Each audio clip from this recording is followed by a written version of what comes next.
Hello, hello, hello, my lovely little imps. How are you doing today? Are you doing well? You know, remember a couple of days ago when I said that the inauguration was either going to be the most boring day ever or the worst day ever? Well, as it turns out, it's the most boring day ever. But guess what? There's one exciting thing about it. And that is new PREZ, new meta. Yeah. Hey, hello everyone. Hello Gayfesh. Hello Vermin Hands. Hello Boy Meets Mini Ghost Boy. Goodbye Malachi, Windleby, Electric Meal, Pan Nesmain, Socialist Roman, Gutter Whore, Ziggy Richards, Arrogant Prince, Ziltoid, Sathers, Benjamin, Helena, and Silent. Thank you. I do think the cam looks great today. I also took a lot of time blow drying my hair and all that nonsense. I cleaned up nice for today. Let's just put it that way, okay? Look at that. Look at that. Look at how nice I look. Thank you. We have a lot of stuff to talk about, don't we? However, oh, thank you so much. May you live in interesting times. Well, we've already lived in interesting times, and I promise you, we have many, the inauguration itself might be boring, but we are not in for boring times yet. Hey, Retcon, and hello to both of you. You're making pancakes? Nice. Pancakes are good. You would like to live in boring times? I would too. However, we are not in boring times yet. Not by a long shot. We just have a boring president now. And that's actually not a bad thing. In fact, as it turns out, it will be super cool for us to be able to spend a little bit of time focusing on something other than the presidency. But before we talk about anything else, I want to say hi to my YouTubers. Hi, V Noir. Hi, Ivy Evan. Hi, Soap. Hi, Schlibbity. Hi, Inca. Hi, Cadillac Eulogy. Hi, Max Sips. Hi, Nerd Germ. Hi, Jason Sanderson. And hi, I am hi. Hope you're all doing well. Don't forget to like the stream. We have 97 viewers, but we only have 24 likes. Hi, arrows. So please hit those likes. It means the world to me. We want to get this shit in the algorithm, okay? Listen, we have a lot of work to do this year. Remember when I said that we were going into the year of the imps? Well, guess what? That ain't changing. This is the year of the imp. Double audio. Oh, because you clicked through. I see. I gotta figure out a way to get the the like to show up on the website. I wonder why that doesn't happen. There's got to be a way to get the like on there, yeah? Oh, will we talk about Bernie memes? Yes. Listen, we've got a lot of stuff to talk about, okay? We got to talk about we got to talk about the stream. We're going to do a little intro where we talk about the stream. We're going to talk about the inauguration. We're going to talk about what content we're going to be doing going forward. We're going to talk about the bullshit that's going on right now. All of the what's it called? The fucking executive orders. We're going to be going on the Donald.win. We're going to go do a check-in on the Donald.win and on poll. Hey, Cheeto, thank you so much. It is not time for brunch. However, I will brunch on those subscriptions, so thank you so much. Yes, we are going to be checking in on the malding, but unfortunately, I hate to say it, but in the spirit of not going back to brunch, we're not just going to be laughing at MAGA coping today. We're going to be laughing at some lib ass cringe, because let me tell you, the timeline has been just packed full of unbelievable liberal cringe, and I can't stand it. I can't stand it. Oh, it has been so bad. It has been so bad. Did you know I saw people posting images of the sun coming out from the clouds over the White House and going, look, God's blessing our new president. God is so happy. God is with us again. Thank goodness. Oh, I promise you. Listen, never again shall I be accused of being a lib. You know, we had to play nice a little bit with Biden to make sure that fucking Donald Trump didn't get another 4 years. But no fucking more. No more of this shit. We are pitching the anarcho-Bidenism, the ironic support of Biden into the trash. Because what we have in front of us is a real tough time. And we need to be doing good. Yeah, Bernie. You saw Bernie. Did you see Bernie bundled up? Look, we even put him on the, I know that we've all seen the Bernie memes. I know we've seen some of it. But let me just show you. You know, have we seen Bernie? Let me just bring up a nice image of it. Let's see if we've got it here. Where's a high quality image? I want us to have the top notch. Here we go. Wait, that's not a high quality image. What the fuck? Is it impossible to get a large sized Bernie image here? There we go. That's what I'm talking about. High definition Bernie right here. You see this high definition Bernie that we're looking at? This right here. Wait, what? It looks like there's a way to enable the like button using Google API, but it need to be something white Nerfosa. Okay. Yeah, that'd be amazing, Gayfesh. That'd be amazing. Yeah, look at that. Hey, 13. Not bad, not bad. Do you see him? Do you see Chairman Bernie all bundled up? Does this look like a man who's out to brunch? Does Bernie look like a man who's out to brunch, or does he look like a guy who's bundled up and ready for the weather? He looks like he's ready for fucking work. Are we ready for fucking work? Because I know that we are. I know we are, even if we don't necessarily feel like it. But we're ready for fucking work, aren't we? This year is the year of the imp. This is the year that the bloomer fuel that we've been saving up will be put to good use. Yes, absolutely. Ellisum is amazing. Oh no. Oh God. Oh no. Trump has now had the complete COVID experience. He got it, lost his job, and now he's being evicted. Thoughts and prayers. Oh, he's owned. Owned. Bernie already put out a video saying we got to get to work. That's because Bernie wants to win. Bernie is hungry for victory. Even at the ripe old age of 224, he is still ready for victory. And I am too. Hungry? Yeah, Bernie is hungry. Listen, Bernie's be hungry. That's all I gotta say, okay? That's all I gotta say. All right. So before we get into the meat of the content, yeah? Before we get into the chunky meat of the content, I want to talk about a little bit about the future of this channel. Because we've come a long way. I know that we do this, relatively frequently, but hey, we live in wild times and time is moving faster than ever these days. So I think it's important for us to take some time to talk about what I want to be doing going forward. After all, as I've said many, many times today, I'm sure you're tired of the joke now, new PREZ, new meta. But it is true. It is true that we are indeed in a new meta. Things are changing right now. So no longer do the QAnon psychopaths have the mouthpiece of the White House. Their cult still very much exists, but it appears to be in a bit of a crisis. And that means we have to think about what that's going to mean, because a lot of these people who are involved in the QAnon nonsense are not just going to go back to being regular Republicans. No, that era is gone. That era is gone. There is no regular Republicans anymore. QAnon is an extreme right-wing sect that has gathered a lot of people.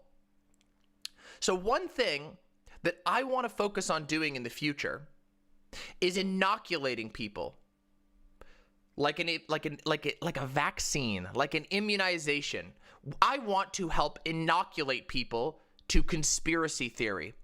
So something that I'm going to be doing going forward for the rest of this year is we're going to be spending some time taking apart and challenging conspiracy theory in all of its types. We're going to be talking about Pizzagate. We're going to be talking about QAnon. We're going to be talking about all kinds of wild conspiracy-minded nonsense that we need to get into. Yeah, so that's something we're going to be talking about.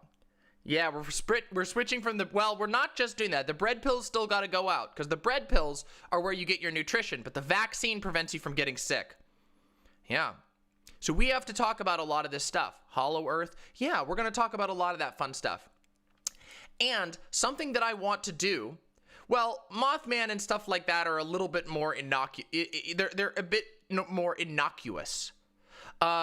We have to, Hollow Earth. Yeah, Hollow Earth is a real thing. Have you never heard of the Hollow Earth?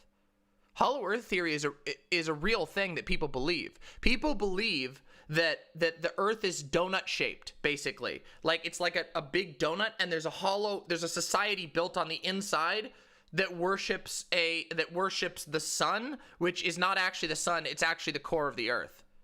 I'm not kidding you. That is a real theory that people believe. Yes. Don't worry. We already do that, Angel Brat. Don't worry. Another thing that I want to do this year is, and I'm very, very interested in doing this, I am going to be doing more History Mama episodes. You know History Mama? Some of you, there's only ever been one. There's only been one History Mama episode, but it was very popular and it was really fun. So I want to do more History Mama because they're awesome, and it teaches you in a fun way about wild shit that you probably didn't even know actually happened in the real world. Are there any of these conspiracy theories that aren't just anti-Semitism and xenophobia if you let them talk long enough? Most of them are. That is a big problem. So these are all going to be super, yeah, the Battle of Blair Mountain. That was one of my favorite ones. That was the first official history mama I ever did. So, hey, well, get your work done, Comrade Anthony. We'll be here for a while. So yeah, we have a lot of stuff to talk about. And yeah, that's going to be really fun. And also, we're not letting the Biden admin get away with boring evil. Because let's be real, although it's going to be really, really, really great that Donald Trump is out of the White House, Joe Biden is not exactly a savior. Joe Biden is not a leftist. Joe Biden is a conservative neo-lib. And while right now he's promising some things, as we've already seen with the $2,000 check, they're going to find every possible way to minimize how much the people of America actually get, because at the end of the day, the Democratic Party is backed by most of corporate America. And we can't forget that. We can't forget that the working people of America are not the wards of the Democratic Party. The working people of America need to have their own power. And so that's what we're going to be talking about, how to actually do. And we're also going to be calling out Joe Biden on some of the ridiculous, pathetic, cowardly nonsense that he's inevitably going to dip into a few, probably literally days. I mean, he already did it before, right? But we are going to be looking at, with a critical eye, some of the unironically good things that he's done today. But we're not just going to sit here and become a cheerleading squad for Joe Biden. That is ridiculous. And if there are channels that I see doing that, we're going to challenge them. You want to know why? Because I am tired of the neoliberal order that allowed for Trump to happen in the first place. And when I say the neoliberal order that allowed Trump to happen in the first place, I'm talking about the political system that started most clearly with Reagan and Thatcher and became adopted by every Dem afterwards. And you know, Democratic presidents have contributed to this, right? That Obama didn't exactly do the smartest things for the environment, even though he claims to believe in climate change. We know that Bill Clinton, remember that guy? Remember Bill Clinton?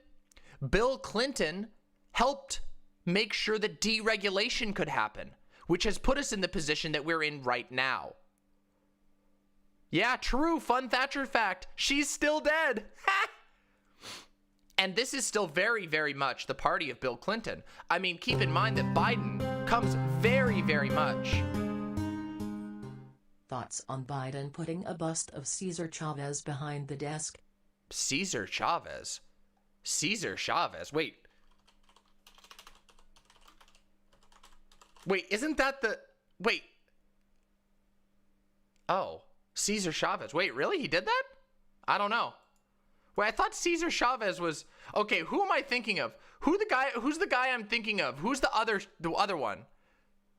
Oh, Cesar Chavez? Wait, is this a meme? Is he actually doing that?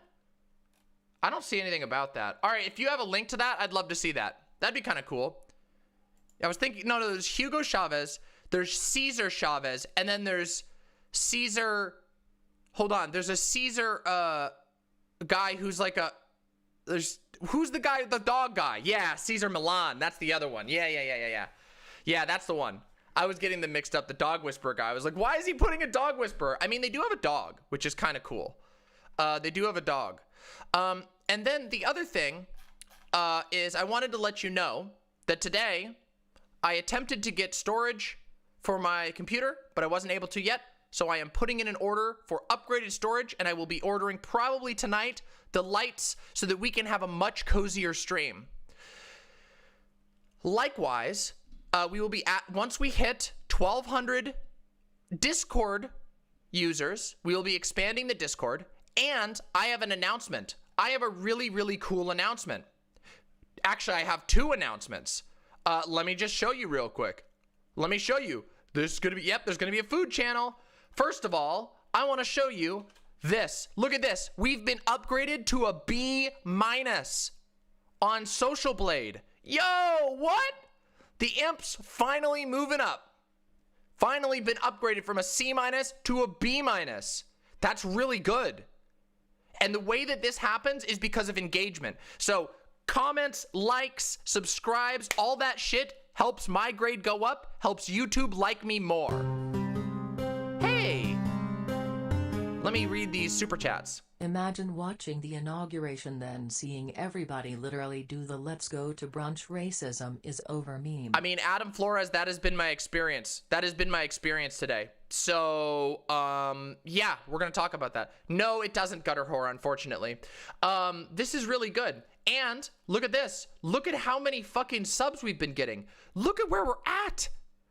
Tomorrow, they're projecting I'm going to be at 4.24K subs. What? We only need 800 more to reach the 5K. The 5K is a huge deal. That's so good. I'm so excited. Yeah, we're gonna listen to the poetry. This is, if we hit 5K, that's a big deal. And the way that we're gonna do that, the way that we're gonna get to 5K is with TikTok. You see, that's my next expansion, is into TikTok. And I have posted a TikTok, and I'm gonna have more TikTok soon. Yeah, the TikTok. So, yeah, we're gonna be working on TikTok because I hear there are a lot of frustrated Zoomers who need a good political message and some fucking learning. Some fucking learning. So, yeah, call it the Imp Talk. Oh, that's a good idea. However, here's the thing though. And again, I know I've asked this before. If you think something was good, I already have a TikTok account, Sanchez. I already have one. Look at that. I already have one. Follow me on TikTok. I know you can hate TikTok, but it's a fact of our lives now. It's where the Zoomers are. And remember, being a boomer is a mindset. Don't fall into the boomer mindset, okay? Don't. It has a huge user base, and its memes are really funny, so we got to do it. Yep, we got to do it. Oh, really? Naps are good. Naps are good. I'm going to take a nap tonight. Well, I'm going to go to bed tonight probably, but I'm going to be streaming for a while. Oh, wow. Biden has put a statue of labor leader Cesar Chavez behind his desk. Hey, that's actually kind of cool. I mean, it's a shame that Biden is probably not going to do very good things for unions, but we'll see. Everything is a massive data farm. You have to be safe. Yeah. I mean, I guess it makes sense. Maybe he made a promise. Maybe he made a promise to them that he was going to do that. Oh, it's probably just optics. Yeah. Oh my God, that'd be awesome, Socialist Roman. On the bright side, I did see some Trump coupon mass in my town. Yep. Best part of 2021. Yeah, yeah, indeed. Thank you so much, Adam. Really appreciate that. Yeah, maybe it'll be, yeah, exactly, Marinara. We can only hope. Yes, it is. But what are we gonna do? What do we do about it, Nuts? We have to work with the system we have and work towards the system that we want. The fact of the matter is people are broadcasting on Twitch, and that's where I'm gonna be. So, day of the cope. That is today. Today is the day of the cope. Let me tell you, it is not going well. Goodness, I've even saved a... Oh no. This couple on my flight are breaking up because the guy said he's done with Q, but the girl is crying and calling him a coward. Wow. Oh God. Oh no. Oh God. The white hets are not okay. They're not okay, everyone. Jesus Christ. Yeah. Holy shit. Did I see the crying MAGA lady? Yeah, we're going to watch that and I'm going to talk about it. Greatawakening.win? Oh boy.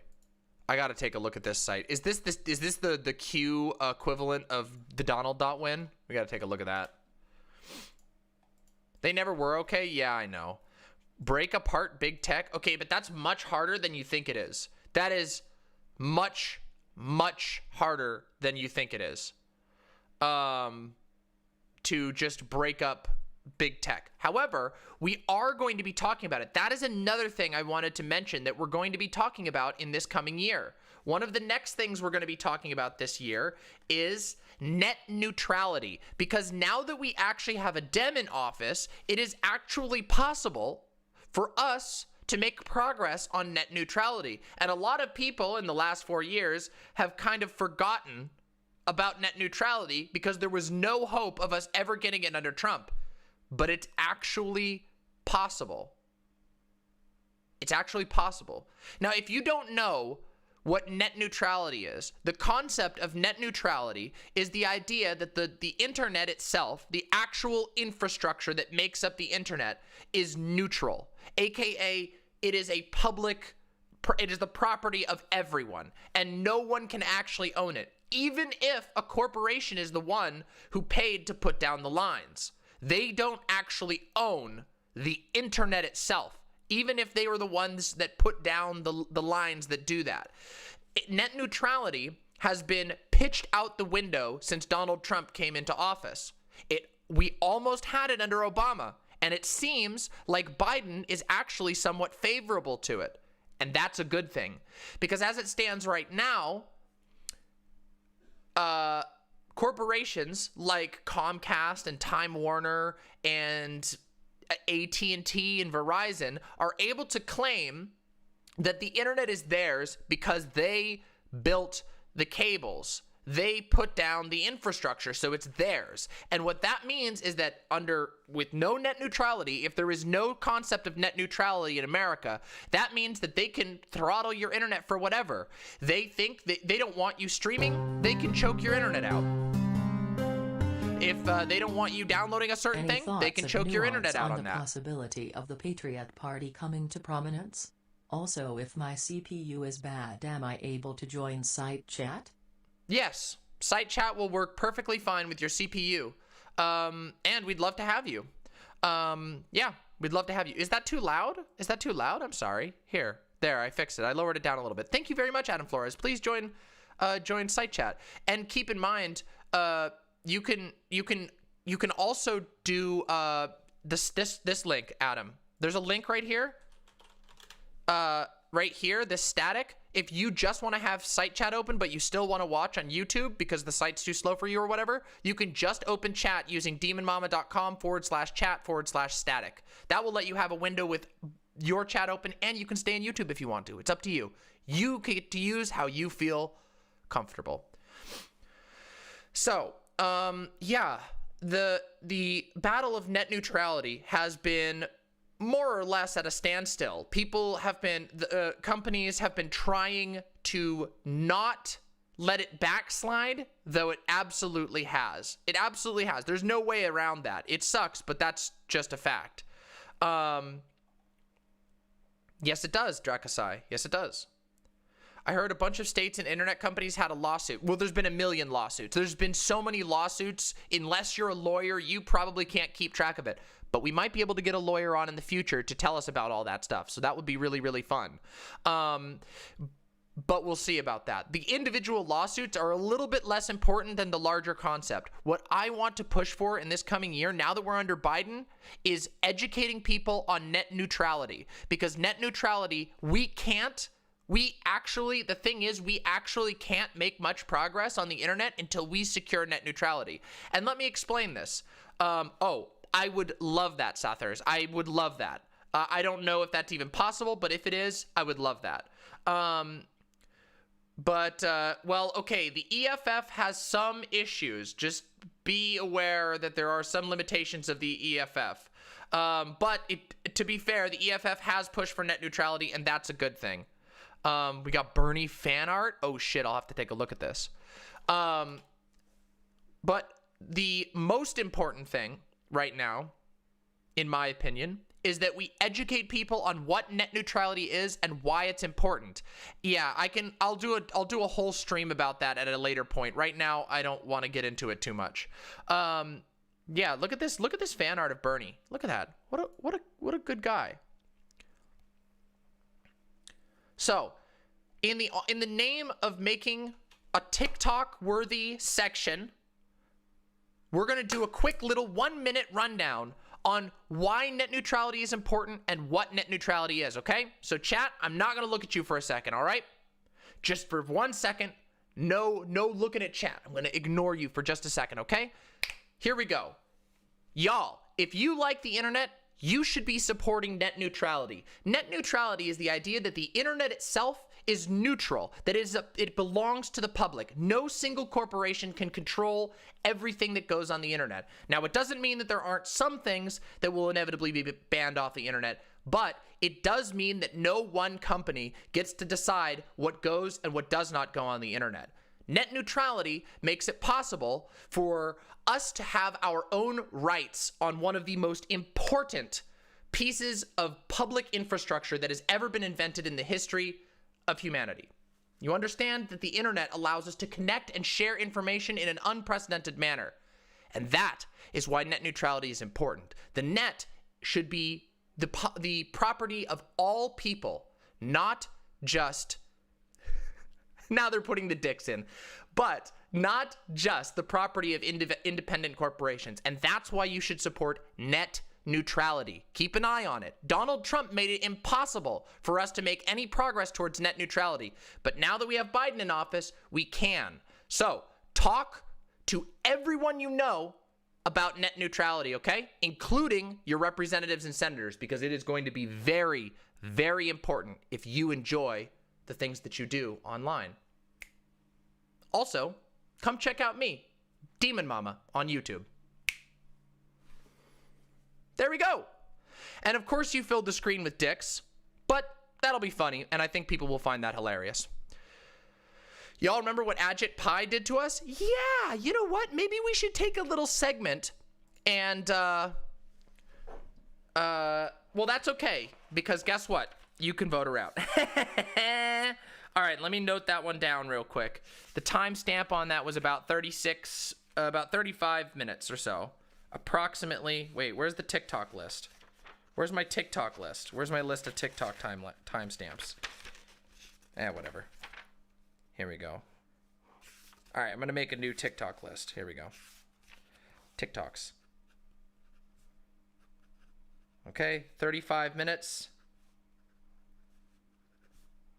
Neutrality. rant. And that would be the date today is, of course, the 20th. Stream. I'm actually trying to do these things. I'm actually really making an effort to make TikTokable moments, okay?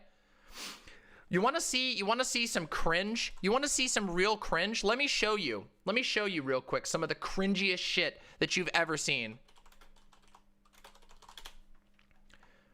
Now, let's see if I can find this. Yeah, here we go. Oh God, this is so bad. Hold on, I got this right here. Where's the original one? Oh, this is a Jim Sterling video. Oh, amazing. Look at, we can watch this one from Jim Sterling. Let's watch the Jim Sterling one, okay? I'm sure that you can imagine this is terrible just from the image. So, for those of you who don't know, this happened in 2017. So just after Donald Trump took over and was in office, and he appointed a guy named Ajit Pai. Ajit Pai was a previous executive, I believe, in the not an executive. He was a lobbyist for the telecom industry who was then appointed to the position of FCC chair. And this is the cringe. This is the type of shit that we got at the beginning. This is an actual video from an actual FCC chairman. He's real. Hi, I'm Ajit Pai. I'm the chairman of the FCC. You're a This is too quiet. We'll just watch the original if we can. Here we go. Where's the original one? Here it is. Wait, that's a parody. Where's the original? I want to see the original one. Here we go. Here we go. Hi, I'm Ajit Pai. I'm the chairman of the FCC. Recently, there's been quite a bit of conversation about my plan to restore internet freedom. Here are just a few of the things you'll still be... Now, when he says, my plan to ensure internet freedom, that is literally bullshit propaganda speech. What he means is that he's taking away your freedom and giving corporations freedom. Just so you know. ...able to do on the internet after these Obama-era this is his regulations disinformation are campaign. repealed. You can still gram your food.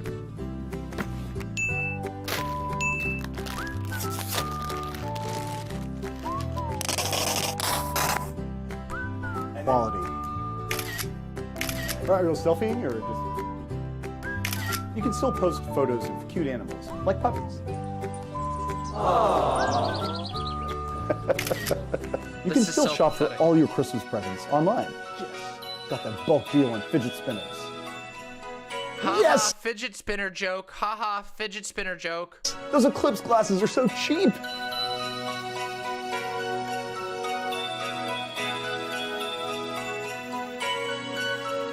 You can still binge watch your favorite shows.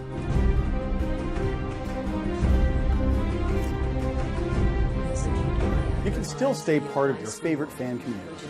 Hey, thank you so much, Adam Flores.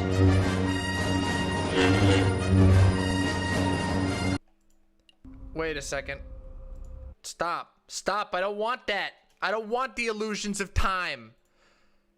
Yeah. As you can see, incredibly cringe. But also, I just wanted to take note. This is what... This guy is part of the federal government, and this is the best special effect they could get? Oh, God. If that was early YouTube, we would accept it. But it was in 2017, though, Drakasai. 2017. That was not early YouTube. This is pathetic. Hey, Just Zach, good to see you. We're talking about net neutrality real quick. And where's the Reese's thing? Does anybody have a link to the Reese's thing?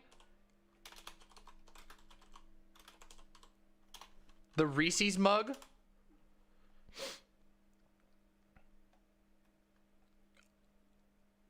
That's CNN Business. Oh, no. Oh, yeah, he has a giant Reese's mug. Oh, yeah, that's right. Here we go. Remember this? Ha ha ha ha, he has a big funny mug. Look at how much of a relatable millennial he is. Ha ha ha ha ha. Yeah, so good. He's just like you and me. He loves his free internet. He likes to whack it to furaffinity.com too. Ha ha ha ha ha. Just kidding. Fur affinity would be illegal. Wow.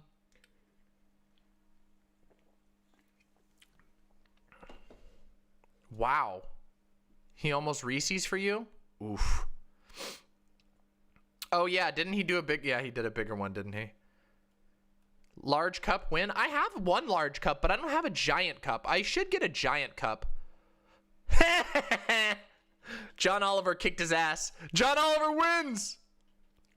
Now, it's really funny because one thing that I miss is that John Oliver used to actually, like, I mean, okay, John Oliver has not done horrible in the Trump era, but God, man, that used to be, do you remember when fucking John Oliver and what's his name? Stewart?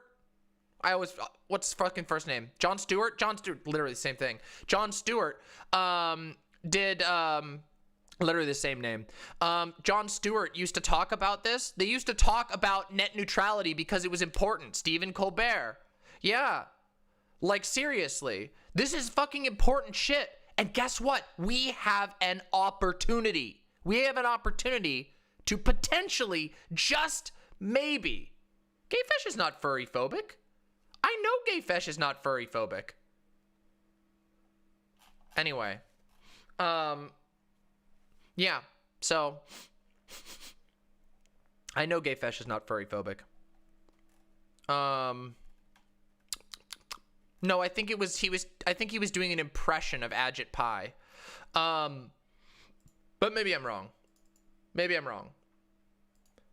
Hey, thank you so much for the shout out there, Ivy Evans on Twitch. No. No? What? What are you talking about? Why? Why are you people doing this to me? Why are you doing this to me? Listen, fact of the matter is, why are we talking about 2017 stuff? Because I wanted to remind people that there was a time where we were actually talking about issues that we almost had victories on, like net neutrality, that like net neutrality was like within our grasp, and Donald Trump literally struck it down when he came into office. Like, it's terrible. Like, listen. We lost. Yeah, we lost.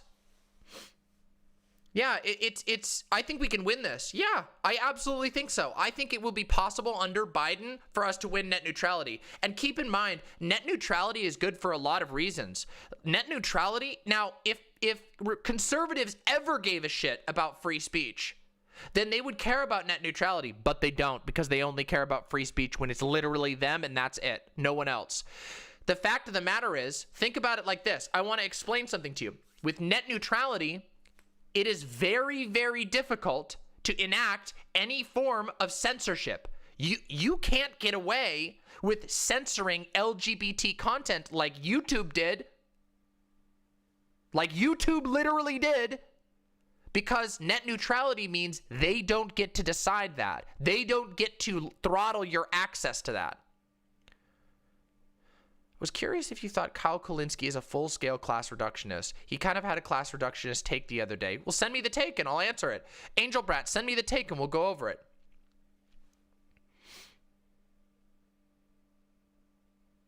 It is not just Zach, although some people, some right-wingers, some of like the anti-SJW people did flirt with supporting net neutrality, but then they became a part of the Trump cult and they stopped caring.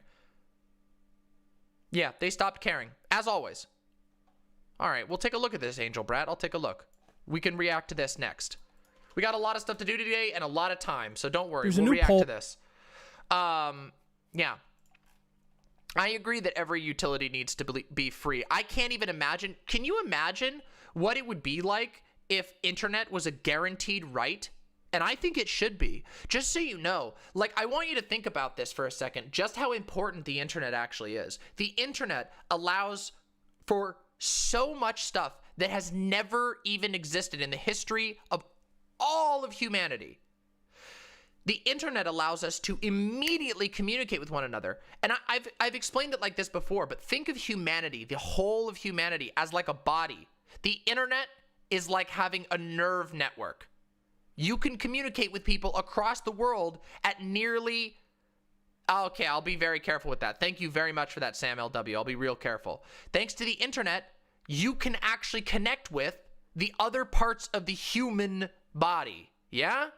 It's really fucking important that people have access to the internet, because it means you have access to the rest of humanity. Even if you don't necessarily speak their language, that's another thing, but you can learn a language online. You can learn all kinds of stuff online. The internet is the nerve network that humans need to be connected to one another across the globe. It is a massive buff to the human race for us to have universally accessible internet. And if we could accomplish that, I think the entire world would change. I mean that. I think it would change. So one of the things I'm going to be pushing for under this new Biden administration is going to be just that.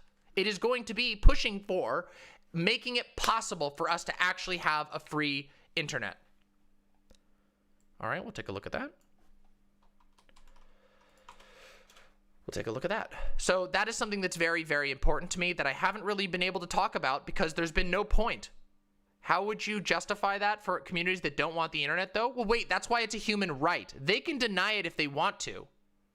Yeah, they can deny it if they want to. We're not forcing you to be plugged into the internet. We're just saying that if you should desire an internet connection, it will be the responsibility of the government to make sure that you can get access to it. Yeah. The internet has given us so much. It's given you me. Yeah, true. But I mean, think about it. Wait a minute. Okay, I want you to think about this.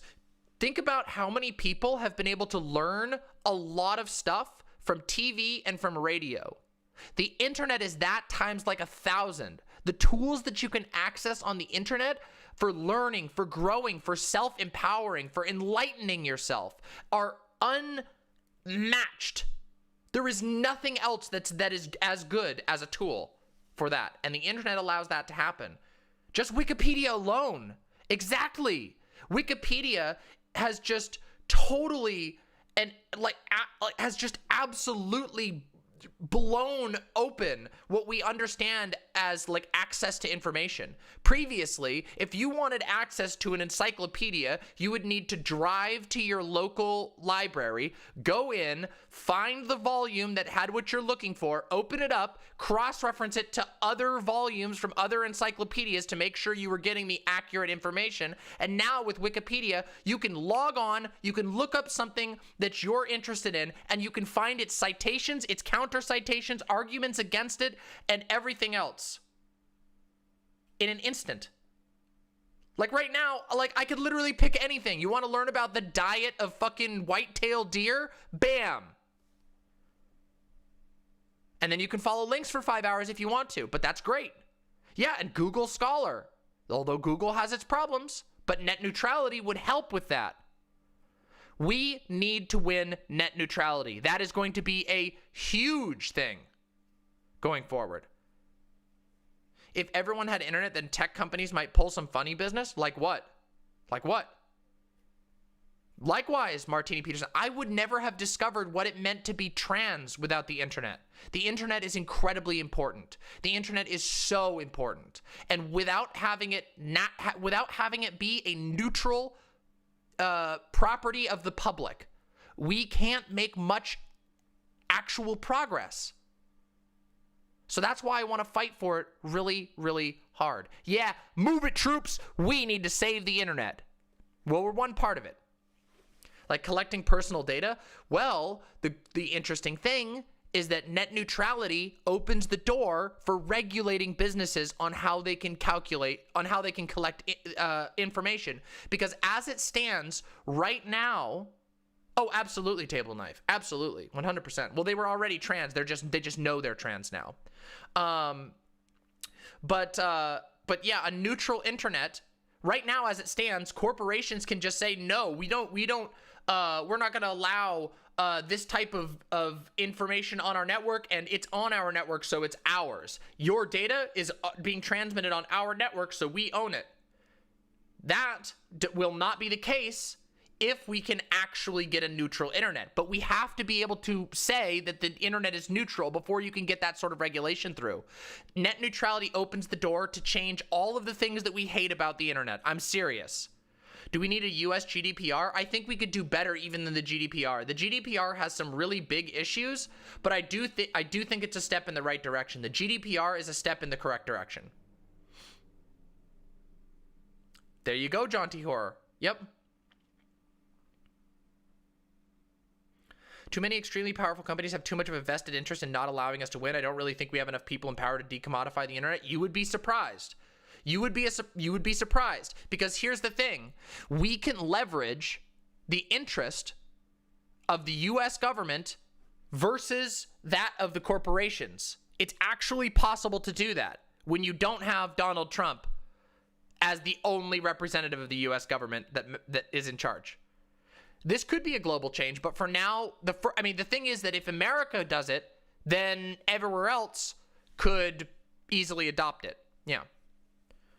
More insidious really isn't that they would straight up block sites. They would instead slow traffic to those sites. The experience sucks so much you choose an alternative sponsored by the ISP. Yes, that's already been leaked. Did you know? And I know this is a while ago, and this is going to be like lay Reddit bacon midnight bullshit. But did you know that back in like 2015, there were images leaked by salespeople at Comcast that listed multiple tiers where if you wanted Netflix, you would have to pay more per month to have high-speed Netflix just for access to those websites? Oof. And can you imagine a world, and keep in mind, we're not far from this right now. The fact that there's huge data restrictions and that you can get your internet throttled for certain activities already exists. Like, for example, the fact that they push streamers to go buy business connections where you won't get throttled for having high upload. Real bad.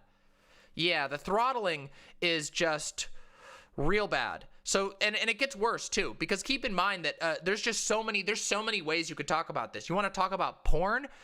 Think about this. Pornhub is owned by a company called MindGeek. MindGeek is a massive international mega corporation that operates porn sites. If net neutrality is the case, if net neutrality gets completely dismantled and isn't guaranteed, all they need to do is cut a favorable deal with America's ISPs, and all of a sudden you're not seeing anything but Mind Freak or whatever it's called, MindGeek's websites. Say goodbye to your little stuff that you like. Say goodbye to your niche shit. Bye. Yeah, it's real bad. It's really bad. Yeah. It's pretty fucked. It's not Mind Freak, it's Mind Geek. Yeah, pay for it, but the problem is that guess what? If they control the way you get to it, you don't even have a say in paying for it. Use our sponsored websites and you'll get the best speeds and it won't count against your data caps. Yep, that's right, Billy Mack. You've got it on the spot. You've got it right on the spot. Right on the money. Yep. So, yeah, that's something I'm going to be talking about a lot. I know I've been ranting about this. Well, that's a different thing, Spyro Gal. That doesn't really have to do as much with private industry as it does with the censoriousness and weird regressiveness of the UK state. So, yeah. We will see what unfolds, and I will be keeping a very close eye on net neutrality stuff. I agree, Nuts. Whoever controls the internet controls communication of the entire planet. 100%, obviously. Think about it like this. Again, I always like to use the nervous system example. Think about it like this. If you could control the nervous system of another person, they would be completely under your control. Likewise, if you control the nervous system of the world, whoever controls that, and if it's not guaranteed to be shared, they will control all of the flow of information. So we got to be careful about that, and we have to think about it a lot. You're going to head out? Well, have a good day, Jaunty Horror. Thanks for coming by. Really appreciate it. Really appreciate it. But thankfully, the good news is we have a shot at actually fixing this shit. So we're going to talk about that some. I'm probably going to be doing a little proper net neutrality video later on. Actually got my conservative mother on board with it by trying to explain how either side could end up shut out by throttling. Well, yeah. And what's worse is that, in truth, both sides will get shut out. The only things that will be allowed on the internet are those that can play into Disney or Time Warner. Remember, and also, I should remind you, do you all recall the drama mama from the other day about DC Universe? DC Universe, which is owned by Warner. Warner, which is owned by Time Warner. All right, Billy Mack, send me a DM and we'll do it. Is any layperson against net neutrality, or they do not know what it is? Well, so there's some have been propagandized, and there's also who just don't know what it is. A lot of people don't know what it is because there's a lot of people who don't understand how the internet works and why it would be important. So they listen to what they hear. But yeah, remember all that racist bullshit under legal bullshit that we saw on the drama mama. Well, that was all done by a subsidiary of Time Warner. All the bullshit you see coming out of Disney all the time, well, Disney is set to have a lot more power in the future if they're able to negotiate with ISPs. I stand with Ray Fisher too. You got it. You know it. All right. Enough about the net neutrality for the time being. All right, let me react to this. Did I see the thing in live stream chat? Let me see. What is the thing in live stream chat? Let me check.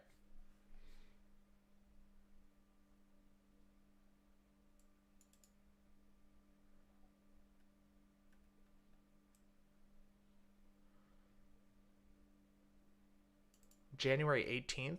So that would be Monday, right? All right, let's take a look here. All right. I'd like to share some feedback I have regarding your participation on January 18th, 2021. You mentioned previously you are always open to constructive criticism from viewers, so I would like to take this invitation to share my disappointment. Through your actions and conduct that night, I am very disappointed. There were many moments where you made personal level attacks at other participants with no provocation, one in particular. It is my truest opinion that these comments were incredibly bad optics for our movement and the lefty community. As a voice and face for us all, it is extremely poor representation for you to engage in personal attacks of any sort. The response of other panelists was incredibly uncalled for and entirely unjustified. I will never excuse his prejudice and feel his response was out of line. However, I am unsure what you are expecting when you purposely antagonized him, especially when you're already familiar with his points of views. He made a point of victimizing himself in his introduction, and you actively fed into that narrative, furthering the perception of lefties being immature, unprofessional, and unreasonable. I personally called you on this 3 times in chat. Your only response to be oops and to proceed with the personal attacks. I understand and sympathize with the hurt based with a rife history with another content creator. I understand that you were blindsided by his participation, unaware he has been on the panel. It's my earnest belief that there was an opportunity here for you to prove yourself in the community and the personal fortitude and grace to stand down a person who's historically been your adversary. Instead, you engaged in petty name-calling, personal jabs, and antagonistic behaviors. For that, I am disappointed in your conduct during the panel. Okay, thanks for the feedback, but no. No. I'm sorry, no. I am not going to be nice to somebody who calls me 4 times during the panel, the Trump of the trans. Yeah, was I a little mean? Mm-hmm. Yep. I don't think that's unprofessional, immature, or unreasonable. I appreciate that you've taken some time to think it through, but I think that you should think about it a little bit harder. Because in reality, yeah, I don't buy into civility politics, first of all. And secondly, I don't think there was anything I said on that panel that was unreasonable. And in fact, I think I won over the audience of that panel.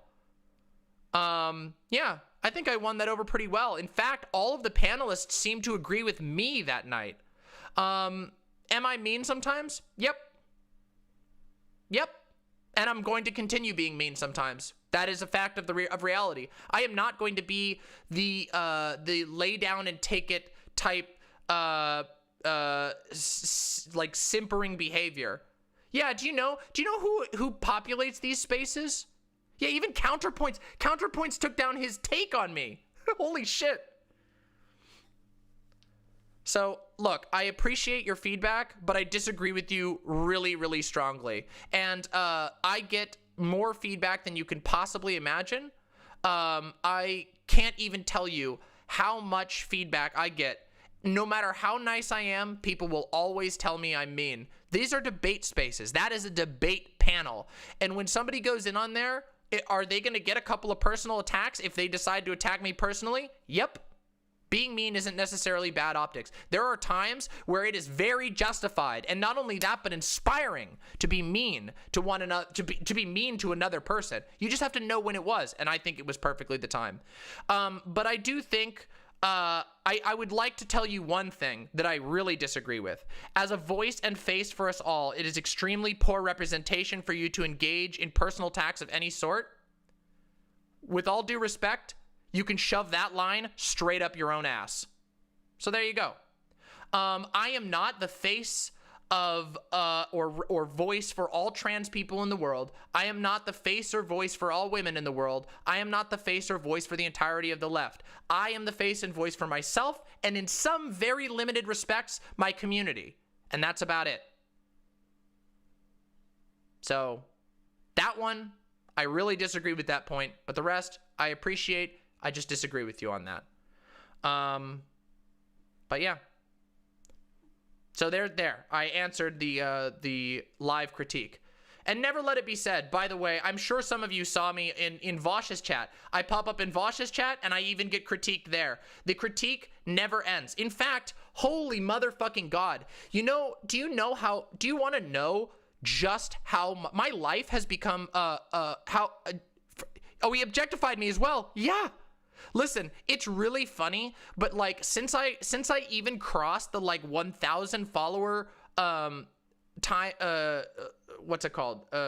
threshold on YouTube, since I crossed that 1,000 follower threshold, my life has become a tribunal of people constantly telling me all of their thoughts about every aspect of my life. Everything from their thoughts on my gender, their thoughts on my psychological state, their thoughts on my debate tactics, and most of it is worthless, utterly worthless.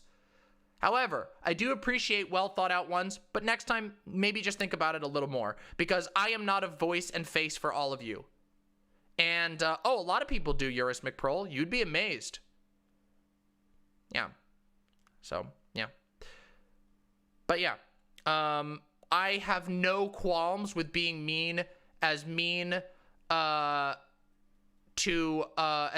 like to Redneck. Not only have I had a bad pass with him, but I had a bad panel with him. He makes panels worse, and everyone knows it. So yeah. Thank you very much, Angel Brat, for those very, very generous 5 gifted tier 1 subs. I really appreciate that a lot. Thank you so much. Yeah, well. Sorry you were disappointed, but I don't know. Everyone's disappointed in me, all right? Listen, I get every single day, I get 2 or 3 more comments from the DGG cult telling me how I'm the stupidest person on the planet. I don't fucking care. At the end of the day, no matter how nice I am, people will always accuse me of being mean. Always. That's all they do. That's all they've got. Oh, you're such a bitch. You're such a cunt.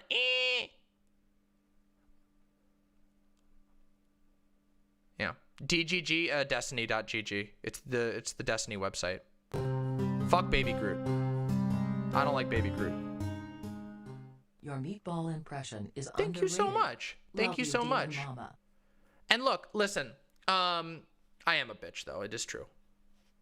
Yeah, they only complain. That's basically it. It's really, really funny. Yeah, I'm a pit fighter. People know this about me. And anyway, it's really funny because all I ever hear is how bad faith I engage with people, and yet nonetheless, I take people's fucking critiques all the time, even in other chats. I show up in Vosh's chat and I get fucking 2 paragraphs thrown at me about how I disappointed them and they're unsubbing and whatever. It's just like, okay, unsub then. If you really don't like me, then unsub. Okay. It's perfectly fine. You don't have to agree with every single thing I do. Yeah, Artemis, literally, it's the most common thing that I get. The most common critique. Yes, that's exactly what it is. They call me bad faith because I'm not willing to do the emotional labor of treating them with kid gloves. And guess what? I almost always do treat them with kid gloves. Even the ones who are really mean to me. Well, thank you, Sathers. I know. Listen, I know that there's a... Listen, I'm going to be completely honest with you. I know... What do you think about the critique of my anime take? Which critique of the anime take? Huh? I like how Vosh phrased it as, when you're aggressive and liked, it's savage. If you're aggressive and disliked, you're mean and bad faith. Also, if you're aggressive and you're a guy, it's badass. If you're aggressive and a woman, it's bitch. No, they haven't. Yep, if you're a dude who's you're passionate, you're fiery, you're hungry, you're ambitious. But if you're a woman, you're uppity, you're mean, you're a bitch, you're unhinged, you're crazy. Yo, I made demon jammies. You made demon jammies? What? I have to look at this. I know this is a distraction, but I have to look at this. Oh my God, you made it! Pog! Pog! It's perfect! I will add it! We have it! We have demon jammies! I will add it! Can I add it? Can I have that? 8D5D2D Derek? I'll add it. I'll add it tonight. I can't do it while we're live, but I'll add it tonight. I did add. There's a secret one, though. Look, there's a secret one. Oh, no. Why is it going so slow? The Dylan pet goes so slow. I need to fix it. It's slow. I need to fix it. Okay, I know I'm supposed to be working, but I gotta say this. I find it odd that the debate bro men don't get as much criticism. Wonder why. They don't get that at all. In fact, fun fact, guess what? On this Friday, I am going on a panel to talk about just this issue. There is going to be an all-female creator panel this Friday, and we're going to specifically talk about Twitch the Boys Club. Because I can tell you right now, that's a real thing. Because the Twitch Boys Club is a real fucking thing. No, it's not Prime Kai's, actually. It's actually Bird Brains. And there's going to be a lot of really cool people on there. I'm very excited. So show is going to be a little early on Friday. Yeah. It's wild. I got to save this. Holy shit, this is so great. Demon Suck You Jammies. That's what it's going to be called. Suck You Jammies. I love it. Oh, I mean, yes, but that's for different reasons, Just Zach. Just Zach, that's for different reasons. Yes, they do. Trans femme NBs do. That's why we usually talk about femme presenting people. Yeah, you don't get the free space. Suck you jammies. Yeah, no, yep, no comment chick. Yep. I think Denims is going to be on there. Yeah, here's the thing. Okay, I don't know if you all know this. Listen, wait, seriously though, why does everybody hate Vosh so much? Okay, there's a couple of reasons. One, because Vosh is really good at debate, and people get really fucking mad when they get owned in a debate. It's just a fact. If you get owned in a debate, it makes people really mad. Especially people who are conservatives, and those conservatives will spread all kinds of other stuff. Two, Vosh pisses off a lot of people, and he used to piss off a lot of people on Twitter. Vosh used to, like, really, before he made the cum pledge, back in the days, Vosh used to argue on Twitter all the time, and he made a lot of people mad. And I get it, but we all know what happens on Twitter. It's very easy to piss a lot of people off really fast on Twitter. And so, yeah, so that happens. That creates, I mean, he does still piss people off, but remember, that sticks around a long time. It sticks around a long time if you piss people off on Twitter, because Twitter is a rage fest. Yes, exactly. So those are the two reasons. Those are two of the reasons. And then the third reason is Vosh is very bombastic. And that comes off to a lot of people. And I think it is, a little bit of it is, you know, I think a little bit, yes, it's very direct. I do agree with that. But Vosh can come off as a little bit arrogant sometimes. And I do that too, by the way. I know that that's the case for me as well, because I am also very bombastic. But when people interpret you as arrogant, when people interpret you as very bombastic, it makes them angry. And that's how you get the hate thing going. Yeah. Yeah, it's really sad. I mean, that sort of shit is always stupid. There's always going to be those people. Well, that too. Also, Vosh used to be really, I mean, he's not as much anymore, but he used to be really willing to attack other lefties. And some people perceive that as, like, breaking a taboo, which I don't agree.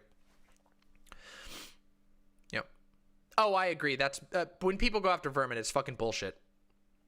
And a lot of people do go after Vermin. I've seen that a lot. Do I agree with him on the N-word? What do you mean? I don't know. I'm not familiar with what take you're referring to. I love Vermin too. Vermin's amazing. Did you know, like, a year before Vosh started streaming, he was true scum?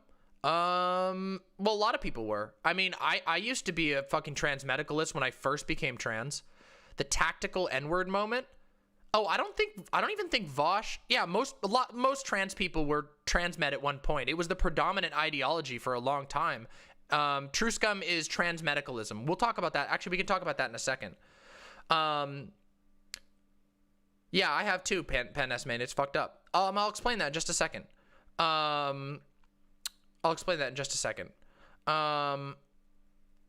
a lot of us did. A lot of people did. And there were varying degrees, but, you know, you live, you learn, you grow, you become stronger. Yeah. Yeah, that's probably accurate, Ghost Boy. Well, that's the other thing. Okay, let's talk about this. Vosh, I don't think Vosh just defends the tactical N-word. I don't know.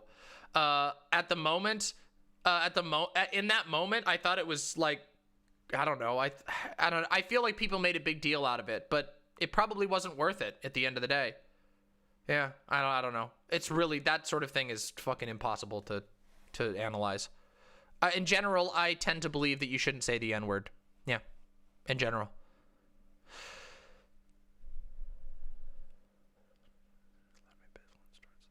Okay.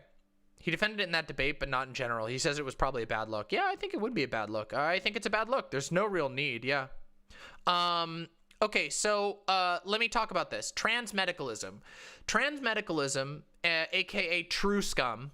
True scum. Like, the term true scum comes from being a true trans and buying into that, and therefore you're scum because you believe that there's such a thing as a true trans person. This isn't history, mama. This is just knowing a little bit about the past. Back in the day, it was believed that there were true transsexuals, and that there were fetishist transsexuals. And too cute is a word that some people used, but it's kind of silly. I found that one always kind of silly. True scums, also known as transmedicalists, are people that believe that the only way to understand being trans is through a medical lens, aka you get a diagnosis that proves that you're trans and you're good to go. And it's absurd. It's a very, very troubled view, but I understand why people link to it, because it is easy to defend yourself by calling in the authority of the medical community. But it has serious political flaws, which is that, hey, what about non-binary people? Like myself, for example. What about non-binary people? They might not have a diagnosis because the diagnosis precludes them. So there's some really big issues. Yeah, that's another belief. Oh, thank you so much, big boy.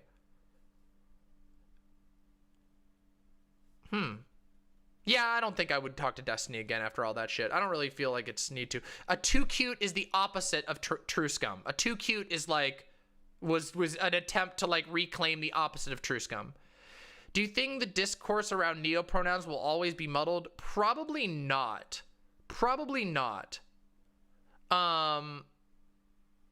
Yeah, probably not. I think that people will move on and there will be more neopronoun discourse that's more meaningful. I think it's a little hard for people right now because like, it's hard, and this is just my honest take on it. It can be hard to remember like unique unique neopronouns. For people who like have there's some that are easy, like fair, but like there's all kinds of other ones, and neo pronouns can be very hard to remember. So some people don't really get it because it can be hard to remember all of the different ones. There's some really cool ones though. Yeah, Zizek, Zizer, yeah. And there's a whole bunch of different ones. Neopronouns can be really cool, and I think there can be some good ones. But a lot of people forget them, and that's just a limitation. It would be, yeah, it'd be just like remembering a nickname. But that's the thing. Sometimes it's just easier to just have a nickname, and probably in the future we will have universal neutral pronouns. It seems to me like instead of neopronouns, that in the future universal neutral pronouns will probably be more likely, and then people will just express their identity better. Because pronouns, the thing about pronouns for me is that pronouns are a very small part of self-expression, but in our society they're made a big deal because we can't even tell people that I use she her pronouns, or I use he him pronouns, or I use they them pronouns. It's not allowed in our society, so pronouns have become this big battleground, even though pronouns aren't really that much of an important way of us expressing ourselves. Yeah. Yeah, I can understand that, Eurus McProll. I think there are some pragmatic drawbacks to neopronouns, but I don't have a problem with them mentally. Yeah, I mean, they, them is fine. Yeah. Yes, that is actually verbatim. That is actually verbatim, Catherine. That was verbatim. That was what he said. I want this person to die and fade off the internet. Yes. That is, I believe, verbatim. Yeah. Yeah, that could be. That could be, Marinara. That'd be awesome. Isn't there a language that only has one universal pronoun? I think so. I think it's Esperanto. The issue with he, she, they being insufficient is because we tie such strict definitions to them. If we all just agreed that a he is anyone who says please call me he, and a she is anyone who calls please should call me she, and leave it entirely at that, I think people would feel less of a need for neopronouns. Yeah, I think there's a degree there. Yeah. Esperanto has more. Oh, okay, maybe I'm mistaken. Maybe it was Mandarin. I'm not sure. Who did Destiny say that to? Me. Destiny said that about me. He said that to No Comment Chick and Merrick about me. Yeah. Turkish has only one pronoun. Okay. Yeah, well, you're not a he or a she, though. That's why we have they. And then there's also neopronouns. Again, like, the thing is, it's just, most people, I don't think, have a big problem. I don't think most people have a big problem with neopronouns as a concept. It's just the implementation that's difficult. Yeah. That's it. That's about all. Yeah, I agree, Snake. He's had these issues for a while, but it's certainly gotten really bad. What was I going to talk about? That's what happens if you play League. Yeah, League is dangerous. It's a little clunky, but what was I talking about before this? Oh yeah, we were talking about True Scum stuff. Whoa, really? That's fucking awesome. I drove by the Teamsters building here in Seattle today. That was cool. Based. Stocking up on Bustelo and hot chocolate to support the picket line of Teamsters JC16 workers later. Hundreds are on strike at Hunts Point Market in the Bronx for a $1 raise. They need your support. Check out their story and thank a food worker today. Yo! That's awesome. That's fucking based. Now that's the type of solidarity we need. That's the type of solidarity we need going into these tough years. Okay? Yeah. But yes, transmedicalism, I did sort of get distracted off of this. Transmedicalism is problematic, to say the least. But I understand why a lot of people absorbed it, and that was because it was a survival mechanism. It's much easier to argue with transphobes if you can just say, well, my doctor says I'm trans, so fuck you. Chat would like to demand world peace emotes and sips. Also check out Schlibity's SoundCloud. Okay, will do. Thank you very much, Bricks. Really appreciate that. Bustelo's really... Cafe Bustelo's fucking strong as shit. That's double espresso. Holy fuck. That shit will get you so awake, it's unbelievable. Yeah, is it Cuban or was it... I thought it was Costa Rican. Is it Cuban? Is Cafe Bustelo? Bustelo? Cafe Bustelo? I thought it was Bustelo. I don't know. That's how my partner, who was from Puerto Rico, used to say it. Let's see. I thought it was Costa Rican. Maybe not, though.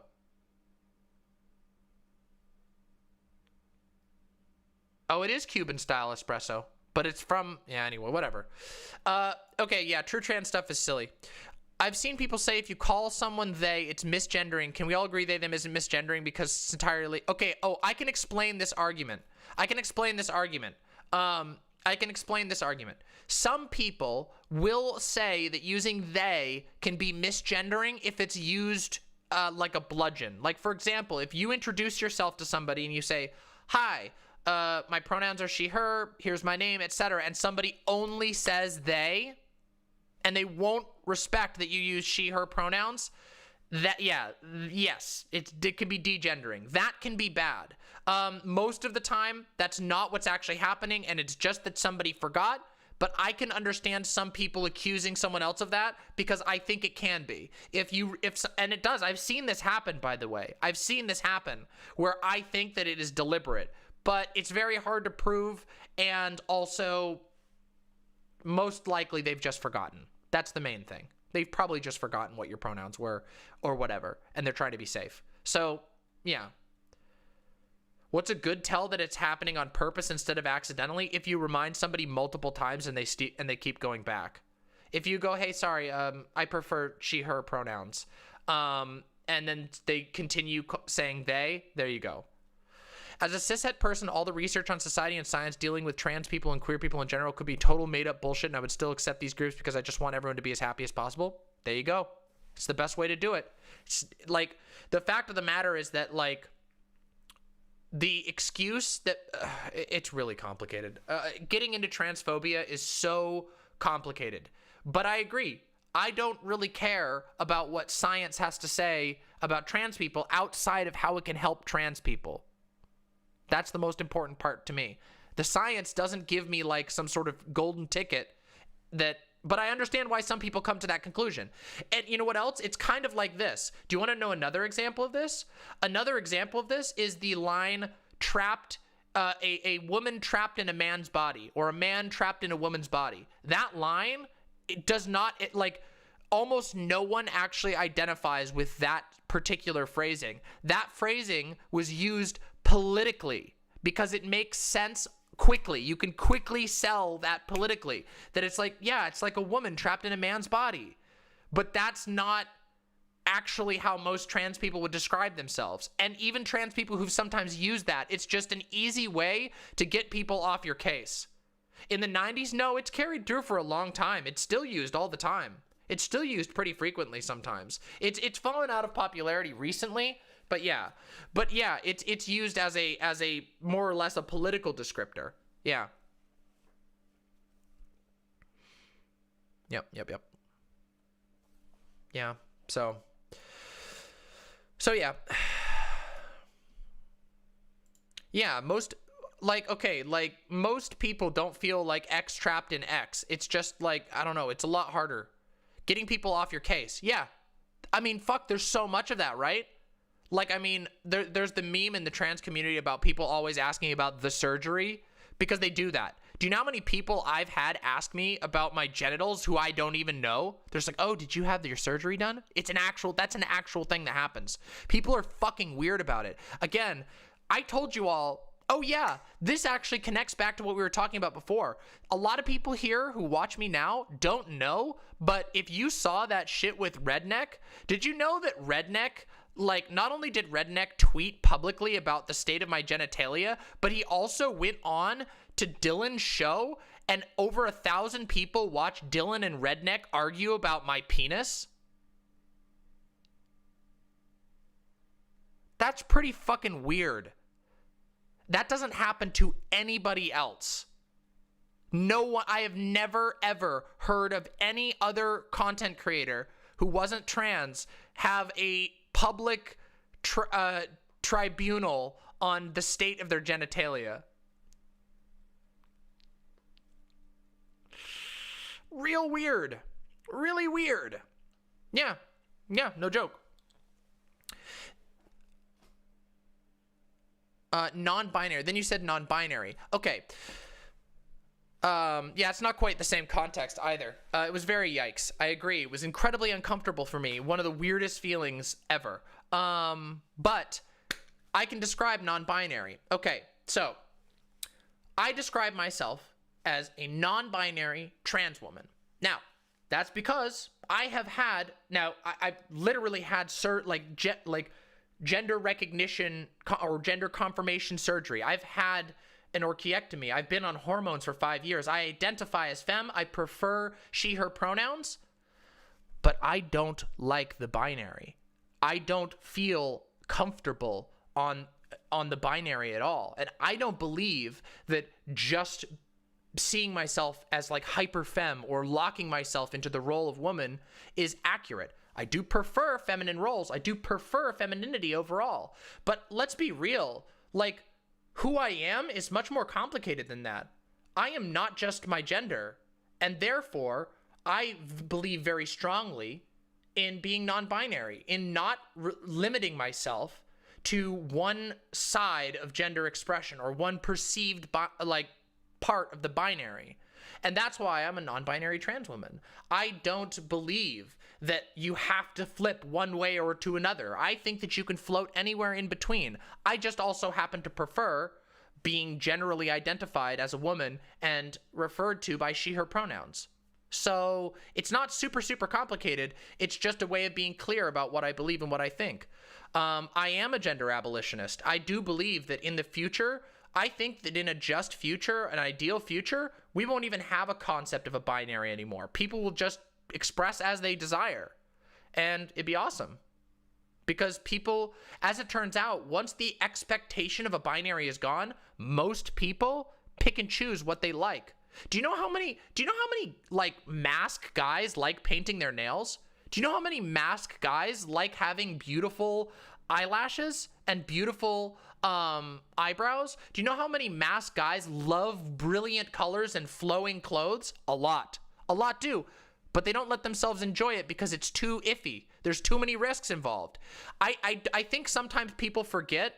I think some people forget just how harsh our society still is about gender. It's ridiculous.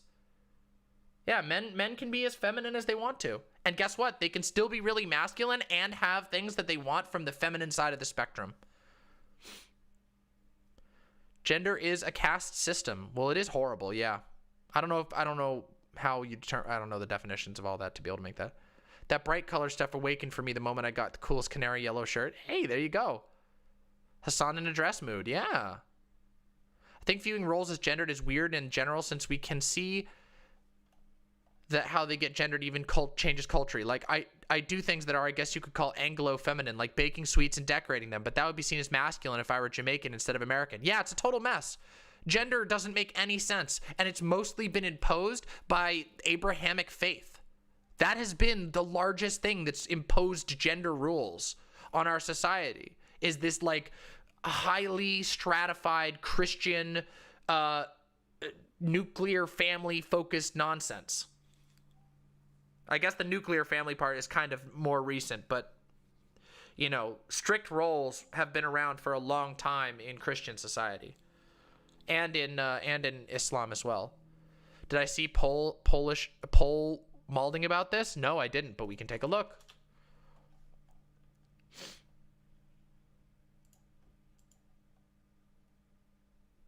Hey, that's pretty cool. I did hear about her. Biden taps Jewish transgender woman for key health role. Wow, that's like pressing both of their buttons. Both of their buttons. Dr. Levin is a historic and deeply qualified choice to help lead our health efforts. Secretary Rachel Levine for the U.S. Senate to confirm an openly transgender federal official in a historic first. They have 3 buttons? Yeah, I guess they do have 3 buttons. True. Pennsylvania's top health official is of Jewish heritage. She is poised to serve in a critical role during the raging COVID-19 pandemic. She will bring steady leadership and essential expertise we need to get people through this pandemic. Hey, that's pretty cool. She ordered nursing homes and long-term care facilities in Pennsylvania to continue to accept coronavirus-positive patients who had been discharged and were unable to return to their homes, at the same time as removing her 95-year-old mother from such an institution for her fear of contracting the disease. Huh. I don't know. That sounds like... I don't know. That doesn't sound like anything. That sounds like gesturing at hypocrisy. Pete Buttigieg. Oh, boy. Anyway.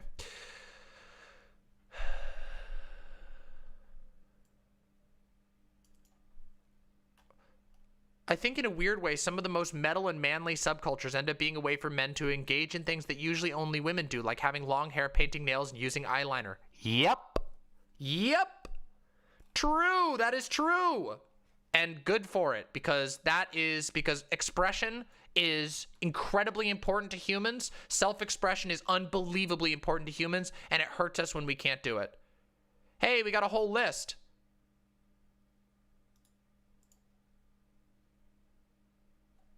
Hey. Damn. That's really cool. Let's look at his... Oh, we got all of his picks here. I wish it was easier to read. Well, this seems pretty cool. Maybe we can go over this in a little bit. Long hair was dominated by men's fashion. I know it. Gender is stupid. I'm telling you, gender is ridiculous. It's the stupidest construct. It's the most arbitrary bullshit concept. It really is.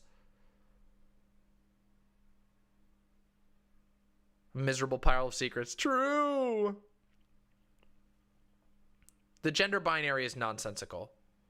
Yeah.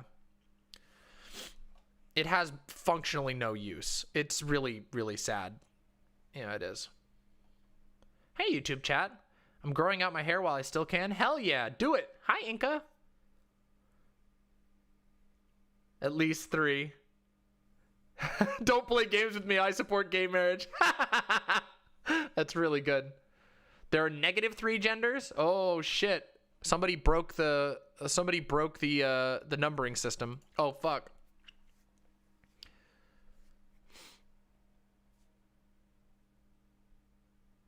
When I started to grow out my hair, I was called gay. Yep, me too. That was back when that was before transition. Yep, me too. How would you feel about me possibly becoming a streamer in a couple of years, even though I'd probably be the female equivalent of Destiny? That's awesome. Nibiru, do it. Fucking do it. If you want to do it, fucking go for it. Seriously. Being a streamer is a wild ride, but literally, you want to know how I became a streamer? I thought about becoming a streamer, and then I asked Vosh, hey, I feel like I'd like to stream. Do you have any advice? And he was like, just start doing it. And I was like, okay. And then I did. It's okay. A lot of people misunderstand all kinds of things. Whatever. All right. All right. I told my dad that I'm growing out my hair, and he said that I look like a bum with long hair. Well, fuck him. Grow your hair out. It is a common thing, Airrata. Yes, it was. All right. Somebody wanted me to react to this Kyle Kolinsky video. So, since we are now in the business of bullying libs, some have said that Vosh got all his rhetoric from me. Maybe it's true. Maybe it's not. Listen. Yeah, I should do that at some point. The thing is, I got a little more things to do. Listen, Vosh, in reality, no, Vosh did not get all his tricks from me. That was a joke and a reference to Destiny calling me a third degenerated clone of Destiny. And anyway, Vosh and I have some similarities in our debate style, and we have some differences. The fact of the matter is, like, we're from the same area of the world. Although I grew up on the East Coast, I was born on the West Coast, and my entire family grew up in Southern California, which is where Vosh is from. I grew up with a family that all had the same exact speech patterns as, like, Vosh and stuff. So, like, a lot of those similar things are because I grew up with a family from Southern California, and so did he. So that's just how it is. But as far as other things, some things I've been influenced, some things I've learned from him, from watching him, and other things are just my own. Yeah. Yep. Yep, Southern Cali. Yep. All right, let's watch this. Let's do this. Ready, everyone? It's content time. Let's do some content, okay? We've had a lot of little freestyle stuff, which has been very fun, but let's do some content, yeah? Imagine me sounding like Shu. I can't. Can I pronounce machismo? Yeah, machismo. Where on the East Coast? I grew up in New England. Is it machismo? No, it's machismo. Isn't it? It's not machismo. No, it isn't. It's machismo.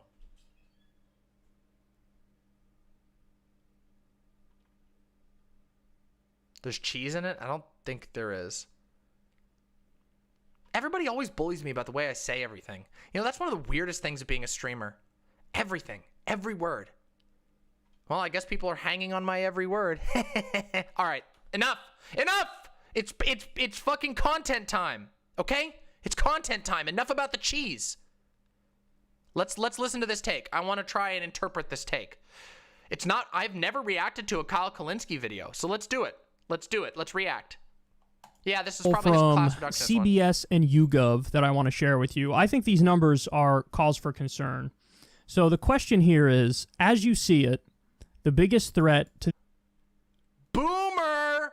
This is so low quality. I'm in HD. This is his. Look at all this fucking distortion. Jesus. The American way of life today comes from... Here are the options. Other people in America and domestic enemies. 54%. Foreign countries and military threats overseas. 8%. The natural world, like water, viruses, and natural disasters. Yeah, 17%. And economic force... He is loud. He is very loud. Let me turn him down a little bit. Right here. Let's turn him down just a tiny bit. Forces such as money, trade, and business. 20%. So there's an answer there that's correct, that's real, that I would argue is verifiable and provable, demonstrable. And... Oh, yes, I have, Just Zach. Yeah, they are. He had that one about the wasp, right? The overwhelming majority did not pick the right answer. Okay? That is cause for concern. I want to see what he thinks the right answer is. So first and foremost, 54% of the country think that the biggest threat to America is from other Americans. Yeah. I wonder why they would think that a week or 2 weeks after a siege on the Capitol. I mean, this is exactly what Matt Taibbi's thesis is in Hate Inc. That, and he, talks about it through the perspective of cable news, that people have been whipped up into a frenzy. The MSNBC viewers who are hardcore partisan Democrats think the partisan Republicans are the enemy of America and the problem in the country. And if you watch Fox News or One American News Network or Newsmax, you think Democrats... That's quite a lumping together. Like, Kyle, those are not even equal. Like, yeah, Fox News is malignant as fuck, but you do realize that One America News Network is a fascist news network. Like, hardcore. Like, hardcore fascist news network. Are the problem in America, and they're destroying the country. And, I mean, the partisan divide is now so strong that people think that's a bigger problem than like climate change or COVID-19, because again, one of the options was natural world, weather, viruses, natural disasters. But most importantly, people are overwhelmingly picking that over economic forces such as money, trade, and business. Guys, it all comes back to that. No, it doesn't. I'm sorry. Kyle, listen. I promise you, listen, this actually frustrates me. I had a feeling this was going to be the case. The correct answer there, and I don't think it's as clear as he's making it out to be, but the correct answer is natural disasters. Our economic system means nothing in the face of global warming. And the fact that he even thinks that just shows that he way overestimates the importance of humanity on this planet. We live on a rock hurtling through space. We could literally, in the blink of an eye, be eradicated by a meteor, and it would not that meteor would not give one shit about our economic system. We might see in the next 12 years the heat of the planet increase so much that all of our cities just get flooded, and there is nothing we can do about that. Natural disasters caused by other Americans, caused by the economic system. I mean, yeah, but keep in mind that, like, the economic system isn't the only part of what has led to global warming. Like, we're talking about, I don't know, I don't think so. I don't think it's as simple as that, because I think we would have these problems under under almost any economic system. We would still need to think about our desperate need to change the planet. But keep in mind that keep in mind that countries that had class consciousness, like the USSR and China, have still industrialized, have still put out an incredible amount of environmental damage. We have to embrace a new type of socialist thought that includes being aware of our environments. And other socialist countries haven't done that. Now, do I believe that it's easier to implement in a socialist or a communist country? Yeah, absolutely. But that doesn't mean that the economic system is like the only issue that matters. Yeah, exactly. Right, exactly, nuts. That's what I'm talking about. This is silly. Anyway, let's continue. All of the problem, the root communist country, gutter whore, of all of the problems, it comes back to that. It comes back to the fact that there's a small number of people at the top of the country who really run everything. We can call them economic elites. And the system is rigged. The rules are rigged in their favor. And as a result of that, incredibly large numbers of people live in poverty and degradation with no hope, no prospects for a good future, no way out. And that really is the root cause of all the problems. You name a problem. Yeah. I mean, he's not wrong. He's not wrong. Okay, actually, he is wrong. No, that's not correct. I was going to be favorable to him. He's wrong. He's definitely wrong on this. The fact of the matter is that those things that he's listed are horrible, bad things. But that is not actually in and of itself, the most dangerous thing to all of the earth. The fact that we're chugging out like mass amounts of poison via oil rigs, via mass shipping, all of that is the actual threat to the planet. That is the most likely thing to threaten our well-being as a planet and as a race. And we could trace it back to that. Even something like climate change. We could have acted on climate change a long time ago if it wasn't for the fact that ExxonMobil and Chevron and big oil and the fossil fuel but industry. It still wouldn't have been fast enough. Doesn't that occur because of what Kyle points out? Well, that's the thing. I'm trying to point out that, like, okay, let's watch a little more and then I'll respond. Bought the government and owned the government. So again, small number of people at the top, a ruling elite, were the core of the problem there. You name the issue, I will tell you who's to blame. You want to talk about the drug war, for example. Well, the alcohol companies, the tobacco companies, big pharma, they can lose a lot if we legalize, tax, and regulate recreational marijuana and we stop locking people up for it. You can even go as far as... Yeah, but those companies were powerful even before the drug war. This is super reductive. To say, the way the status quo works, where certain people's jobs are tied to keeping people locked up for personal freedom choices, they're also to blame. But again, it's an elite at the top of society that are making decisions that benefit themselves and screw over everybody else. And the system is rigged. The system is not fair. That's the heart and soul of every problem in this country. Yeah, I agree. And instead of acknowledging that, like, here's the thing. Okay, so he's moving on to a different point, so I feel like I can address this now. Shipping would still be a problem under a communist government. Shipping would still be an issue under a socialist government. We would still have issues with needing to fuel things under all of these other economic theories. The economic theories I do agree, would allow for us to make changes more effectively, but it doesn't mean that it's going to erase it. Some of these problems are beyond just economic. True, the internet is horny as hell. What? Anyway, that's okay. That's all right. I agree with you. You are correct. The guy who owned the newspaper had interest in lumber, so there you go. I mean, there's all kinds. You were thinking of the other shipping. Oh yeah. No. Yes. I get it. Hey, that's actually a good one. Good one. But the fact of the matter is, yeah, imagine talking about the drug war, not mentioning racism. Exactly. The drug war wasn't the drug war. The drug war was about political leverage. The drug war was about extending slavery. The drug war was about criminalizing black people. The drug war wasn't urged on by big pharma because they wanted to have you not buy weed. Like what?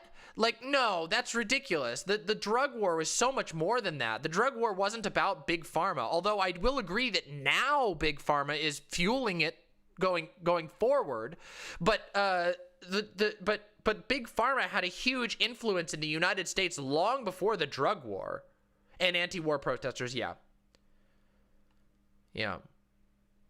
Big oil said no crack. Making weed illegal was anti-black and anti-Latin from the jump. Hence, it's calling it marijuana and jazz cigarettes. Yeah, of course. Yeah. I mean, there's a lot of, I mean, racism was like probably the main thing there, right? It was racism and cracking down on cultural degeneracy. Yes, and that too. But this isn't so clean as to be able to reduce it to an issue of just economic system. Yeah, reefer and whatever. Of understanding, it's the haves and the have-nots. Well, I do agree with you on that, Lawboy. There's no disagreement there. I just don't think that this argument is a good one. It's the elites versus the people. It's capital.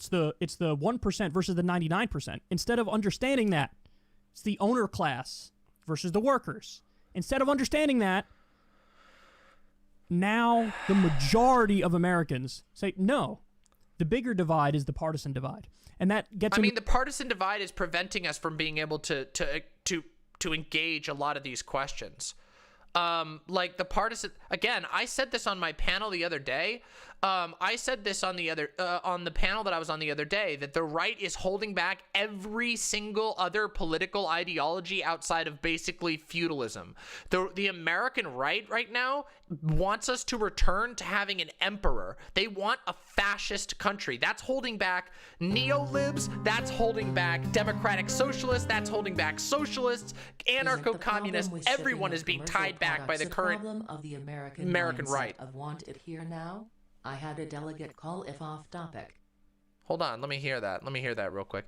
Isn't the problem with shipping of commercial problems a problem for the American mindset of want it here now? I had a delegate call. No. I think you're right to a certain degree, but but that demand, like the demand for instant gratification, is bigger than just America. Other countries have that problem too. It's not just our form of capitalism that does that. Democratic socialist societies or social democrat societies have that. Americans hate each other more than elites. Well, I mean, aren't the elites mostly Americans? So, I don't know. To a broader conversation as well, because a lot of that stuff is through the lens of the culture war. So what we have here is a situation where the culture war is overriding the class war, which is exactly what the elites want. They would rather have you blaming other Americans who are not the cause of your problems. They would rather have you blaming those people as being the cause of your problems so that they can keep running out the back door with all the money and all the power and all the control. I mean, I don't know, dude. I don't know. I don't know about that. Like, a lot of the problems in my life have been caused by Americans who had a totally different worldview than mine. Like, do you think that it's just because of capitalism that, like, my dad was a giant transphobe? No, these things go beyond just an economic system. Do you think that like religious indoctrination is only a product of American capitalism? Nah, that's really silly. I wish he wouldn't either, Busy Bee. Yeah, apparently social issues. Is this guy a class reductionist? He's certainly making the arguments for it. I mean, he said that he kind of is. It's a lot harder to be angry at your neighbor when you make a good wage, have health care, have education, have paid vacation time by law, have a genuinely fulfilled, fruitful, happy, joyful life. I don't know about that. I don't know if it's a lot harder to be mad at your neighbor because they don't agree with you on abortion or whatever the issue may be. Social issues aren't a part of the poll he's describing? Yes, it is. Yes, they are. Yeah. Yes, they are. Did you know that there were plenty of well-paid white people who hated black people? In fact, it's usually well-paid, well-off white people that hate black people. It's not just that giving somebody money makes them less hateful. Do we remember who showed up on the 6th? There was a lot of like rich people who showed up on the 6th, people who are doing fine, and yet they're still very angry.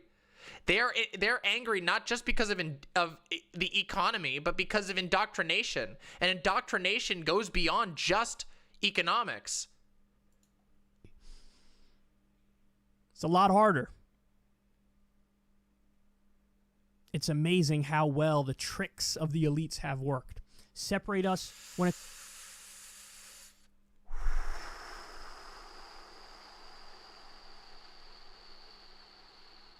Wow.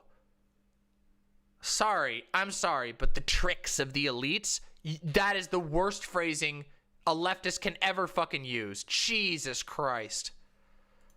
Comes to the culture war. Separate us when it comes to partisan divides. Separate us when it comes to race issues. All these divisions. And then we fight amongst each other. We blame each other. Meanwhile, they're getting exactly what they want. Total control of the system. Wait. I hate this argument. Am I a real demon? I am. Yes, I'm a real demon. Also, welcome, Stuffed Pink Owl. Very happy to have you. I hate this argument. The idea that the elites are using race to split us up. It's like, yes, that shows that it has more to do than just economics. If the elites can successfully use race as a dividing point, then that means you have to pay attention to those issues because they're succeeding in dividing based on race. What do you mean? Like, do you think that black people are just supposed to let themselves be discriminated against in the name of like laying down for the better good of the economy? Do you think that trans people are just supposed to get ground up into mulch by the system so that you can have your, I don't know, union cohesiveness that won't even win anything for those people? The reason why and I brought this up in my previous video about class reductionism. The reason why the elites, aka billionaires in America, are able to utilize race issues as a wedge point is because we haven't actually addressed them. And they are a legitimate splitting point. A person who is black cannot coalition build with somebody who hates them because they are black. You can't change being black. You can't change being gay. You can't change being trans. These things will prevent some people, racists, from working with you.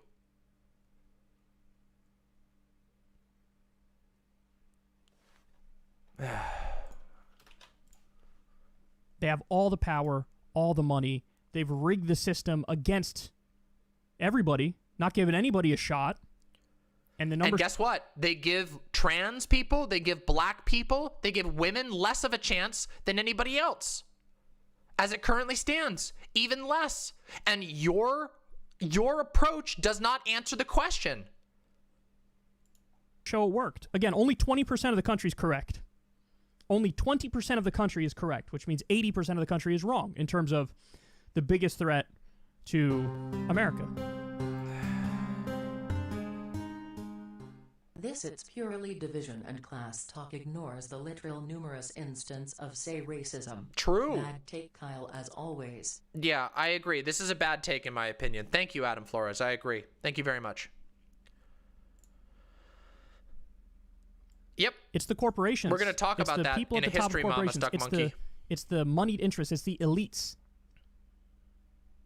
Without a doubt, I think it's provable. It's objective that is the biggest threat to America.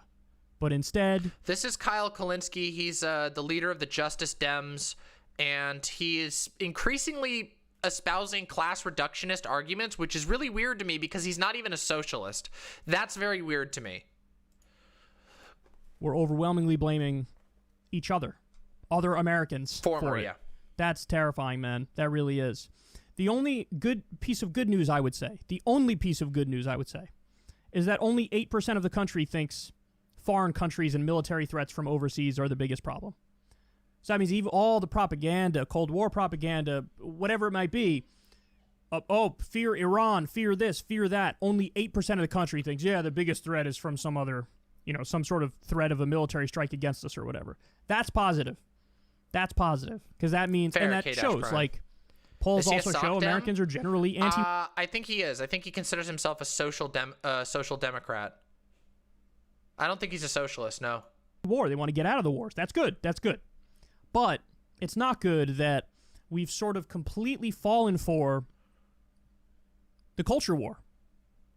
And the culture war is overriding the class war. I hate this term. The culture war is such a buzzword. I hate it. Whenever I hear people bring up the culture war, I always want to know what they mean. What do you think the culture war is?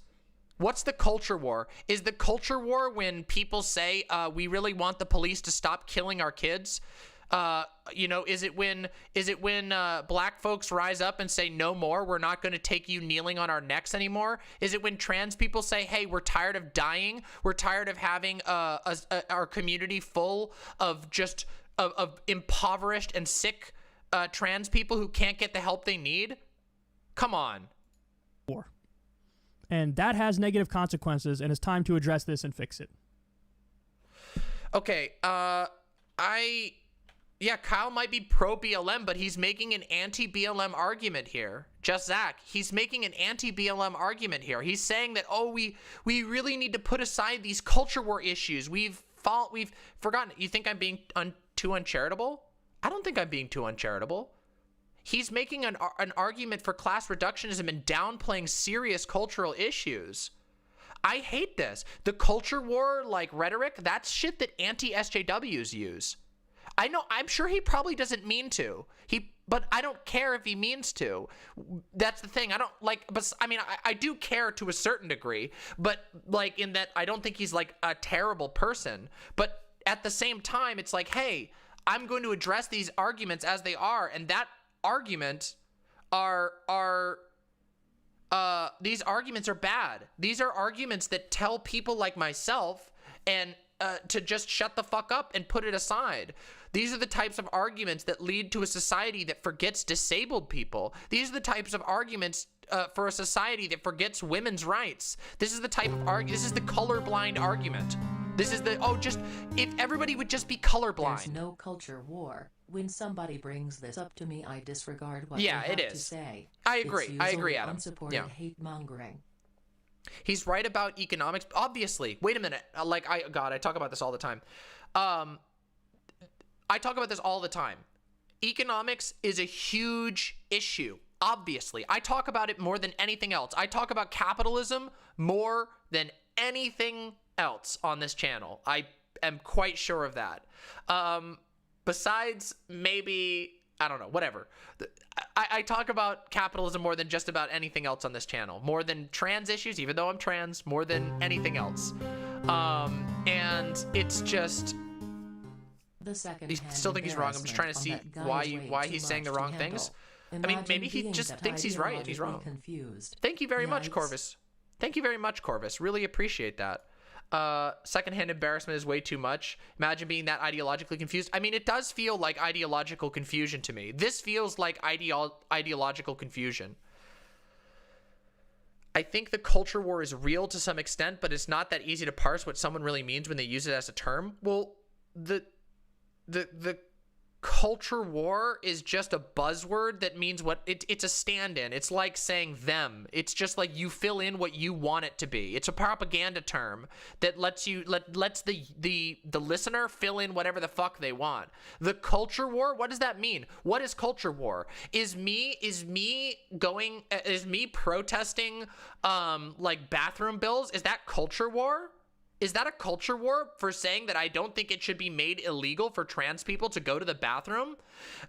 Is it culture war? Is BLM culture war? What is culture war? Culture war. What is it? Oh yeah, Christmas. Yeah, it's vague posting. So I don't know. What is all this culture war thing is? What it really feels like? What it really feels like to me is that culture war is a stand-in for when you want to like kind of shit on woke people without saying that. I think he's trying to yoink Tim Pool types more to the left before the fascies get to them. Maybe. But guess what? If that's the case, then he should be willing to hear my critique, because my critique is what will yoink them even further left. Right? That's how it goes. A video on the term? Let's take a look. Maybe we'll watch it. Oh, this is long. Okay, I'll watch this later. This is real long. I'll watch this later. Sick. I'd say culture war would be the people fighting for anti-trans bills and such. So yeah, just backing up your point that it could mean anything. Yeah. Kyle is the Nazbol vortex. I don't know if I'd go that far. Jimmy Dore, Peter Coffin types. Yeah, that is true. You know, class reductionism is really bad. You know, class reductionism leads to a fucking failed movement. Oh, sorry. Did I miss your post? I'm sorry, Posadas John. Let me see. I feel like the argument that the elites use racism to divide us can go either way. Like, the elites use racism to divide us, so fuck racism, let's all come together. Or, and there is way too many people who do this, the elites use racism to divide us, so fuck black people. Unfortunately, he's really only saying the first half with some things that sound like he's hinting at class reductionism. Yeah, I think you're right about that. I think you're right about that. I do think that there's a lot of people who basically, and sorry, mostly white people who go, guys, this race stuff is dividing us. Can't we just put that aside, ignoring the fact that there are a bunch of black people in the room who are actively being oppressed by it? This happens all the time, and Peter Coffin does this too, and so does Mike from PA, and so does a lot of other people. I've encountered a lot of people pushing this bullshit. Look at his comment section. He's created a weird mixture of edgy right-wingers. All right, yeah, let's look at the comments. Let's look at the comments here.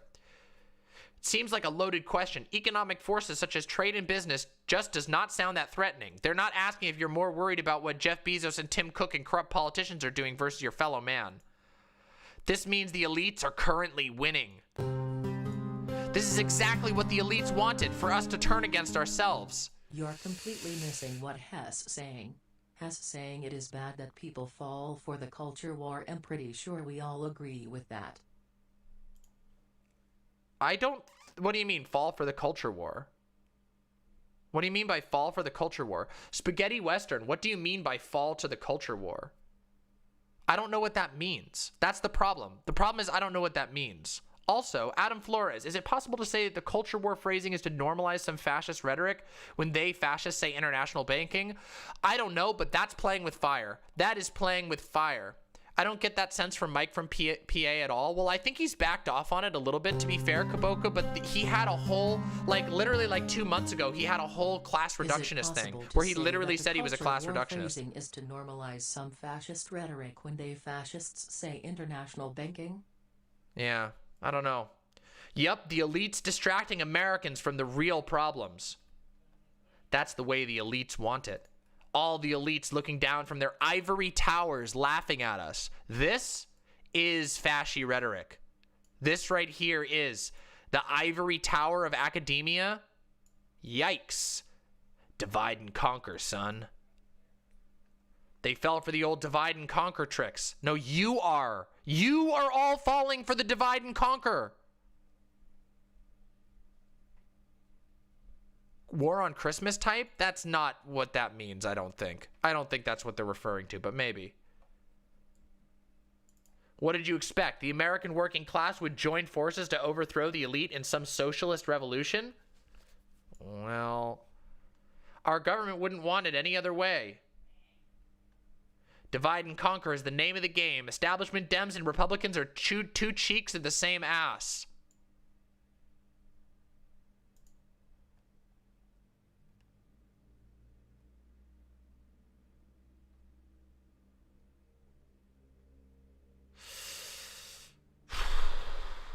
Everyone knows the correct answer is our reptilian overlords.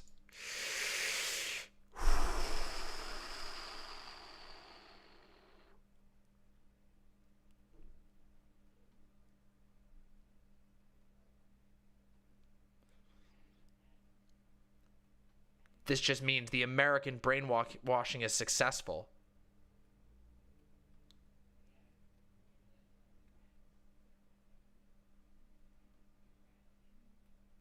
Everything is going just as planned.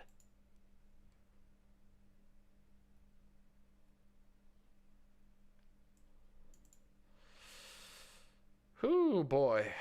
Okay.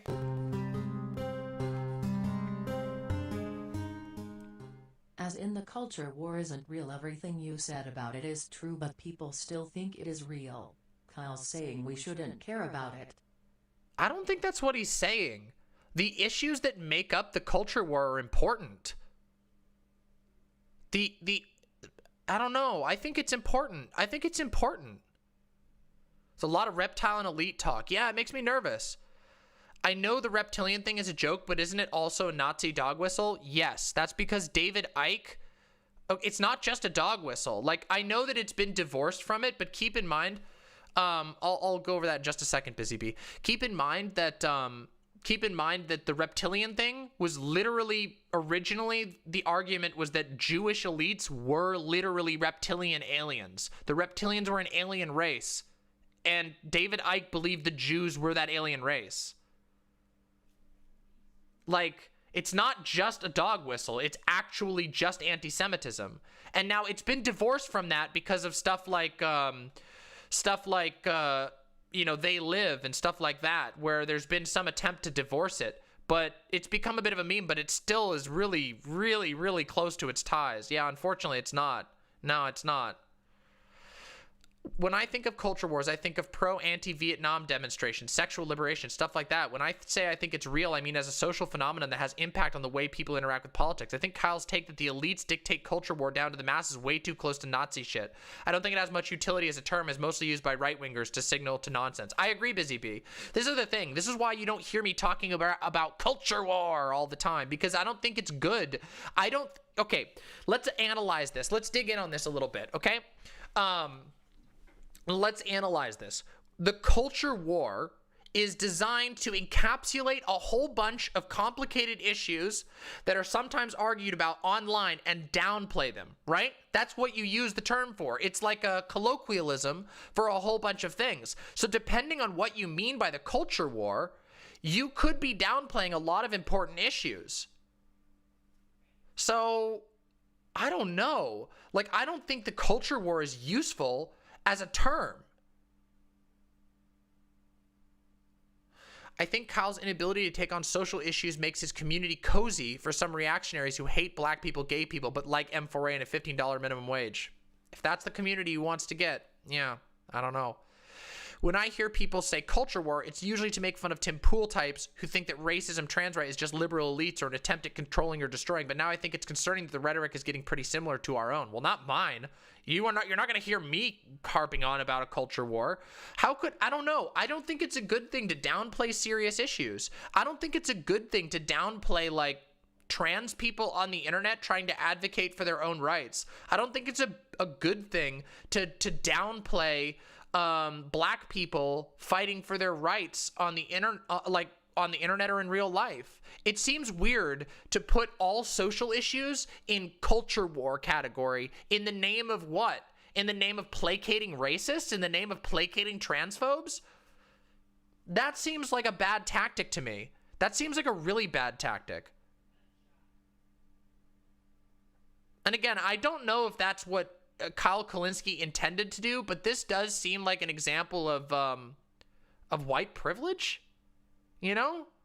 It does feel like a little bit of an example of like white cis het privilege, doesn't it?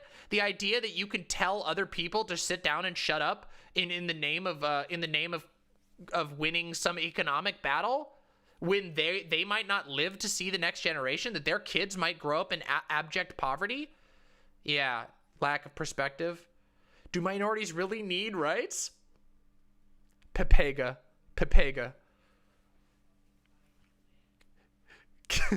Killing in the name of. Oh no, not that. Not that.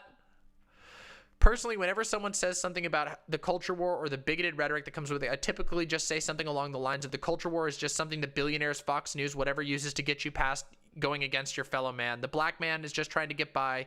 Using the trans person's pronouns won't hurt you. Yeah.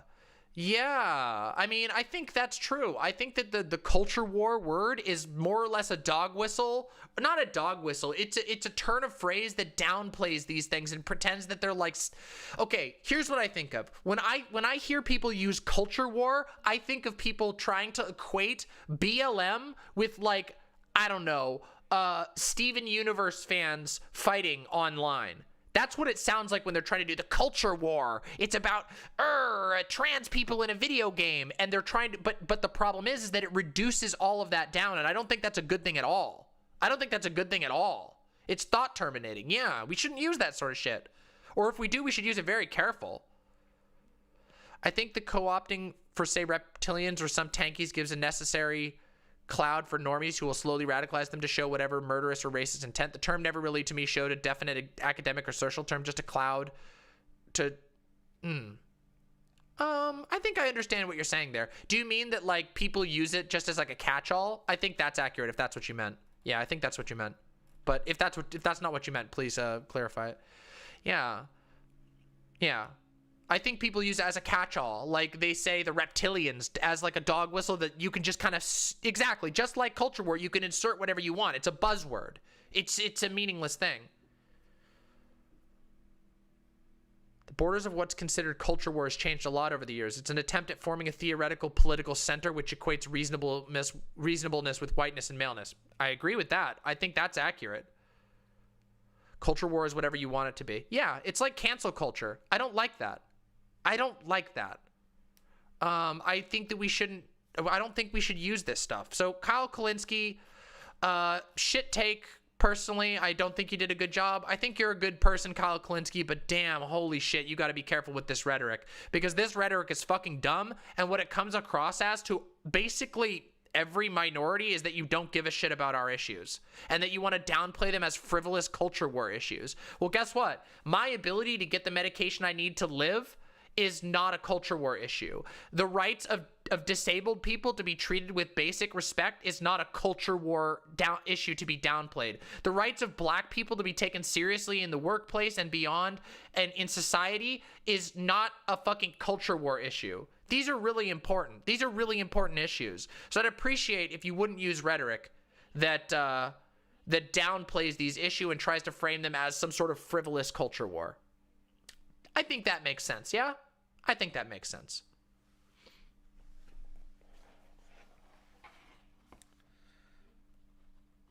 I gotta make a note here.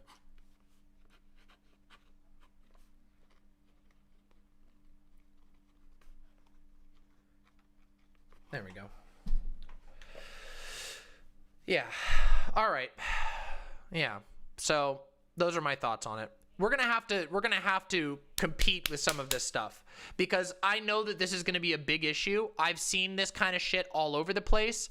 Yeah, I've seen this kind of shit all over the place. And the thing is, there are certain people who I think can be convinced and who don't really mean it that way. I think that Kyle Kulinski is one of those people. I think Kyle Kulinski just is a little bit blinded by some types of privilege. Yeah, creating a death note and not trying to act like we wouldn't notice. Oh, listen, I'm not going to death note somebody like that. Listen, that's silly. I take a chip. I take a Coke and I drink it. Anyway. Yeah, I think Mike from PAs was a lot more careless. Oh, thank you, Spyro Gal. Thank you for the tier 1 sub. Really appreciate that. you rule 3. Your real name is John Wick? Oh, fuck. I won't do that. I can't do that. Good faith actor, I can't. Thank you so much. May the power of Diet Coke and anime be on your side. Well, today, the power of Diet Coke is indeed on my side. I'm also going to have some water because you know what? Water is good and it's good to hydrate. Hydrate or dihydrate, as they say.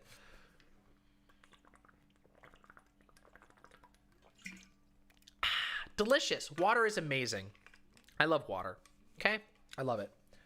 I'm secretly... No, water's not gross.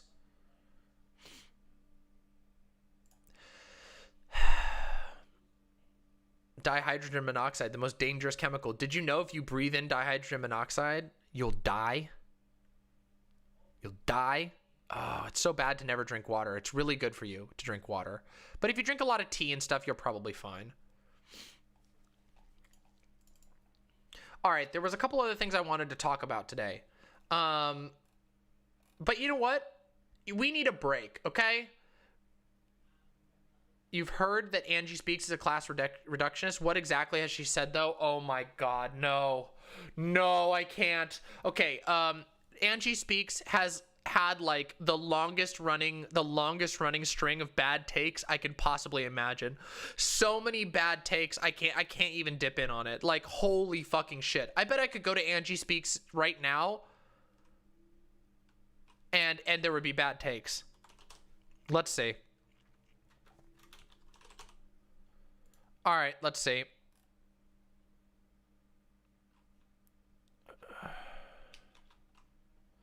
Does the left want to abolish the family? Check out my new holiday special. No, Lady Gaga, I do not volunteer as tribute. Putting together a free speech doc. If you have examples of public leftists supporting the FBI over the course of January, please send them to me. What? Don't send anything like that at all to Peter Coffin. Holy fucking shit. Don't do that at all. Oh my fucking God. Are you for real? Holy shit. Don't. No, don't do that. Do not send any list of anyone to Peter Coffin, please. No, God, no. Holy shit. Listen, with all due respect, the person who kicked themselves in the balls on national television should not be trusted with a list of anyone, okay? I'm sorry. Please. Please. Wait, do you not know about this? Wait, do you people not know about this? For real? Hold on. Hold on. This is the oldest meme on the planet, but I know a lot of you don't know this. Okay, ready? Ready? Right here on this stage, please welcome the groin kicker himself, Peter Coffin.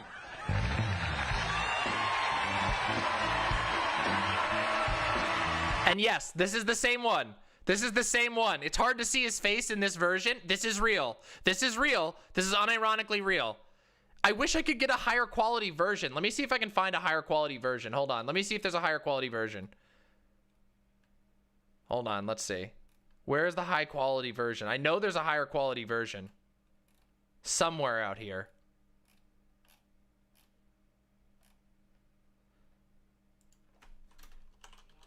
Let me see if I can find it.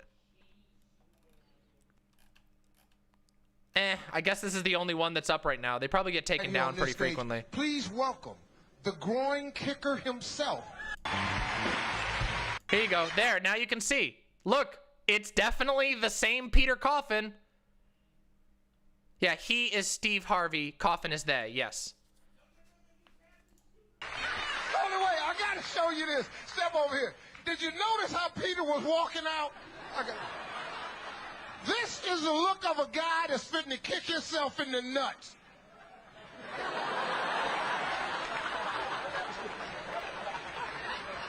That's exactly what it is, Steve. I'm telling you, man. Let me get on this side, because I mean, hey, come on, Peter, let me see. All right, here we go.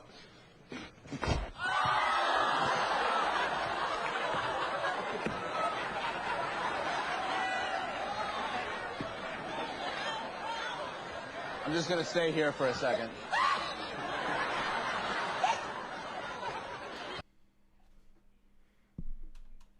They kicked their own nuts. Is that really them? That is really them. That is the same Peter Coffin. That is them. And that is Steve Harvey. Yep. Peter Coffin did indeed kick themselves in the nuts. New Contra video. Wow. What's it all about? Let's see. Welcome. You almost had me. You almost had me, but not today. Not today. Not today. You're very lucky, Busy. You're very fucking lucky this time.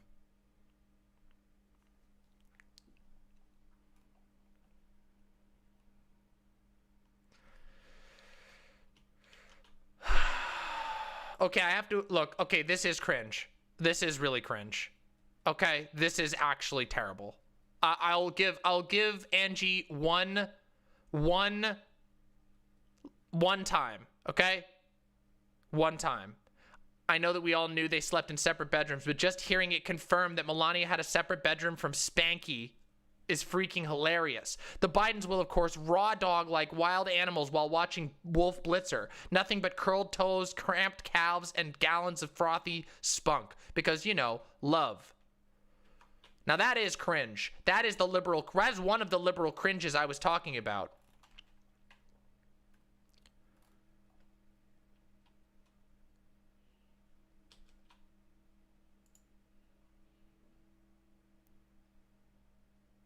I won't stand idle as the neoliberal, punitive, technocratic new order manufactures consent to transform society into a panopticon. I will not advocate for a political movement that obfuscates the collective good in favor of culture war and sports team politics. Look! Look! This is exactly what I was talking about! Look, we were just talking about this, and this is like the first original tweet! Oh my god. Look, okay? Okay? It didn't take long, okay? Oh my god.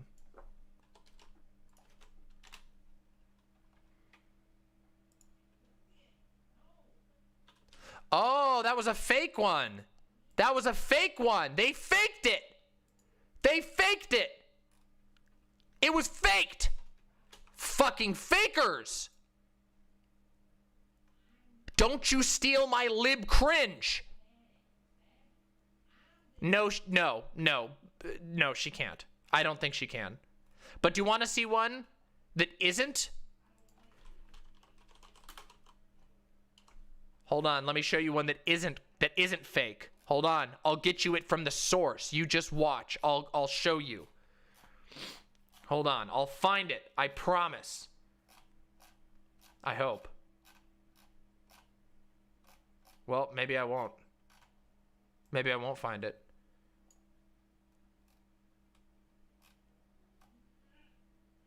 Huh? Where is it? Where the fuck is it?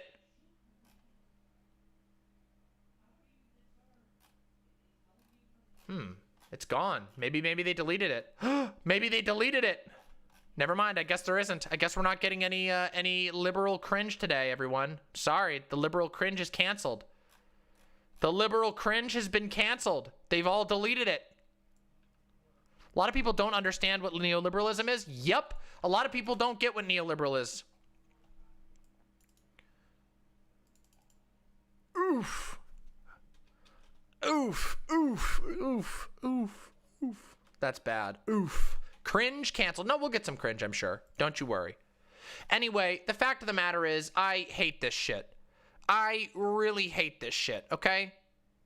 I hate this class reductionist nonsense. It drives me off the wall. What's this one? You got me a cringe? Did you deliver me some hot, fresh cringe? I hope so. You better have. You fucking better have. Oh no! Oh god, oh no! All right, let's read this. Let's see if this is liberal cringe. Are we ready? How the Avengers would respond to the Capitol riot. Captain America tells Falcon, I fought Nazis once before. They're extremely dangerous. Then they see the guy scaling the Capitol wall fall into the shrubs. Falcon, you sure these are the same Nazis? Iron Man lands by the guy carrying the podium, says, "Mind if I borrow this?" Then tosses it to the Hulk, who swings it like a bat at the mob. Guy, "Hey, that's my podium." Iron Man, "Actually, it's the speaker's, and technically, it's a lectern." Then punches him through a wall. Oh, so good. Black Widow enters the hotel room where Jack Dorsey is tied up. Rips duct tape off his mouth. Jack, "I'll do anything you want." Black Widow, disable POTUS's Twitter now. Jack fumbles with his phone. "Done. Anything else?" BW, "Yeah, trim your beard for God's sake." Tosses him the clippers.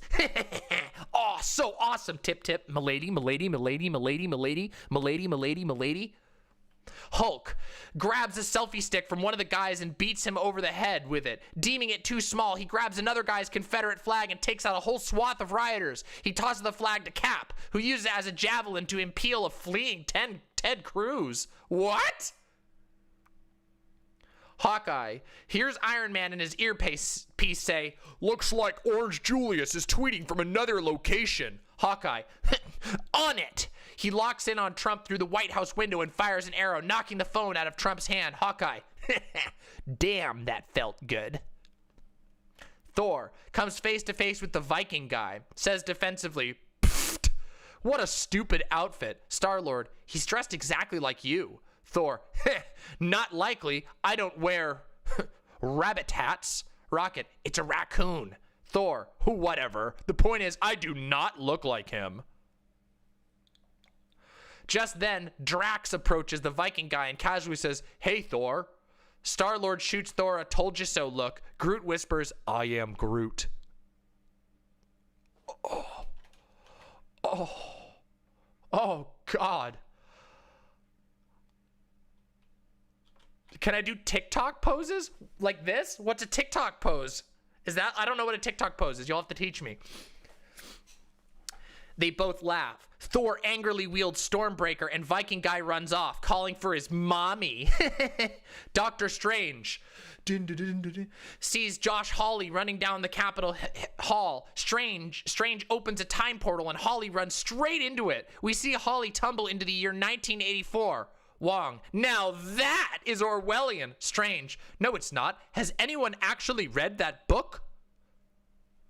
Spider-Man hears Iron Man say in his ear, "Zip tie guy at 3 o'clock. Why don't you show him how it's done, kid?" Peter swings across the rotunda and spots him. He shoots webs around the guy's hands and ankles, hog-tying him, then joins the rest of his class on their field trip. Oh boy, here we go. Oh no. Black Panther, as rioters chant "Let us in" at the Capitol door, they suddenly are drowned out by a louder Yibambe chant led by T'Challa. When the two groups converge, one white woman asks if the Jabari have a permit, and another accuses M'Baku of stealing her cell phone. What? What? Winter Soldier, while easily fending off a mob, Captain America says, "I actually can do this all day." Then he spots Bucky Barnes amongst the rioters wearing a QAnon shirt. Cap says, "Oh no, he got brainwashed again." Ant-Man, he's tasked with leading the members of Congress out of the fray. He shrinks down and lands in Mike Pence's hair to direct him and the others to safety. A photo of this goes viral as people think the debate fly has returned. Oh God! Oh no! We gotta keep going. We gotta keep going.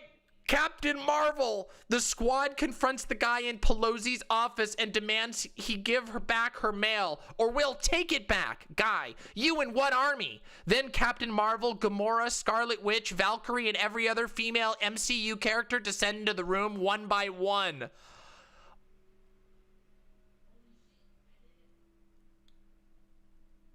Oh, that seems kind of sexist.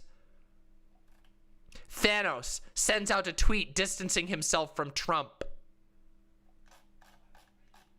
But he's not an Avenger. Thanos isn't an Avenger. Got you. Haha, nitpicking. Bing, bing, bing, bing, bing, bing. I hate this. I hate this. This is the worst. Oh, okay, yeah. You know what? I wanted to respond to that, so we'll react to that. We haven't done like debunk content, so let's do that. We'll do that after. But I got some more cringe for you because I've heard. I do think oh, that. Hey. Does Thanos have a Twitter account? Good question. Well, I'm gonna do that by showing you another atrocity. Are you ready? Are you ready for another atrocity? Are you ready for things you definitely shouldn't have tweeted? No, I should look that up. That sounds amazing. Was he previously affiliated with Trump? I guess so. I did. I hope you're all ready for this. Okay, ready? Are you ready for a thread that is going to... Ooh. But, Kaboka, real liberals are like that. Okay, listen, as someone who spent a lot of time around real liberals, I promise you the Harry Potter and Avengers posting shit is not fake. It's not fake. It's not. I'm sorry, it's not. It's real. These people are real. These people actually think that's cool. They think they're being funny and witty. Away. All right, here we go. Ready? It's Martin Luther King Day. Martin Luther King Day was on Monday. So here's a thread on nonviolent protest. Get yourself ready. Get yourself ready. War is a kind of negotiation, not an alternative to it. The goal in war is not to kill all enemy soldiers, but to convince the enemy leadership to surrender. Victory is thus a matter of persuasion. Okay, I'll look at that, Prasadas John. Terrorism harms many, destabilizes power. Non-provocative protest harms none, does not destabilize power. Non-violent protest harms none, destabilizes power. Non-violent protest works without the threat of violence. A common misconception is that it's still violence that secretly does the trick. This is false. Non-violent protest by changing the incentives of the oppressor. Tactics of war, killing, needed for victory. Persuasion, non-violent protest, unstoppable. So apparently non-violent protest is a tactic of war, is needed for victory, and is also unstoppable. I think this is a very questionable diagram, but okay. I don't think that's a valid diagram. Nonviolent protest reverses the moral laundering process. Moral laundering is self-deception whereby acts of injustice are made to seem just. An oppressor must launder his moral revulsion to make oppressing others palatable to himself. Choices before moral laundering. Be able to live with myself. Easy. Get what I want via oppression. Hard. This is like PragerU tier, but okay, the argument is not horrible yet. Choices after moral laundering. Get what I want via oppression. Respect of an inferior for no reason. Hard. Okay. Don't really think that's exactly how it works. Nonviolent protest makes by making oppression again unpalatable to the oppressor. Choices after moral laundering. Okay, now it reverses back.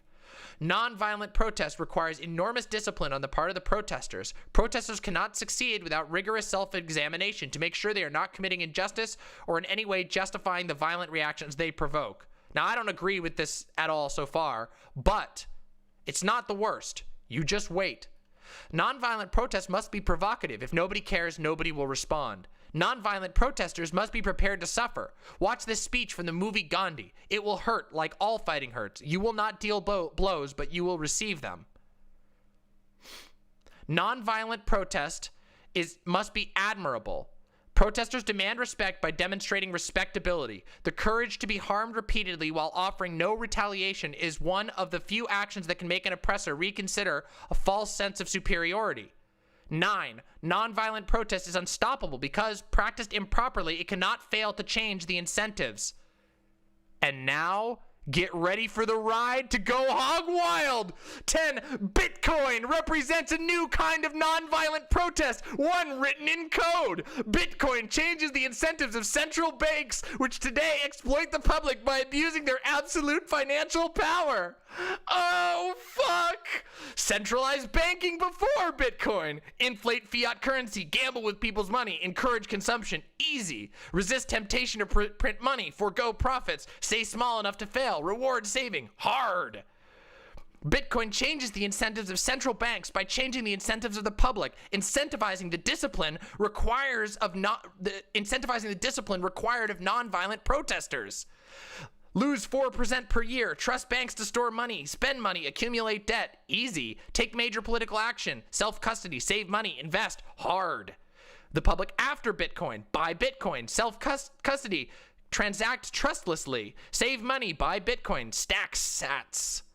Lose 4% per year. Trust banks. Bear risk of account freeze. Spend money. Accumulate debt. Hard. With a public discipline by Bitcoin, central banks will have to change their behavior or disappear. Use Bitcoin as reserve currency. Respect hard money. Drastically improve banking. Easy. Risk domination by economies that do this. Gamble with Bitcoin. Lose customers en masse. Hard. Nonviolent protest in code like Bitcoin is a brand new kind. Read more about it here. Happy Martin Luther King Day, and thanks for reading. Keep in mind, governments have no reason to tell you the truth about nonviolent protest because it works. Bitcoin is money via Horcruxes. Nobody owns the networks. Oh no! I forgot about that line. I told you, the Harry Potter bullshit. Nobody owns the network, so nobody can stop you from using it. Nobody controls it, so nobody can create more and cause inflation. It doesn't rely on banks, so it will remain even if banks fail. Ethereum is a framework for building software that runs on a blockchain. This is important because it allows you to build unkillable software that moves money in the ways you program into it. This is absolutely mind-blowing because it means you can create companies with no CEO. I'm a masochist, but even when I know when pain is too much. Geneva Convention much? JKJK. Yes, it was. You can create an incentive mechanism that span the whole world, treat every customer the same, and can't be stopped. Thank you, thank you, Adam Flores, by the way. Thank you. Ethereum enables a programmer to create a permanent institution that shapes how the world works, what the public relies on. You can get disparate groups of people to cooperate. Imagine if your town suddenly had a mountain. Someone would build a ski resort and lodges. Rainwater would run off and create drinking water. There would be a new ecosystem in play. Put a new permanent thing in the world and it changes.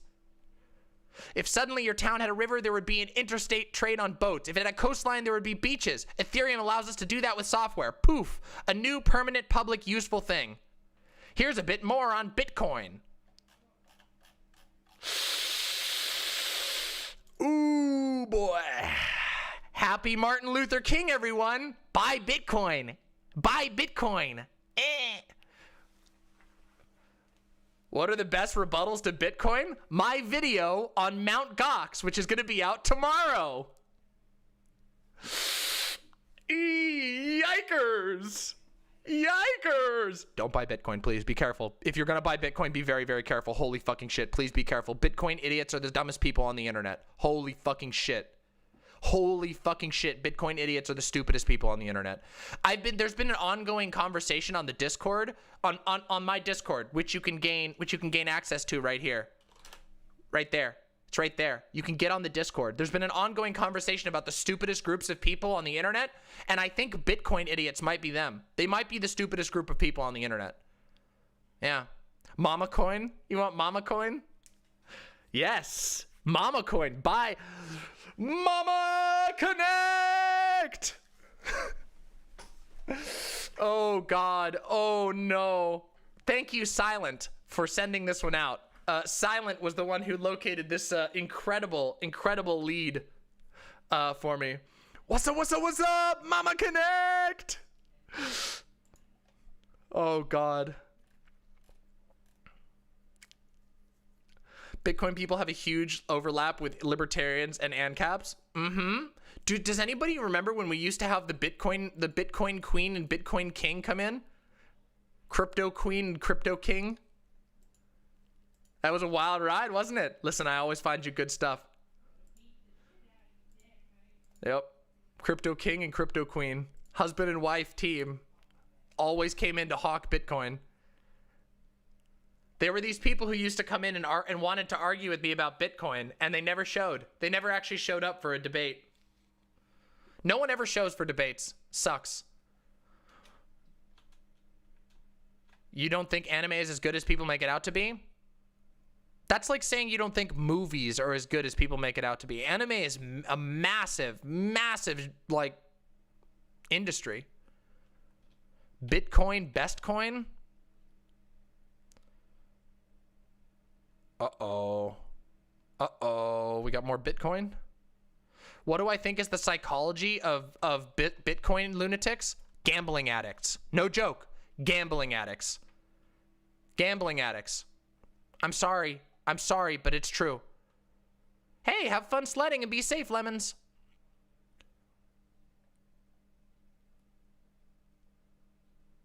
Oof. Oh, this is from today.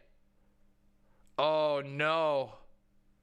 Oh, no. Bitcoin is tanking. Yep. All right, somebody sent... Posadas John sent me this. Let's watch. Away! Why are we still here? Just to suffer? This is definitely going to get me hit, though. I feel my neck, my arm, even my fingers. The body I've lost. The comrades I've lost. I'm definitely going to get hit for that. I'm definitely going to get hit for that. But I hope it was worth it. It's from a video game. I still think I'm going to get hit for it. But we'll see. Okay, all right. I have to react to this. People have asked me to react to this. Anti-capitalism is anti-vegan. Okay? So we're going to react to this. I know nothing about this person. I've never done this. I've never reacted to this person at all. We're going to react to it. I'm going to give you my take. A lot of people have asked me to react to this. So let's find out. Let's find out. We haven't done a vegan thing in a while. Let's find out if anti-capitalism is indeed anti-vegan.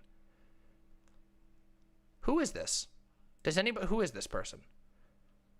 Why I'm a capitalist pig. Unnatural vegan. Hey guys, so iNabber is wrong about that vegan teacher. Vegan cooking. Controversial thoughts on cheating. Uh-oh. Uh-oh. Uh-oh. Oh, no. Oh, I think it's okay, Posadas John. No worries. You didn't do it. Oh, boy. We're going to have to watch this after. We're going to have to watch this after. All right. All right, let's get into it. Let's get in on it. Been a while since I've done a video like this. Let's do it. This is Unnatural Vegan. I have been recommended this video by a lot of people about anti-capitalism is anti-vegan. Oh, she definitely means cheating on your diet? Oh, okay.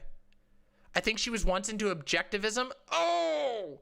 Well, okay. Look, not gonna lie. This person has the look of a lib. Doesn't she look like a lib? I'm sorry. I'm just saying the glasses, the college, like cottage core or whatever it's called, lib appearance.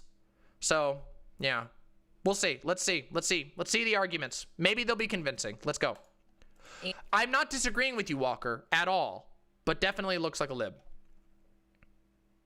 Uh-oh, looks like your friend who worked on the Buttigieg campaign. I mean, I don't disagree, but that's neither here nor there, okay? Just looks like a lib, okay? Listen. Let's go. anti-capitalist sentiment is inherently anti-vegan. A couple months ago, Beta audio! I did a Q&A, and one of the questions was about my political ideology, and I was asked if I considered myself neoliberal, and I said, yeah, I would consider myself neoliberal. Okay, I can tell you, if she's actually a vegan, then she doesn't know what neoliberalism means. Neoliberalism means means anti-market regulation. Oh. To reiterate, I like Cowboy Bebop, but I never had a recommendation on specific animes that were good. Adam Flores, I'll give you a list of some that I like if you remind me. DM me and I'll give you my list. Just DM me. All right, let's get back to the video. And then I kind of gave a little bit more detail, expanded on that a bit in a follow-up Q&A, because the comments on the first one, people were kind of mad at me. It ranged from people confusing neoliberalism and libertarianism, they're not the same thing, to they're not even close to the same thing. Oh boy, here we go. To kind of like you're dead to me type comments for not opposing capitalism, even equating it to fascism, even saying that it was inconsistent with veganism. So I wanted to address it, the kind of extreme anti-capitalist sentiment and how that relates to veganism. Shouldn't be controversial. For those who don't know, neoliberal is like your typical left-leaning social progressive. No, it is not. Oh boy. But also being generally pro-free market with few restrictions on a lot of industries like housing, but also That's not accurate, but okay. Fair enough. Very pro-welfare state, as libertarians would say. Neoliberal.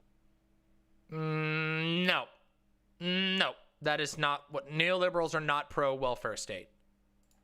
Liberals want a substantial safety net, often even supporting public options. No, you're explaining a social democrat. You're describing a social democrat. That is not what a neolib is. Like healthcare, for instance, not all neoliberals do. Of course, there's going to be disagreement when the private options aren't. Yeah, they are. Serving No, they are. Neoliberals are pro-free market. Neolibs are like, that's the main thing that defines a neoliberal. A neoliberal is a free market progressive, more or less. That is the best way of understanding a neoliberal. Neoliberal political goals have always been deregulation. They're global laissez-faire hypercapitalists. Yeah, correct. Reagan was a neolib. Yes, he was. Reagan was a neolib. He was not the conservative at the time. Remember, Reagan was almost primaried by racist Barry Goldwater, the extreme racist who ran on race issues. Yeah, Reagan was not considered conservative at the time, and even though he's conservative by today's standards, he's a neolib, more accurately. And Thatcher, yes, is another good example. Don't neolibs tend to be more socially conservative than classical liberals, real classical libs? I don't know about that. Not 100% sure about that one. Probably varies. Yeah. I don't know, Adam Flores, but they should. They should. Conservatives often accuse neoliberals of being socialists because they accuse. And to lefties, neoliberals are just conservatives or centrists. Wait, Reagan was not primaried by Goldwater? I'm pretty sure that Goldwater and Reagan were running at the same time. Hold on a second. Am I misremembering this? Am I misquoting this? Listen, hold on. I'll look this up after. Okay, look, I'll look this up after, Kaboka. I'll look this up after. I actually need to keep these segments working. All right, let's go. He ran in 64? Okay, whatever. He was, okay, I might be wrong. I might have been wrong about that particular fact. Nonetheless, Goldwater represented one side of the Republican Party at that time. We'll double check, though. I could have sworn that he was primaried at some point. He was inspired by Goldwater? Yeah, but the whole point was the ideological predecessor? Okay, then maybe I'm mistaken. I could be fucking this up here. I apologize if I fucked it up. I thought the whole point was that the big difference between Reagan and Goldwater was that Goldwater was like really open about his racism and Reagan was really quiet about it. Whatever. We'll look this up after. Anyway, we'll look this up after. I may be wrong. I may be wrong about that. I may be getting the names mixed up, and I apologize if they were. Anyway, let's respond to this video, please. I feel like I should just start all over because now I'm starting the video over. We're starting the segment over. We're starting the segment over. We'll do that Goldwater stuff afterwards. We're starting the segment over because this is completely derailed. Sorry. We're redoing it. I need to get better about this. Let's start over again. I do think that it's okay. Anti-capitalist it's my fault. Is inherently anti-vegan. A couple months ago, I did a Q&A, and one of the questions was... that's a very, very hot start to this video. Hi, YouTube. You're now watching me react to this. We messed up the intro really bad, so we're starting up again. Here we go. Let's find out if anti-capitalism is actually anti-vegan. About my political ideology, and I was asked if I considered myself neoliberal, and I said, yeah, I would consider myself neoliberal. And then I kind of gave a little bit more detail, expanded on that a bit in a follow-up Q&A. Hey, thank you for the $5. Really appreciate that. The comments on the first one, people were kind of mad at me. It ranged from people confusing neoliberalism and libertarianism. They're not... Okay, that's very hard to confuse neoliberalism and libertarianism, seeing as how neoliberalism is internationally focused, laissez-faire free market capitalism with some social progressive values. I don't know how you'd confuse that with libertarianism, but all right. Same thing. To kind of like you're dead to me type comments for not opposing capitalism, even equating it. That does suck. I will agree. There are some people who go way fucking overboard board. I get that all the time. All sympathy for insane people commenting really, really violent shit on your YouTube channel. That shit sucks. To fascism, even saying that it was inconsistent with veganism. So I wanted to address it, the kind of extreme anti-capitalist sentiment and how that relates to veganism. Shouldn't be controversial. For those who don't know, neoliberal is like your typical left-leaning social progressive, but also being generally pro-free market with few restrictions on a lot of industries like housing, but also very pro-welfare state as libertarian. That is not entirely accurate. Traditionally, the neoliberals, the actual people who define neoliberalism, aka Ronald Reagan and Margaret Thatcher, who are basically the iconic, like the poster child neoliberals, those people were not in favor of a welfare state. The welfare state is not a part of generally neoliberal ideology at all. Now, I do recognize that there are some people who are very generous with the definition of neoliberal, but a strong welfare state has never been like a staple of neoliberalism at all. Yeah, they're the neolibs, yeah. Milton Friedman, exactly.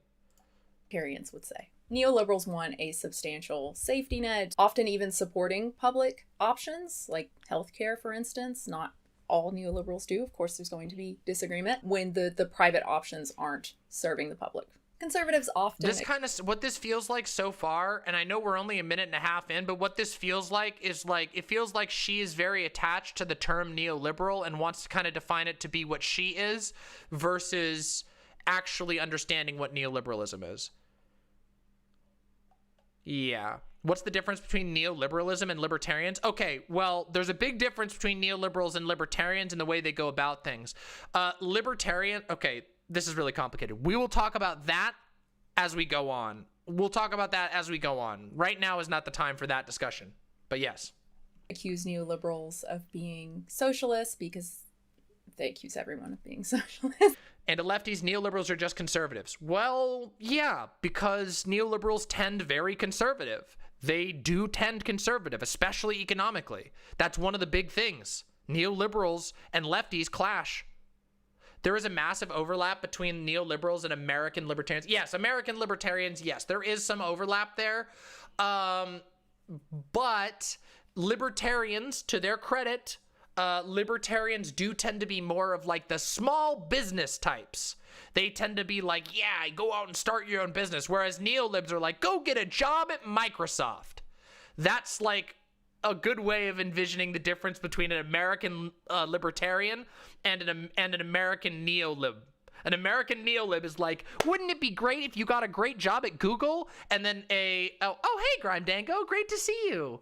And then a American libertarian is like, you should go start a mint. Have you ever thought about starting a mint? You know, a mint. You know, you could press your own coins. All you got to do is buy the raw gold, and then you could press your own coins. It's fantastic. That's an American libertarian, and an American neolib is like, hey, honey, let me help you get your applications out. Come on, yes, queen. Let's get those applications out to Google. Let's get those applications out to Oracle. Guess what? I had a job working overseas for Oracle. I helped negotiate a contract between two warlords in Africa, and we helped fund one of them, so they killed the other one and then gave us a favorable contract on cell phone towers. Isn't that great, honey? That's an American neolib. An American libertarian is the gold press thing. See, I told you there is a difference. Advocating for higher taxation, welfare, but ultimately the wealth in society that funds that welfare is generated by capitalist mechanisms. Same is the case in, what people call European socialism, which isn't really socialism by definition. Still relies on profit. Correct. Yep, that's correct. She did get that correct. Motive still has private ownership, even if a few select industries are publicly owned. Since socialism is commonly defined as like a transitional state to communism being the goal, I'm going to focus on depends on the viewpoint here. But fair enough. So why are neoliberals generally pro-free market and anti-communism is the question I want to answer. Philosophy is essential. A perfect vector for economic or literal imperialism. Generally, I blame capitalism, but I don't know if neoliberalism is specifically to blame. Neoliberalism has brought about the most vicious modern imperialism, and I don't know. I think it's hard to say. I think that's really hard to say. Yeah, that's hard to say, Adam Flores. That's pretty tough to answer that one. When it comes to ethics, but you can't just like think really hard to figure out empirical facts, right? Like when it comes to economics and economic policies and which actually work in practice, which result in a functioning system that promotes a GDP that's conducive to human well-being, you can think up an ethical. Okay, but you do realize that the GDP does not measure human well-being like at all, right? Like that's a huge problem in your argument right away. The GDP is not tied to human well-being. What? Even libs recognize that. Maybe. System in which it is wrong for one person to ever profit off the work of another person. You can call that exploitation, but in order to put that into practice, you have to just not care about the consequences. No, that isn't true at all. What? That is such a massive leap. Holy shit. In order to call like stealing the excess value of labor exploitation, you have to not think about outcome at all? What? That doesn't even make sense. That's just sidestepping it completely. At all. You would have to ignore all of the times communism has been tried and all of the times it has failed, which is every single time. iPhone Vuvuzuela. What do you mean define failure? Is Cuba a failed state? I'm sorry. I don't like, listen, not to go all tanky mama for a second.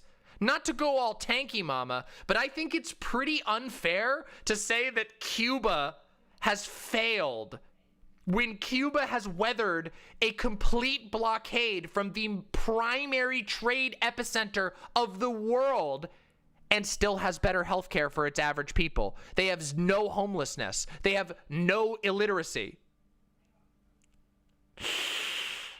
Oops.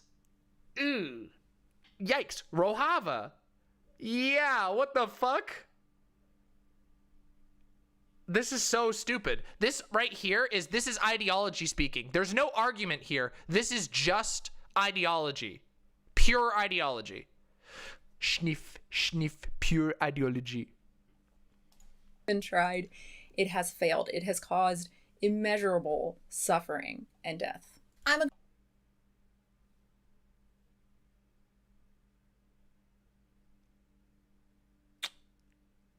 Okay, well, I'm going to watch the rest of the video, but that argument right there is so bad. It's so bad and so propagandistic. I struggle to understand how she's going to come back. But all right, what is harm? Consequentialist. I care about consequences in terms of suffering. Most people care more about having a job, helping their family, than they do about some abstract principle that says it's wrong for their bosses to make a profit off of their labor. And I care more about what people want than I do deciding what people want for them or what I think is better for them based on some sort of cosmic justice. No, that's just normal justice. If you do something and you make something, if the workers make something and your boss then takes that thing, makes all of the value and more, and only gives you an hourly wage, not the full value of your labor, and they're just an appointed position that gets to do that, functionally, it's a tax. Your boss taxes you, and all of your coworkers come together and work in the factory. And your boss, the owner, might never even step in that factory, yet might make money off of the thing that you built. That's not cosmic justice. That's just normal justice. That's like, this isn't cosmic injustice. This is normal injustice. Justice is when the CEO has 3 BMWs and your kid dies from malnutrition, apparently. I don't fucking know. This is the weakest shit I've ever heard. This is so weak. Ideological poisoning. Injustice in and of itself is not harm. It's only harm when the consequences of injustice actually harm people. What? Hold on. Let me try and put this together. Oh, hey, Griff astronaut or Griffstronaut, Giraffestronaut. I got it. Giraffestronaut. Let's just replay this. I'm sorry. I need to hear this again because this sounds like some mental pretzel shit. Cosmic justice. Injustice in and of itself is not harm. It's only injustice in and of itself is not harm. What? That depends on how you define justice. Usually an injustice is defined as when something wrong is done to you. Maybe she means inequity? All right, let's give it a try. This doesn't make any sense. Harm when the consequences of injustice actually harm people. Injustice is only harm when injustice does harm. That is like tautological. Is this not a tautology? I'm sorry. I'm sorry. This is like so fucking difficult to get through. Or sentient beings. And that harm can range from material harm, disease, lead in your water being shot, to immaterial harm like damaged self-esteem. There may be some level of inevitable harm there when we're talking about capitalism. I'm sure there is. But that only matters if there is an alternative that is better. Oh my God, unironic. This is unironic capitalist realism. Like absolute, unbelievable capitalist realism poisoning. Nothing else. I don't believe. I have concluded, like, her argument is, I have concluded that nothing else works. Therefore, there's nothing better than capitalism. But no actual evidence to back that up. Just an assertion that nothing else does work. Literally capitalist realism. If the harm that capitalism causes is worse than some sort of evidence-based alternative. But there is no evidence-based alternative. Or there is one. Yes, there is. You already brought it up in your own video. We already know that European social democracy is better than American capitalism, aka it's better than neoliberalism. We already know that co-op models, that co-op businesses are more stable than traditional business models. Like, what the fuck? This is just ideology poisoning. This is like rubbing two conflicting ideas together, and all of the electricity being discharged into like a giant ideology sink that just sucks up all the extra cognitive dissonance. Yeah. 500 trillion iPhones, Vuvuzuela. I know. But the evidence goes in the opposite direction. Talking about ending capitalism because of the inevitable. Nope.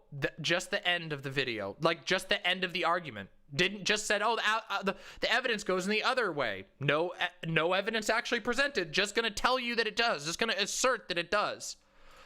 Harms without some solution, without something that actually works better, is like talking about ending food, because food on some level is inevitably harmful. No, that is not an argument. That is phenomenally idiotic. Oh no. I can't believe it. I didn't think this was this stupid. I didn't think it was going to be this stupid. What did you join to stream on? Oh my God, you just joined into me getting my brain melted by a lib. We're doing like anti-lib stuff today, apparently. Holy fuck. I'm actually getting so mad. Ending food? What do you mean? How is that even comparable at all? That's just an absurd comparison. You've entered hell. True. Oh, first the Avengers thing was painful. True, but true. Maybe dying is worse. Regulated capitalism with a strong safety net is the best system we have based on the systems we actually have evidence on. citation needed. Which is to say probably quite a bit more welfare than we currently have in the US. It's unreasonable to advocate for hypothetical alternatives when they range from untested to repeated failures. Again, you can't just reason out the ideal economic system for humans or— Wait, it's also really funny too. Something else that's really shocking here, something that's really shocking about this is assuming that all communist countries are the same. That Russia and China fall, and Vietnam and Cuba and fucking Spain and Italy and all like all these countries that have had different communist and experiments done are the same. They all have the same structure. Not that they're complete. I'm not saying they are tech debt. What I'm saying is that these were completely different models. Completely and utterly different models. Just, you know, in her mind, no, it's all the same. It's all the same. Yeah. Also, again, they love to ignore countries that are doing perfectly fine right now. For a particular country without evidence in practice. That's Have not fun, virtual guy. being rational. It's not being scientifically minded.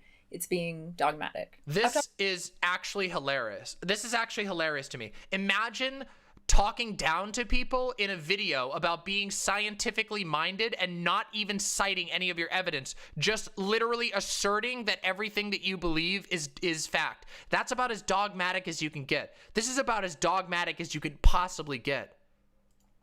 Being rational, it's not being scientifically minded, it's being dogmatic. That's what you're doing right now. Not all use is abuse. The same goes for exploitation, which refers to unfair use. Some vegans say you can't be vegan unless thank you, Pipple Cakes. you are socialist or communist, but there's nothing in the term or the definition that is anti-capitalist.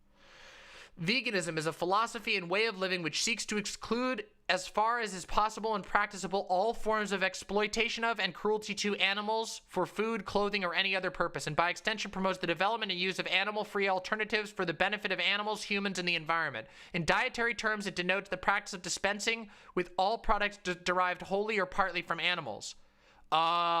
Last I checked, humans are animals, and therefore abolishing exploitation and cruelty towards animals includes abolishing exploitation and cruelty of animals for food, clothing, and any other purpose. Literally, you are arguing in favor of a system that is built definitionally on exploiting people for commodities.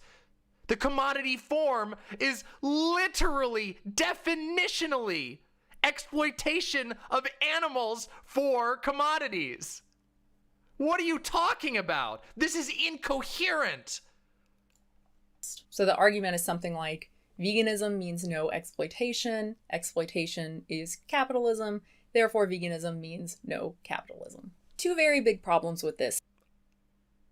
First, you have to accept the very specific Marxist definition of exploitation / capitalism, which is essentially— No, you don't. There are many ways of thinking about labor in which— oh my God. Oh God, here we go. The question, when you define anti-exploitation as requiring Marxism because you've defined capitalism as inherently exploitative. I don't see any reason to accept this definition, the Marxist definition of exploitation. I think it's much better defined as I love it. Again, she talks about dogma and yet immediately uses a dogmatic excuse. I don't have an argument for why the Marxist definition of labor isn't good, but I'm just not going to use it. Let's replay that again for those who missed it. Here we go. Let's try that again. Let's take a listen. Defined capitalism as inherently exploitative. I don't see any reason to accept this definition, the Marxist definition of exploitation. I think it's much better defined as unfair use, and what exactly that means is a lot more complex. Is there sometimes or I don't like it, therefore I'm going to throw it out. Even often exploitation in capitalistic systems? Of course. There are unambiguous cases, like obvious cases of exploitation, like wage theft and broken contracts. The same with animal— Wage theft is the #1 form of theft in the United States of America. Wage theft is the #1 form of theft in the United States of America. Did you know that? Should I say it again? Wage theft is the #1 form and again, wage theft happens in a system that's already exploitative. Even more exploitation piled on top of the already existing exploitation. Number 2 is police seize property. True. Agriculture. No choice is given to the animal, obviously. And obviously it's impossible for there to be any sort of fair exchanged or any sort of deal made. No, so, don't let yeah, it change No, Joyless Llama, please don't let dumb shit vegans convince you to not go vegan. Going vegan or vegetarian is a good decision. It's a good thing to do. Don't listen to moron vegans, because there are a fuckload of absolutely fucking dumb shit vegans who don't know shit about anything. 10% vegan is better than 0% vegan. Exactly. It's about fixing the problem, not virtue signaling and sounding like a moronic, snooty, snarky dumb shit. Don't let dumb vegans convince you away from veganism. I promise you. Veganism is the morally correct position. Unfortunately, there are a lot of stupid morons. Snooty Snark? Is that her name? Snoot Snark? It should be. This is the most, like, Harry Potter liberal bullshit I've ever seen. Technically, no tech debt, but that's a technicality and not the actual thing. Anyway. What if you don't have the capital or time or vegan? We'll talk about that after. Let's get back to the video. We'll talk about that after. I will literally save your question, and we'll talk about it after. Ready? Unambiguous exploitation. There's also a strong case to be made for exploitation in the breakdown of regulatory systems, like monopolies, but that doesn't mean we can't understand how to evaluate fair exchanges. Wow. Just like smoothing right over monopolies, huh? Monopolies happen, which leads to, entire countries being crushed under the thumb of a single company that can literally buy an army. But, it's fine. It's fine. Let's just not think about that part of it. Do we have a long way to go in creating a fairer market via regulation? Certainly. Arguably, we still struggle with monopolies. Do you remember at the beginning of the video when she argued that capitalism is the only successful form of economy? And now she's saying that it's not successful at all and we haven't actually achieved the things we want to do? Almost seems like what is a successful system is completely arbitrary and used to justify whatever you feel like.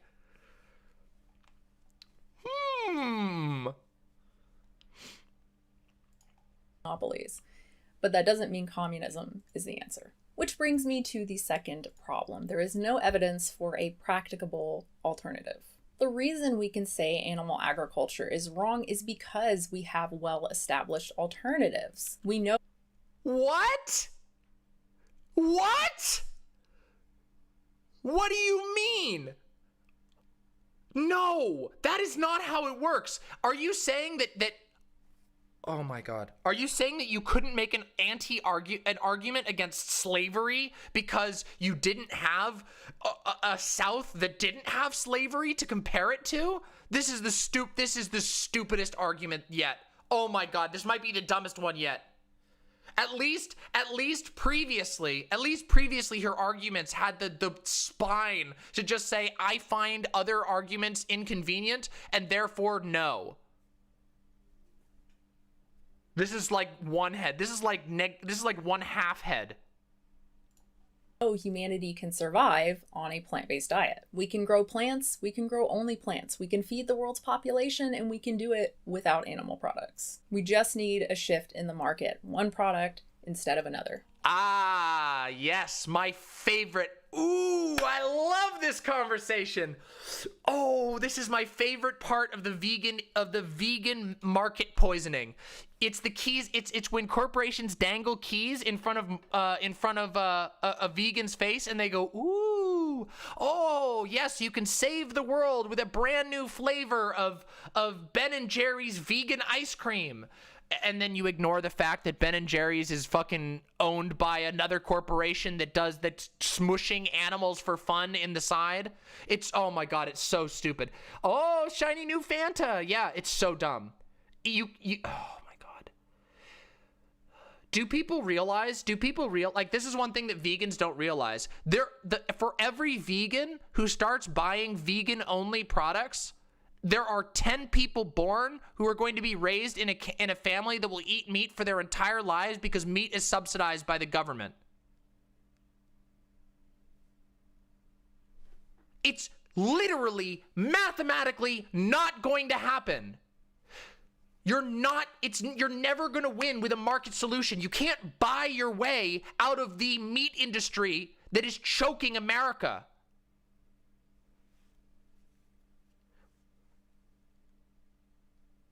Well, Rosie Specs, I don't know. I think some people can live entirely without meat, but I do understand there are some dietary limitations. You got to get out of that obnoxious vegan mindset. It hurts you more than anything. Listen, it's perfectly fine to be in. I literally argue in favor of vegan ethics. I think it's good to minimize harm to animals in any way that you can. However, a market solution for veganism is so short-sighted so as to be hilarious.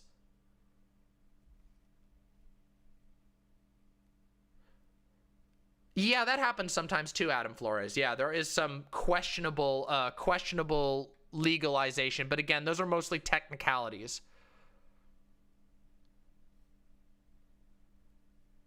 Collective vegan action can definitely have effects. Yes, I agree. I've talked about this, and we're gonna talk about that afterwards. But let's finish the video first, okay? Market solution veganism is literally idiotic, and it doesn't work on a mathematical level. Vegans like this completely underestimate how many Americans live below the poverty line and will never be able to choose vegan products, ever. There will never be vegan products that are subsidized to the same degree unless something really changes on a massive political level, but you're not going to get there by buying your way out of the meat industry. You can't. It's impossible. It's impossible. You can't buy your way out of the meat industry. They have more money than you, and they will for the next 10,000 years. They have the owners of Tyson have so much money, you and all of your children's children will be dead before they even have to think about ever running out of money. If there were evidence that veganism had the same catastrophic consequences that communism does, like we couldn't grow plants without manure, or we didn't know how to make B12, then we couldn't say animal agriculture is wrong. We couldn't advocate for its abolition because... Yes, you could! What are you talking about? This has got to be one of the worst, I actually think, holy fucking shit, this is worse than right-wingers.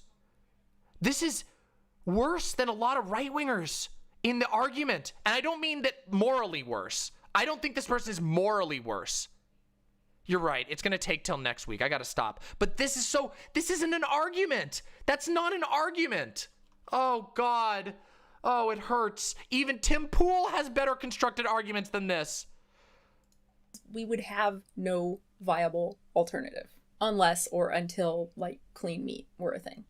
Morality is a product of choice. When it comes to dietary habits and food production, we have a choice, and we need to start... Morality is a product of choice? Making...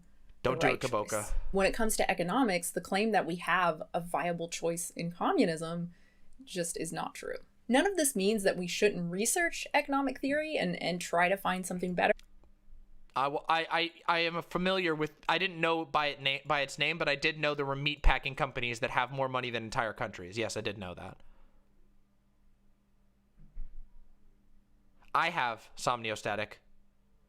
Yeah, it's really funny. A lot of this type of vegan, they think that buying vegan products is basically like buying indulgences from the Catholic Church in medieval Catholic Church, or in medieval Catholic Europe.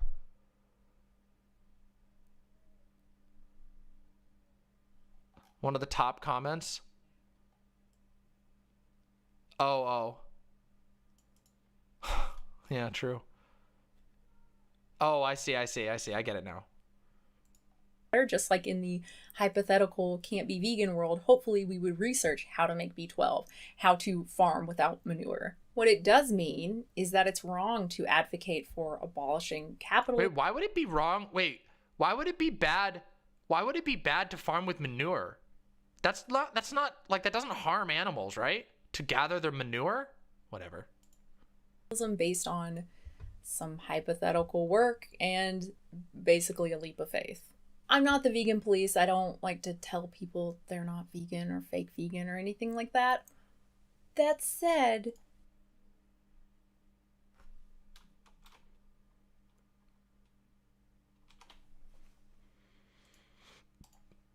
I do think that anti-capitalist sentiment is inherently anti-vegan, at least currently. This is the take we were waiting for. Let's hear the argument. Let's hear the argument.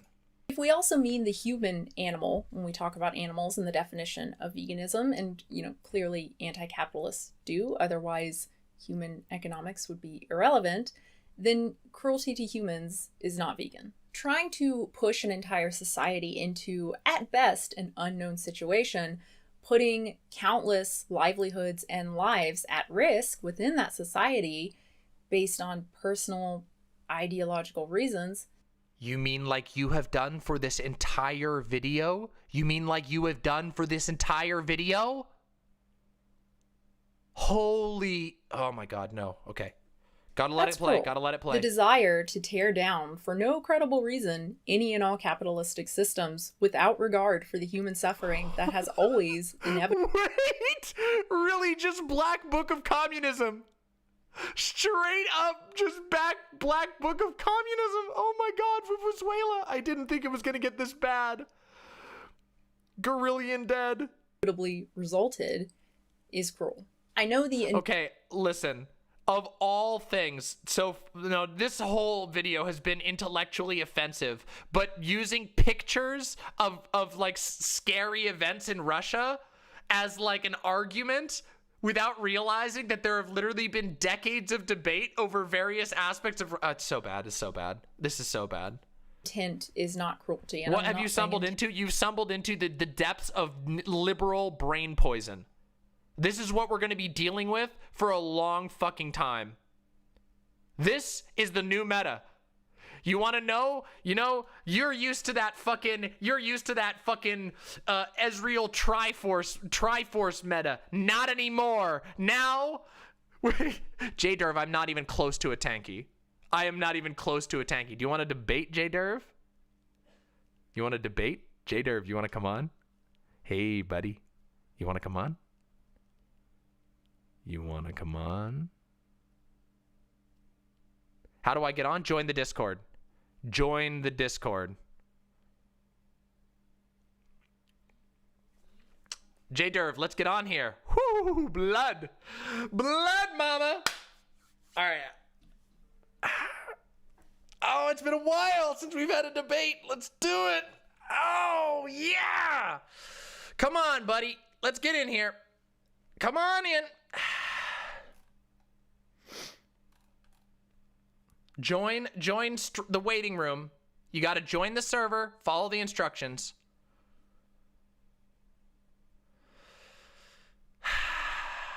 Oh, me too. I'm ready. I'm ready to be told why I'm a tanky. Wow, all this tanky hate? There's no tanky hate here.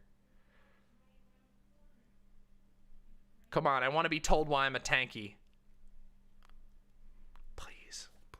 Ooh, please. True, Jason Sanderson. Communism has killed 1 sextillion people, and don't forget it. 1 sextillion people? I love that the bot reads the number out. Pog. 1 sextillion. Call me a lib, but I think factory farming is an issue that the market may be able to solve, but not how most people think about it. Cultured meat is bound to become a cheaper alternative. Maybe. We'll see. We will see. All right. Oh, we got him. We got him. They've actually come in.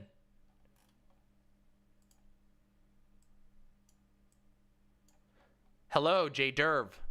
J-Derv, are you there? Hello. Hello, demonic mother. How are you? I am fine. Real quick question. J-Derv, what are your pronouns? He, him. Okay. All right. So, props for coming on. Most people are way too cowardly to actually show up and argue with me. So this will be real interesting. I look forward to a big-brained engagement in the free marketplace of ideas.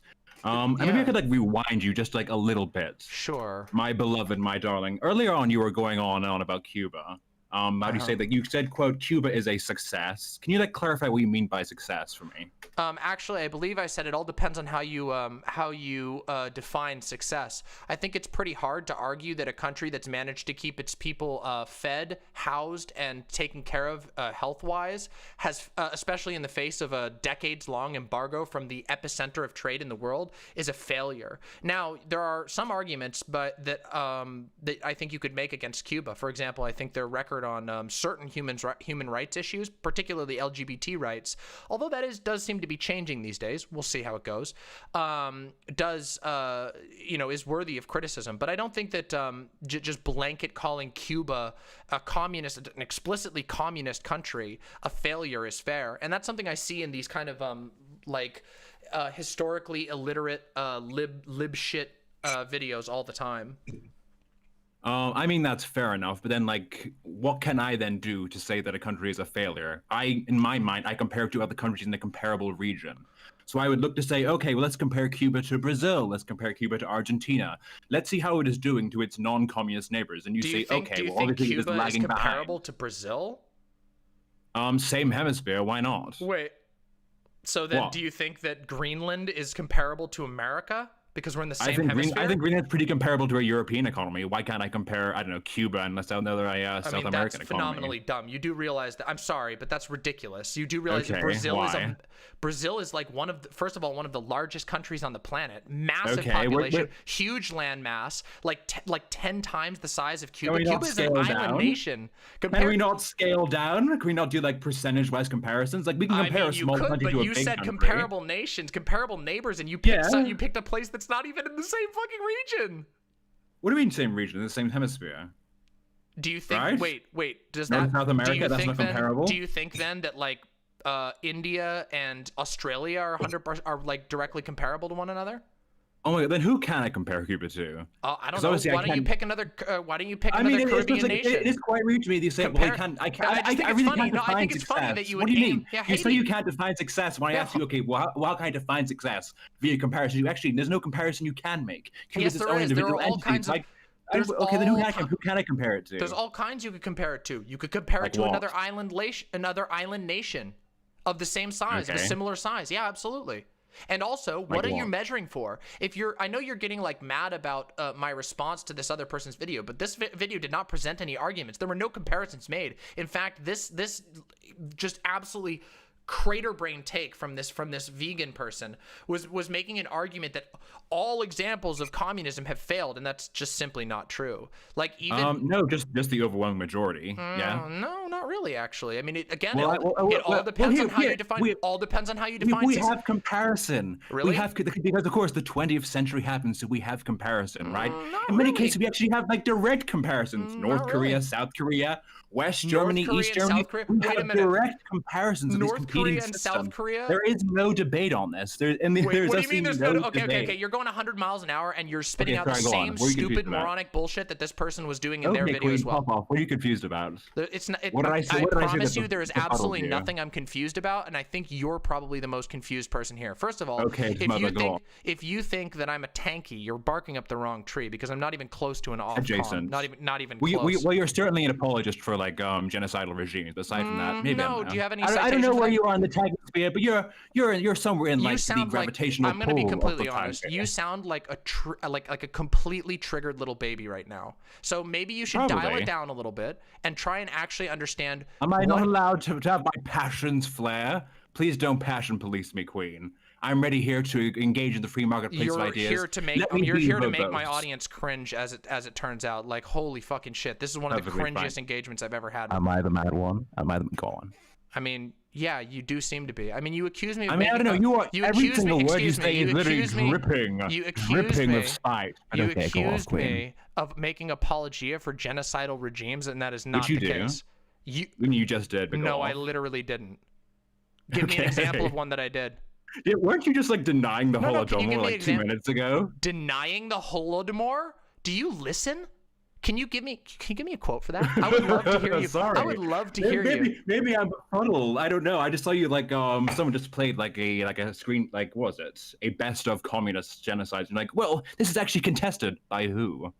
Contested by who? Not by any serious people, I imagine. What do you mean? You are definitely wait, excuse me. I'm sorry. All right. Do you want an answer for this question, or are you just here to go like and do your little laugh? Why can't I do both? Because it's pathetic and sad. And here's what I'm gonna say. Here's what I'm gonna say. So first of all, in the video, it would be really amazing. I know that, like, I don't know, maybe are you like a stan of this vegan or something? Because you seem to be capable of actually analyzing. Okay, well, then that makes this almost more pathetic. Yeah, it's the Nigel Thornberry debate, true. But so hateful. Yeah, it's fucking Nigel. And I can do the armworm thing too, you know. Oh my God. But yeah, let me just say, first of all, in that particular section, she showed a bunch of random contextless pictures of what appeared to be black and white photos of like Russian people suffering. You're doing the meme. You're doing the meme. What meme? Walking into Nipton, context. Maybe the Niptonites deserve that. You're doing the literal meme. Okay, go off. What is the meme? Can you describe the meme to me? I would love to know what the meme is. And he's just like, okay, well, they're genociding ethnic minorities. What's the context of them genociding ethnic minorities? That's not what I'm talking about. Actually deserve it. If you actually watch the video or paid attention at all, which it's clear that you haven't. Okay, then you're just dog whistling it. Then you're just doing the typical tanky thing where you just dog whistle. There is literally zero dog whistling. Holodomor, this is just like contested. Then you're just like, okay, that's not what I was talking about. What I was talking about is breezing over. And in fact, if you go back and watch my segment, you'll see that I literally said that that she was breezing over the entire history of a country, because as it turns out, I actually looked at the things that I'm reviewing, which is like something that you came in here not having done. You didn't actually listen to a single thing that was said. You just had your own little like, oh, I hate tankies, and then you came on here. But in reality, there were multiple pictures, and only the last one that was even showed there had anything to do with the Holodomor. There was multiple pictures of just like random shit that happened in Russia. Random communist atrocities of which you were offered an apology for. I don't even know what the events were. What's the context for them? What's the context for these genocides? Hold on a second. I have a question for you. I have a very serious question right here. Do you think that all of Russia is forever, without any context, forever to be denounced as a genocidal, only ever does genocide? Do you think anything that ever happened in Russia, in the giant country that's been around for thousands of years, do you think that anything bad that has ever happened there is automatically communist genocide? Because that's the argument you're making to me right now. I think when you genocide the kulaks for being class traitors, yes. Good thing we weren't just talking about that, were we? Good thing we weren't even talking about the Holodomor. Aside from the notable ones, I suppose. So you're just an idiot, and you actually came in here just like this fucking person that you're standing for. You came in here alleging things that you didn't even think through. I don't know her. I'm Mariah Carey. I don't actually know who that woman is. That's but you seem a little. Why are you so mad? I'm just here to have a little banter. Come on now. I mean, what is this? Wait a minute. You're doing the thing now. Now it's funny. Now you're doing the meme. You're doing the little like. I mean, it's really funny. Wait, are you Milo Yiannopoulos by any chance? No, I'm just. Okay, because you seem to be copying his performance from his last debate that he did with Jangle's Science Lad, where he was like, oh, "You seem so mad," while he's literally dabbing tears out of his eyes because he was getting owned so hard. First of all. Let's tone it down a little bit. I think the heat has risen. There, could you, buddy? The heat has risen a bit too much. Listen, I just get a little triggered by this, okay? Just because I'm like very feminine, like you came in, vaguely English sounding. You came in accusing me of apologia for genocidal regimes, and you also called me a tanky. What you have done? I have not done a single thing. I have literally not done that. Your argument was literally instantly proven wrong. Context? Me walking into the Holocaust Museum. Context? I'm not denying it, but context? That's literally not what I did at all. Are there no genocides in Germany which weren't motivated by Nazism? Wow, that's some generalization. Wait a second. Hold on a second. Do you understand what you're saying? Hold on a second. Let me try and make an equivalent argument, because I know that you're struggling with like understanding how arguments flow and like how they come to make sense. Yeah. If I was exactly. If I was to be talking about we can never be a Germany ever again. And that was the argument I was making. And I said, hey, look at all these pictures of bad things that happened in Germany. And I had pictures from 1300, 1600, 1800s. And then I had pictures at the very end of the Holocaust. And then the person who I was talking to said, hey, don't you feel like it's a little bit weird to brush over the entire history of the history of Germany? And then another person, you, a third party, came in and went, huh, you're doing apologia by saying that a country has historical context. That is one of the stupidest things I've ever heard, and it is not the own that you think it is. Now, demonic mother, we have to be honest. You didn't. That woman did. I didn't watch the entire video, but she didn't show videos of like. She didn't show videos of medieval Germany. She showed like atrocities that happened during the USSR, and you're like, what's this? She showed Straight a bunch the of CIA she playbook. literally showed a bunch of contextless pictures, half of which are on the screen, not even Context. long enough for you to actually know what they are. It's funny. If you, know, wait, hold on a second. Wait, J-Derp, listen, your mic is too shitty for you to pull off the same little thing that I do. I know you want to like copy my style or whatever, but it doesn't work when you have a shit ass mic. So I recommend. Can I not imitate? First of all, leave my razor alone. I got it off Amazon. Ooh, razor, leave my fantastic razor alone. Pick. Razors are fucking razors are idiot bait. Yeah, it's when you think you want to buy something that looks cool, but you're too stupid to know that it's actually not technically good. It was on sale. Oof, damn. Penny pinching.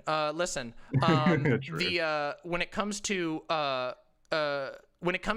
the Holodomor, you could have come in here and just asked my thoughts on the Holodomor if you had any interest in actually engaging in like good faith whatsoever. But you came in here calling me a tanky and saying I'm apologizing for that. The fact of the matter is, I think the Holodomor was a fucking terrible event. I fucking hate Stalin. Are you kidding me? I literally have had multiple, like, if you knew a single thing about what you were talking about when you strode in here, you would know that I've had multiple debates with tankies over their apologia for Stalin. So you're just barking up such a wrong tree that it's hilarious. But you're doing the same thing. I'm not doing the same thing they do. Not even close. Except not even close. No, see, because your brain is so addled. Stand in their position. Your brain is so addled that you can't believe. You're a weaselly tacky is what you are. You think I'm a weasel? Wait. Oh my god. You're not brave enough to hold the hold on a second.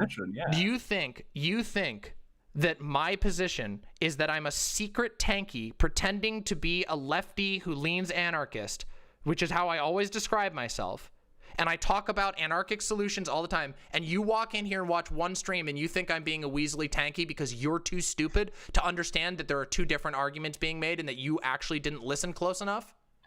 No, but it certainly makes you someone who engages in communist apologetics, which is what you do. Now you've changed what it is. Now you've changed the accusation. Someone who apologizes for communist genocides, human rights abuses. Are you a Nazi Nazi by any chance? Nazi? Are you a Nazi? Define that. Context. Is there context for that accusation? You could just say no. It would be really easy. Are you a Nazi? No. Are you sure? What are your thoughts about Jewish people? I love them. I like Israel. What else? What's on the checklist? My dude, that's not a good look. Oh shit! What, liking Israel? Holy fucking shit! By the way, I thought Israel was your thing. It's really funny. It's really. Isn't funny. that what you and Vosh do? Talk about nuking Israel and like go ahead and like dog was the violence against Jews. Isn't that what you and Vosh do? What is I'm sorry. Who did you say? Vosh. Do you know who I am? I think you are the Vosh adjacent queen, perhaps. Okay. Oh my god. Another this is really funny. It's like it's really funny because like my stream Go on. I'm sorry, what was that? I'm sorry, I said go on. Yeah, you don't need to pop in to tell me that. I know when I can talk. Sorry. But yeah, it's really funny. It appears that people who are like too scared or stupid to argue with Vosh, they'll come onto my show and think that they can like get at Vosh by talking to me. I'm an independent person, and also it's really funny because I don't think I've ever had a take on Israel ever. And so like you coming in and like alleging some sort of weird guilt by association. What do I think of Israel? Does Israel have a right to exist? What do you think about Jewish people? Can you tell me that real quickly? Yeah, Are you an anti-Semite? No, I'm not. It's really easy for me to answer that. Although I'll note that when I asked you if you were a Nazi, you weaseled out of it and then found a way to not say that you weren't a Nazi. I just found it funny. I'm not a Nazi. I think that Wait, does Israel have a right to exist? does Israel have a right to exist? All Yes. people have a right to exist. Of course they do. It's easy. So easily. How is that They're weaselly so at all? easily. How's that weaselly at all? This is like me saying, do you think Black Lives Matter? I think all lives matter. It's like, No. I think all Wait, people do have I a think right to Israel exist. has a right to exist? Of course it does. Of course it does. What are you talking about? Okay, pop off. So I was expecting something Pop outside off. of you. What are you fucking talking about? This is I was expecting unhinged. something outside of you. People in your sphere tend to get very scary I'm very sorry, quickly. I'm sorry. You've come in here to accuse a bunch of things and do like a really fucking dollar store Milo impersonation. And then you're like, oh, Period. pop off. When I'm just like answering things easily. But when I ask you if you're a Nazi, you immediately flag and you struggle. It's just so funny. Yeah, bootleg Milo for It's sure. like you want to go like down this like weird like real cringy 20 questions with me. I mean, Like damn. you came on like, to talk like, with me, like, and like you like failed on every like single you are front. the spider, and I'm like about to fall into your web. You're not as clever as you think you are. Okay. Go off. Do you have any? Do you have anything to like? I mean, you've smuckled a lot, but do you have anything? I mean, to I have. actually I'm sorry. I will try to stop doing that. I will apologize. It is for kind of that. cringe. I'm not gonna lie. Thank you. Yeah. Well, you know about being cringe, but Do I? generally, I don't know. I'd like to go back to the I don't know, I substance feel of like the I'm doing issue. pretty good right now, honestly. Like, I don't know. Like, chat, what do you think? Do you guys think it's cringe right now? Who do you think's the Hello, most my- cringe? Hello, my chat. Do you think I'm cringe or not? Hey, I don't know. My chat loves me. Do you have a chat? Period. Do you have a chat? No. Yeah. Damn. No, Sucks one, to be you, one I day, guess. one day I Sucks too to be aspire you, to I be a guess. middling viewer streamer. One day I do aspire. Middling viewer? Yeah, nice try. When you get back to me, get back to me. Hey, get back to me when you get back to me when you have a when you got a channel, and then we'll talk. Okay? What do you want to talk? Do you want to talk about communism? Communism? Yeah, I mean, sure. I You want to talk about communism? Go for it. before we do go, it. before we go into this, like, Let's see how much more like you know like are you practicing for your Santa job? Is that what you got coming up this winter? Because that's sorry, what it you are sounds just like. you are just unironically sending me. But yeah. I mean, seems to be working for me. What is your stance on communism? Why do you think communism failed? Because at a certain point in like human history, Why do I think 50% of communism over failed? 50% of all humanity lived under varying forms of communism. So why is it, in your opinion, that it failed or ceased to be? I don't think it ceased to be. I don't think that communism has ever been achieved in full. But if you want to know why like a specific country failed, I think we could talk about that really easily. I think that, God, there's a lot to talk about there. One of the things I hate is that people say, oh, communism failed. And what they actually mean is that they're just sort of lumping every single country that's ever claimed to be communist into all of communism failing. But I don't know. I don't think that's like a really good way of doing it. Do you want to talk about like a specific country? Well, we started at like over half of like all humanity. So it seems to me that like I don't see why that pool isn't big enough for you to draw from. No? Wait, you came on here saying you wanted to talk about shit. So what country do you want to talk about? Okay, I should be really clear, because in your spirit, like we're not really like clear. In the I mean, it definitions would of be words, nice right? if you. It would be Like- nice like- if you would make some sense. That's a good I way will, to have a I will. conversation. Yeah. When we say communism, we're talking about socialist societies in some form with the aspirations of being communist. Sure. Okay.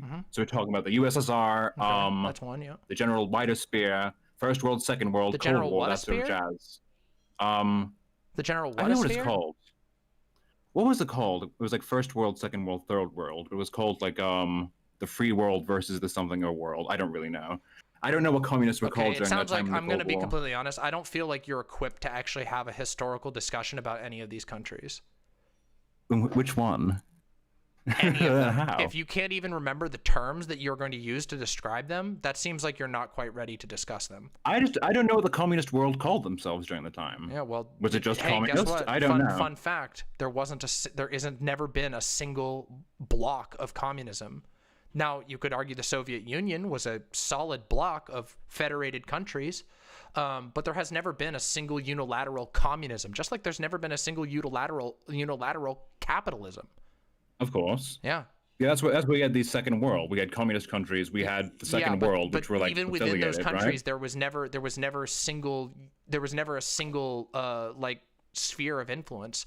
For example, China is independent from Russia, and they've had their own conflicts with one another, even though they were somewhat allied when it came to having a shared enemy in the United States.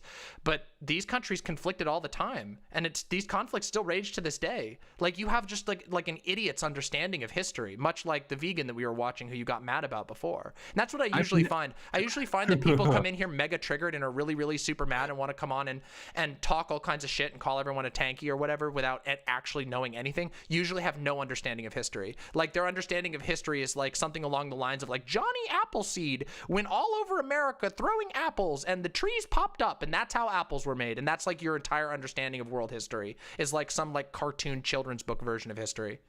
Okay. Well, to quote you a few minutes ago, that isn't quite the junk you think about it. I don't know why you think it is. It's saying, oh, well, under communism, we get a bunch of like ideological diversity. Therefore, well, how could you say communism failed? I don't really see how that helps you in any way, in like tangible way.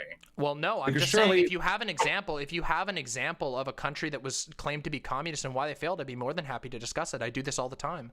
This is something I do in my content all the time. In fact, I've discussed part of the reasons why I think even communist parties here in the United States have failed. This is something I discuss very frequently. In fact, I think it's important, but you wouldn't know that because you're an idiot and you came in here talking like mad shit. You're so weaselly. Why won't you just engage in the actual topic? I am engaging in the actual topic. It's not my fault you don't even know how to question the topic because you're too stupid to even know what to ask. At a certain stage of human history, over half the human race lived under communism. I don't want to talk about individual countries. Half of all humanity lived under varying forms of your system. Why did that fail? I don't think they lived under varying forms of my system. What do you mean? I don't think they did at all. I don't think that any of these countries even came close to achieving what they call communism. I don't even think they came close to achieving socialism. I think some of them aspired to, and some of them failed. And there are different reasons why some of them failed. And I think others have had more success than others. For example, I think that Cuba has had a measurable amount of success, although they've had some serious failures as well, just as many other countries have. Unlike you, I don't see the entire world in a simple black and white, this is the good side that I like, this is the bad side I don't like. I actually look at the history of these countries and try to figure out what political things happened. And I see is from people like you and from this vegan person is that they say things like communism has failed everywhere it's tried, while ignoring any of the actual countries that have managed to bring their people a good quality of life and have managed to solve some of the problems that they set out to solve, even if they haven't achieved full communism, which I don't think is an easy thing to achieve. I think it's a very difficult thing. Can I ask you a real quick question? Do you think it is unfair of me to say that if all these countries, which they have a bedrock of Marxism and an overall total goal of being communist one day, but it's the transition stage in which they're stuck on. Why are they not interchangeable? Why can I not say the communist world? What's wrong with that? If they have the single thread running through every single because country? they don't have a single thread. That just shows that you don't actually know communism, Marxism. But they don't even have those same threads. Like, not even close. You do realize that the USSR was run by Stalin, who created a new version of Marxism that he called Marxism-Leninism, which was neither written by Marx nor by Lenin. He took his own. He literally published his own version of theory. Like, and so did Mao. This is where Maoism came from. Maoism he took Marxism-Leninism from Stalin and then adapted it and added his own teachings to it. These were totally different things. This isn't even like in many cases. What's the argument here? Wait, what's the argument? The argument is that these are very different approaches. Therefore, they failed. What is the argument you're making? Wait, the argument that I'm making is that you don't know what you're even asking. You're saying you don't actually understand what any of these countries' histories are. You've never made an attempt to actually understand. I have literally done. Even if you redefine Marx, you are working from a bedrock of Marxism. Even if you adapt Marx, you are still aspiring one day to be a classless, stateless, moneyless society. Sure. And many of those countries have failed, and other ones have made, and many of those countries have failed, and others did not. It's not a case that some have failed and some did not. Yeah, the vast majority have failed. We have to abandon the system entirely. Do you really think that's the case? How is it not? Right which countries are not? Like, I mean, we can get into a discussion about, like, I would say the best example of this is probably China, right? I mean, China is at least if we're going by your definition of communism, successfully thriving as a communist nation to this day. Now, I would argue, because I actually know what I'm talking about, I would actually argue that China isn't a communist nation. And there's actually a very, very solid argument for why that's the case. However, I'm using your argument here because, I'm trying to extend that olive branch to somebody who clearly doesn't understand what they're talking about. But using your definition, I would argue that China is actually doing fucking crazy good, and it looks like they might even outpace us. And that means, oh, holy shit, damn, I guess communism is doing pretty good by your definition. So even your definition. That's why I clarified. No. Listen. Your definition is nonsensical and stupid. It's basically just communism is things I don't like, and that is bad, and things I do like are not communism. That's what you've come in here with. And what's your take?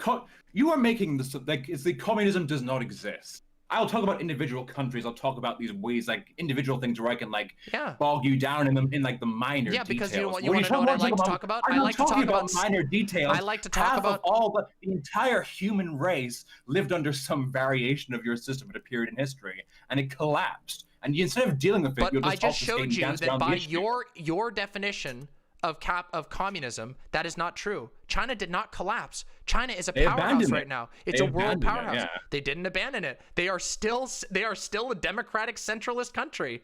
They didn't abandon your definition of communism. They're succeeding under your definition of communism. Oh my god, yeah, dude. They just embraced markets, did like multilateral international trade agreements, all these like very like well-known communist things. Damn. This is such like a brain dead. I mean, you're the one. That's your definition. You're saying you can't have your cake and eat it too. You can't say half the world lives under communism and then also say, but China actually isn't technically communist, which means that half the world didn't live under communism. You have to choose one or the other. Do you understand that? This is how thinking works. Why do you not acknowledge the system collapsing can sometimes mean that system abandoning itself?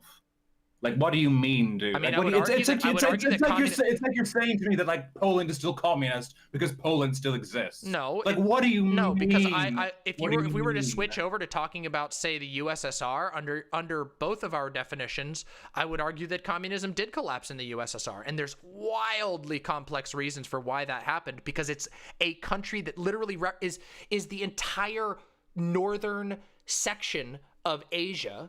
And there's a lot to talk about what went wrong there ideologically and politically and economically. But that's a very complicated discussion, which I recognize all the time and discuss with.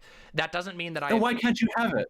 What do you mean? Why is it that every single time I try to engage you on it, you're like, well, what country? Let's talk about like small, micro individual. Like, why can't you have the broader discussion? Wait a second. That's because of you. You're the reason why we can't have this conversation. Because I know the way that listen. I know you want to go and try love. and desperately save face here, but in reality, what?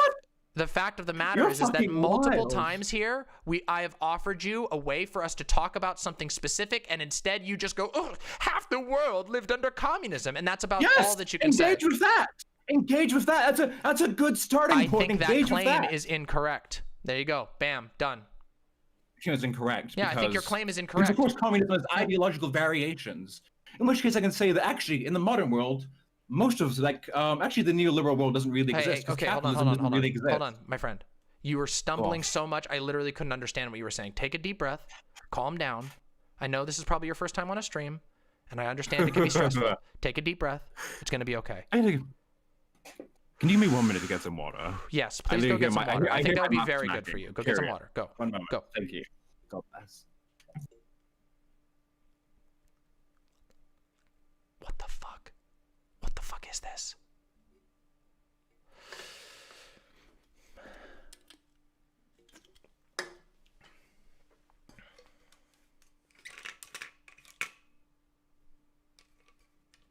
Might actually be Milo. I don't know.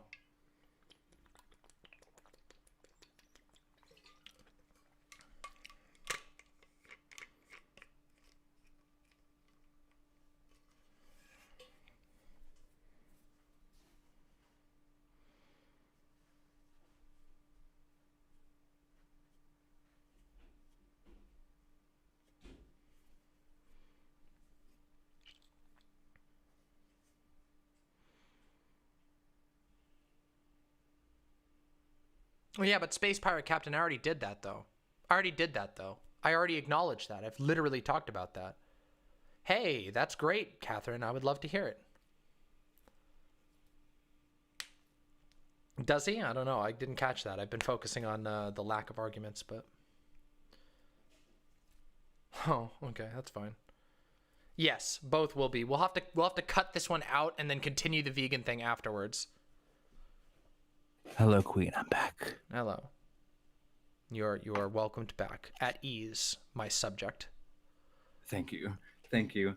So how about this? How about we start this maybe I'll do the initial framing, right? Maybe I'll do the argument since you are so, like, we'll say flighty, maybe unwilling to take a firm position. I mean, I think you already had that concept- opportunity, but like, if you wanted to start over, like starting over I again can with give you the same level of like smug waste, like time wasted. Everything I think is so uncontroversial. This is so insane. Everything I think is so Sure, massively sure. uncontroversial. I mean, here's like the general know what that capitalist worldview of like why the USSR failed, right? So you have two systems of governments. You have one that allows capital to flow freely. One that doesn't. One outcompetes the other. What's wrong with that? Wait, flow freely? You're Yes. talking about a very specific form of capitalism, laissez-faire capitalism. Are we discussing like complete open market capitalism? Like what type of thing are we talking about here? See, now why do I have to take up a specific here? What you just said you wanted to determine the framing, so I'm asking for clarification. What the fuck? Do you not know what you came here for? Okay, you're so pedantic. We will say in general. That's not pedantry. Wait, what do you okay, mean? hold on. Okay, Wait a second. Do you literally think there are only two types of economies that have ever existed? Do you literally think that? Do you really think there is just capitalism and communism and there's no variation among those things? I'm literally trying to generalize like half of humanity, okay? We're going to say generally capitalist, okay? We're not talking about the nitty-gritty. We're not talking about minute details. Okay, so we're going to talk in general. We get bogged down in some like obscure knowledge that really no one gives a fuck about. Yeah, let's talk about generality. But I will say, as a note, we're not talking about obscure knowledge. We're talking about the actual function of these systems, which I think is actually kind of important to understand.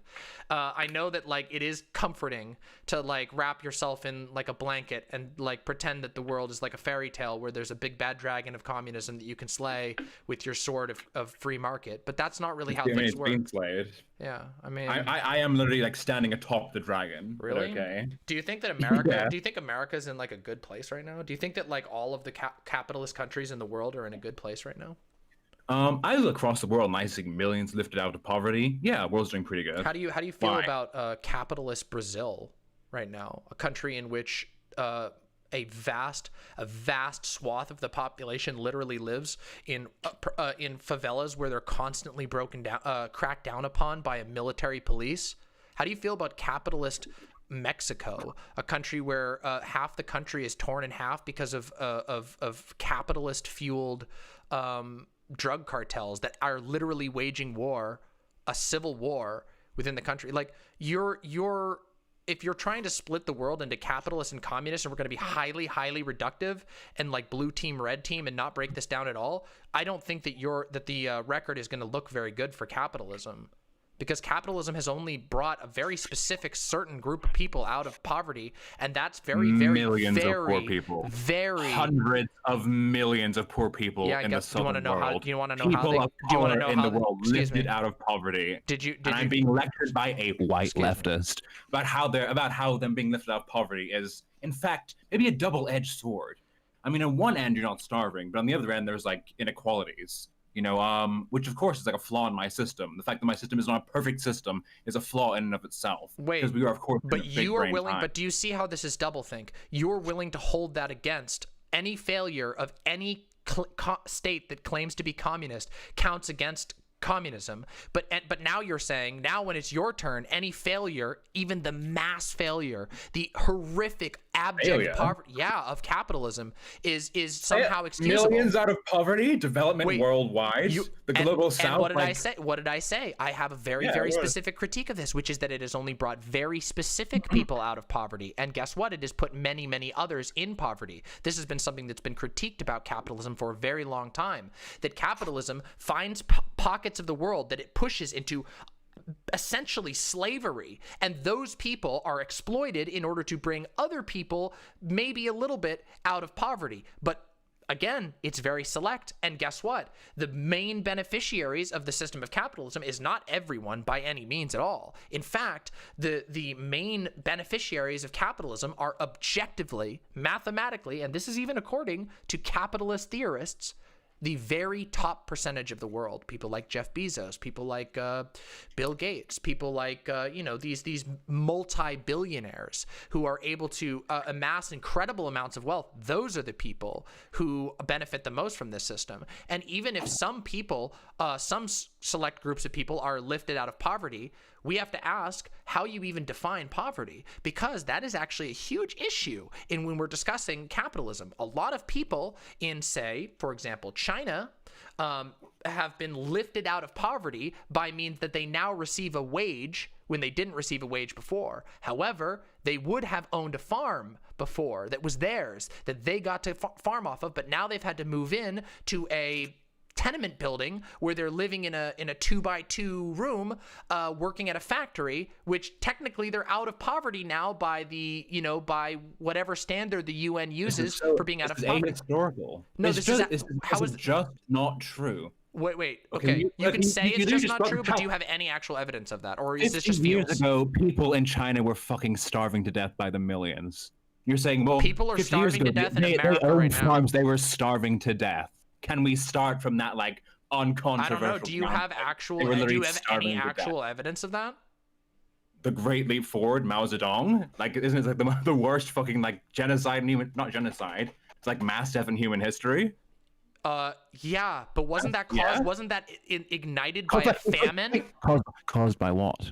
Caused by what? A famine? Isn't that what ignited the entire revolution? A famine that was pre-existing that came from feudal China? Isn't that what? Wait a second. So wait, hold on. Hundreds of millions of people were dying in feudal China. How did they not vanish off the face? Don't run, because you know you've cornered yourself here, which is really embarrassing. How have I cornered myself at all? Like, where did the famine come from? If it was happening beforehand, why does China still exist? Hold on. And if they're not starving by hundreds of millions dead per year? Do you believe it's possible for things to like have non-economic causes? Like, for example, I don't know, like what was it? Like central planning under a certain economic system called communism in China. Like a Mao Zedong, that one maybe. Like a literal natural disaster, or a war, or do these things have no bearing, or do you just live in a fantasy land where every bad thing is caused by communism? Are you ignorant about this? Are you ignorant? Do you know what the Great Leap Forward is? I do know what the Great Leap Forward is. What caused the Chinese famine? I mean, I don't know the specifics of what caused the Chinese famine. No, Mao Zedong saying, hey, everyone, instead of doing all that stupid farming shit, go ahead and make steel. Oh, the steel doesn't work. Oh, you abandon your farms. Collective farming fails. Oh, everyone dies. Ha ha. I mean, that's this is your, like, your... Uncontroversial, by the way. This is like, again, hold on a second, though. This is your, like, your child storybook version of whatever you're saying. I'm saying that, like, I'm not a historian on China.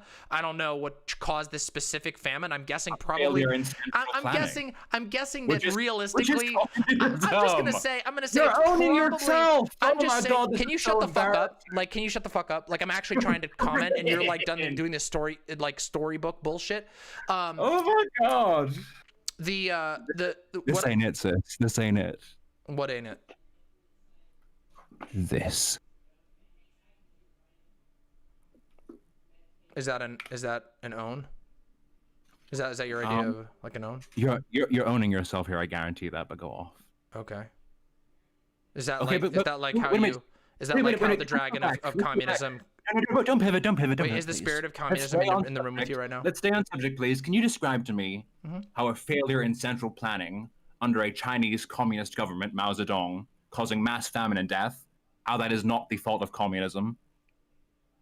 It sounds like it's the fault of Mao Zedong, the communist leader of the country. Yeah. So, let me ask you this. Hold on, let me ask you. Wait. This is not a pivot. Let me ask you a question similarly. Okay. That will follow your logic, okay?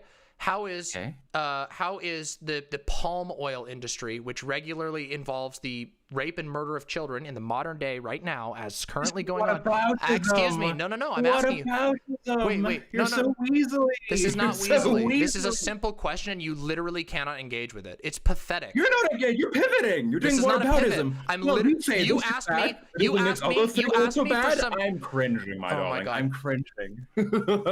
This ain't it. This is not it. Can you stop your smuggling? It's really embarrassing. Like it's Oh actually my making me God. embarrassed for you. My God. Sorry, I have a sip of You've water. done it Go again. on. Please. You're sending me. You are sending me. Continue. Okay. You give a random event and you claim a bunch of presuppositions, which I've literally said I'm not a historian on China. And my argument is that I don't think that it's as simple to boil down a historical event and say, oh, this is because of communism, as like it's a specter. When I don't know what the preconditions leading up to that shit was. I don't know if there were people, as I understand it, and now again, I'm no expert on Chinese history, never have claimed to be, but almost never actually talk about China because I don't fucking live there and I'm not a historian on China. But you Wait a assert, minute. excuse You're me. talking about- Oh my you are God, are talking you to for me- real? You are I'm gonna talking mute to me you. about communism. I'm We gonna don't mute know the you right largest now. communist. All right, this is easy. Okay, I muted him for a second. I recognize that like he's like really feeling himself and getting those smuckles on, but I need to be able to answer at all. Louis Vuitton, not right now, because it literally doesn't matter. The fact of the matter is, yeah, please keep seizing in chat. It's pathetic. You know that if you stop talking, I can unmute you, right? You done?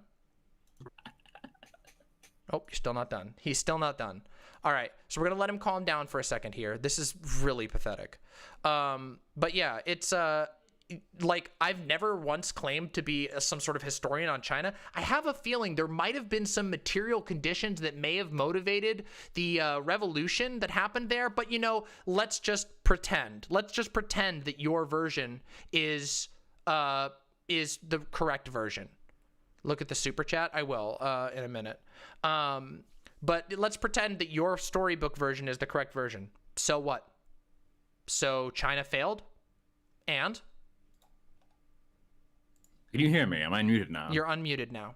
Yes. Oh my I God, muted you period. because it was unbelievable how pathetic you were being. And I needed to actually be able to have a chance to respond on my own fucking show. You are dripping of vitriol, my darling. Please, let's tone it down. No, I just think you're really annoying and pathetic. Oh, so the girls are hateful today. The girls are hateful.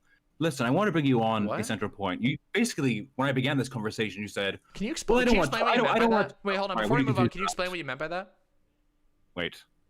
Yeah, can you About explain what? what you meant when you said something about girls are hateful? No, I said the girls are hateful. What does that mean? Oh, that means you are being hateful towards me. You So think the I'm being- girls just means like it just like you came in y'all. here calling me a genocide apologist and a tanky, and you think I'm the one being hateful. Yeah. Well, obviously, I think apologizing for genocide is a pretty hateful thing to do. Good thing don't I you? never did that, right? Good thing you literally No, you just failed on offer that you just claim. offer like endless apologetics. Good and thing you context- failed on that immediately. context. Yeah. So This is it. Go ahead. I'm glad you clarified on that you really don't like girls. or Okay, something. so when we began this little dance of ours, you said that I don't want to talk about communism. That's too broad, too vague. That's not what I said. Now it's actually. just like, but now it's just like, no, I don't. Okay, so I say let's talk about one country in particular. Let's talk about China. Sure. Well, I don't want to talk about China. I don't know China. What's the largest communist country? Well, I know communism. I can defend communism. I can't defend communism broadly. I can't defend the largest communist country. What position do you actually hold? Or is this all just like some sort of like weird performative show to get super chats from like your mentally ill audience? Like, what's up, sis? Excuse me, what did you just say about my audience? Oh, mentally ill, yeah. That's really fucking shitty, dude. But yeah, I mean, is it not true? oh, dude, you're really pissing me off now. Yeah, I'm gonna kick you out if you're gonna do that stupid shit. But like, Not allowed. What's that? Is it not allowed to? I mean, we don't generally prefer ableism, but I especially don't like it when people come onto my chat. I mean, come onto my show to like take weird pot shots at my audience and Your say stuff like that. audience is literally fucking like I think fire. I'm not gonna lie right now. Like, given the conversation that we've had, if there's anyone in this entire conversation who I would think is mentally ill, it's you. You literally seem incapable of actually parsing out ideas. Your sentences don't actually link to one another. You don't actually engage in good faith. You seem to be obsessed with this weird specter Wait, why is it of fine when you communism. say it then? Huh? Wait, why is it okay for you to call me mentally ill? No, because then? I actually think you are, and I'm about an inch away from ending this conversation because I think at this point that I don't actually feel comfortable engaging with somebody like you. This is cope, by the way. This is massive cope. You think that's... Take the L, mama. Take the L. Are you okay? This is like one of the weirdest things I've ever engaged with in my entire life. Like I've engaged with a lot of really weird people, but this is one of the weirdest things I've ever seen. Yeah, I do think it's pretty weird. I think it's weird that you don't know about communism. You don't know about the largest communist country. You don't know what you're talking about. There's also some weird performative activism. I mean, it seems like it seems like what you've done this entire time is that you've come in and desperately attempted to assert your like very strange and disconnected from reality worldview. You seem to have no real interest in actually engaging with any of my ideas whatsoever. Excuse me, I'm not finished. Do I need to mute you again? Okay, I'm gonna mute you again because I can understand that you're struggling to follow basic like conversational rules. So you're muted again, just so you know. Don't bother talking. You're talking to no one, which I feel like might be somewhat normal for you. Okay? Now listen, you came in here, you called me a whole bunch of names, you called my audience a whole bunch of names, you accused me of genocide apology, immediately had to backtrack on that claim because you didn't actually have any evidence for it. You've proceeded to make a whole bunch of claims about random stuff, and then you tried to pivot away to something else to talk about capitalism, and then I tried to talk about capitalism and you pivoted to China. Now we're talking about China, and I say I don't know the exact history of every event that happens in China, but my original claim was that it's a mistake to erase over all of history and boil down entire nations to a single event, which you are still trying to do right now. So I'm going to unmute you for a second. You can have your turn to respond, okay? You're unmuted now. Are you okay? You doing good? But it is quite weird because you were, of course, the first one to bring up China as an example to dunk on me. Then when you come up against a master of the Sino themselves, you immediately I don't think I did that. I don't think I did that. We can rewatch the VOD though. No, you were talking about. Do you have anything substantive to continue to talk about, or is this just going to be you like, I don't know, saying weird shit? And Okay, we can get away with this. We've established that a communist leader causing mass death is not attributable to communism. We've got that. It's terrible. We've got that down. Yeah. That is I mean, not. I don't know about you, but I've never sat here like being like, I love Mao Zedong. I've never. No, but you'll just endlessly apologize for him. Nope, didn't do that. Never happened. That literally never happened. I would love to see you find an example of that. I mean, I don't even. You're not even aware of the things you say. I think you might just actually be ignorant. I think I'm actually pretty aware of what I say. I think you might be. I mean, hold on a second though. Famine was like caused by natural things. That's literal tanky post-history rephrasing of an uncontroversial event. No, it isn't. This is like tanky discourse you're engaging in. No, it right? isn't actually. Not even close. The fact that Mao Zedong's Great Leap Forward caused a mass genocide, hundreds of millions of deaths. Did it cause was it a genocide? Uncontroversial. I'd have to learn more about that. Like again, I don't sit here fucking making apologia for Mao Zedong ever. I never have. I don't think I would love for you to find it. Okay, so it should be really easy for you to find a clip. Can you find a clip of that? Okay, you just apologize for the system. I never apologize for any. Wait. This is okay. Hold on a second. What do you disagree with? Wait, let's go back. Because we're rewinding and you're like resetting back to a conversation we already had. I don't advocate for Maoism. I have never advocated for Maoism. Unlike you, I don't think that communism is anything that I don't like. You seem to basically say anything I don't like is communism, and therefore it's all bad. I believe. And I also don't believe this about capitalism, by the way. I don't believe that capitalism is everything that I don't like. I believe that capitalism is a very complicated socioeconomic system that has a lot of problems, and I oppose it for a couple of very specific reasons. And I think that communism is likewise a very complicated set of socioeconomic worldviews, and some of them I support and other ones I don't. You came in here accusing me of being a tanky and all kinds of things, and then you immediately had to back off of that. Now, I've already summarized this twice for you. So now that we're back at this point, can you acknowledge that you came in here with a fuckload of allegations, none of which have stuck at all because they're not factual? You don't know anything about my views. You've never actually tried to understand them. Although you're on my show. Sorry, go on. Although you're on my show, you've come in here and you haven't actually made a single attempt to understand a single one of my views. I mean, I did clarify that I said maybe you're not an outright tanky, but you're definitely tanky adjacent. You certainly don't use tanky arguments. I don't use tanky arguments. That is being whipped out wildly here. I mean, what do you think is a tanky? What is a quote unquote tanky argument? We will say revisionism. We will say saying that a historical wrong happened under a system did not happen. What revisionism? Saying that actually the Great Leap Forward, that was a pre-existing famine, which you were really looking to dunk on me on earlier. I never even said that. I said, I don't know. Okay, this is hilarious. But again, you don't even remember what actually happened. When you brought that up, I said, I don't know the exact history, but I have a feeling there's probably some material conditions that inspired the Great Leap Forward that I would need to understand before I would be able to pass any sort of... Do you believe that you can just make up history and it can be whatever you want? Or do you believe that history has to be studied? I mean, I'm just trying to really nail you on this point, because I think it's very clear. But here we go again. So again, I ask you again. You've weaseled all the fuck over the place, but what is the actual allegation you're making? What tanky adjacent argument did I even make?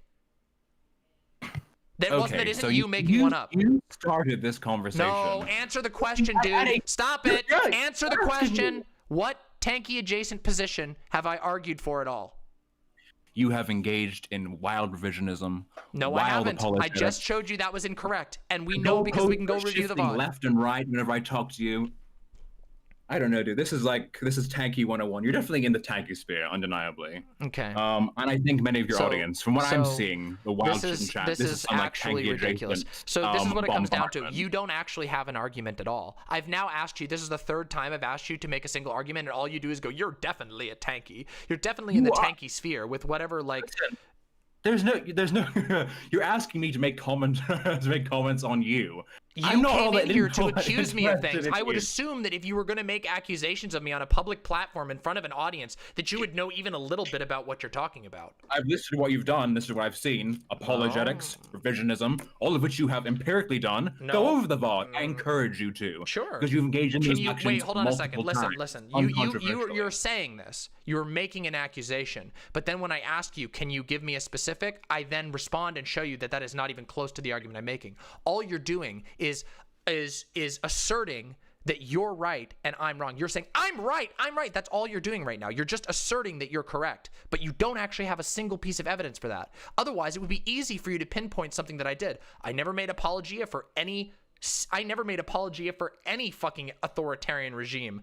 In fact, I would say the only one that you could make the argument I've done, quote unquote, and I would say it's very, very questionable to call this apologia, is pointing out the fact that Cuba has actually had some success on the metrics that it set out to do. And it's not fair for the vegan person who we were talking about originally to just erase every country that's ever had any success with a system different than hers in the name of making some bullshit, embarrassing argument that doesn't even have evidence for it. So, yeah. Listen here, demonic mother. I would be happy to come back another time on a more specific topic. Yeah, I don't think so. I think it's clear to anyone who's being watching pretty objectively. You've burned. No, I don't think so. Your ego has been pretty bruised. You're bleeding. You're wounded. And I think I've really got fucking 4 hours of stream after this. What are you gonna do? Slab of meat from you. You're gonna go have a quick sad wank and call it good for the day. You know what, Queen? You can have your post-game commentary. I'm not interested. I have had my slab of meat. Have me on another time. I'll be glad to talk later. I don't think so. I don't think we will. I feel like it might not be good. Good night, my darling. Hey, he left. Well, yep, left the call. I didn't kick him. Left the call. Well, that was dumb, but I had a fun time. Yeah, that was a Milo. That was a, you know, Elvis impersonators. You know, Elvis impersonators. That was a Milo Yiannopoulos impersonator. That was very funny. Very sad. Probably hasn't gotten laid in a while. Yeah, that was very, very pathetic. You think it was Radigan from The Great Mouse Detective? Back to the vegan video? Yeah, yeah. Well, I did my best.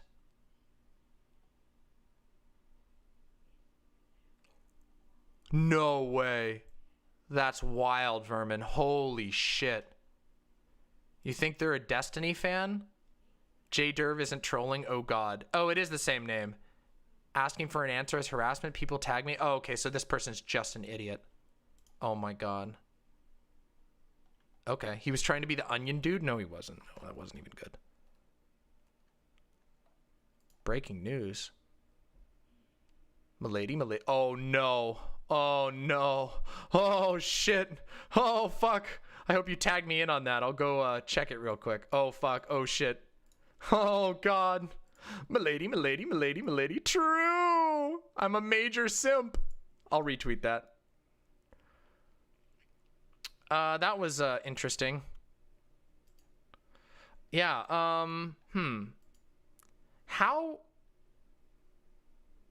Hey, thank you so much. You're very, very welcome. Now let me go check that super chat as well. Let me see here. Hold on. Let me check that one. Demonic mother. Aw, you're very welcome. All of you can call me demonic mother. I never want to hear that term from that guy again. God, that's gonna give me fucking shivers. Is this a prime example of trans misogyny? GG chat, is this an accurate description of his attitude? I don't know. Yeah, fucking weird. That was weird as shit. That was one of the weirdest conversations I've ever had. Yeah, he was laughing so hard at his own jokes. Like, that's one thing I'm so happy I don't do. Holy shit. I would die if I laughed at all of my own jokes. If all I did was just smuckle at my own jokes. Do you know how obnoxious that would be? That's one of the things that determines whether you can be a streamer or not, I think. I think like it's really hard to be a streamer if all you do is laugh at your own jokes. If you're like so self-satisfied that you can't get through a sentence without laughing at your own joke. Yeah, that was really weird. Yeah, I think that guy might not have been very well. I don't know. It's really, really hard to determine these days. It really is fucking hard to determine sometimes. Like, this guy was like, he was totally faking the accent for sure, and he also wouldn't admit, like, he should have been able to say no to a Nazi. Like, he should have been able to say no to that answer. I just threw that in there just to throw him off, and he didn't answer easily. That should have been easy. If somebody asks you if you're a Nazi, you should be able to say no instantly. Instantly. Yeah, it lies in context. Well, yeah, if you're in a solo conversation. Yeah. This dude's not okay. Yeah. Damon Mama 1 Custard was nitpicking and biased. Bye Damon Mama, more like winning mama. Thank you. Thank you so much. We got a Susan Sarandon tweet here. Let's take a look. Yo, thank you all so much. Yeah, I don't know. Palette cleanser D. Palette cleanser D. Let's watch it. Donos, thank you so much. Dajaro, thank you so much for the tier 4. Holy shit. Somniostatic for the incredibly generous $25. Thank you so very much. And thank you so much for the $5 donation, Cyborg. That dude had some serious personal issues. Take this sub so you at least get something from it. Absolutely. He weaseled his way. It's funny, he spent a lot of time saying, oh, you're so Weasley, but I answered every question he asked of me. Literally. He was like, literally the only thing I ever said was, I don't know the entire history of China, but I also don't believe in boiling the entire history of China down to one period of time. Yeah, sure, I'd love to learn more about it. But it's like, what? If I was having a prepared debate about the history of China, I would do my research. These people come in and they do iPhone Vuvuzuela. Russia is bad. China's bad. Every country is bad because the way they approach communism is they say communism is everything I don't like. Also, true. Also, true. True. Also, true. Cold Bernie. True. Yeah. you're very for welcome. dealing W the Mallow impersonator for our entertainment. Thank you very much, Artemis. You're very, very welcome. We got to get back to doing this vegan debate. I didn't think I was going to get, like, outdone. The sideways mask, yeah. Fucking sideways mask. Because they don't care, Sock Demon. That's the real secret. They don't care. That's like, when people say bad faith, that's what that is. That is bad faith. Bad faith is when you come into a conversation with no intention of learning anything or convincing anyone. You just want to try to get dunks off and you don't care about the facts. That's what bad faith actually is. Bad faith is when you're not engaging in an actual conversation. You're not engaging in honesty. You just want to feel good about yourself and you just want to come in and state your propaganda or whatever. But it was just ridiculous. Yeah, Weasley equals you don't give me the answer I want. I answered every question he wanted, and then when I asked him a question, he wouldn't answer it. You noticed? You noticed that when I asked him a question, he would never answer it directly, ever? And he would instead smuckle and call me Weasley? Weird how that works, isn't it? Well, we have to return back to another terrible, terrible... I mean, I'm very happy we got to have the debate. You know, it's been a long time since I've had a debate. You know who else? Hey, Vermin, do you know who contacted me today? Sophie at Maine. Sophie at Maine. Yeah. The socialist Do you think that was Sophie at Maine, but under an alt? Prerequisites of being a socialist state and turned into state capitalist systems.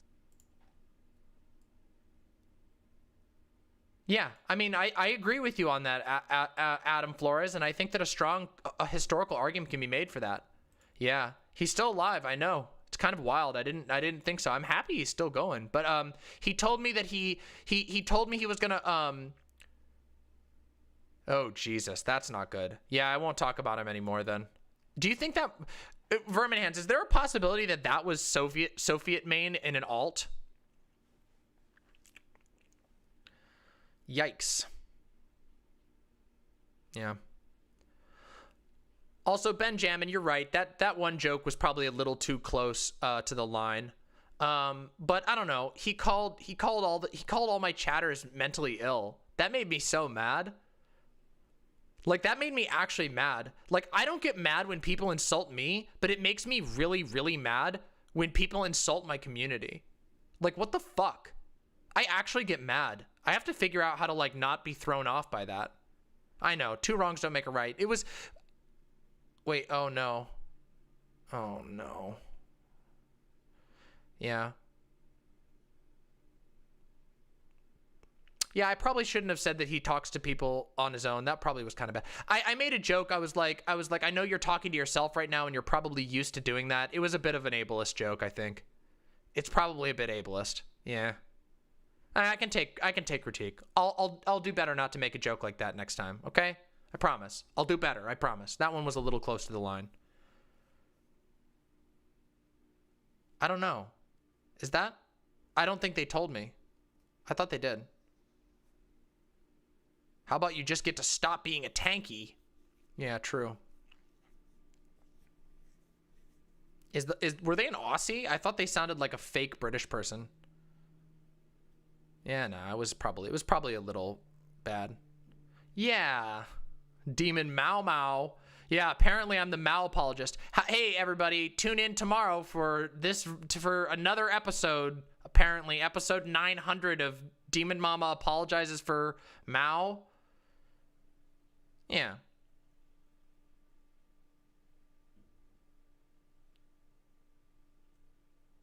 Yeah, I feel like they were a bit out of line, Sock Demon. Yeah, apparently I'm a tanky because I disagreed with this really bad vegan argument. Yeah, yeah, that's an interesting one. We could have gotten into that, Adam. I wonder what his thoughts on the Bengal famine would have been. Yeah. Listen, no, he just came in and called me a genocide apologist, so I told him that we should debate. So, yeah. Wait, was he vegan? I don't know. Oh, yeah. I didn't like that sock demon. I didn't like that at all. I thought that was pretty shitty. I don't think he was vegan. I'm going to be completely honest. This is complete speculation on my part based on a hunch, but I have a feeling that guy was a Nazi. Yeah. You spammed what at me? What did you spam at me? The Bengal famine? Yeah, I think that guy was unironically a Nazi. He was obsessed. He's obsessed with anti-communism, and Nazis are always obsessed with anti-communism, and he had a real weird thing about the Israel memes. Yeah, no problem. Yeah. Oh, when he had VDS. Oh, I hate that shit. Listen. Oh, God, I hate that shit so much. That is the weirdest shit. I'm not gonna lie. That is one of the most, God, like, it annoys me, but not in a way that matters. It's just like, why do people come, like, talk to me as if I am, like, Vosh's child? Like, I know Vosh a little bit. I've talked to Vosh a few times. It's so fucking parasocial and weird. They assume just because I'm, like, an OG, like, because I watch Vosh, that, like, I'm, like, Vosh's personal protege or something. Fuck, it's so weird. God, it's so fucking weird. Like, I appreciate that, like, I don't know, I appreciate that all of the fun that I've had in Vosh's chat, but, like, I don't know, it's so fucking weird. It, like, really weirds me out. Yeah. Oh, well. Oh, well. They do it to Zan, too. Yeah. Well, that was interesting anyway. Yeah, I know I'm my own person, but it's all good. It's Demon Mama, not Vosh Mama. Yeah. Didn't I start before Vosh? No, I didn't, actually. Vosh started before me by quite a long bit. You might be thinking of Zan. Zan started before Vosh. I was saying by that same logic, the Bengal famine would disprove capitalism by the same way that it does with the... That's what I was desperately trying to illustrate, but this person was incapable of seeing that. Incapable of seeing that. They were incapable of realizing that they had a double standard. True, Busy Bee, true. Yeah. Oh, no, good faith actor. No. It's actually really funny that that he also tried to say that my audience is a bunch of like, like my audience is a bunch of tankies. I have like the least tanky audience. I have to slow you guys down. I have to hold you guys back against tankies. I'd be like, wait, you can't just call everyone a tanky, chat. Holy shit.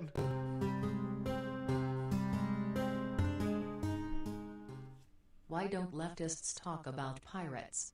I know the pillaging was cringe, but they ran their ships democratically, voted for their captains, and even had healthcare and benefits. True! Why don't we talk about pirates more? Pirates are kind of cool. Thank you very much. Yeah, I am really nice to MLs.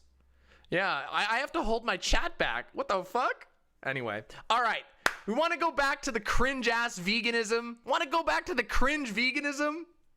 Are we ready? Are we ready? We're making Danny's job so hard today because Danny's gonna have to chop out that debate and then stitch together the parts about the veganism. Let's do it. All right, the veganism isn't cringe. The vegan is cringe. Let's return to the vegan cringe. Back to our regularly scheduled programming. Yeah. Well, Hawk, I tried at the beginning to like, I don't know. Okay, some of these things, Hawk, some of these things are just blood sports. That was just blood sports. Let's be real. That was just blood sports. There was no intent. Like, they came in calling me a fucking tanky and a genocide apologist. Like, there's not gonna be like a nice conversation there. You know, that was blood. And it's okay. A little bit of blood is fine. Anarchist tendency by his smitten Brit smugness. Yep, that's fair. You wanted to get your Guy Fawkes mask. Yeah, I was trying to be patient, but again, sometimes it's just like, nah. Sometimes I just gotta slam down on these people. Anyway, let's get back to yelling at the vegan. Okay? Guy Fawkes. It's Guy Fawkes. It's pronounced Guy. It's pronounced Guy. It's not Guy. It's pronounced Guy. Look it up. No, it is not. It's pronounced Guy. I know this. Look it up. Look it up. Was Dylan there? Yeah, Dylan was there. Yep. Watch. It's a French name. Watch. No, I'm gonna show you this one. I'm correct on this one.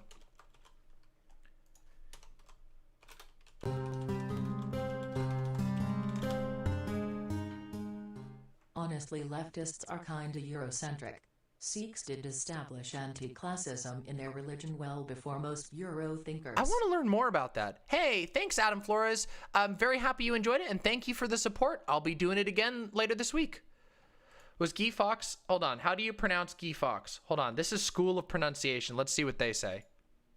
Guy Fawkes. I don't think that's correct. Guy Fawkes. These people disagree with me.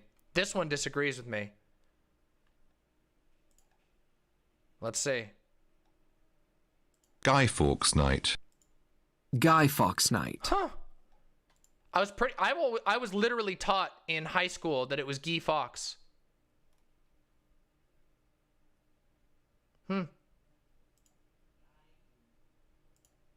Fawkes Night. I guess the UK. Yeah, is this GIF versus GIF? I don't know.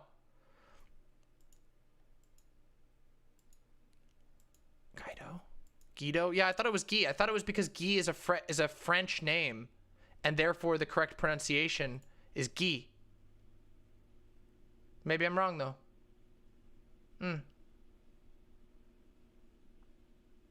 No, I'm not doing a meatball meme.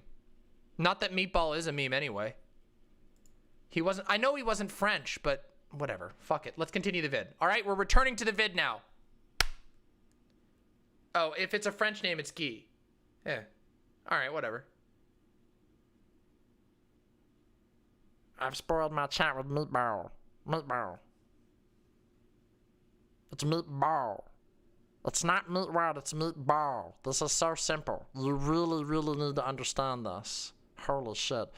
Listen, you can call him Guy Fawkes, you can call him Guy Fawkes, I don't care, but you call meatball, meatball. And if you don't, get the fuck out of here. In French, I'm right. Okay, that's good to know. I'm glad to know that in French, it's good.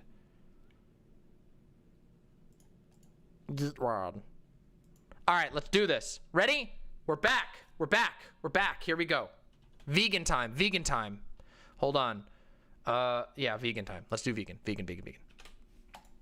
It doesn't matter. It does when we're talking about, someone's personal character. But look, when we're talking about animal agriculture, the intent isn't cruelty there either. The intent is to produce a product and to make money. It's the outcome which is harmful, and the indifference to the outcome.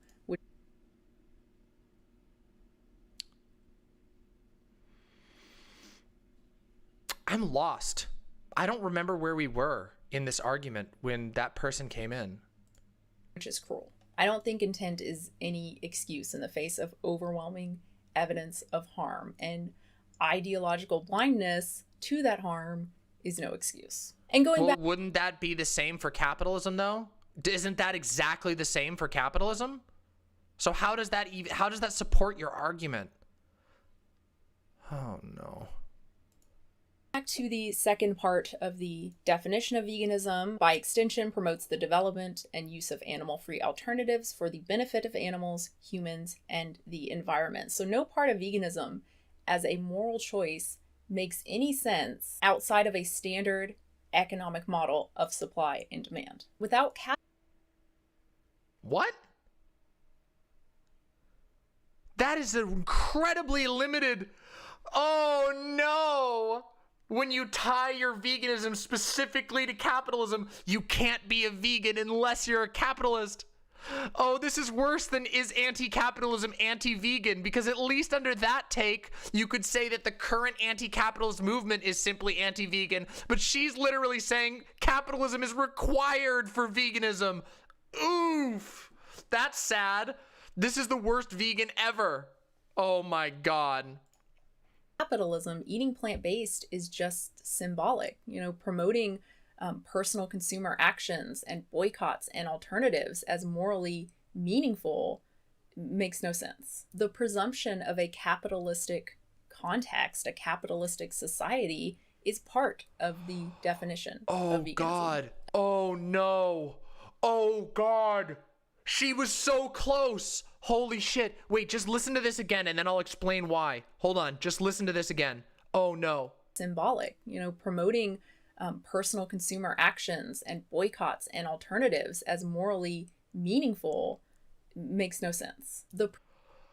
She's literally arguing, she's literally recognizing that boycotting meat industry and buying vegan products has no intrinsic meaning if it doesn't affect the market. And then she just concludes, well, it must affect the market because otherwise they won't be meaningful.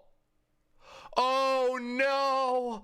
Oh God. This is, oh God. Oh no, it's backwards reasoning. Oh, literally backward reasoning. Oh no, fuck. Oh, Jesus Christ.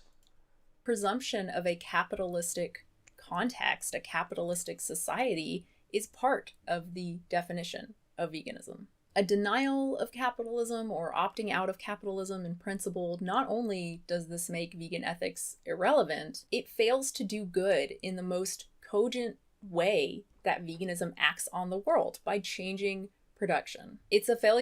Veganism doesn't change production. It doesn't address production. Oh no. Oh God, oh God. Is the argument that being vegan in a non-capitalist society would be too easy? It sounds like an argument for being anti-capitalist if you're vegan. I don't even think that makes sense. I don't think that's even her argument, Pinkwig. I don't even know if she thought about it that deeply. Holy shit. Like, I'm going to try and listen to this again. Oh, I can't do it again. Let's just keep going.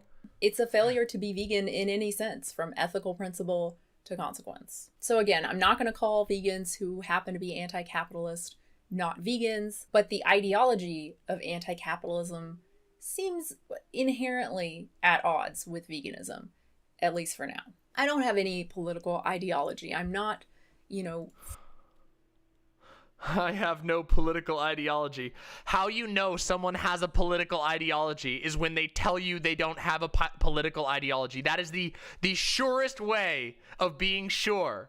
That is the clearest way of being sure that someone has a really deep political ideology, is they tell you that they don't have a political ideology. Oh my God. Fervently pro-capitalism. I'm not committed to that. I'm not even committed to neoliberal. It's just kind of the closest descriptor to what I currently believe in terms of politics. I think the only kind of label I fervently defend for myself would be consequentialist. But I am definitely anti-capitalism and communism. There is no evidence for it being anything other than... So you have a political ideology is what you're saying. You're saying that you're definitely anti-capitalist. I mean anti-capitalist.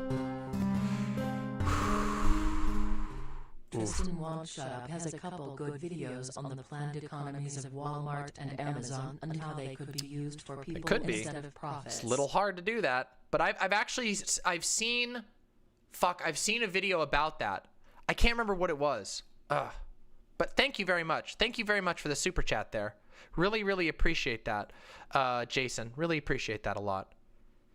They call themselves a consequentialist. And a horrible, dangerous political theory when put into practice. Thank you so much for watching. I hope you enjoyed it. Hopefully the communism understander has logged on. Communism understander. All right. Okay. So, well, there's a whole bunch of self-promo here. What is she hawking? Like vegan products? Yep. Vegan books and supplements and food. Oh boy. What's this? My favorite Lush product ever. Oh God, no. Oh God, no. It's literally the last quarter of the video is all shilling. By the way, if you've liked what you've seen today, press the like button, subscribe, and ring the bell. And you should also consider coming to my Discord. The Discord, awesome as fuck. Come on in. We have a lot of fun on the Discord. The Discord is right here, discord.gg/Demon Mama. It's amazing, and we'd love to have you. And you'll also know when I'm going live. So that's really cool as hell. It's super cool. Super cool. Anti-anti only works when you're anti-fandom antis. Really? Yeah, I saw that, Purple B-chan. I was very happy to see that you joined. It is super cool. We have a cool-ass Discord. and I hang out on there all the time. All right, let's see. I want to see what else this vegan has done. Yay, here's the Discord link. Here you go. Here it is again. Oops. There we go. My bot got me. My own bot got me. Oh yeah, I gotta add this to the debate register. What was this guy's name? Jedrev? What was his name? Jderv. Of course it was the stupidest version. Jderv. Anti-communist guy. There we go. All right, he's on the debate register. This year I'm keeping a debate register so I can keep track of everything. Yeah. There we go. If humans are animals and capitalism exploits people, you can't be vegan if you are pro-capitalism. True! Better argument. Biden had a beautiful speech. Yeah, we'll probably watch it. We haven't actually done a whole lot of inauguration news, so we'll probably do a little bit in a little bit. We still got a long time to go. Listen, I'm going to bring you all some really awesome stuff. Let's watch the cheating one. Am I a big book reader? No. I have ADHD. It makes book reading really fucking hard. Not gonna lie. But I try to do my best anyway. I try to do my best. I do listen to audiobooks, yeah. Yeah, it's very hard. I used to read a lot of books back in the day, but that was back when my ADHD wasn't as bad. You watched the Voss stream on the inauguration? Well, hey, that's good. I probably don't even need to cover it that much. It's not all that exciting. It's pretty boring. Boring! Used to read books so much in high school, but after high school, it's just impossible. Yep. Yep, true. Hey, thank you so much. You said you liked gent/prog metal, so I was wondering if you know Car Bomb or Frontier. I don't. Of the craziest music ever made. I don't, but that sounds awesome because that sounds like the type of stuff I would love. So if you want to send me that by DM, I would love to watch it. Did he get banned from the Discord? I don't know. Yeah, I gotta hear that then. Yeah, all right, let's listen to this. Don't tweet. Uh-oh. Oh, no. No. No. This isn't about cheating on your diet. This isn't about cheating on your diet. It's about actual cheating. I think, at least according to the comments, look. As a woman whose husband is catastrophically injured and whose sex life is absolutely atypical because of those injuries, I'm a little appalled by the lack of sex equal cruelty comparison. Sex is great and important, but it will never supersede a commitment relationship. Uh-oh. Oh, no. Oh, God. Oh, no. Oh, no. Oh, no. All right, let's do it. Oh, we're getting a double feature today, everyone. Let's do it. Let's do it. Whoo. Wait, I need another soda. All right, hold on a second. She is self-hating monogamist? I think she is. But first, I need to get a soda. So hold on a second. I need a soda for this. I desperately need a soda. So wait, what can I do? What can I put on? Well, you know what? Hold on a second. I know what I'm gonna do. Ready? Hold on, I got this. Hold on, I'm gonna get you something. Hold on a second. I'll get you a cool thing. Yeah, I need a list of short meme vids. But you know what? It's okay. I can find something cool. Are you ready? Hold on. I got this for you. Give me a second.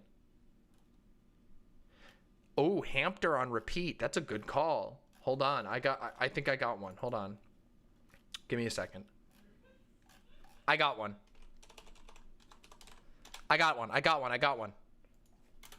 I got an OST that we can listen to, okay? While I go get my drink and go to the bathroom. And then we'll be back, okay? This is such a good song. Hold on.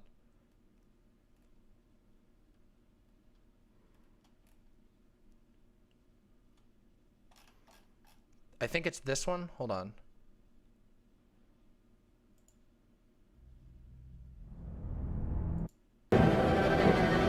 Here we go.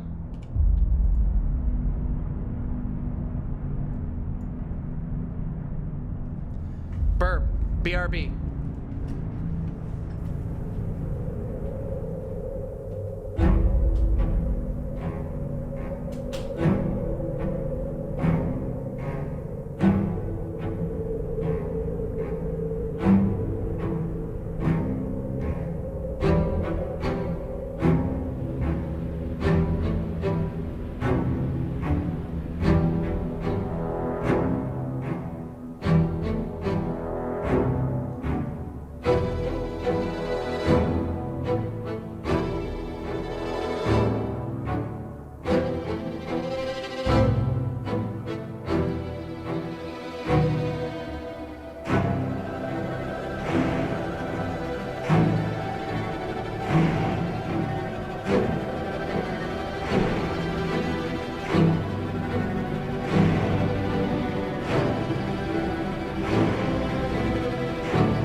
Isn't that cool? Wasn't that good? Did you enjoy the music? I think this game has amazing music. And there's like multiple tracks that I love in this game. Yeah, it's good. Hey, thank you so much. Yeah, amazing cello. All right, we ready to see the worst takes imaginable? Let's get right back to it, okay? Let's get right back into it, okay? Whew, boy. Oh, God. Dark Souls 3? Yeah, I can see that. What group do you pick in Frostpunk? I don't even remember. It's been so long since I played. I did one time go the Authcom route, which was fun. Oh, boy. Here we go. Here we go. Let's do it. Let's do it. I think that game is good, although it does tend to be, it tends to lean authoritarian, but such is worth playing. Yeah, absolutely. It's really fun. The game seems to be a little authoritarian in a lot of ways, but again, the reason being, I mean, they're in very dire straits. Yeah, I played Authcom Frostpunk and had a lot of fun with it. Yeah, it is fiction. Yeah, but it's a good game though. Even like it's a really good game. Like it's very, very fun. But again, the straits are very dire. Like there's basically no choice. You are in the worst. Yes, the nature of the situation requires incredibly swift action, or you die. All right. Video number 2: controversial thoughts on cheating from the Cringe vegan. Let's find out. Just don't tweet ever. Sometimes I think, no, this is fine. This is okay. It's controversial, but it's fine. It's never fine. Sex is a physiological need, and women who don't have sex with their husbands really shouldn't be surprised when they end up cheating. I still stand by that, but there are caveats. Sex is a physiological need, and women who don't have sex with their husbands really shouldn't be surprised when they end up cheating. This is PragerU's argument. This is PragerU's argument. This is PragerU argument. No joke.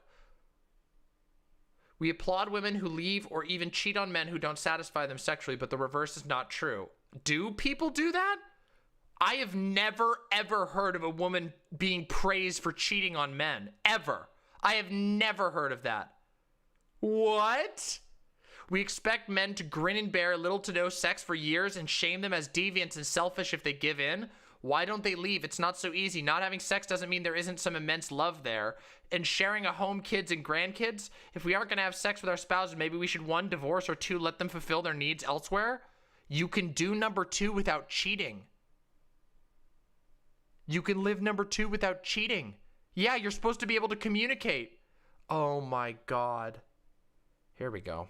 All right, let's do this.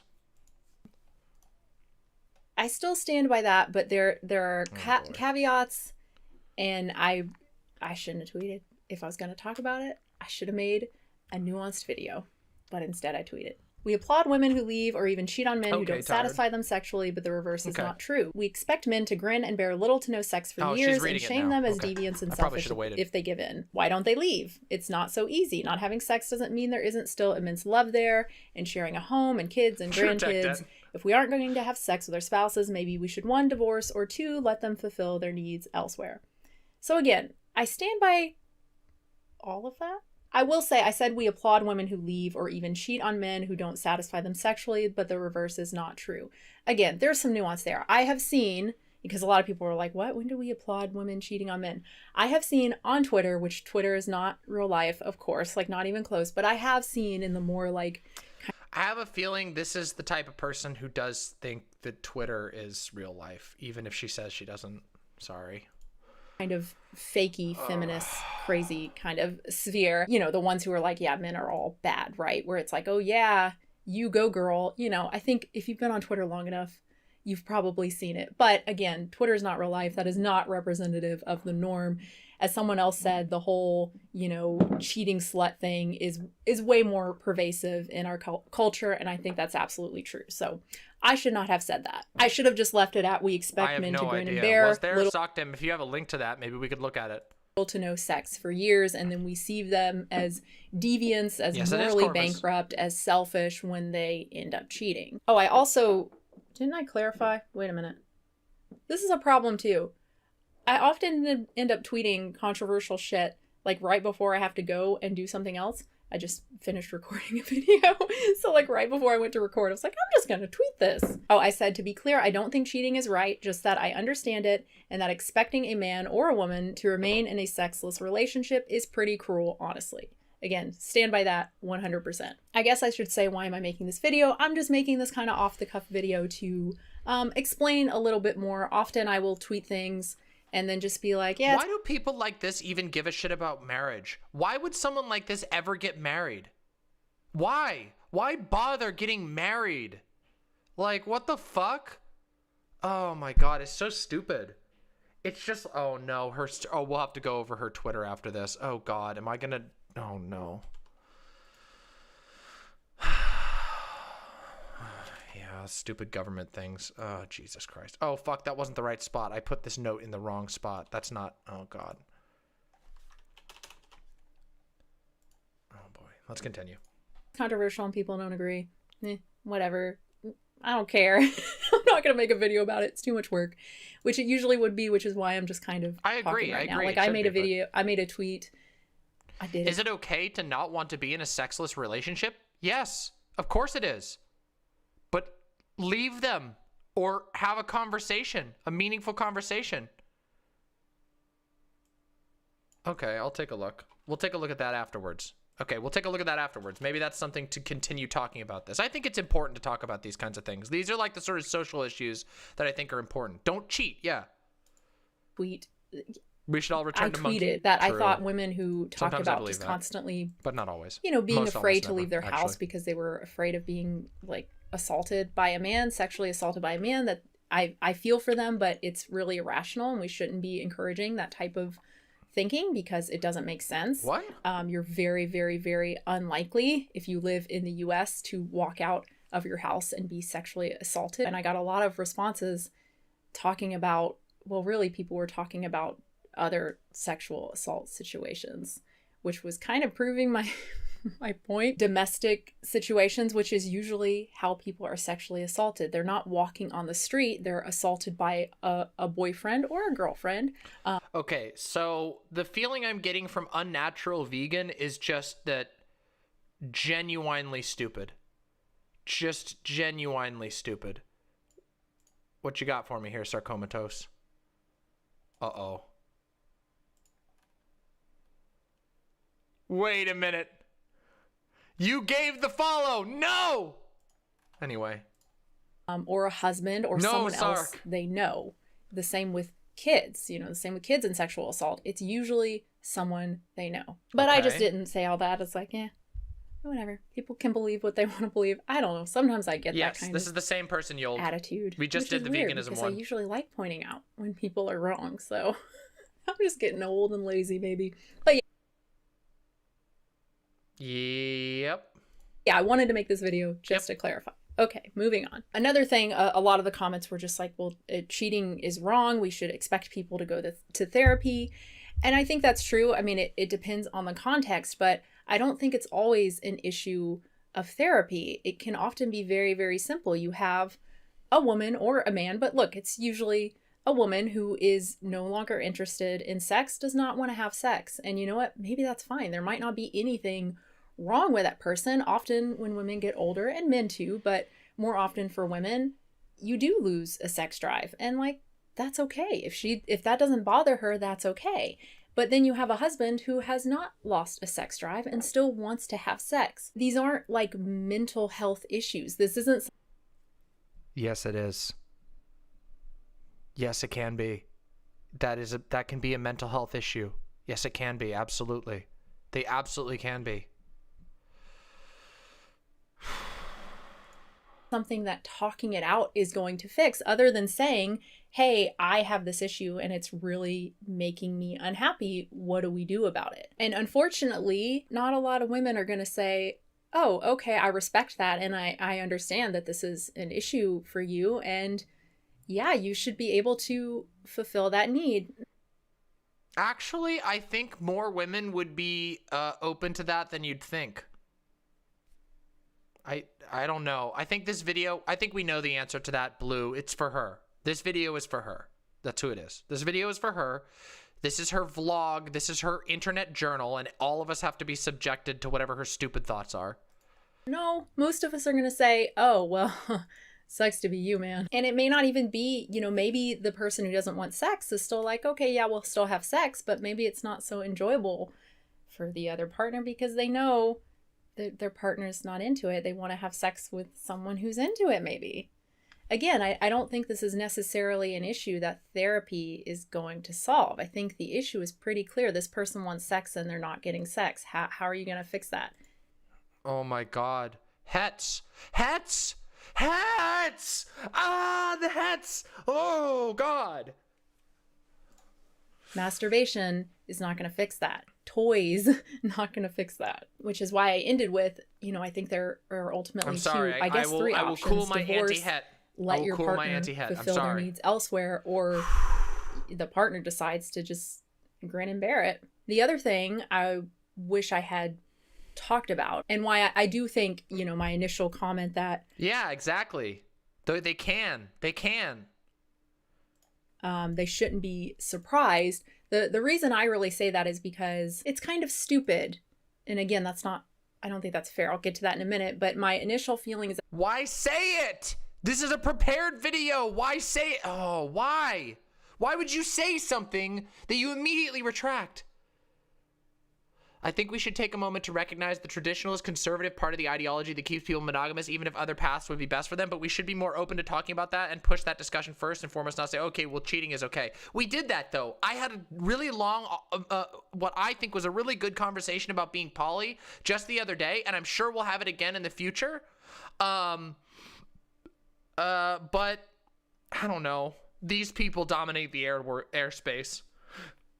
These people dominate the airspace. This person has 250,000 subs, and I only have 4,000. Okay, that's just nothing I can do about that. Okay. That it's confusing to me because on the one hand, you know, men are pigs and they're sexually driven and everything's about sex. What? Oh, wow! That was a quick. What the fuck? That was a quick. Hold on, did I miss something?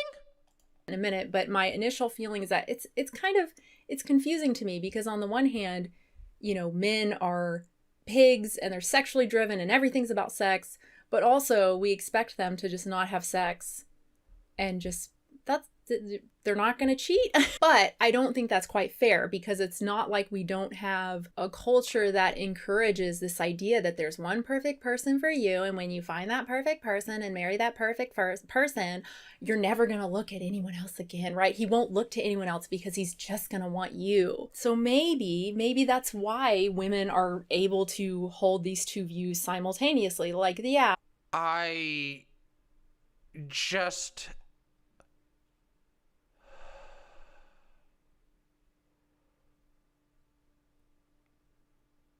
This is just, like, this feels so, this feels so unhealthy. Like, this feels so unhealthy. Is this what, I guess this is how most people approach the world, right? I guess this is how a lot of people approach the world. Because... like, I mean, this is what this fucking reminds me of, like, of Christianity, but this person doesn't seem like a Christian. I guess it's just infected everything, right? I guess that shows you how far weird American anti-sex hyper-monogamy. This is how normies think? Oh, God. No, God, no. I hope not. But don't they think this way because of people like this? Doesn't this perpetuate it? Oh, my God, I need to, I need to succeed. Listen, everyone, I'm sorry. I know this is incredibly egotistical, but holy fucking God, I need to be able to get up to this many subs so that I can tell people something even mildly better than this. Holy fucking shit. Holy fucking God. Oh, Jesus. Anyway. When men are super sexually driven, but he married me and I'm his one special person. So it's fine. It's fine if we don't have sex because he loves me so much, right? Which is why I almost appreciate the more Christian view of that more because at least for the most part, they're like, well, yeah, you have those needs. You're always going to have those desires. No, Oh God, no, please. No. Those devilish desires, you know, the devil tempting you to look at other women and to, you know, try and get with other women, and you have to fight it, which still sucks, but at least it's acknowledging that you have those desires, right? I talked about this some more in the polyamory video too, just more about cheating. Cheating isn't always I'm unhappy with this person. This person did a polyamory video. Uh-oh. Uh-oh. We're gonna have to do it. We're gonna have to do it. Or I just don't care, I'm gonna cheat. Like sometimes it's really, you do love this person, but you have this strap in, everybody. We got shit to do. For people to not give into. The vibes are bad, but we're going in. You are not Listen, you come to my channel because I put on a suit, like an Among Us suit, and I dive into the cringe and I dive into the bad vibes, and you are protected from them by the fact that I'm the one being subjected to them, but I have the strength to do it, so I can deliver it to you. I'm like, it's a triple feature. Here we go. Let's finish this video. If we don't finish this video, we're never gonna get to the next one. Let's do it.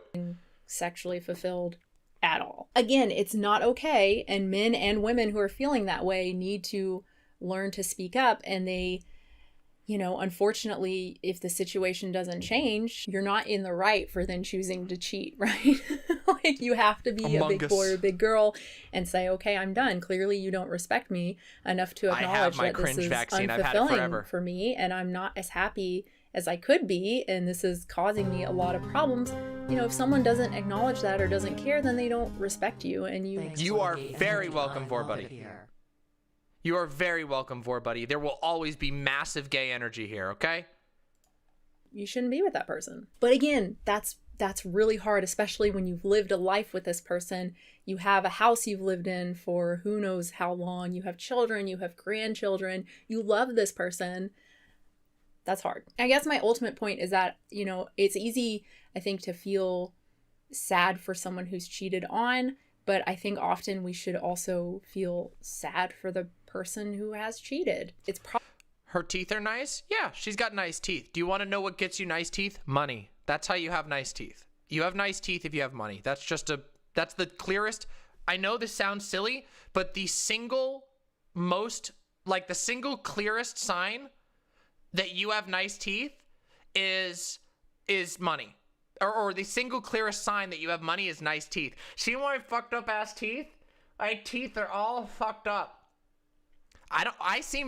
Listen, my teeth are all fucked up. It's just hard to see because because I smile in a way that doesn't show my teeth very much. You only ever see the top of my thing. You only ever see the top. It's just true. In America, nobody has good dental care. Sucks. It sucks. Yep, the psychology of hiding your teeth is a real problem in America. Yes, it is. Dental care is so expensive. What, you can't unsee that I hide my teeth? Yeah. I mean, my teeth are kind of straight because I was very lucky. And guess what? At this point in my life, when I was in high school, my dad got me braces, which are really fucking expensive, and he was rich. Now, of course, my dad disowned me shortly after. However, at that point in my life, I did have access to money. So, yeah. Yep. Now, here's a secret. Wait, I'm going to give you a life hack real quick. I'm going to give you a life hack. Okay, ready? Listen, everybody. Listen up, all of my poor compatriots. Comrades, my poor comrades, my proles, listen. Listen. Did you know that most colleges and most even community colleges in nearly every state of the United States has a dental clinic? And you can go to the dental clinic and you can have dental care that is either free or very, very cheap. And it sounds bad because it's dental students working on you, but that doesn't matter. They always have a dentist teacher who supervises. That's how you get it. Yep, that's how you get it. They won't saw off a tooth, I promise you. They don't do dental surgery, and that's the downside. Downside is very difficult, yeah. Yeah. Yep. The downside is you can't get dental surgery, and that's what a lot of people need. But dental cleaning, you can do it. You can do that. Yeah. Dental hygiene school. Yep. Yep. We're also still on this woman. Yes, we are. And guess what, Costeth? We have more, unfortunately. Unis have dentists in America? Yep. You got free dental care till 25 on the NHS? Yeah, we don't have that here.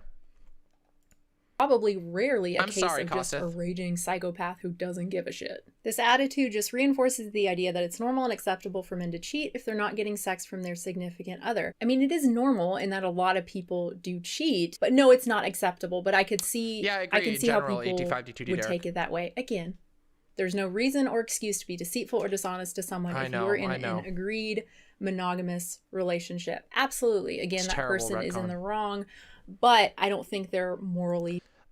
Comrade Anthony, unironically, the reason for that is because of Hollywood. I'm not kidding you. It's because in Hollywood, everyone has nice teeth, and American movies are watched all over the world.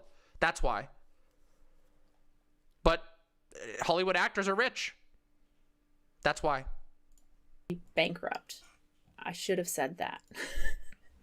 Right? We can view an action as wrong, but understand where that person is coming from and not hate them for it. It's like how we're starting to view addicts, right? We can be very frustrated. I want to get one, though. The way addicts often treat even the people they love Retcon. most. It's but actually also true. No joke. Did you know? Yo, hold on. I know this is like a huge distraction, but just so you know, in America, you can get, like, we have the dental technology exists to get, what they do is they pull all of your teeth. This sounds terrible, but they pull all your teeth and they put these implants in your jaw, and then the teeth screw on, and they're perfect, indestructible teeth that are literally attached to your jaw. It's like actually amazing. Yeah. But they're insanely expensive. They're insanely expensive. No, they're not bridges. Bridges are old school. Bridges are old school.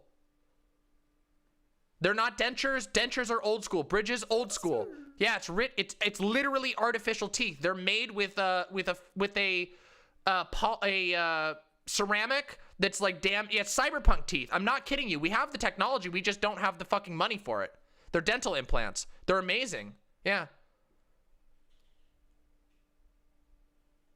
Yep. Yeah. They're like $2,000 a tooth. It's ridiculous. Yep. But maybe someday they'll be free. Yeah, the total replacement teeth. Do they have Wi-Fi? I wish. Understand why they're doing it and still try to be as compassionate as possible. We all need free teeth. I agree. What happened to communication? If your needs aren't being met, maybe try talking to your partner. I don't expect a man to grin and bear it. I expect him to make his needs known like an adult instead of cheating. And if those needs aren't met, to leave the relationship. Absolutely. But again, I mean, does anyone really expect the average woman to go, oh yeah, sure, go ahead, go have sex with someone else, sure? No, of course not. Even if they're being safe, even if they're getting tested, both partners every time before, of course not. And maybe that's an aspect of our culture that needs to change. Or we can start trying to make Viagra for ladies. I don't know. Maybe that's an option. She just debunked herself, yeah. There are asexual people. There are people who don't. I'm sorry, wait. Which might be better since sex seems to play a large role in how we feel about our partners. Well, yeah, to a certain degree. Okay. There are asexual people. There are people who don't care about sex that much. In this situation, it would be better to break off the relationship. Yeah, but that's not what I'm talking about. I mean, yeah, if you married someone who's asexual and then you're expecting sex from them, what? Why? Now, if someone was sexual... And yeah, Viagra does work for ladies. I don't know if people know this, but Viagra does work for ladies. Do people know, like, I don't know. Like, Viagra isn't, like, magic. Like, it's a pill that causes, it just increases blood flow. Well, it doesn't, yeah, it increases blood flow to specific areas in your body, which causes arousal. Yeah, and then they got on some You can take it as a medication woman. or an illness or something like that. Again, that doesn't remove your own personal need. Again, cheating is wrong, but Yep. certainly have a conversation with them like, hey, I still need to touch vaginas or penises or whatever. Like, I know you don't want me to touch yours, and that's okay, but like I still need this. Help me figure this out. What can we do? Orgasm, sexual pleasure, or Cis women, physiological cis women can take it. Yep. needs to most, not In necessarily fact, they sex. do sometimes. 100% disagree with that. If you think that Penness, it's been silly, and we ended up talking about unrelated things because this is really stupid. masturbating and just having an orgasm is the same as having physical intimacy with someone, no, for most people, absolutely not. LMFA, are you hacked, or is this a real take? It's real, baby. Well, that's the end of my sub, I guess. You know, that's fine. Yeah, I have about a big tooth. maybe more nuanced, because, you know, I'm just so intellectual. I have a maybe more nuanced take on that. There are some things that people do where I'm just like, no, that's it. You know, there's some accounts I followed, and for whatever reason, things I liked that they said, and then they end up posting a lot of like, here's a steak I had. Here's the, like, no, I'm not. You know, I don't think they're an She has a awful huge person or following, anything, but like Violet. that's my line. And for some of us, you know, in some cases, it's just like, if someone says anything you don't like, you end up, you know, unsubscribing, which is Okay. All right, I've had enough of this. Let's find the poly take. I've had enough of this. Let's find the poly take. Let's find Hey the guys, poly so take. I want to find the poly take.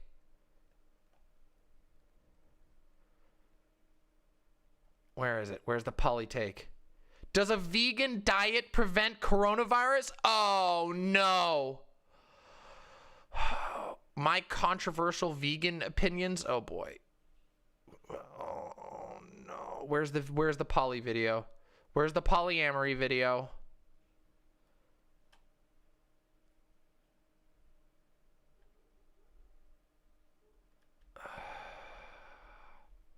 Where is it? Where is it? I must see. Ah! No, wait! This is the video? It's called Monogamy is Boring and That's Okay? Oh, no!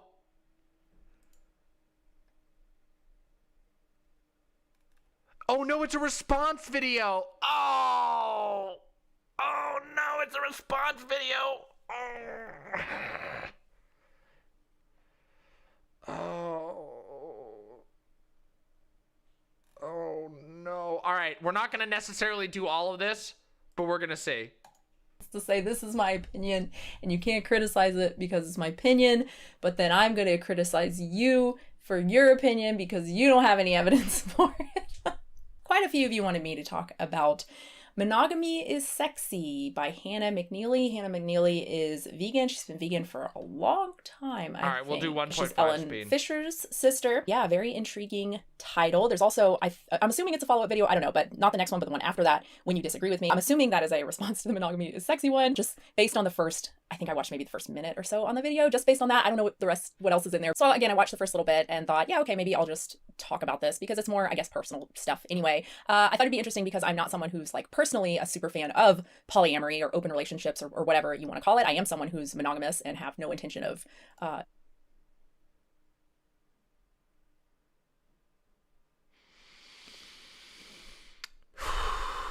Oh boy, here we go.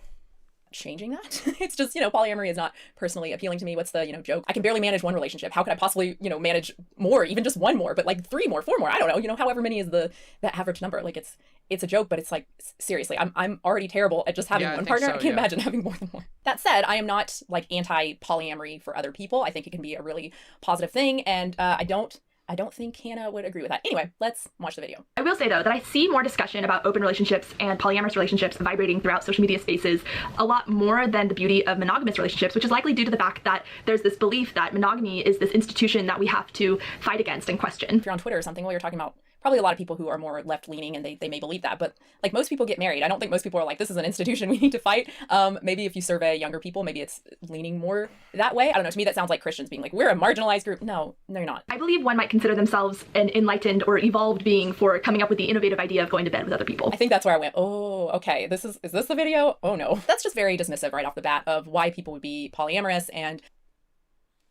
Okay. All right, let's see. Hold on, let's see. Let's jump ahead and let's see. Here, let's see. Let's see. I mean, what monogamous couples can learn from polyamorous relationships, according to experts. This is from Time, 2018. Communication, a May 2017 study noted that people in consensual, non-monogamous relationships communicate to, quote, negotiate agreements, schedules, and boundaries, and to work through the kinds of problems that emerge when negotiating polyamory amongst the typical relational problems that can emerge in any relationships. Defining the relationship, polyamorous partners often define boundaries and form agreements about what each relationship should look like. You can have multiple partners you want to see a lot. You have to negotiate time and space to do that. Practicing safe sex, a 2012 study found that individuals in polyamorous relationships were more likely to practice safe sex than those who cheat in monogamous relationships. Okay, that's pretty true though. That's fucking true though. That's a truer. P and the V is we can go happy people cheat too. Poly people aren't willing to do the hard work. This just seems like I don't know actually. I'm honestly, maybe her takes are okay on this one. Relationships. The study showed that monogamous individuals often consider monogamy a safe sex practice in and of itself. So, quote, sexually unfaithful individuals may reject safer sex strategies because of the presence of a stable relationship. Yikes. Consensually non-monogamous couples often make explicit agreements with partners to use condoms and get information about STI history with each new partner. Managing jealousy. You might think that having multiple romantic partners would elicit more jealousy, but according to a 2017 study, that's not necessarily the case. The study All right. Fair enough. These are fair. This is fair. Fair. All right, vegan lady. All right. I can't watch your whole 42-minute video, but fair enough. Do vegans need to talk about Black Lives Matter? Uh-oh. Uh-oh. Oh, uh-oh.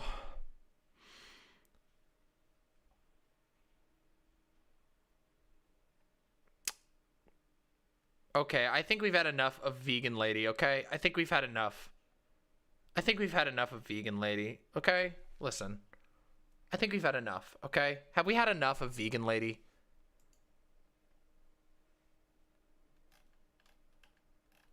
No more vegan lady. I don't want to do any more vegan lady. No vegan lady. Her BLM take, win is enough, really. Debate her? I would debate her. We could do a Donald.win segment. We really could. Wait, the Proud Boy? No, I think the Proud Boy, yeah. Her heart feels in the right place? No, that anti-capitalism video was terrible. That was terrible. That video was fucking terrible. I do want to do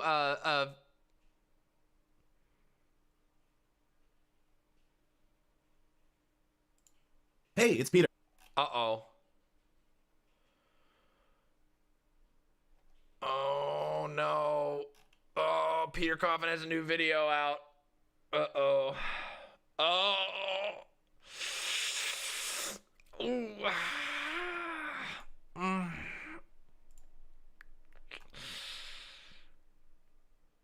Oh, no. Coffin has a video about whether it was a coup or not. Oh! I must resist.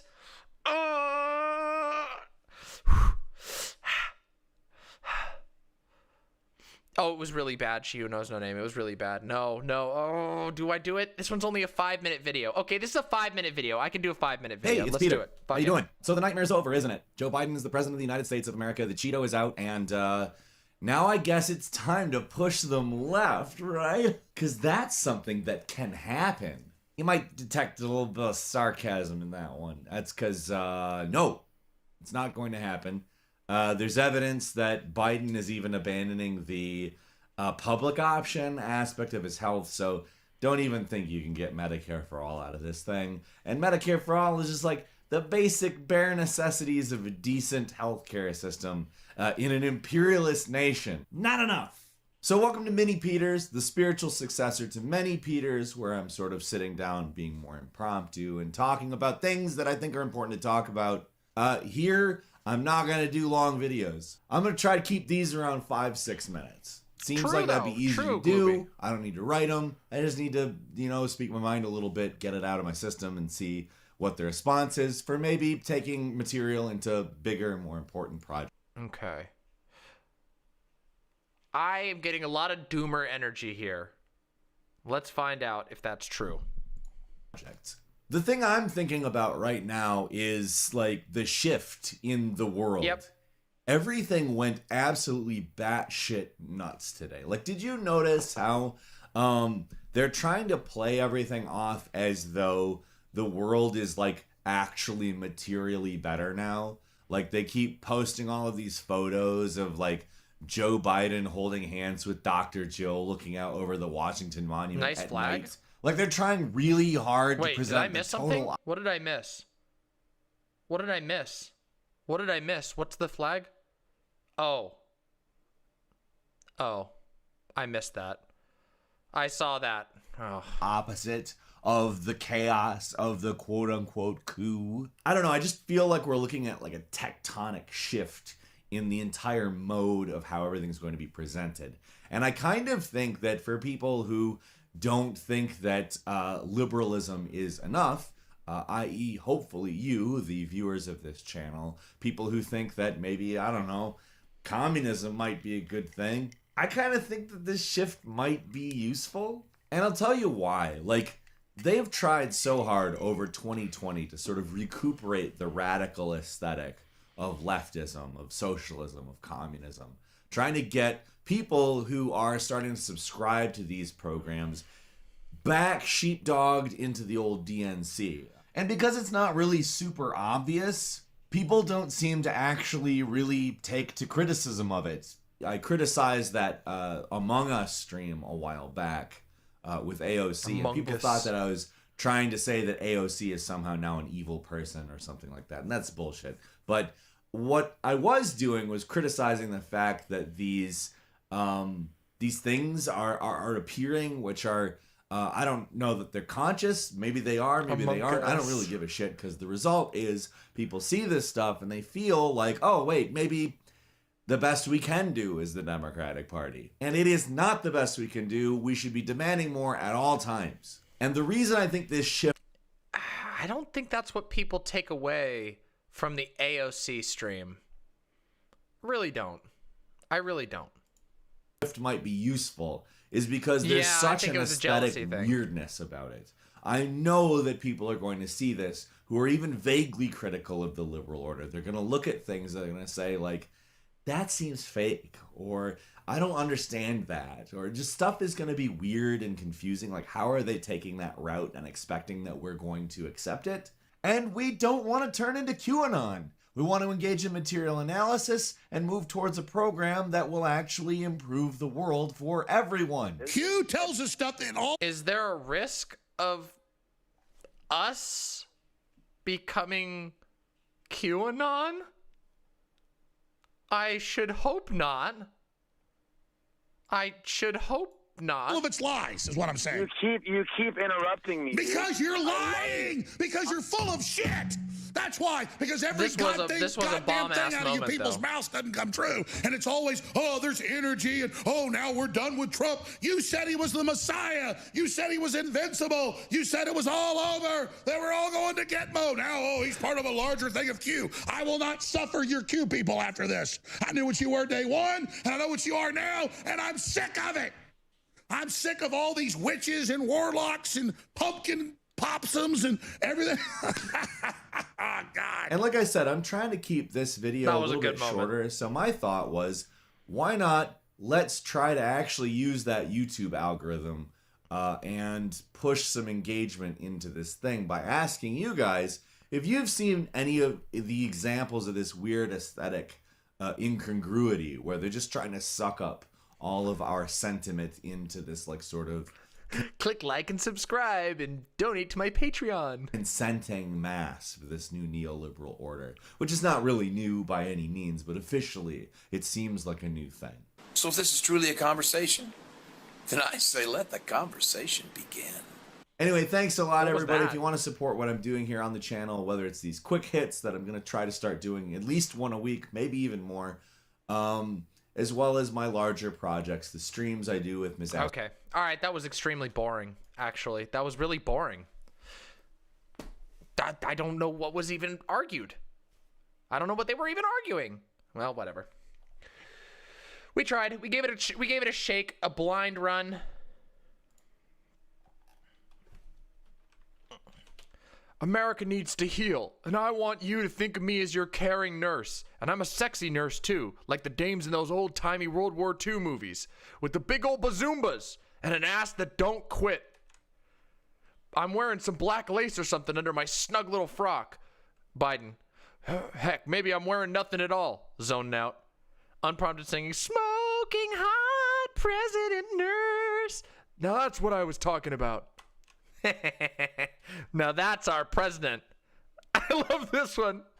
Me when I see some smoking hot nurse Biden with big bazongas. Arrgh. When Biden's ass don't quit.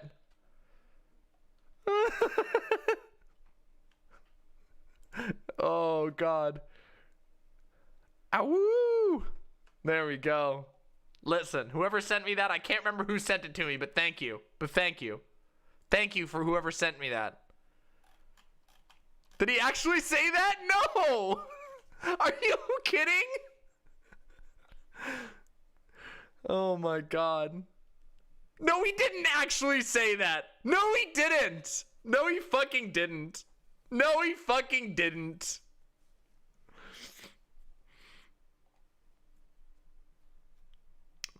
He said it yesterday in his speech? What do you mean yesterday? He didn't have a speech yesterday. He might have said one part of it. He might have said something about America's nurse, but I highly doubt he said anything else. Listen, I didn't watch the speech, okay? You want me to turn that on? It's boring. No, I don't want to watch it. I don't want to watch it. It's boring. It's too boring. Listen, there's other fun things that we can do, okay? I have all kinds of fun stuff. You want to know what we need to do now? You want to know what we need to do now? We need to do a... You saw my dono. Oh, yeah, but I was watching after he watched the thing. I donated... I gave Gayfesh a sub on Vosh's stream, but that was much afterwards. You forgot the poll commands. We're going to see the Donald. We got to do some cope. We got to do some cope. Yeah, well, you're all good, Gayfesh. Now you know. Now you know. Hey, have some fun, and I'll see you soon. I'll see you soon.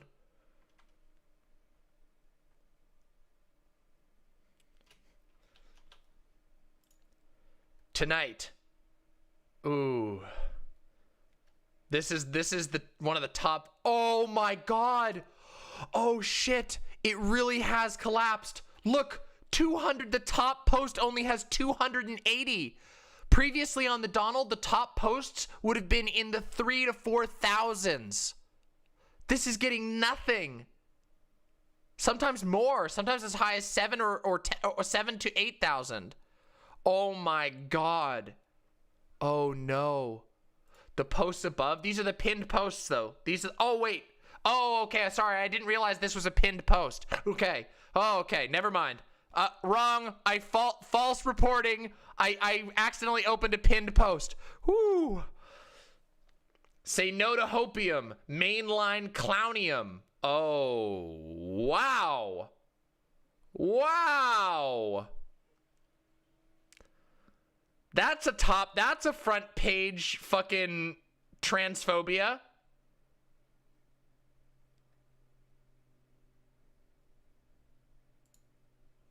Our new capital is Florida, and we have an illegitimate government. And then they post Mar-a-Lago.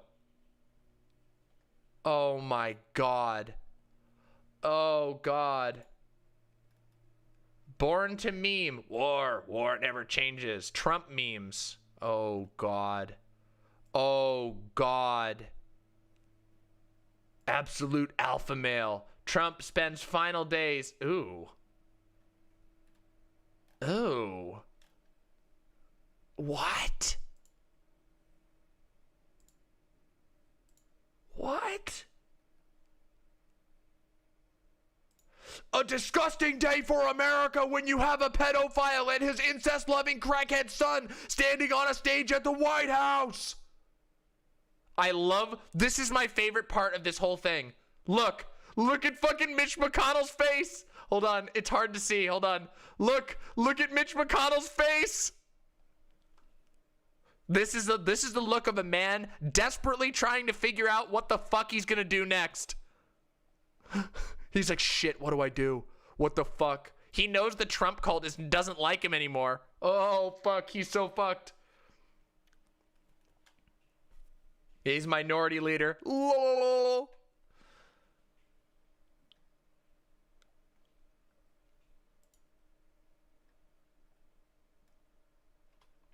Oh, the cope. Well, folks, I unsubscribed from whitehouse.gov emails and gave my reason. Biden is an illegitimate president. I'm calling democracy's manager. I'm calling the manager of democracy. I'm going to file a complaint with corporate. The entire government is illegitimate. Upside down flag. Only problem is telling them that. Listening isn't their strong suit. Neither is math. They can't even count the number of genders right. Good one. That is because mental stability is also not their strong suit. Mental gymnastics are.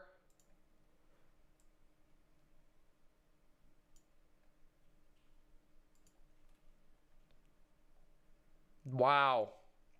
Yes. Mental stability. Definitely should not be throwing stones. Let's just put it that way. True, Pen Nest, though.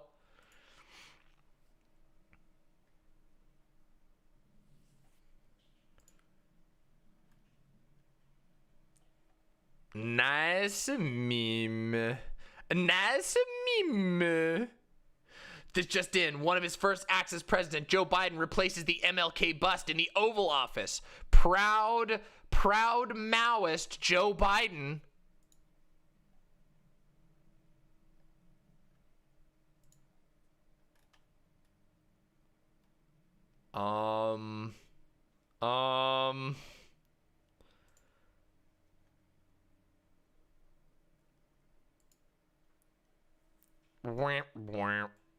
It's a little weird. It's a little weird. What do we got here? What do you got for me here? What's this? What's this Twitter meme?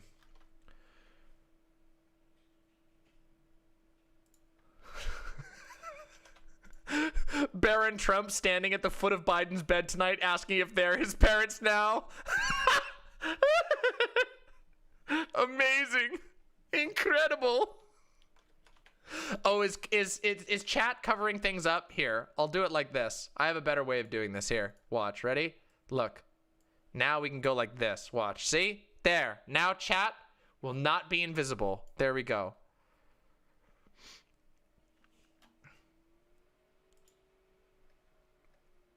White House publishes the amazing list of single-term Trump accomplishments. The national pulse period.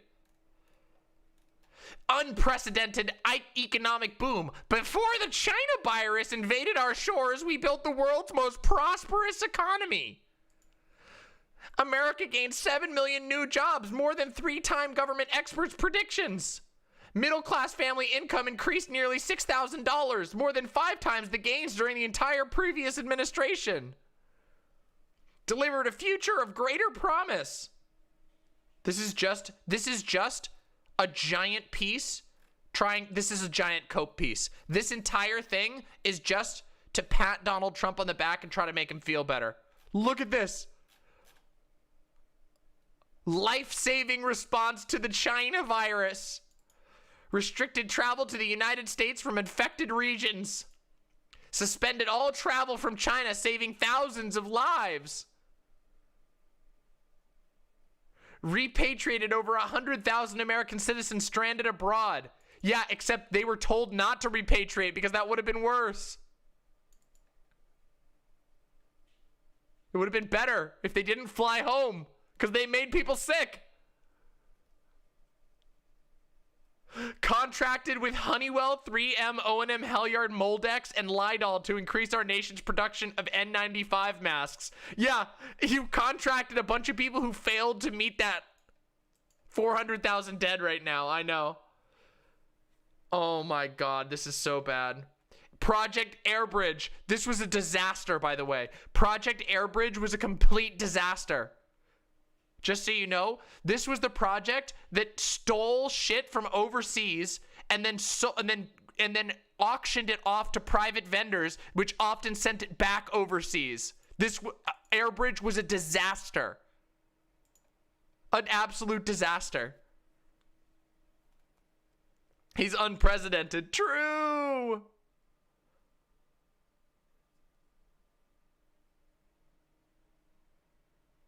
Yep. Canceled by the Trump admin. Fucking idiots. Look at this. It never ends. It never ends. They've just made a list of everything. He once walked across the grass and burned 30 calories. Congratulations, our President Trump. Oh. Uh-oh. Look at the poll at the bottom. Look at the poll at the bottom. Your email is required to confirm your vote. An email phishing scam, huh? No way. Did they get another video yeeted? I got my video yeeted. My video got yeeted too. What?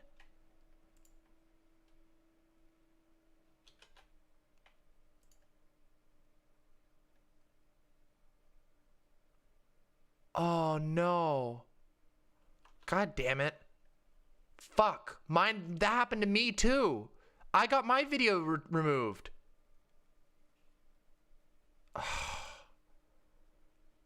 This sucks. This fucking sucks. I think that'll probably count as a strike for them, yeah. It counted for me. It counted as my one warning strike. Yeah, it counted as my one warning strike, which is sad.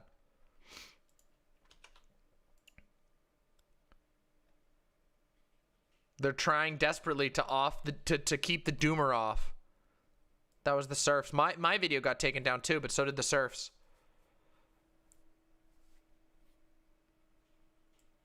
Uh-oh, better not look at that.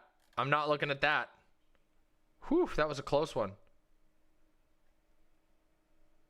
That was a close one.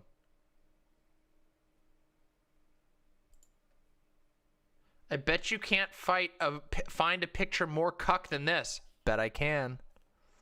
Bet I can. Got any pictures of Trump lately?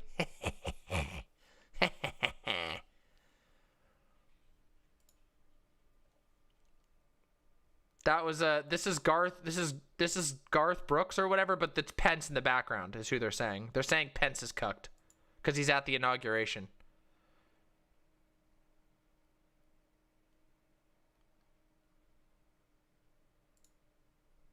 Oh yeah, there was a thing I wanted to watch. Hold on, there was a thing I wanted to watch. Oh yeah, this was a Cope thing I wanted to watch. Let me see if I saved it. Did I save it? I think I did.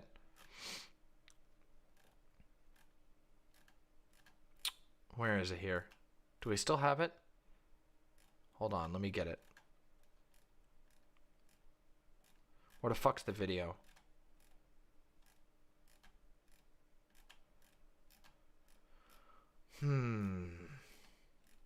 I thought I saved it, but maybe I didn't.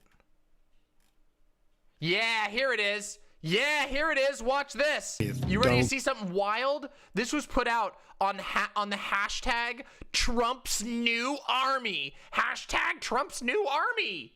Ready? Let's see some Cope. On or before January 20th, Donald Trump will no longer be the commander-in-chief. He will lose control of the Army, Navy, Air Force, Marines, Special Forces, and America's nuclear arsenal. On January 20th, Donald Trump will become the commander-in-chief of a different army. This army. The greatest threat facing America today comes from within. Radical extreme conservatives, also known as domestic terrorists. They are hidden among us, disguised behind regular jobs. They are your children's teachers. They work at supermarkets, malls, doctors' offices, and many are police officers and soldiers. For more than a decade, Donald Trump has spoken directly to white supremacists in their language. Build that wall! Build that wall! Build that wall! Pocahontas? Is it offensive? Oh, really? Oh, I'm sorry about that. Donald J. Trump is calling for a total and complete shutdown of Muslims entering the United States. In the middle of a presidential debate, Donald Trump was asked to disavow white supremacy. He refused. Instead, he told the Proud Boys to stand back and stand by. Proud Boys, stand back and stand by. They heard their leader. They even responded to him on Twitter, promising to stand by. And on January 6, 2021, Trump greenlit them. They suited up, they flew in, they took hotel rooms, they loaded their weapons, prepared their bombs, and they attacked with the intention of killing Nancy Pelosi and hanging Vice President Mike Pence. No, it hasn't, Prospect. Nothing happened. They were vocally saying, "Where's the speaker? We know she has staff. They're here someplace. We're going to find them." In In the years ahead, Trump will lead his army of domestic terrorists. He will encourage and incite violence. He will play the role of arsonist and fireman. He will start a civil war and then say things were more peaceful when he was president. We have to fight back. In this new war, the battlefield has changes. Computers can be more valuable than guns. And this is what we need now more than ever, an army of citizen detectives. I'm proposing we form a citizen army. What? What the fuck? Our weapons will be computers and cell phones. We, who are monitoring extremists on the internet and reporting their findings to authorities. Wait, is this a backwards? Is this like a switcheroo? Is this a switcheroo? Is this anti-Trump? I can't even tell anymore. Remember, before the Navy SEALs killed Osama bin Laden, he had to be found. He was found by a CIA analyst working on a computer thousands of miles away. It's up to you. What? I can't tell what this meant. What does this mean? What does this even mean? Is this lib shit? I don't even know anymore. I don't know. I've never seen this. I just saw people retweeting it and I was like, oh my God, I gotta see this. What the fuck? I can't tell. Look through the rest of his feed. Oh no, it is lib shit. Oh, it is. Oh no.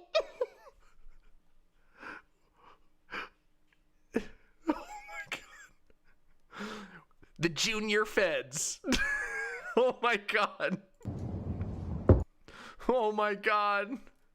I didn't even know. I didn't know it was going to be a switcheroo. That's even better than I thought it was. I thought it was going to be pure MAGA coat, but it was actually lib switcheroo. Oh my God. Holy shit. Oh yeah. Hey, wait, that's the same thing. Wait. That's the same thing my video got removed for. A greedy boy. That's the same reason my video got removed. Holy shit. They're encouraging people to watch out for suspicious citizens. Yee. Oh yeah, Robert Evans is great. Holy shit, that was wild. Also, do you want to see another? Do you want to see genuine cringe? Do you want to see genuine cringe? I really hope these are fake. Ooh. Ooh. Ooh. Ooh. Oh God. Oh no. Oh God, no. Oof. Oof.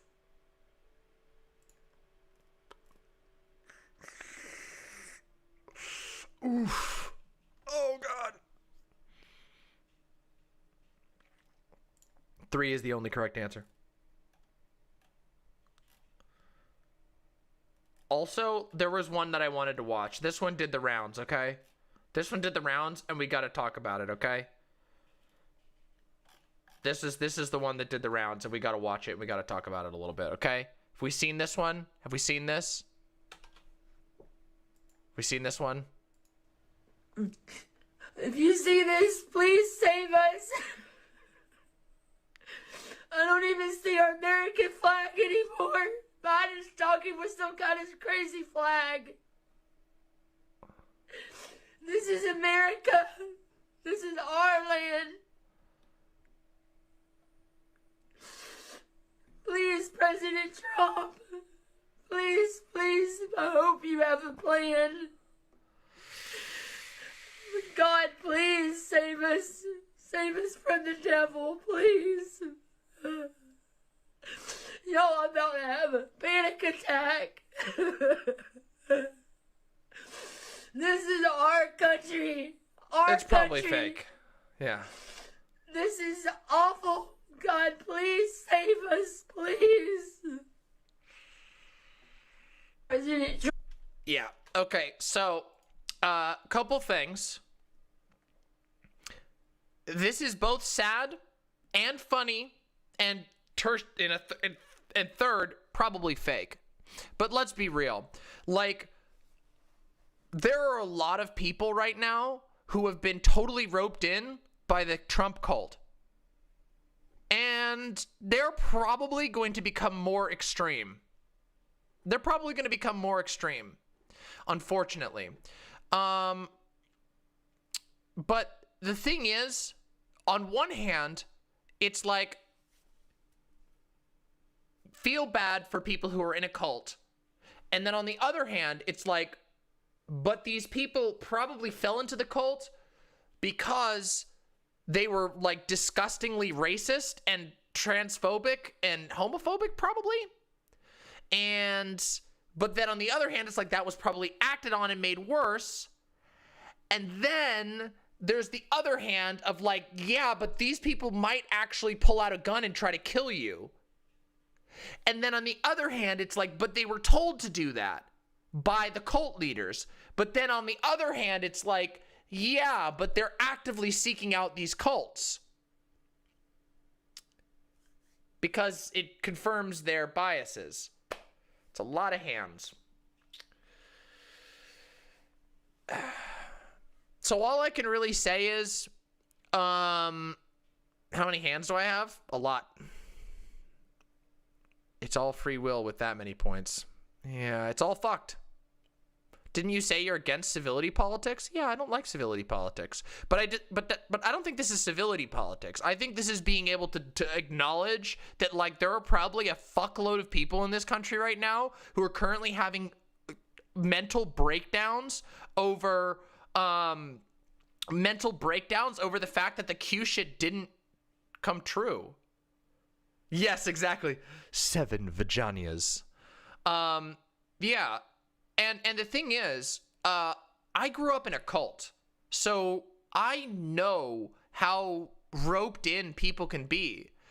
But at the same time, I also know that a lot of times, people who get pulled into a cult aren't like just indoctrinated into it. Like, young people usually are, but there's a lot of people who join in with the cult because they have some really fucked up approaches to the world, some really abusive approaches to the world. And the cult is a convenient way for them to what cult? It was a Christian sect that was incredibly culty. I've talked about it. I have a video up that's called The Cult We Grew Up In with Gayfesh. You can go watch it if you want to.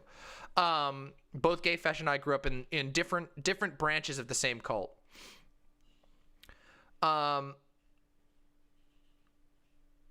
Yeah. Yeah, I agree. But the fact of the matter is that, like, it's really tough to balance that because on one hand, no, it wasn't the Way International. It was Calvary Chapel was the name of the cult. They have a lot of members across the United States now. Yeah, kids are the people I feel the most for. Like myself, I was raised in a cult, but my parents weren't. My parents sort of sought that out. Yeah. That lady has kids. That is a little concerning. Yeah. I grew up in a cult. Yes, I did. Yep. I talk about it in my video, The Cult We Grew Up In with Gayfesh. It's on my channel. I'd highly recommend it. I've told the story a million times, so I don't want to like run through it again, too much. But nonetheless, yeah, I did. Yeah, I did grow up in a cult. Now, if you have family members who are like this, I think that the way to do this is to not encourage the cultiness, but to let them know that they can leave. You know what happens to a lot of people who are in a cult is that they believe that they can't leave. They believe if they leave, they're literally told they'll be left to die, that they'll be left alone, no one will ever accept them. And so it is okay to communicate to these people like, hey, we can accept you. We don't accept that hateful shit. You gotta leave that shit behind. But you're still okay. You can still be welcome here. You can still have a normal life. There is a way out. Because the thing is, the cults try to teach you that there is no way to leave. Oh, it's super culty, Meme Brule, like super, super, super culty. But the fact of the matter is that when it comes to like public interaction, we do have to be able to come down on these people. We have to make it clear that it is not acceptable on a social level to traffic in racism, to traffic in to traffic in disgusting xenophobia. Yeah. I've written a lot about Scientology, believe it or not. Yeah. It's really wild. So we have to be careful, because on one hand, we can't do the whole, like, the liberal thing of being like, oh, but I just want to understand the weird, quaint Nazis that live in the woods. No, you can't do those little think pieces about those Nazis. These people harm people. These people attacked the Capitol with the goal of killing people. So that's really bad. Like, you can't make room for that. But we have to somehow communicate that there is a way out for these types of people. It's just going to be really hard. Yeah. This shit's going to turn into some Midsummer shit with some quaint Nazis. Yeah, K-Dash, yep. Well, I mean, okay, it's really wild. Like, I don't know, okay, by the way, Midsommar, I've thought about it a lot, and it's warmed up on me. I like it more than I did when I first saw it. But there's some real fucking cult-ass shit going on with this stuff. Again, we see it in the Donald all the time, right? Like, we were just on the Donald. Like, that shit is culty. It is culty. It is 100% culty. They have a language all of their own. Yeah, it's... Oh, thank God, Louis Vuitton. I'm glad that your place didn't burn down. I don't know. I think I think in retrospect I liked Midsommar more than Hereditary. Yeah, it was really intense. But yeah. I think this is something that I need to think about more. Because I don't know as much about digital cults. I know a lot about Christian cults, and I know a lot about how that shit works, but I don't know a whole lot about digital online cults, and I don't know how you fucking... Yeah, I should have Mix Vivian Wolf. Yeah, I should have Vivian on again.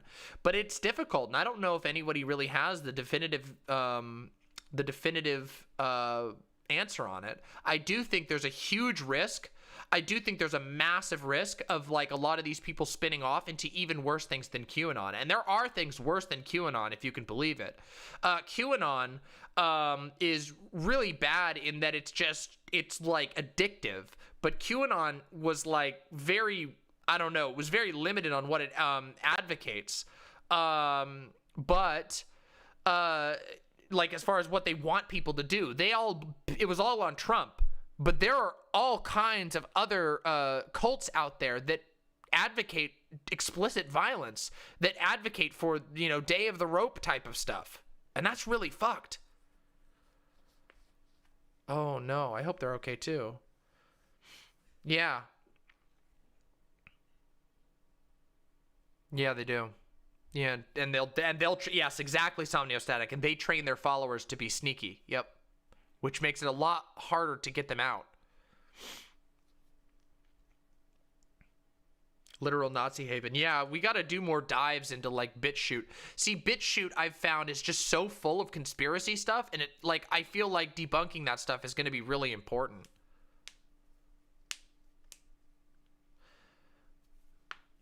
You don't think some people can get out? Okay, well, here's the thing. I don't think... do I consider tanky Twitter a cult and comparable to QAnon? No, but they are pretty bad. No, they're not as bad as QAnon. They have some really, like... Okay, certain communist orgs have become cult-like in the past, but no, tanky Twitter is not that bad. They are very negative, but they're not that bad.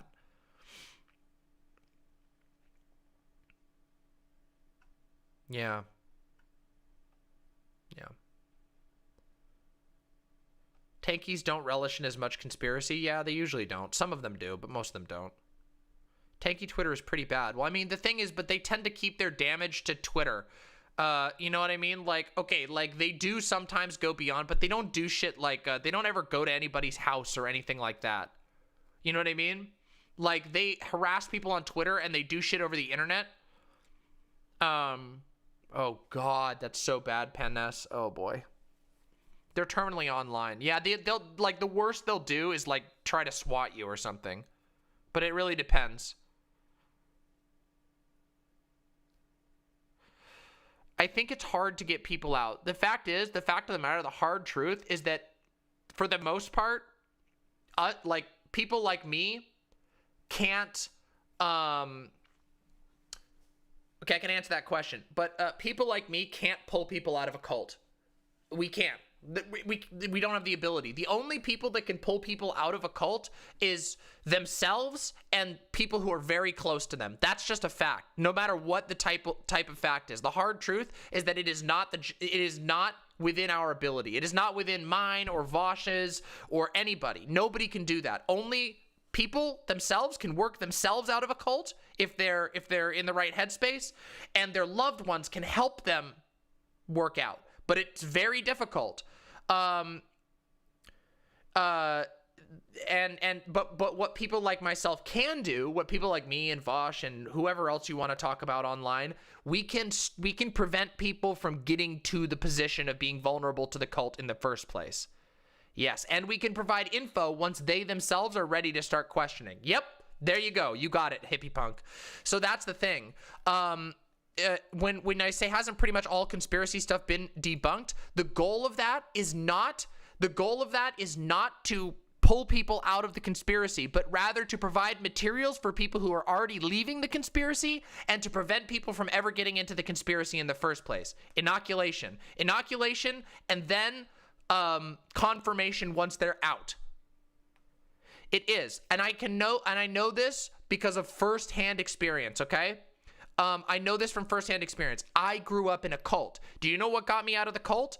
Me reasoning my way out and then meeting people who helped encourage me to further challenge those things. Personal friends, people who were willing to sit there and have long, arduous conversations with me about religion and philosophy. That is what did it. Yeah. But the thing is, a lot of people never see debunks. They get pulled in. And keep in mind that cults work on emotional manipulation. And you are much stronger to emotional manipulation if you know the facts. So that's why I think stuff like what I want to do this year can be helpful. It can help inoculate people. And if people have already left it and they're looking for communities where they can be safe and grow, they can find it. So that's what we can do. That's what us content creators can do. Yeah. I mean, that's true too, Nuts. What's my stance on religion itself? I'm curious. I'm very skeptical of religious institutions and theology. On religion, I think religion is incredibly complex. Organized religion, I have a lot of critiques of. I tend to think very poorly of centralized churches like Catholic Church, etc., etc. I don't think poorly of like spirituality, but I do have a lot of problems with like organized, centralized, hierarchical religion. I did see that, Louis Vuitton. Yep, we covered that a little bit earlier. Just touched on it. It's really cool. Catherine says, the covert thing is so true. Some of the most normal seeming teachers at my school, even the ones that are super nice, have the strangest beliefs. Well, yeah, Mormons are especially known about that, right? Wait, you got to be friends for long and arduous philosophy conversations? That actually explains a lot. Well, I mean, yeah, usually. The best philosophy conversations that are really deep and difficult happen with your friends. People who are guaranteed to have, who you are guaranteed to have good faith engagements with. Do I have any spiritual practices? Not really. Not really.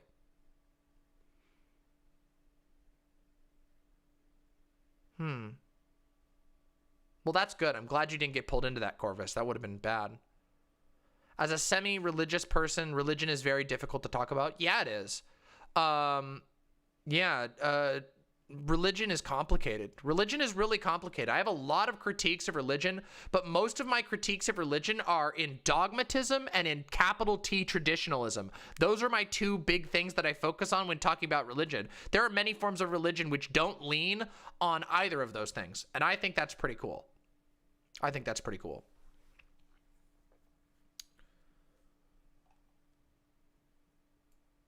A TST member? TST? TST? Sorry. What's TST? No, I'm not. I am not I'm not a member of the Satanic Temple, but I think relatively well of the Satanic Temple. The Church of Satan is really fucky. But yeah. Anti-theist. I did used to consider myself an anti-theist. I don't really consider myself an anti-theist anymore. I don't really identify with that. However, I do have a lot of I do really have a lot of issues with religion that I don't talk about all that much because there's good. Okay, listen, we're gonna have to talk about some religion stuff, but it's usually easier to just talk about American Christianity than religion in general, and it's more useful. LIB Satanism is kind of cringe, in my opinion. I find LIB Satanism a little bit cringe, because it's like super objectivist and cringy, in my opinion. What do you think of people forming secular religions? Well, I think they're easily hijackable, but okay, here's the problem that like secular religions have. The problem is that when you make a secular religion, it's very easy to fall into two things: dogma and traditionalism. And both of those things, in my opinion, are very dangerous. Very dangerous. Like traditionalism is bad. Traditionalism is a worldview that just says you take what you get from those above you, and that is sacred, and you repeat that thing. It is a stagnant effect. It's very dangerous. And dogma, likewise, is the same thing. Dogma teaches you to stop challenging, to stop introspecting. It's anti-thought.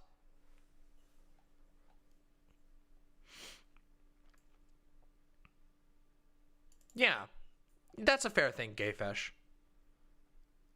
It normalizes woo thinking. Yeah, magical thinking. Yeah. It's anti-thought. It is, though. Like, a lot of cult thought is about establishing thought-terminating cliches so that you never challenge things. It's not good. It's really not good. It's really, really not good. Yeah. Yeah, that is a flaw, Kaboka. I agree. Okay, so I have autism and try to do hard philosophy, and it usually doesn't work. Now I know why, Demon Mama. Thanks. I probably should have clicked for a while ago, but when does anything work well in human brains? Well, life is about learning. You're pretty young, Benjamin. You're fine. Is there a religious backstory about their name? Yes, there is. I was once called a servant of Satan by a family member. And that's where I started. I started going by the demon moniker because I was called a servant of Satan for arguing with my family members at one point. I don't know that church, Posadist. Ultimately an anti-theist, but my focus isn't on shamans in the Amazon, but Christian hegemony in America and other countries. Much more pragmatic. Yeah, well, I mean, Christian, okay, I've talked about this before, but in America, Christianity is mostly a capitalist cult. Most of Christianity is a capitalist cult in America. Well, that's true. That's true, Pen Nesmain. It's true. My mods are my loyal servants who keep the imps safe and warm.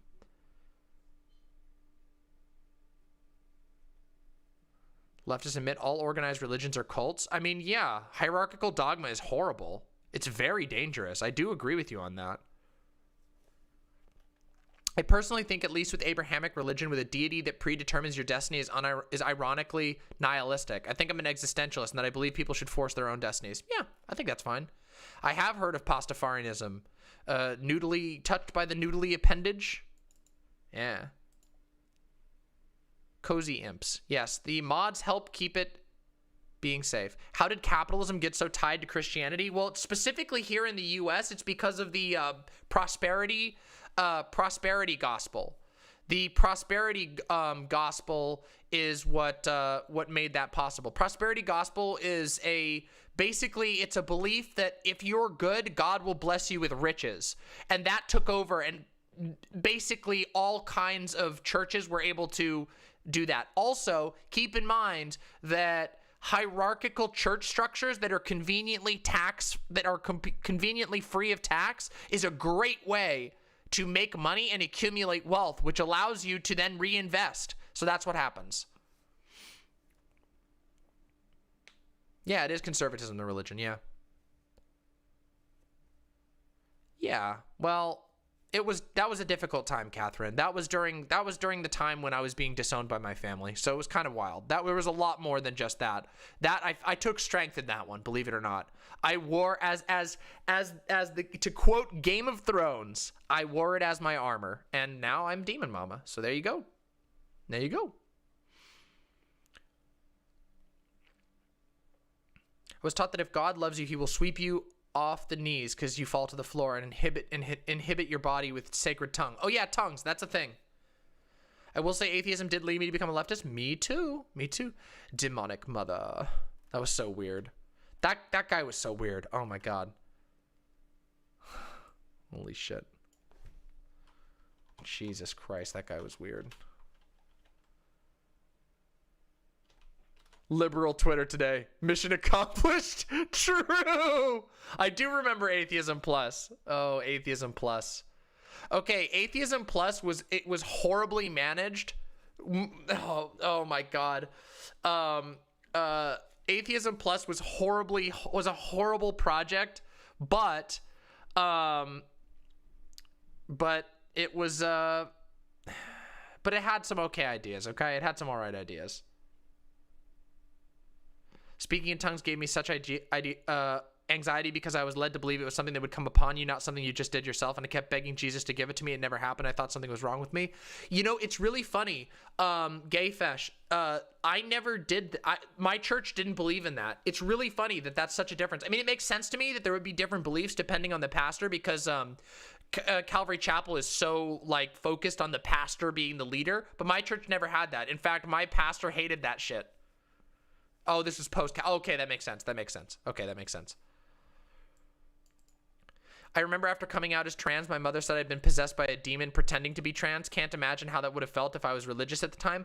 Oh, Fuchsia, my mom at one point literally said that she believed that demons were pulling me to being trans. I'm not kidding you. That actually happened. That was an actual unironic thing that my religious family said. Billy Mack, just watch your debate with Redneck after you referenced it earlier, and you are such a trooper for putting up with that man's garbage. The absolute gall to bring up suicidality while simultaneously invalidating your identity made me want to reach through my phone and shake him. Yeah, he's an asshole. He's an asshole. Do I have any relationship with my family anymore? Yeah, a little bit, but it's very, very shaky. I mostly have, I have like a cousin and some of my siblings that I'm very close with, and I do have a relationship with my mom, though we're not as close as we used to be. Well, yep, they'll do that, Kabibble. Yep, they had a lot to do with that. Yep. I'm from the South originally. No, I'm not. I'm actually from okay, so like my family and I was born in like SoCal and then we moved all the way to New England. So I grew up in New England. Does my family know of my channel? Yeah, but none of them care. None of them have watched it or anything. The good thing about okay, not all of my family. One of my family members always watches my streams, which is super, super cool. Super cool. One of my family members, they know who they are, but most of my family members don't ever. They might be in chat. Yeah, they might be in chat. I don't know. Yeah. I don't know if they're in chat right now. They were here earlier, actually. But yeah, and my best friend, who I consider my brother, watches my, Retcon. You all know Retcon. Retcon is basically my brother. Like, we're not actually blood related, but we've been friends for 20 years, and I consider Retcon my brother. Yeah, so that's a family member. But nobody else really watches my channel. They don't really know or care. The good thing about being disowned by most of your family is that most people don't fucking weigh in on they don't give you any opinions, so. Yeah, I do know about the Quakers. In fact, Public Universal Friend was a Quaker, right? I think Public Universal Friend was a non-binary Quaker, believe it or not. Yeah. Yay, hugs! Yeah. Public Universal Friend. Hey, 12 combo. Pog. Very honorable. Quaker Oats. Yeah, Quakers were fine.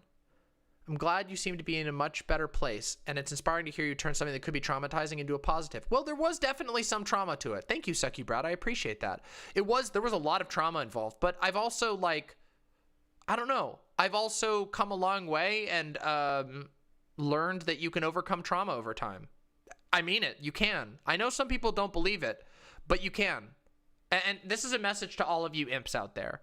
You can overcome trauma. You can heal. I promise you. I've been through a lot of shit, but I promise you that you can heal. You do have to believe that. It does take a tiny, tiny bit of faith. And I know that's like bullshit coming from me, Miss Materialist and whatever, but if you could just believe that things can get better, I promise you it'll open the door to it actually getting better. It's not just belief. There's a lot of work involved, but the first step is that you have to believe that it's possible. Because if you black pill, then it guarantees that you'll fail. The worst thing that you can do is doomer out. Don't doomer out. And if you are doomering, try and remind yourself that doomering is the only way to guarantee failure. Even if the chances are low that you succeed, doomering is the only way to guarantee failure.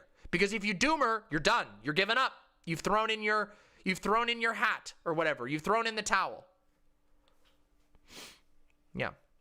There's a lot of work involved with overcoming trauma, but I promise you, as long as you keep your mind open to it, the opportunity is there and it can happen. Have I heard of the Shakers? I have heard of the Shakers. I've heard about the Shakers and the Quakers. Yep. Existential spite is something I like. Fight against death and sadness and misery. True, though. One of the most inspiring things, one of the things that helped me get out of the deepest doomer phase I've ever been in. Yeah, it's the trans mug. Valid as fuck. Valid as fuck. But one of the things that did get me out of like one of the harshest doomer spirals I've ever had in my life was the recognition that even if I was chained up in a dungeon 1,000 feet under the earth, that I could still, and this is going to sound really wild, but I could still scrape art into the wall of my jail cell. And that made me realize that, yeah, even if things get really, really bad, I still have some agency. And I can defy if I want to. Yeah. Cyborg Jin says, I would just like it if it was possible to have a non-hierarchical system that traditionalists could go to as a mean of getting better axioms like skepticism and things that make no sense, and empathy and fellow life forms. That also has a community aspect and cool rituals. Rituals are important, but the thing is, religious rituals are arbitrary and they're meant to, okay, this is really complicated. Religious ritual is arbitrary and they're designed to disorient you and create an alternate reality. Ritual and habit is important, but valuable ritual and valuable habit has purpose. Religious ritual usually does not have purpose. Do I make art? Yeah. Well, first of all, I do believe my stream is art, but I used to play piano, which is a little hard to see. Well, it's actually, you can't see it, but you can see the shadow of it over here. This is the shadow of my shitty piano. I used to have a really nice piano. I play piano, and I was a professional writer for the last 5 years. That's what I did. I wrote professionally. Do I consider myself an atheist? Yeah, I think it's fair to call myself an atheist. Yep. Those are plushies. Yeah, I'm gonna upgrade my plushie background soon. Yeah. How does one write professionally? Long story. I did a billion different jobs all at once. What kind of stuff did I write? Okay, so I don't know anything about RGR's religious beliefs. So what I did for writing. So I wrote erotica for a long time. And then at the same time, I also worked for a history writing company. I also worked for an SEO writing company, and I picked up odd jobs at the on the side. Oh, long Furbies are cute. Do the plushies have names? Yes. This one does. So this is Pickle Peep. And this is Splotch. And this one doesn't have a name, but we usually call it B. We usually call this one Busy Bee. I know. I'm stealing your name, but we usually do. We usually call this one the Busy Bee. Hey, you did it, Fawn. Good job. Yeah, Pickle Peep. Pickle Peep from you know, from Pickle Pea from Dark Souls, but this is a Peep. That's Rudolph, and these ones don't have names. We have other ones that have names. Booby.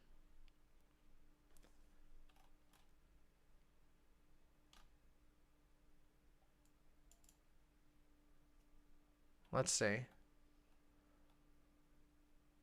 Who was the history writing job? It was for an app. It was for a travel app. Okay, so my history writing job was fucking cool. So what I would do is it was for this app, and what I would do is I would go to the National Park Service archives, and I would look up an area, like a state. No. I was working on an app in the past. So I was hired as a writer for the app. So this is what I would do. I would go into an area and I would find like historical monuments in that area, and I would go into the app, and you create an entry for the app, and then I would write a unique historical summary of that location so that people who are using the app as they travel can find really, really cool shit. Yeah, so it was really cool. I did do some ghostwriting for a couple of people, but I hated ghostwriting. I fucking hated ghostwriting. Oh, I also once got an odd job. The slickest gig I ever got was writing for an internet witch. I'm not kidding you. I actually at one point wrote for an internet witch. No joke. I'm not kidding you. So this witch would basically tell me, this was ghostwriting, and this internet witch would tell people's fortunes and give them love spells, and they would tell me what to write, and I would write like a letter talking about the love spell and what the love spell was supposed to do, but it didn't last very long. I got paid $30 an hour for that. That was the best, slickest gig I ever got, but it didn't last long. It didn't last very long. Yeah, it was only like I only got to work on it for like 2 weeks. Yeah. Unfortunately, I think their grift might have dried up, unfortunately. Yeah. It was great pay. Yeah. Yep. But no, most of what it was most of what I ended up doing was the history stuff. The history one was the one I worked on for the longest period of time. The history and the SEO company. I wrote so much for the SEO company. Oh, and I did write for a gaming website at one point too. I wrote a whole bunch of tabletop board game guides and reviews for a bunch of websites that this guy ran. It was great. I missed that work. That work was pretty fun. Basically, I would be tasked with learning a video game or learning a tabletop game, and then I would need to write a guide for new players to that game. Yeah. No, it wasn't Kotaku. It wasn't Kotaku. It was a much smaller one. What's my favorite TTRPG system? I don't know anymore. I used to really love Pathfinder, but I don't know. Over the years, I've gotten a little tired of Pathfinder, and I need to find some more. I do like Lamentations of the Flame Princess because it's just so fucking creative, but the creator's kind of an asshole, as I understand. But yeah, the history one was my favorite by far. The history and the erotica. I liked those things. But believe it or not, writing erotica is crazy fucking hard. That shit is crazy hard. Yeah. I also self-published a novel. Yeah. It is hard because the thing is like, yeah, I actually did. Yeah. If you find it though, please don't dox me. If you find it out, don't dox me. Which part of the world's history are you most interested in? Oh God, I just love history. Honestly, like, I really find like modern history really interesting. Like holy shit, I wrote so much about cults because I knew about them. I wrote about, let's see, so for this app, I wrote like an exhaustive amount about the Manson cult. I wrote an exhaustive amount about Scientology because as it turns out, there's a whole bunch of historical landmarks for both the Manson cult and Scientology all across the country. It's really weird. Scientology buys historical monuments and then they turn them into like things for the church. It's actually wild. Yeah. Anyway, I'm kind of rambling at this point. I'm kind of rambling a lot at this point.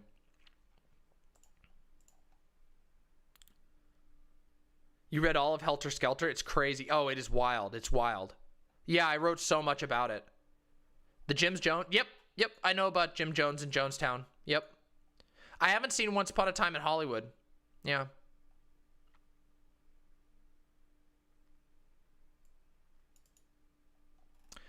Actually, here's the funny thing. The funny thing is, I know for a fact that I was really good at writing erotica, but it's just hard for me.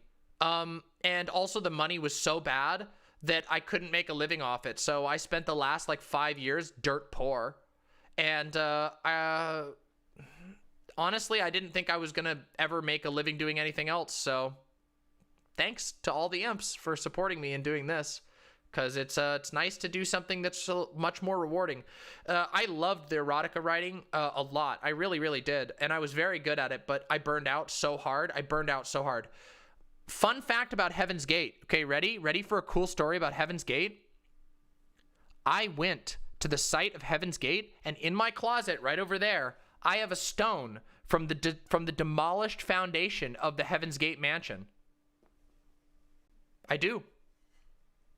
I found the location, and I went there totally legally, and definitely did not trespass at all. Yeah, it was really cool actually. The vibes were actually incredible. They have a couple of members still alive. Yeah, I knew somebody who's in contact with a couple of the surviving members. Have I ever experienced a supernatural event? No, not really. Yeah. I know somebody who has a whole bunch of the original patches. Yeah, it was investigative. Well, okay, but honestly, the vibes were incredible. The field was beautiful, and it felt like I guess that would be the closest thing I've had to like a supernatural event, because it felt incredible. Being there with the person that I was with, okay, I was really in love with this girl, and this girl was a total like alien nut, like in a good way. And I was super in love with her, and I was super into that sort of shit too, because I grew up like super into aliens and stuff. I've talked about this before, that I really love alien shit. When I was a kid, I was like, I was so vulnerable. I could have become an alien like conspiracy theorist, but like, well, yeah, she did, but yeah, no, she was like super into this. And anyway, she was in contact with a bunch of the people from the cult because she was super interested in it. And anyway, we decided to make a trip out of it and go visit, and it was an amazing experience. And I have a picture of me standing in the field where the mansion once stood, but it's been demolished because it was destroying the property value, so they destroyed it. And I got a stone from the foundation. Yeah. Wild shit. Was a tumultuous time in my life, and that relationship did not work out well, unfortunately. But it was cool. It was a cool experience nonetheless. It was a really cool experience. What do you mean by alien nut? I mean like somebody who was super into aliens. Wasn't like a believer in like UFOs, but dug into everything you could possibly imagine about aliens, about alien UFO cults, about cryptozoology, just totally into it. Like she was totally into it. Yeah. Wow, well that's awesome. I mean, I used to be what they would call a sky watcher. So when I was a kid, I would go out into fields and like lay out like a blanket, or I would sit on a trampoline in the middle of the field, and I would try to I don't know, hope the aliens would come get me so I could talk to them. Yeah. Yep. Yeah.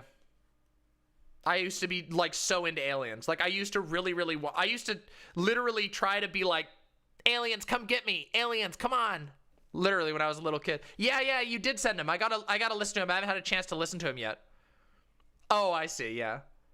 Yeah, I was like crazy into aliens. Yeah. Yeah. Same from where I grew up, Billy.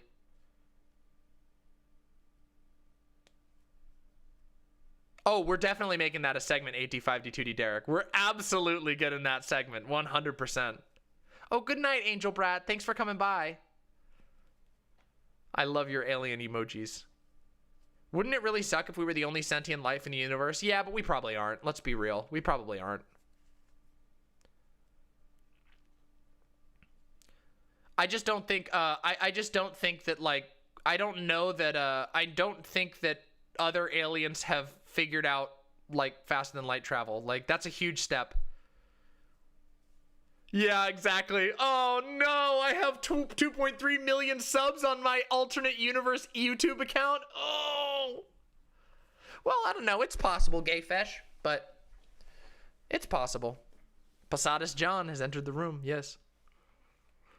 I thought there were flaws in the Fermi paradox. Oh. I should. That would be interesting. Yeah, I saw that, Rosie Specs. I did. You're straight up doomer on that? I don't know about that. There's a lot of things we thought was not possible. I haven't, Ryoma. I haven't.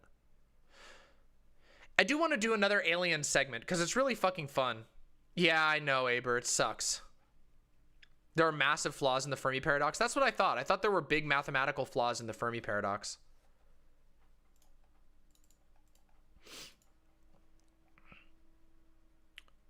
Oh, it's not necessarily true. Did I ever have SETI at home? I didn't have SETI. No. I wish I did, but I didn't. Oh, that's awesome. AT5D2D Derek. I didn't even know about that. That sounds amazing. Well, I mean, it might not be. It might be that FTL isn't possible, but hey. Who knows? We'll find out, I guess. Yeah, I fucking love alien shit. I really do. It's... oh, well.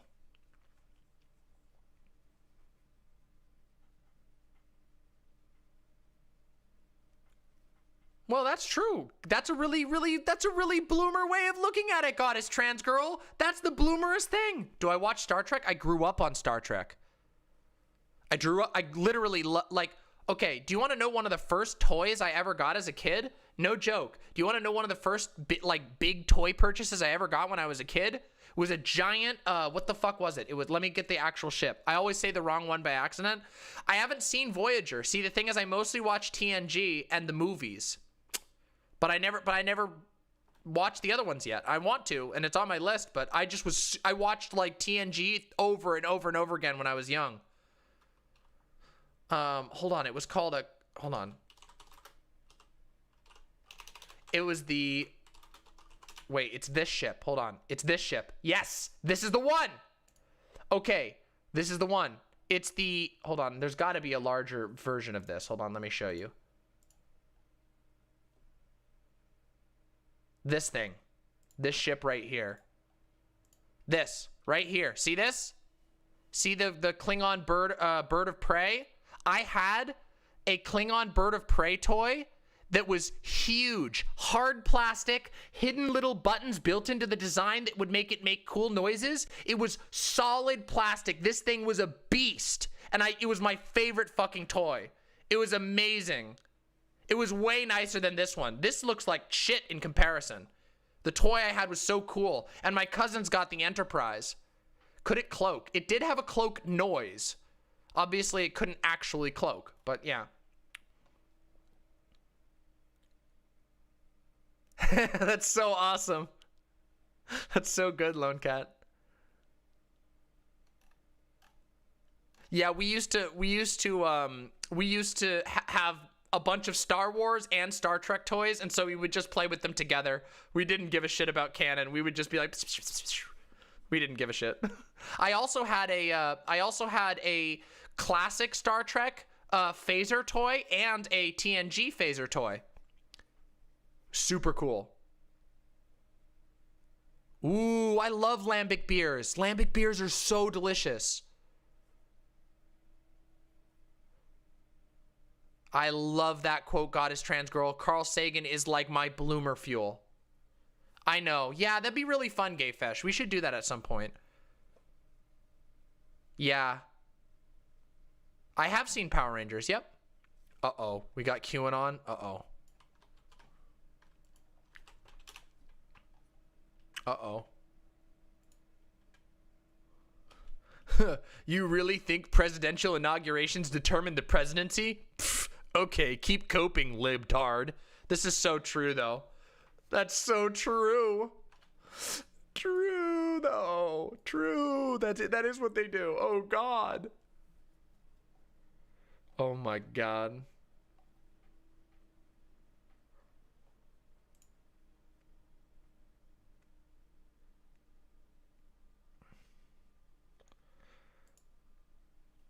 All right. Power Rangers, lost galaxy, far, far away in the stars. Oh God, that intro. That is. Power Rangers, lost galaxy. It's really good. The intro sucks except for that intro part. That one part at the very beginning is great. Listen, hold on. I'm going to play it for you. I can play just that. I won't get killed. I don't think I'll get killed for that. We don't even have to listen to any more than just the opening. Watch, ready?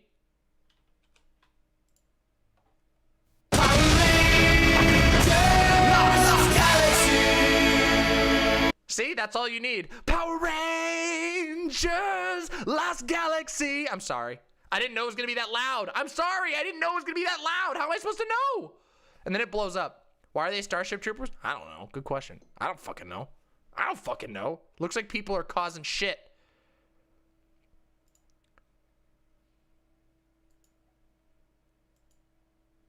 Look at this. Look at this tweet causing shit. Hey, people are shit talking me by...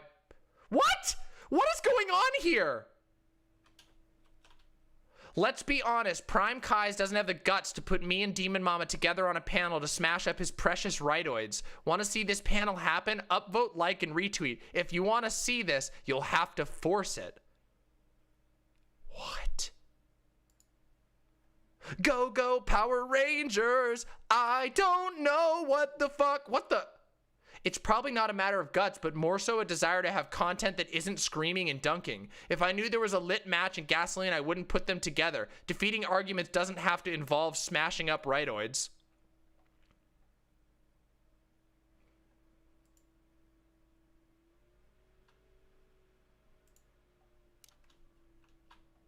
Well, okay. I didn't ask for this, but okay. Are people trying to force drama between me? No, I think No Comment Chick is trying to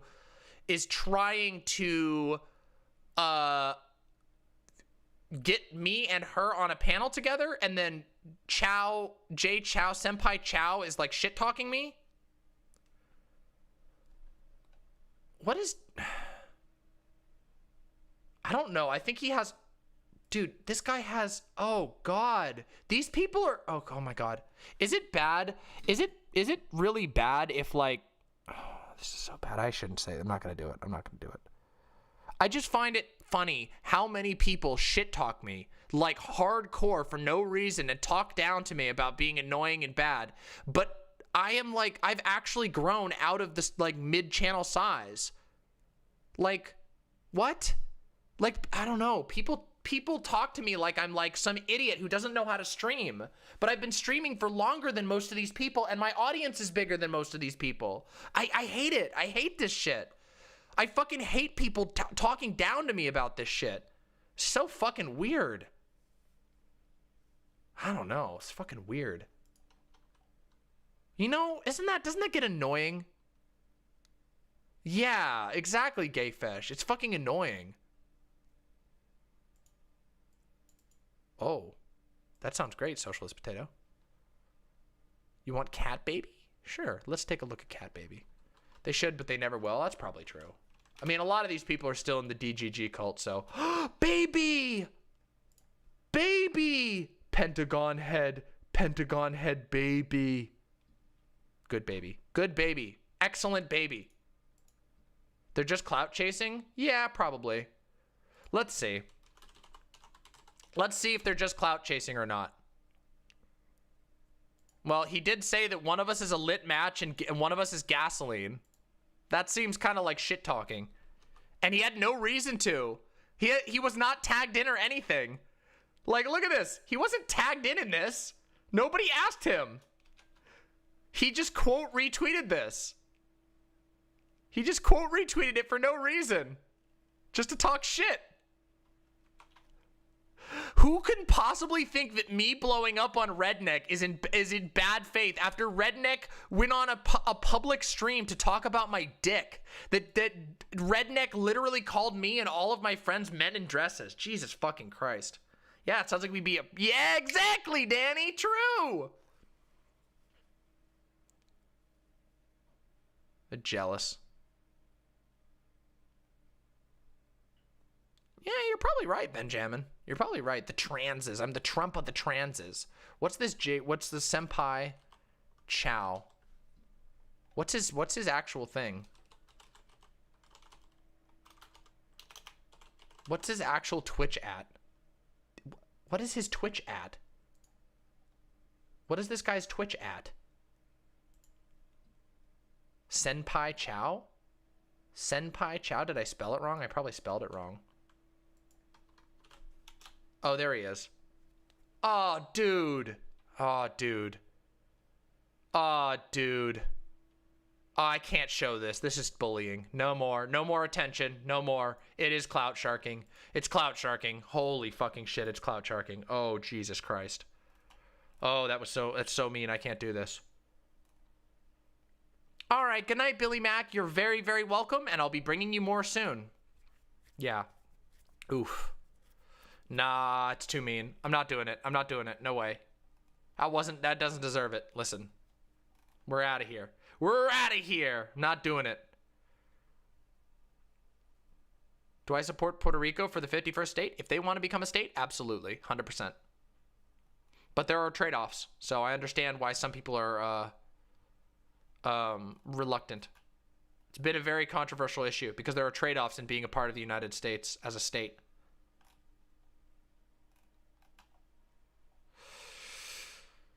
Whew. My, oh my.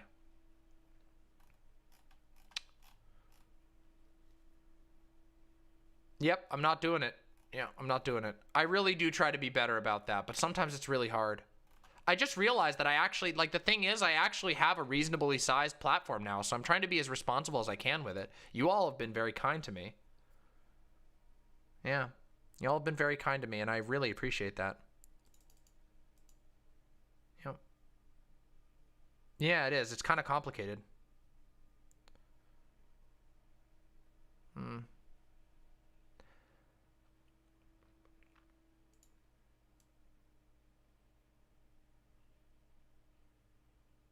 Yeah, exactly. Well, that's not going to happen, Silent. You know I'm not going to fall for that shit. Yeah, it's true. You are 85D2D Derek, but you know I'm not going to fall for that shit. Listen, I want beef of substance. I want substantive beef, not air puffed beef. I didn't come here for air puffed beef. Oh, absolutely not, Comrade Anthony. It is not cringe. Just do so respectfully. Absolutely. Ask respectfully, and that is no problem at all. Good luck, Comrade Anthony. Yeah.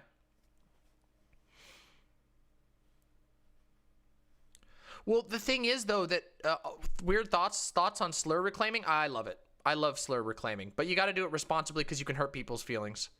You got to. I don't give bad takes. I can't. I mean, I'm constitutionally incapable of bad takes. I'm sorry. I am capable of stumbling all over my words sometimes. I wish we could listen to Melody Sheep stuff on here, but I know it's gonna get hit. Thank you for the $5, Comrade Anthony. Yeah.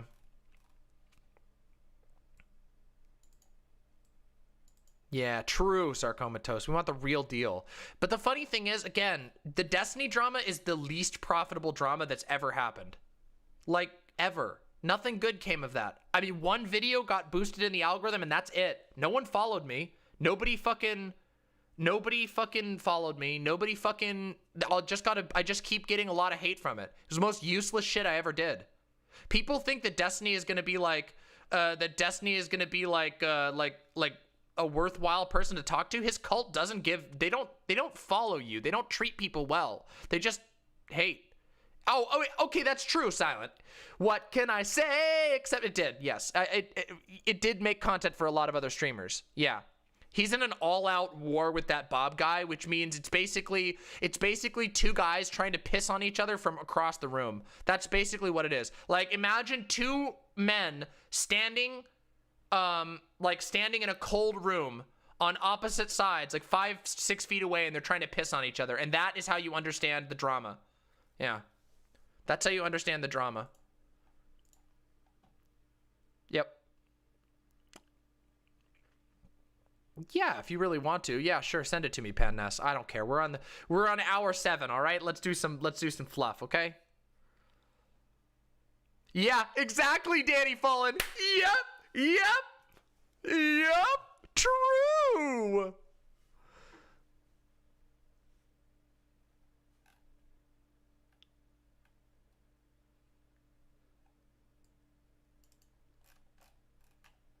Yep. I mean, so was Destiny, though. Yeah.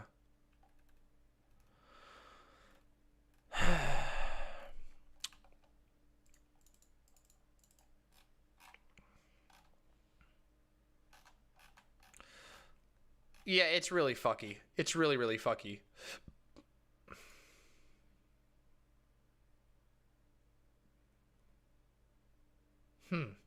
Oh, they're still going back and forth. Did I cover the threat? Yes, I did, Silent. And I thanked you. Don't you worry. You got credit for that. Am I liking the fresh Bernie memes? No, I'm not seeing many fresh Bernie memes. I'm seeing people's dumb discourse on my timeline. Makes me go. It makes me go. What was the deal with the bomb threat? I guess it was. I guess they cleared it out. I know what you're talking about, Tech Debt, but I don't know if anything actually happened with it. We might find out in the future. It seems like they got it under control. Not right now, Busy Bee, but thank you. Not right now. Short summary. Oh boy, here we go. Oh boy. All right, Pan Ness, I hope you delivered. All right, so All right, let's listen. Let's listen to it get explained to us, okay? This is what you're gonna get. I'm not gonna comment, but this is so you can all understand, okay? Here we go. Let's see. Let's hope this person does a good job, all right? Let's try it. Popular Twitch streamer Destiny recently launched a nuclear missile filled with drama live on stream. He accused another streamer of manipulation, of pressuring women into sending nude photos, and of sexual harassment. Now, we know all about these allegations because there's 65 pages of testimony and over a dozen hours of people yelling about them. Yeah, this story is a mess.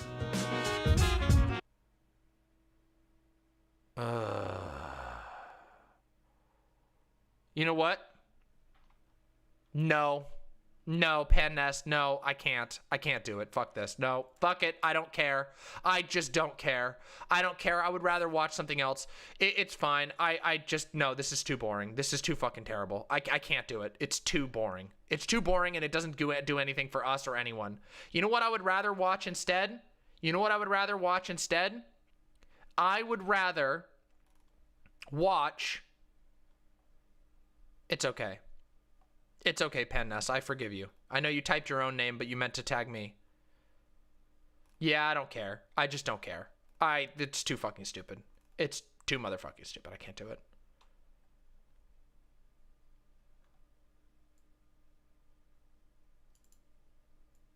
Yeah, it's true. Yep, it is true.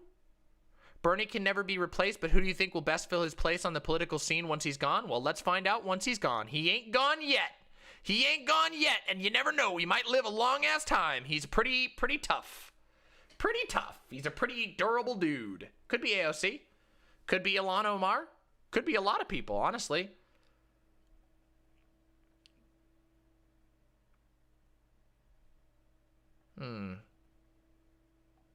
Michael Brooks. Yeah, Michael Brooks was amazing. I miss Michael Brooks.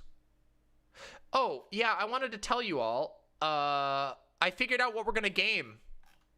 I know what we're going to game on Sunday. You want to know? Hey! Thank you so much, Cyborg. Why is the alerts not showing? That's weird. Oh, I wonder if Streamlabs is down. No, we're not playing Monkey Game. I am going to play. Oh, there it goes. Fellow mods, stick together. I got you, who on me. I'm going to tell you. We're going to play a game that was made by my partner. We're going to play the OKKO beat 'em up game. I think it's a beat 'em up game. It's the it's my partner is really proud of it, and she did all of the game design in it. So we're gonna play it and see, and I'm gonna have a good time. Yeah, it's gonna be super good. Maybe Cyborg, might be.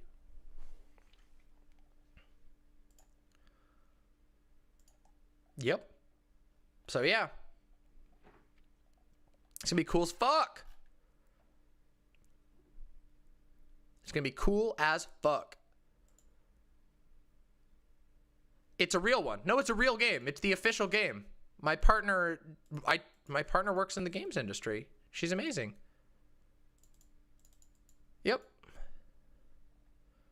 Yeah, it should be really, really fun. But that's what I figured out we were gonna do. Yeah, so that's gonna be really fun. And you know what? I wanna do something cool right now. I wanna react to somebody. But I don't know who to react to. I want to react to somebody else, okay? I want to react to something. No memes. I don't want a meme. Somebody, I need a take to react to. Does anybody have a take they really want to see me dig into? Does anybody have a take?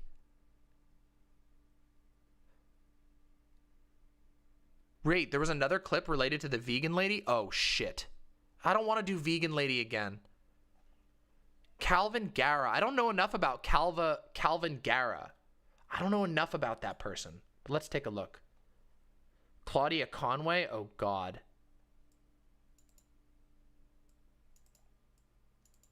Oh, that's a good idea. Ooh, that's a good idea, Laura. Hey, see you later, Martini Peterson. What about the Aftershock person?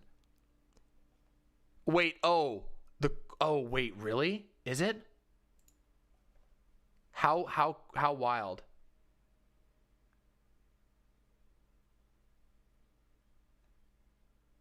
Whoa. Uh-oh. Oh, fuck. Oh, fuck.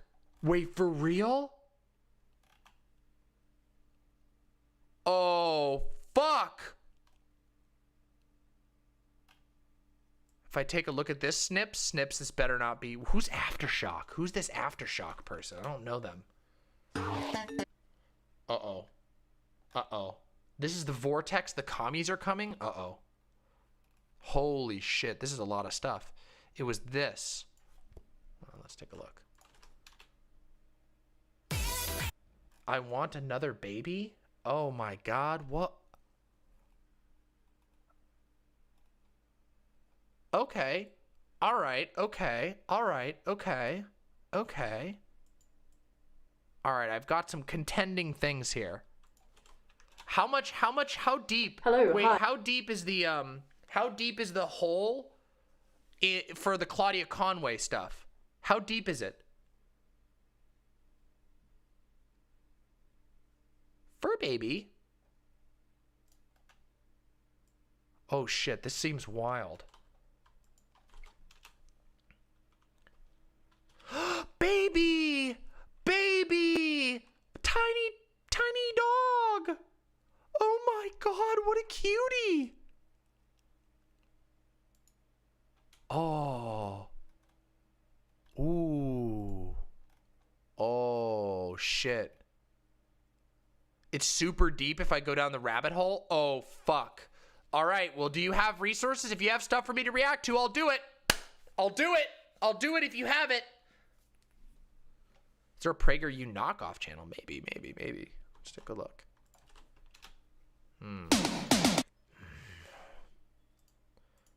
All right, somebody...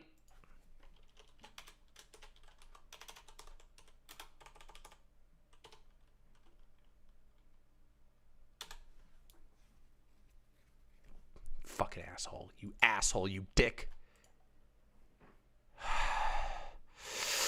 I'm so mad. Fuck, I'm so angry right now. I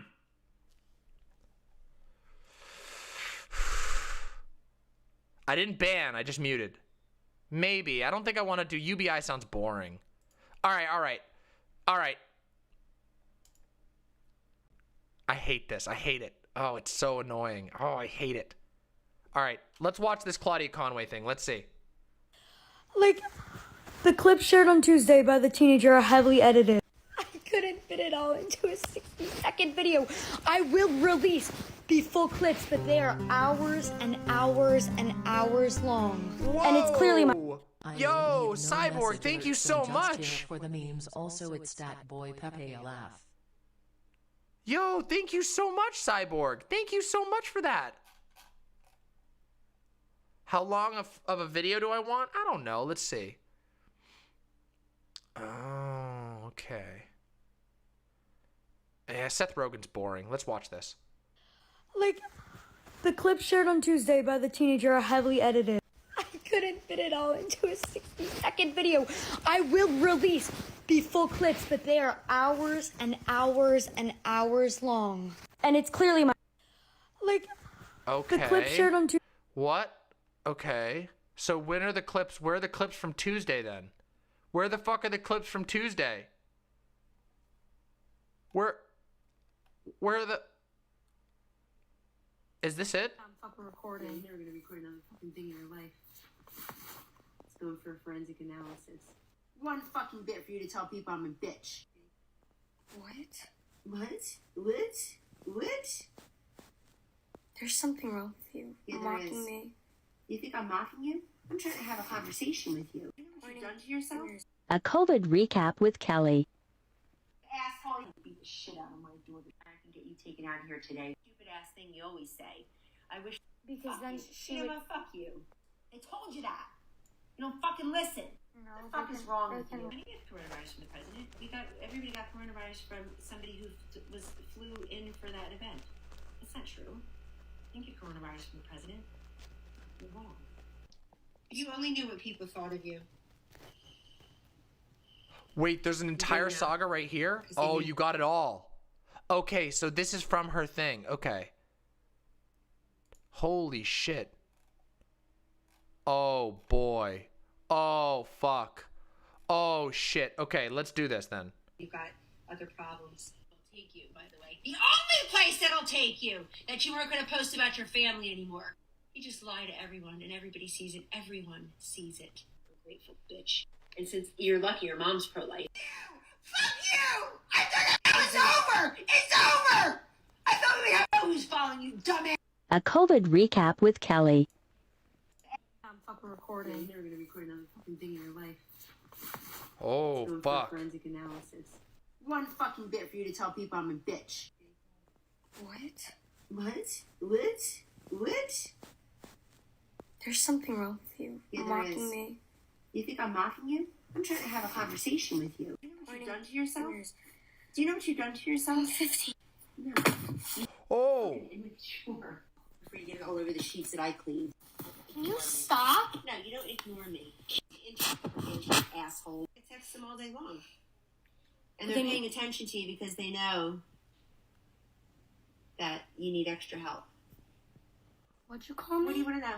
Hypo? Hyper. No, I said hyper. You know from the doctor's hypo? What do you want to know? Hypo? Hyper. No, I said hyper. Get my mom cleansed! Can you please, Mom? No, you clean! I want you out of here! You were making you mad. Some 15-fucking-year-old made you mad. I'm fucking recording. You're never gonna record another fucking thing in your life. Hey guys, I just want to add a little context to what I just posted. I know my words and everything's going to be twisted by the media, but I just want to put it out there. I'm not looking to hate on my mom. Fuck. I just think that it's important to tell my side of the story and my experience. I was just going through some videos. I have hundreds and hundreds of videos just like that. And Joe Biden, this I is thought it was important this because, is you know, as a woman who Kellyanne has Conway's such daughter. power in this country, I don't think people really know how she is. And it's also, you know, a reminder to everybody who is in a similar situation that you're not alone and that, you know, trust me, I get it. In terms of what can be done, there's nothing that can really be done. I've tried everything. I feel you, Laura. Sorry about that. My parents are too powerful and It's nothing perfectly happens. fine. Don't feel bad about that. But You're good. I'm probably going to get into a lot of trouble for this. But I just want everyone in the world watching this to know that I'm not lying at all. I wouldn't lie about anything like that. Hey guys, I just want to add a little context to what. Well, I mean, yeah, I agree. I don't know how to better put a trigger warning up. But I guess I could say it now. Hey everyone, I can't trigger warning for anyone coming in, but trigger warning. Yeah. Feel free to take a break from the stream if you need to. This is pretty intense. I didn't know about any of this, but I think covering it is yeah. Oh yeah, I could do that. I could do it like the debate thing. Here. That's a good idea. Oh shit, how do I do this? Speaking with, here we go. Let's do...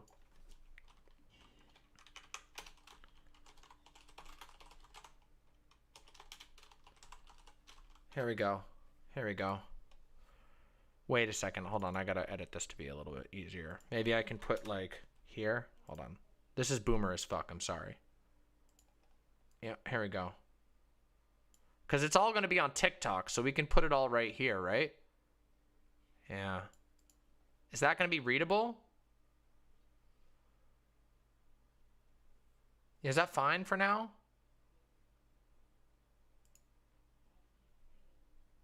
Yeah. Okay.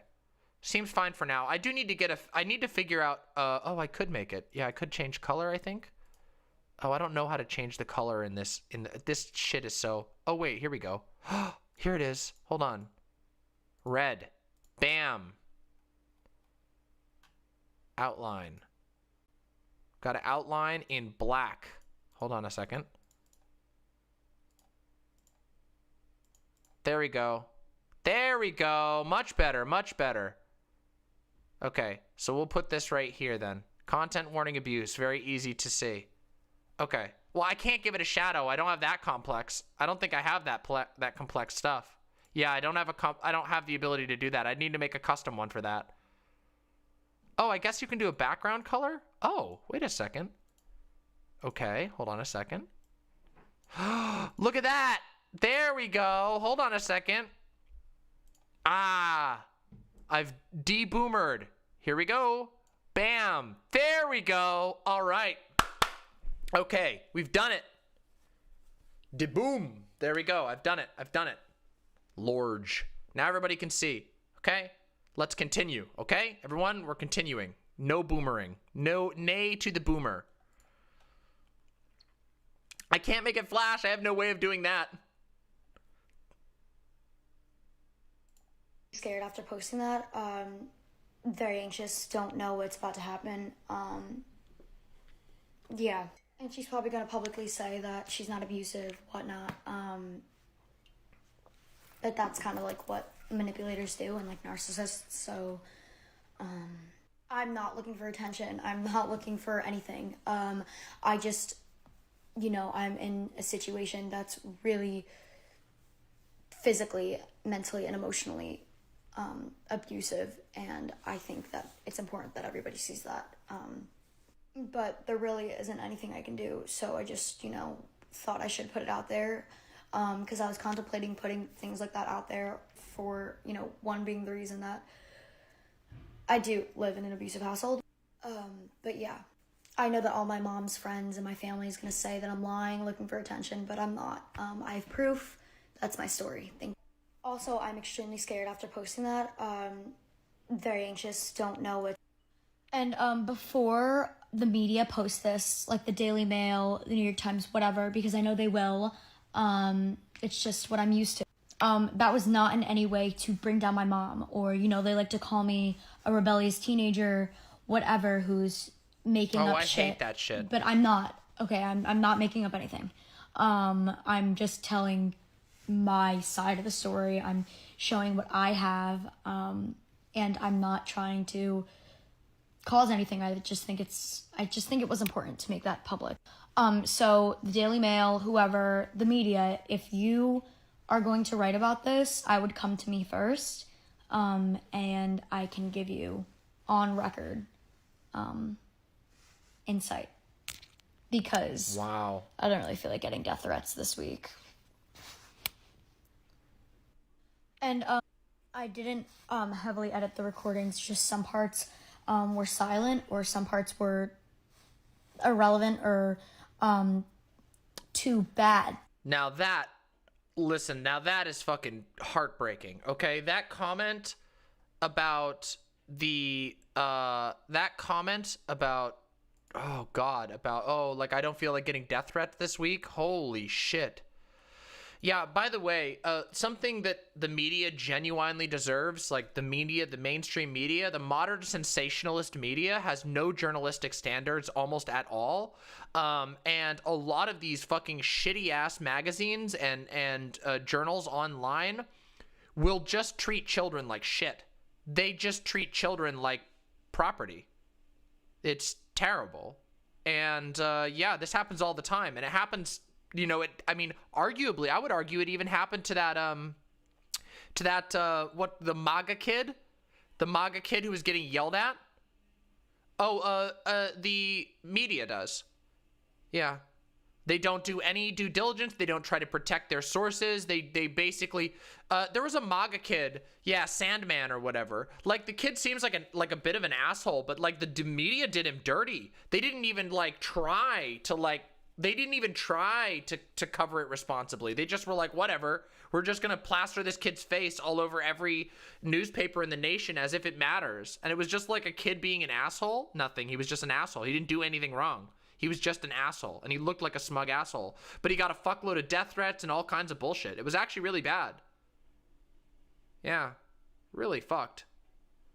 Yeah, news media treats children like a fucking show that they can watch. It's really fucked. And just keep in mind that like anybody could do due diligence on this. Like, holy shit. I don't know. Like, you could just reach out. Like, yeah. There is no situation where yelling at your child like that is acceptable in any situation ever. Yeah. I mean, here's the thing. I think that, like, some families do, like, yell more than others, but what we're seeing here is just straight up just mocking her child and screaming in her face. There's a scene where, like, you can see her face is right in her ear.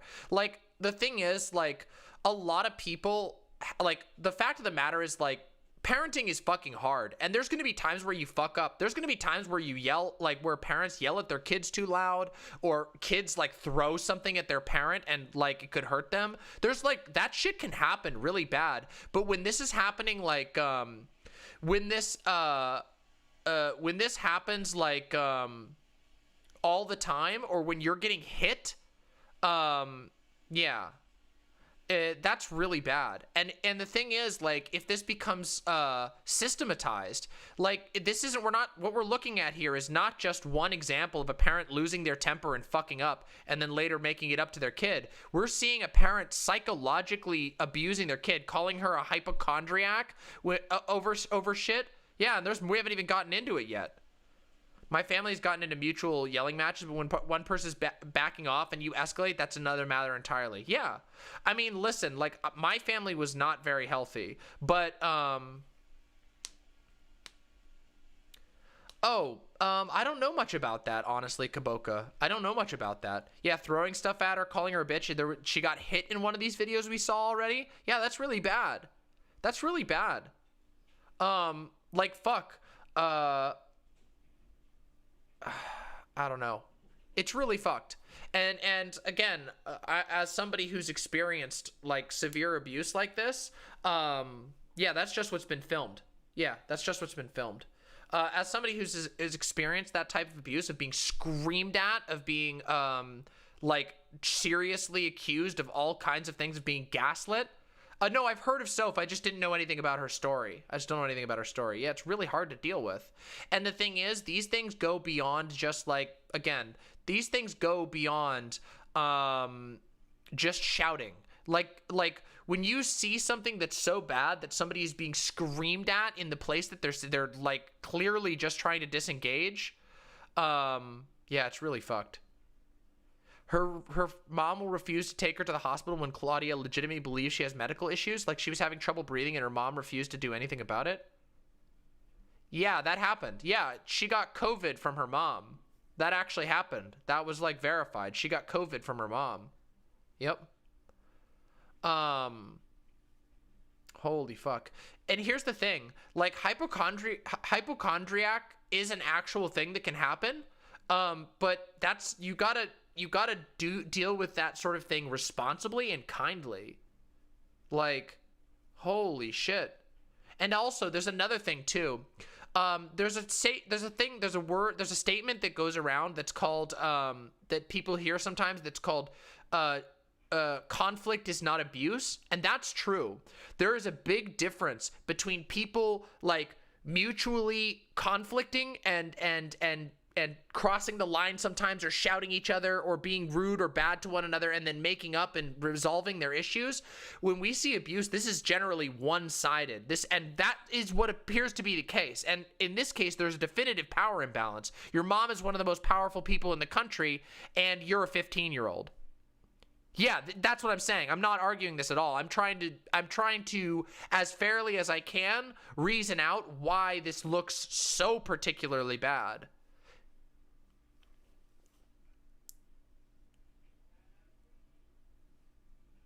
Well, yeah, Corvus. I mean, parents like aren't supposed to scream and hit at you and harm you in that way. They're supposed to care for you. And listen, again, no parent is perfect. You know, I mean, like, fuck, like, Jesus Christ. Like, even my dad was horrible and abusive, but my mom, I would not categorize her as abusive. And there were times where my mom really yelled at me and probably went across the line, but my mom realized that and would apologize if there was something that went across the line. You know, there were certain things that I think my mom did wrong, especially when it comes to the cult. But beyond that, it wasn't like my mom was somebody who engaged in this type of one-sided abuse all the time. But there are a lot of parents that have. And if you don't know anything else, if you've never been with anybody else's parents, I mean, it can be very easy to just think that that's normal. And it's not. And it's okay to recognize that and say no, that this isn't okay. I'm really sorry you've had to deal with that. I ended up having to get surgery to get a cyst removed from my ovary. We could have caught it earlier, but my parents refused to take me to the hospital until it was so bad my ovary was flipping and causing me pain. Parents need to listen to their kids when it comes to medical shit. Even if you think they're overreacting, medical restriction is abuse. I agree. By the way, suck you brat, my ex had the exact same thing happen. Yeah. That shit is so painful. Holy fuck, the first time I met Vosh's family, I was like, holy shit, is this what it's supposed to be like? Yeah, it can be really eye-opening. It can be really eye-opening to get, like, a really close... Oh, like, holy shit. Let me... Like, I can tell you another, Yeah, Vermin, Oh, God, I can feel you so much on that. Now... Fuck, this is really complicated. My parents were not good to me. And my first partner's parents weren't good people either. My first partner had abusive family members. And when I got with the first time I really encountered intimately non-abusive family members was with my partner Fawn. My partner Fawn's mom is like amazing and actually loving, and she's not perfect. No one's perfect, but she's incredible and amazing. And it was like, I was just like, what the fuck? This is what parental love feels like, you know? Not that my mom doesn't have parental love, but there was the thing that happened is with my mom, there was always the context of the cult, and there was always the context of my dad being a part of things, you know?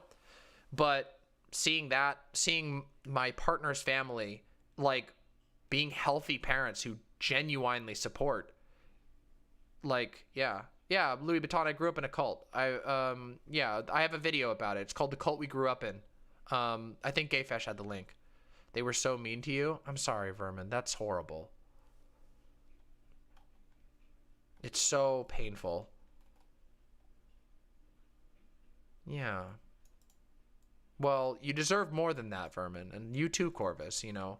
Like, the fact of the matter is, like, God, it is so hard. Life is so hard. Like, it is so hard to navigate a society that constantly tells you that like family is the most important thing in the world when you have an abusive family. And a lot of people do have abusive families. Yeah. Yeah. Oh, I feel you on that, Vermin. I feel you on that big time. I don't talk to a vast majority of my family. Yeah. This shit's heavy. Shit's heavy. I'm very happy for the people who are doing better. And I'm really happy to hear that, Vermin. That makes me really happy. Your family's all QAnon? Yeah, a lot of my family is QAnon too. Yeah.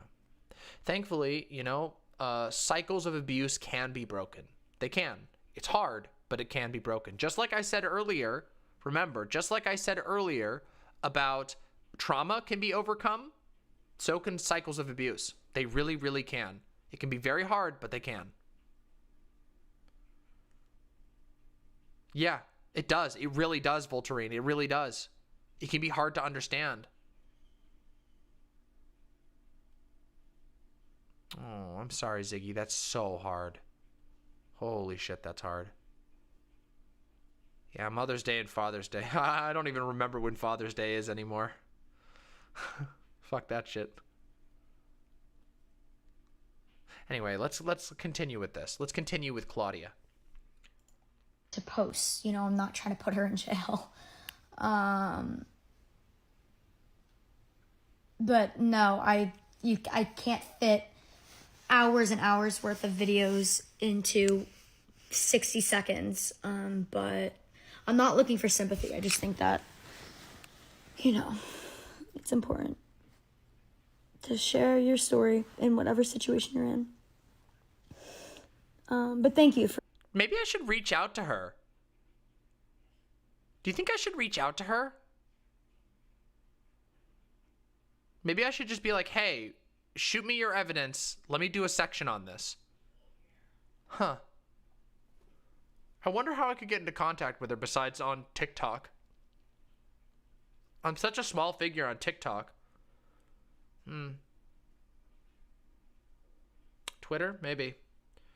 You know, I've been thinking about that a lot, Antifa Alex. I've been thinking about stepping up my journalism shit, but the problem is I'm pretty limited. I don't have a lot of power, literally. Like, just keep in mind, like, I'm a streamer. But yeah.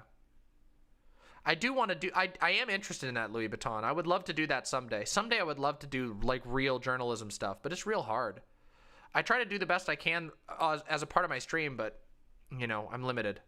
Anyway, let's continue. I'll think about this. For invalidating my abuse. I didn't heavily edit the recording. Yeah.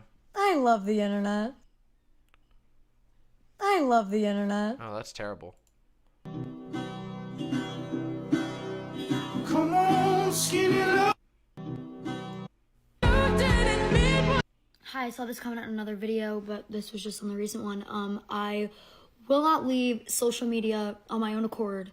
And if I stop posting or whatever, not me. Or if, like, nobody hears from me. Huh. Hi, I saw this comment. Also, the cops showed up at my house, like, a few hours ago, and I was home alone. And they were like, hey. And I was like, hey. And they were like, you good? And I was like, yeah. And then they were like, all right, peace.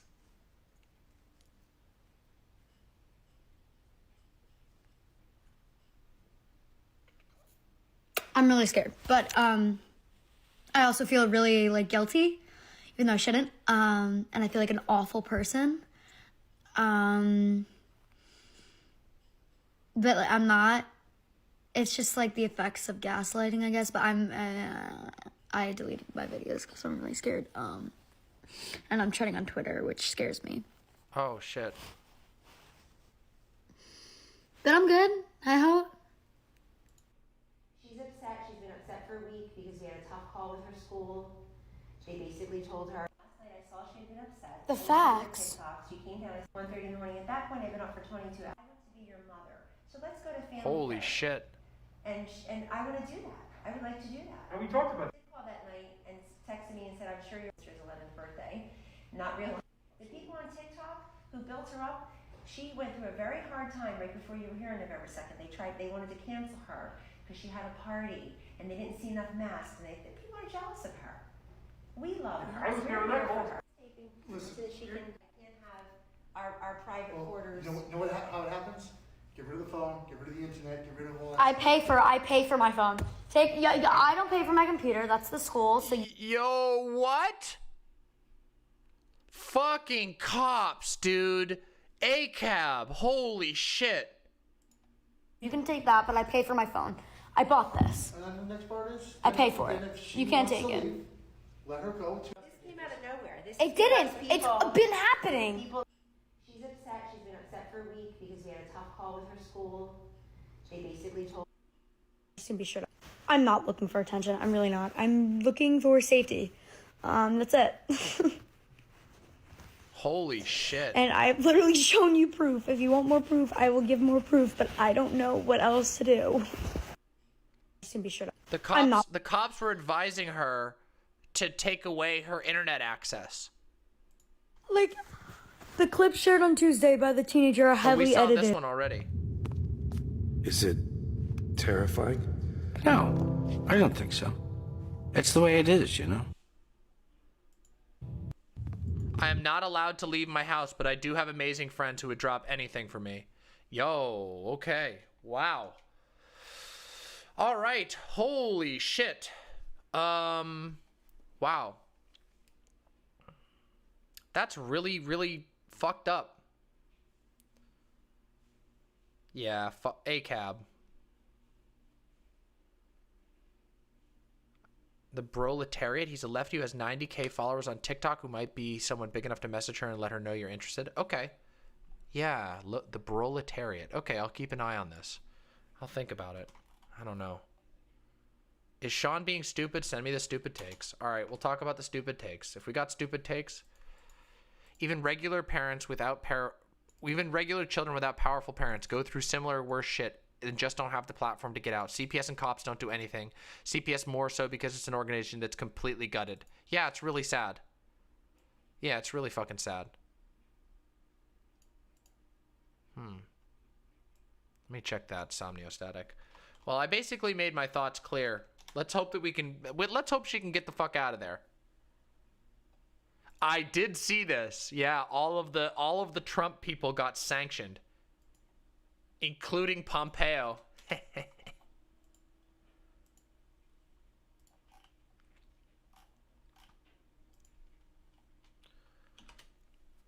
Trump going is fun, but anyone happy about Biden coming in gives me bad vibes.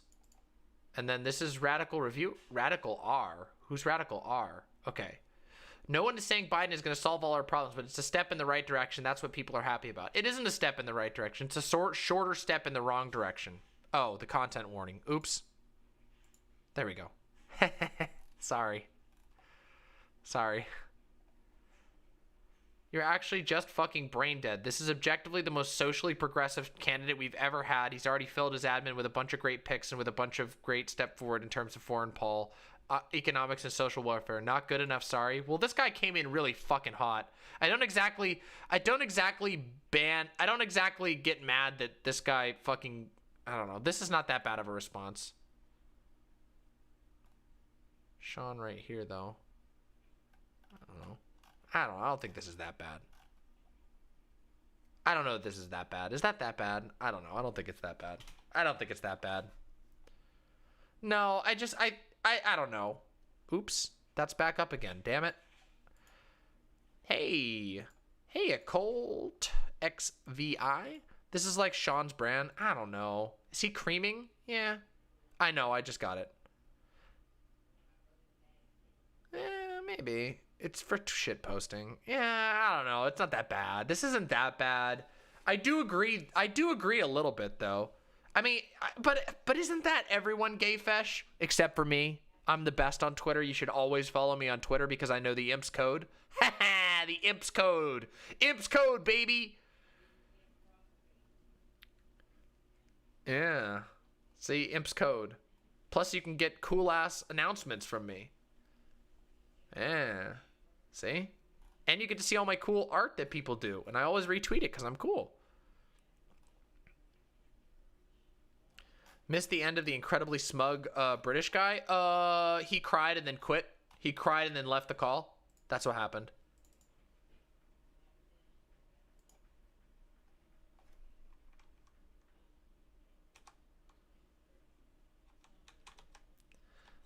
RG.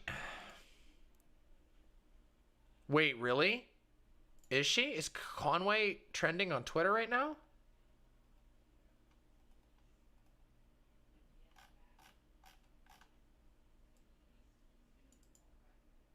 What the fuck?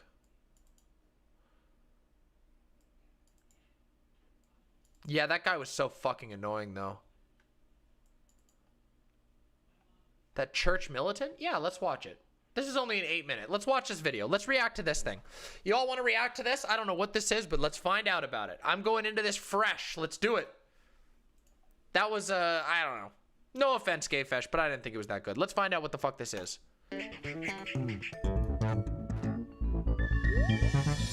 Hello, everyone, and welcome to The Vortex, where lies and falsehoods are trapped and exposed. I'm Michael Voris. No doubt so about wait, it. Is this guy based or is this guy cringe? Is this guy based or cringe? Is this guy based or cringe? Okay, this guy's the cringe guy. Okay. Okay. I didn't know if he was covering cringe. He spun a pencil. Well, I didn't know that because I thought he might be exposing this. I thought he might be exposing this. I don't know. All right, cringe sense is tingling. Okay, all right. So he's cringe. The commies are coming, and depending on how you do your calculations, they're already here. As a matter of review, it's important to remember that all we see playing out before us is the result of a massive betrayal of those we trusted to preserve and pass on a free society. Boy, here we go. Renowned author and historian Trevor Loudon recently spoke with church militant about this whole scene. Well, it tends to be in the Democratic Party, it tends to be a bit more ideological. You know, you've got many people in the Democratic Party with communist backgrounds. People like Dianne Feinstein, Senator.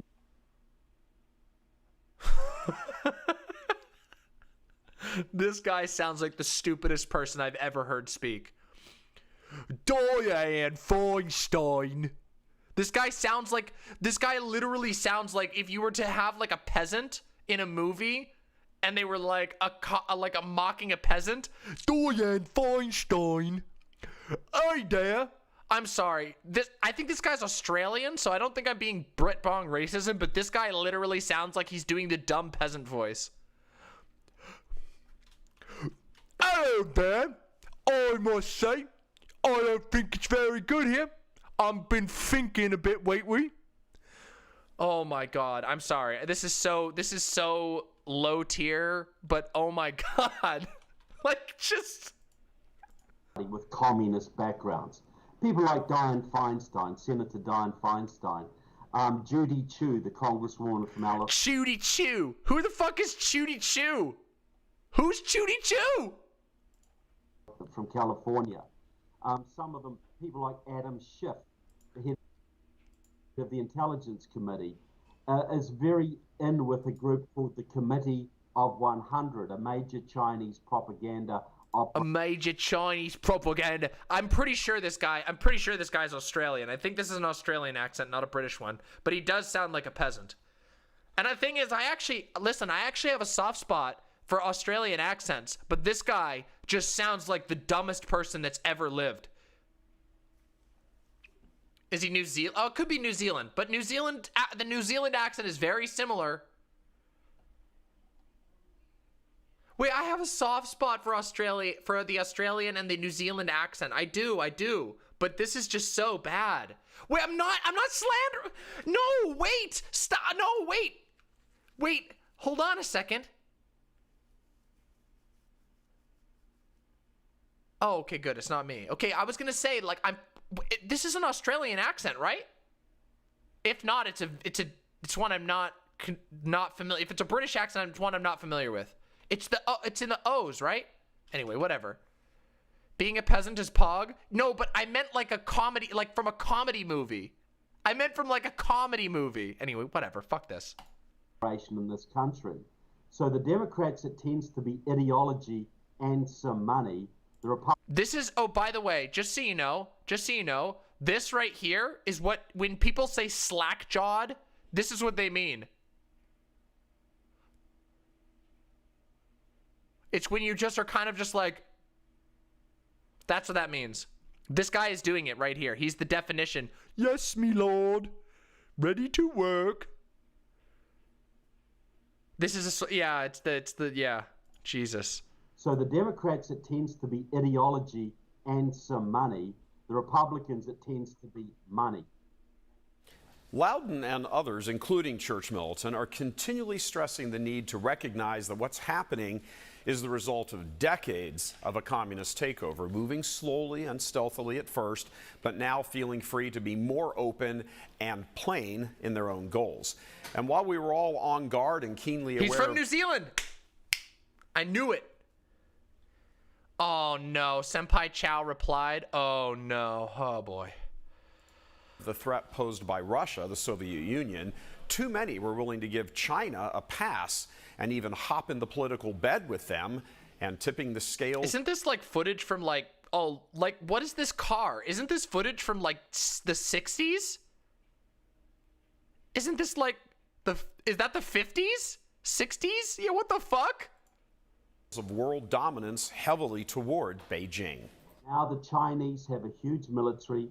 They have a military alliance with Russia. They are working with Cuba and Venezuela and Nicaragua and South. Oh no! Nicaragua! No, dude! No, peasant man! No! Oh no! Nicaragua!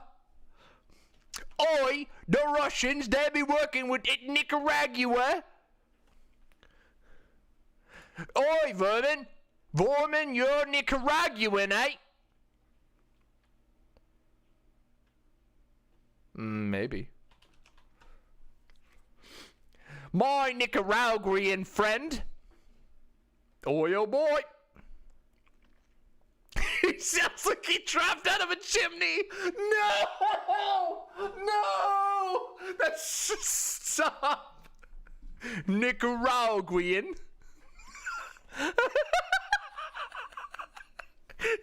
Take that now. Hello, I am a Nicaraguan chimney sweep and proud of it. When my mummy had me, I came bang right out of the chimney. Right out of the chimney from Nicaraguan. And they have basically got to the point where the balance of power is almost in their favor. In fact, China's influence has grown so strong over the U.S. Yeah, he totally is. The New Zealand accent is really sexy when it's not like coming from the voice of like a right-wing dullard. Even members of Congress that Beijing controls much of what happens in the U.S. regarding laws. John Ratcliffe. Oh, he's back again. Trump's defense chief said publicly the other day that the Chinese have blackmailed or influenced so many blackmailed U.S. Congress members now, they can determine which legislation goes through the U.S. Congress and which doesn't.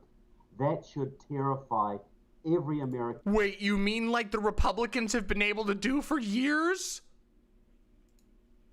Every Westerner. What believers must recognize much sooner than later is that communism is here and it hates religion, most especially Christianity and in particular Catholicism. Post-cringe, job's done. Remember, it was Theodore McCarrick, quietly trained by Soviets in his young years in Switzerland, who returned to New York and entered the seminary, climbing the ranks of power with payoffs, money, millions given to him by the Soviets, according to our sources. As what amounts to a little else than a communist spy in the church, McCarrick was the single man anointed by Pope Francis who hammered out the Vatican-China Accord, throwing the underground church in China under the bus.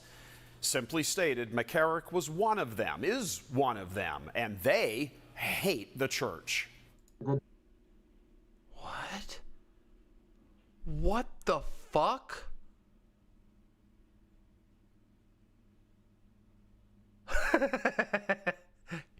You're welcome there, lazy gals. You just make sure you enjoy your Nicaraguan dinner. Democrats are preparing for religious persecution in this country.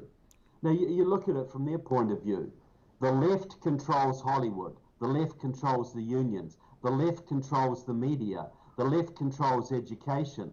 And the only thing the left doesn't control are the conservative religious denominations. Oh no, the sound is coming through quietly? Oh, I'm sorry. I'll try to turn it up. There's a lot of evidence to support Loudon's predictions. A large number of prominent Democrats, stretching back to Obama in 2008, are already on the record stating their disdain for religion in general and conservative religious-minded people specifically. Whether it's Obama or Hillary. I don't even think that's even close.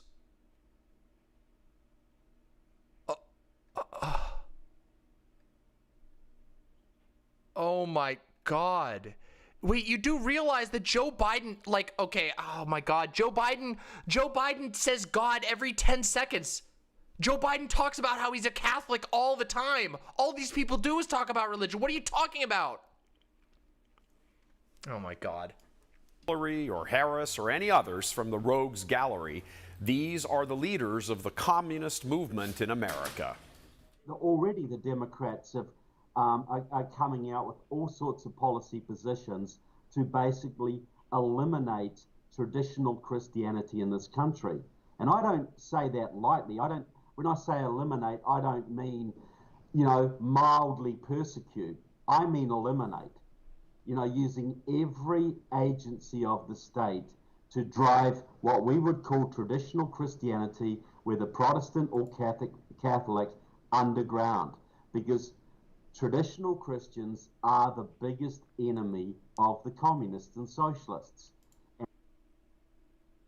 This is straight up. This is like holy shit. What you've sent me is like 100. This is like old school Alex Jones. This is like old school Alex Jones. This is the type of shit to be like, except with a shitty accent, with a shitty fucking dullard voice. Holy shit. They're gonna get the Christians next. Oh my God. They're gonna be putting the Christians in camps.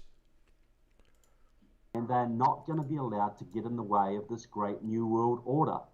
To fully comprehend the current political scene, nothing can be viewed in isolation. All of it is interrelated. The censoring by giant tech, the political rhetoric from the Dems, the media controlling the narrative, accusing conservatives of being traitors, the theater of an impeachment to so smear Trump that his supporters are reviled. All of it, every last bit of it is all related. And there is one... It's all connected. It's all connected. You could see by my digital board of red strings.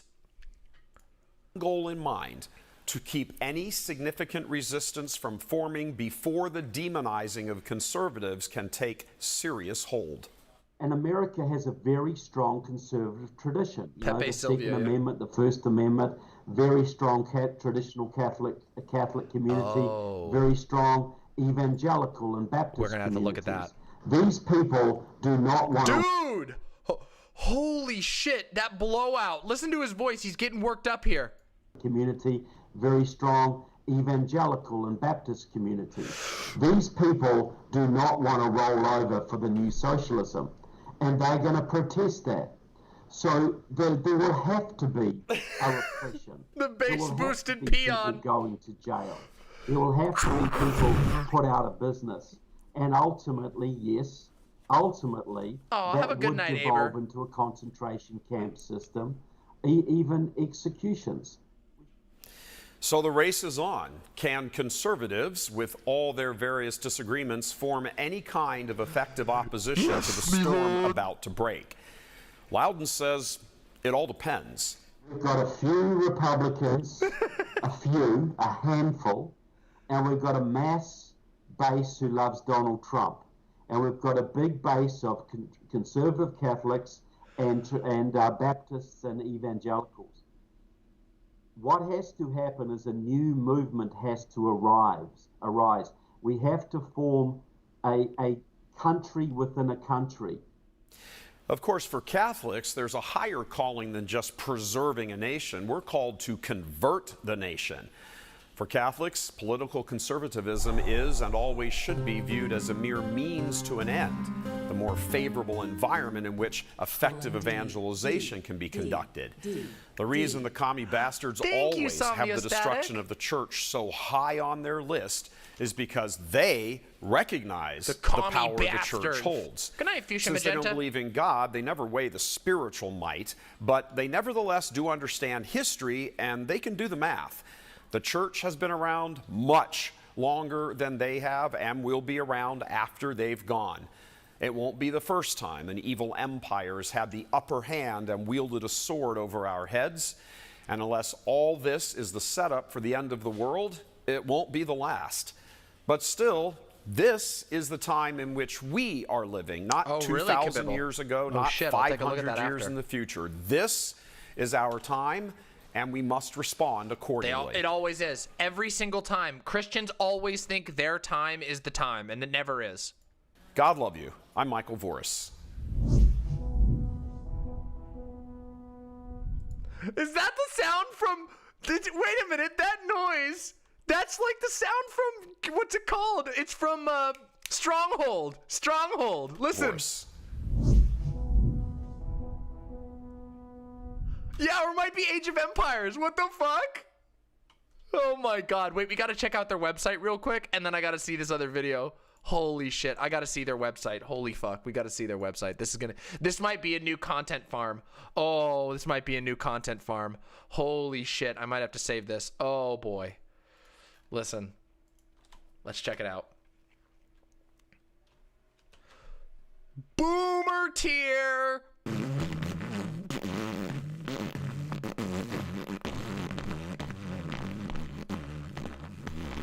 Jesus Christ. What a nightmare. What the fuck? Oh, retreat on land. What does this mean? Holy Week 2021. It's in the Embassy Suites in Dallas. God has chosen the Holiday Inn in Dallas, Texas.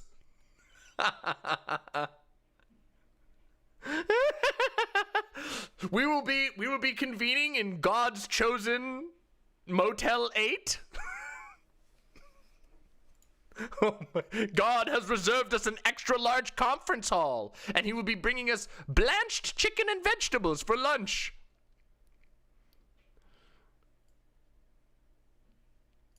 Oh, fuck, that's expensive. This shit is crazy. What? Look at how much this costs. What the fuck? Holy shit. This is the grift. This is the grift. God's chosen promised land, the Marriott in Dallas, Texas, sharing a space with the heathenistic otaku of Project Akon. Dude, what the fuck? This is so nuts. Resistance. We are the Catholic resistance.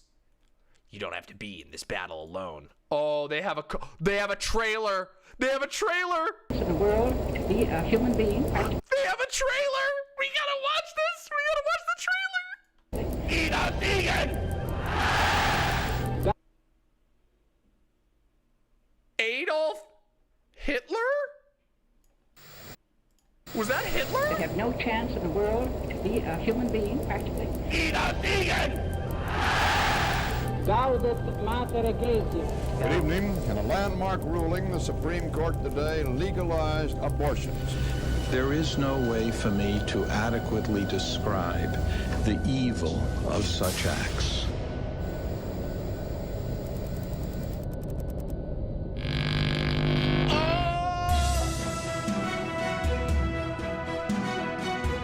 The feminist revolt inauguration weekend. Russia, Russia, Russia.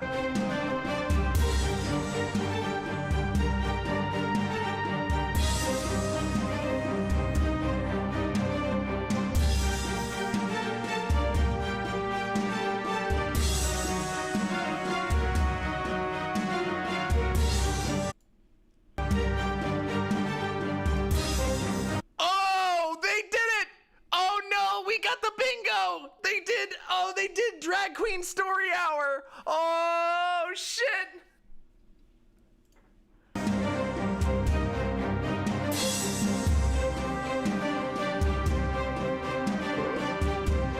The Wuhan deception. Oh, my God. That was the MAGA kid. That was the MAGA kid I was talking about earlier. Yeah, I know. They got a lot of mileage out of it. Holy shit. The Wuhan deception. The war between good and evil rages on. Oh no! It's not balanced audio. It only comes out of the left. The voice only came out of the left. Resist.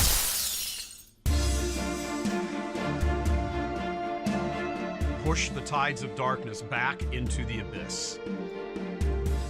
The next battle is decisive. Yo, sick riffs! What the fuck? The soul of America hangs in the balance. We need all of you. You are in the world, so get to the polls. Vote for life. You are in the world. Thank you. I hope so. I hope so. Vote for freedom. Vote for truth. Vote as a Catholic. You can't stop there. Help others do the same. This is just an extension of Trump. You are not of the world.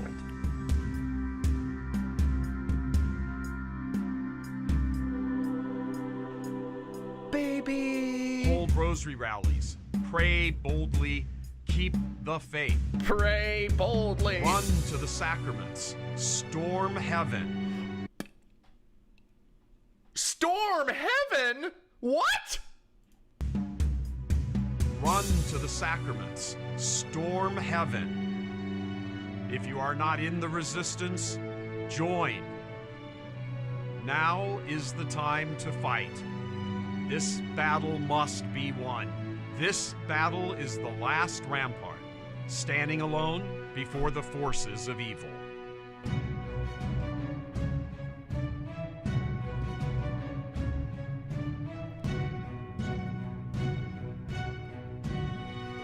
They stole this from RGR. They stole this from RGR.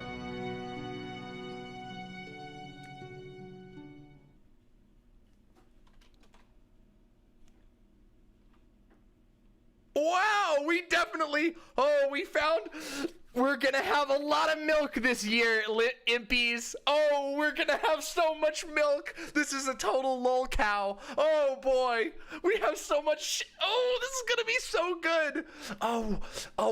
There's no way we can do this all in one night. This is wild. Holy shit, there's so much of it. Yeah, I don't know what the storm heaven means. I have no fucking clue. The download, the vortex, mic'd up, the one true faith. Oh, saint of the day. Wait, listen.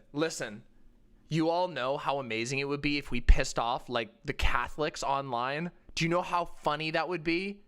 Do you know these people will debate anybody? They're ridiculous. They believe that God will deliver them through a debate. So they will come in and they will say the stupidest shit you can imagine with 100% conviction. Oh, it's amazing. Oh, it's going to be so amazing. Listen, but we have to hope, okay? Danny, this part doesn't get in the video. Don't put this part in the video, okay? You got to cut this part out, okay? At 7:50, you got to cut this part out. So we want the Catholic.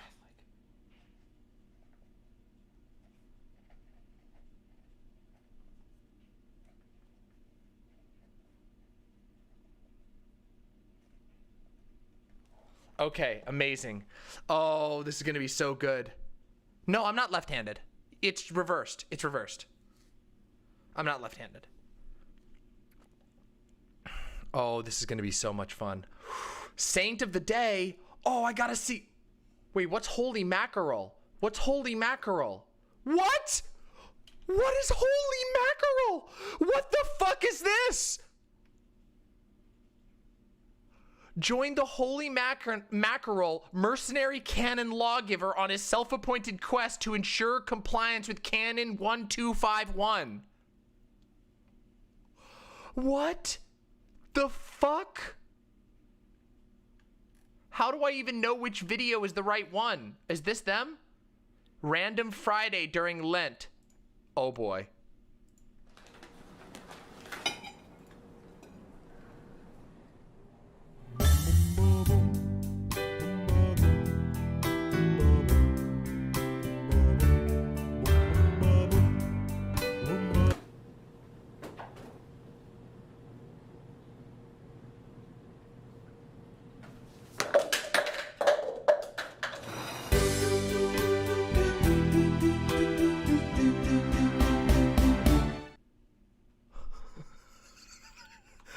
We've stumbled into the Catholic acid trip.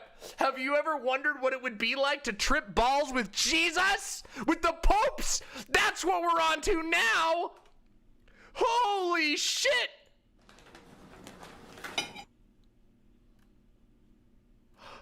What's this? Drive-through fish? Welcome out to the burger. Can I take your order? Hey, could I get a double bacon cheeseburger and a large fry?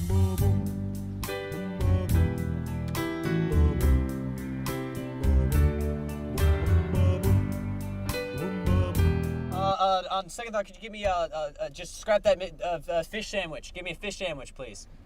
It's Endernax.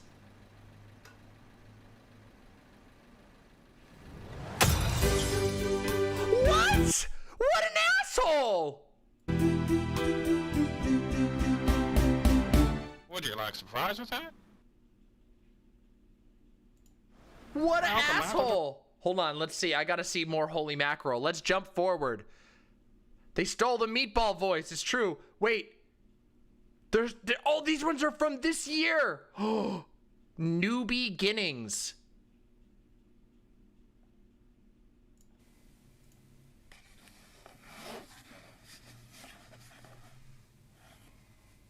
Old book. Children. You boys ready for another?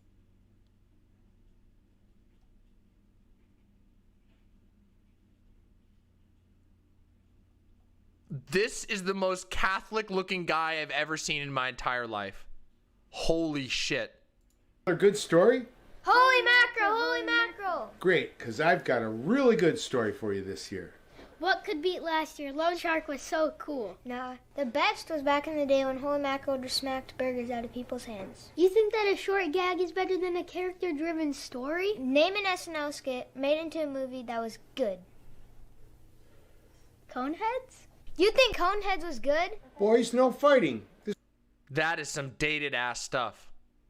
This is story time. But he thinks Coneheads was good. It is. Be quiet so I can read you the story, okay?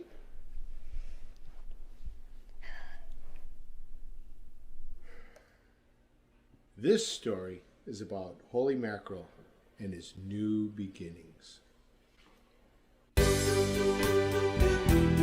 Ah, the interlacing. Oh! Over the last year, they've hired a lot of new staff members at the studio.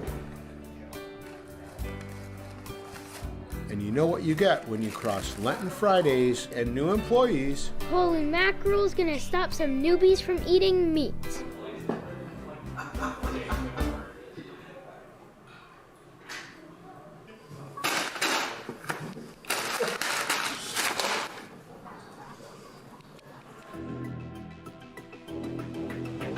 Remember when I told you that a lot of religious rituals are arbitrary and are more about inducing disorientation so that you're more likely to listen to and be controlled?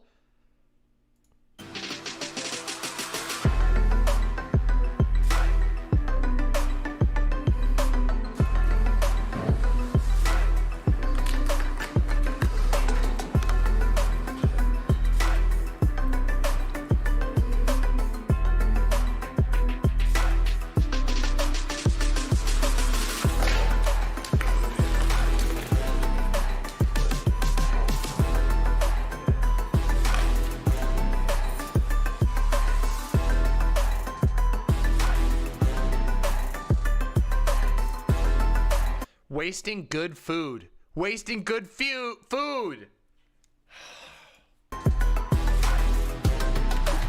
Oh, you want to know what else wasn't a fucking food? Do you want to know what else wasn't a fucking food? No joke. Beavers. Did you know that they convinced the Catholic Church to determine that beavers are not meat? Sorry, I meant meat. They convinced the Pope to classify beavers as fish. A beaver is considered a fish by the Catholic Church, so that colonists could eat beavers. No joke. It's because they use a different classification than we do. I'm not kidding you, that's real. I know, look, my best friend was Catholic for years.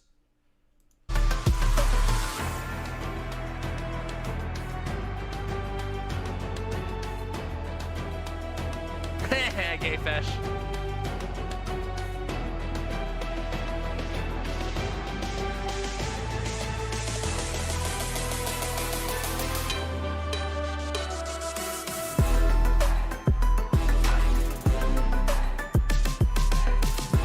What the fuck?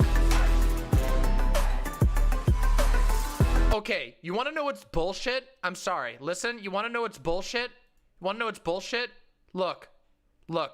They have a dolly track. This is a dolly track. These are like $100,000 cameras, and this is like interlaced ass video quality.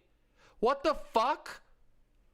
They have a dolly track set up here. This shit costs like $7,000 just for the track, and it costs like $20,000 to get a fucking quality dolly.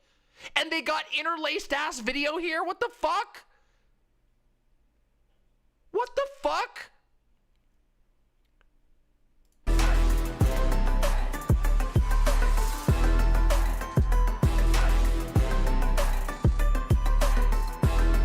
Look! Holy shit, look at this set! What the absolute fuck? They have overhead studio lights? This is like a multi-million-dollar studio. What the fuck? No, that wasn't a fish sandwich. That was a chicken sandwich that he destroyed.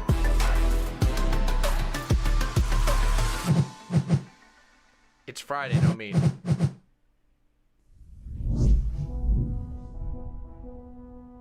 Oh no, we're getting attacked by the Visigoths.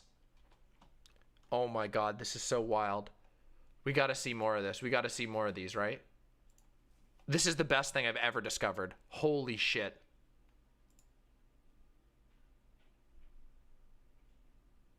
Loan shark? Meat alert? Philly cheese mistake? The Philly cheese mistake?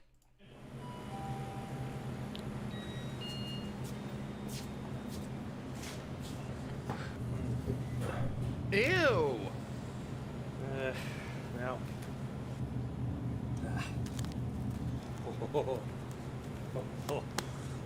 He's like, I'm gonna fuck that Philly cheesesteak.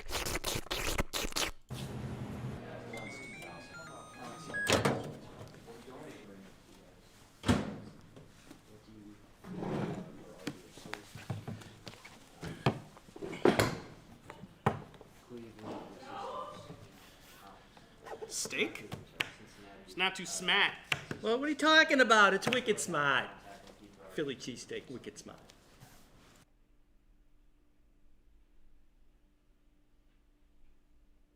What? Where are these people located? Why are they doing a New England accent? That's not even a Boston accent. That's not a Boston accent. That's like a shit-ass Boston accent. It's not Chicago. Wait, maybe they're in Chicago.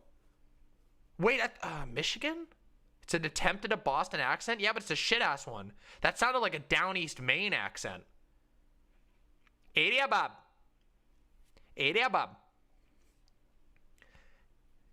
Wicked smart. It's fucking, wicked smart. Area honey.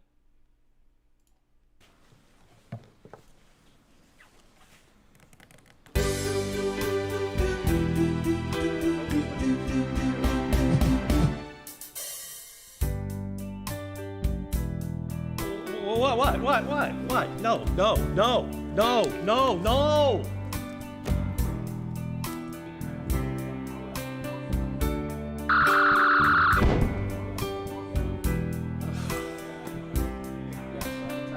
smart, Dan.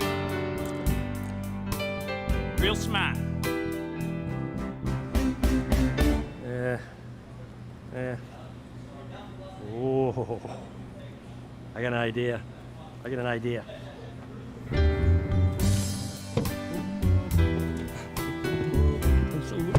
so wicked smart. You'll never find me in here.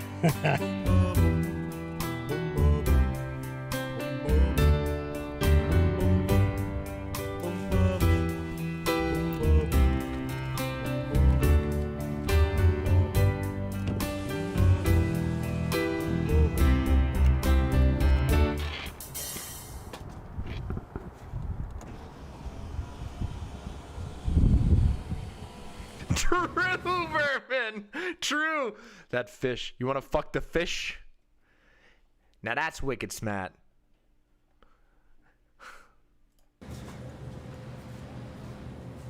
Nope.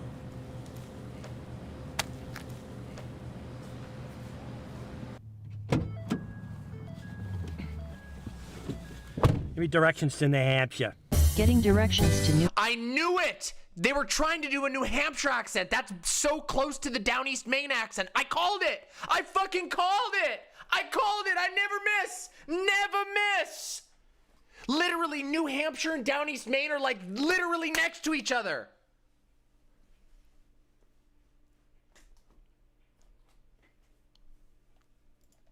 New Hampshire.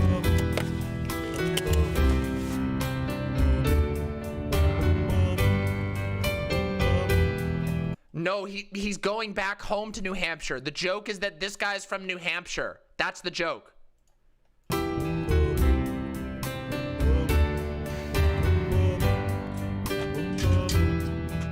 Look, it's his home. I told you he's going to his home in New Hampshire.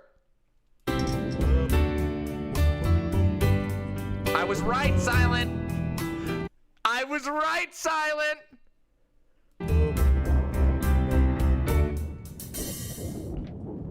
Hey, Auntie, I came over for lunch. All the way from Detroit? Yeah. Yeah, okay, so they were in Detroit, and he went to his auntie back home. See? All the way to New I don't know, Vermin. Hampshire. Must have been driving I am sarcomatose. Of course I am. fast in your car. Yeah, I guess so. Whoa, that wasn't right. Sorry, can we hear that again? Auntie, I came over for lunch. All the way from Detroit? Yeah. All the way to New Hampshire. Must have been driving fast in your car. In your car? That's not correct. That is wrong. It's car, not care. It's car. Yeah, car, not care. She tried. Yeah, I guess so. Oh, can't forget my car keys. See, he said it right. Okay, so this guy, here's the secret. This guy is actually from New Hampshire. And he's hyping up the accent for show, but this guy's probably actually, I got it figured out. This guy is the New Englander on the stream. If we buy you the fish mask, will I wear it on stream? Yes. Yes, unironically.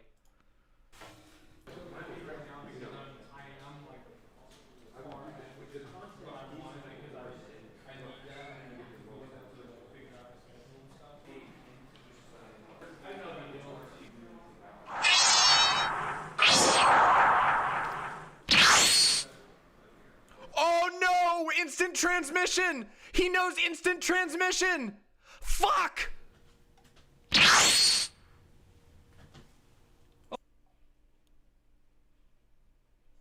Oh, come on.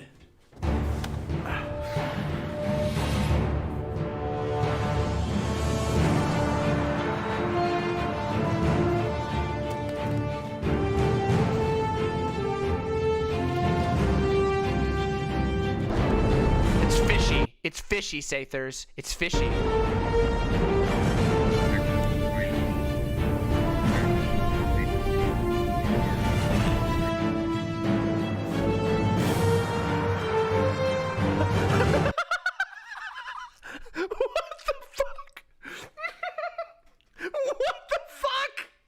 Okay, listen, this guy, new hero, fucking space guy is the best. Space weirdo who's obsessed with eating a Philly cheesesteak from Detroit.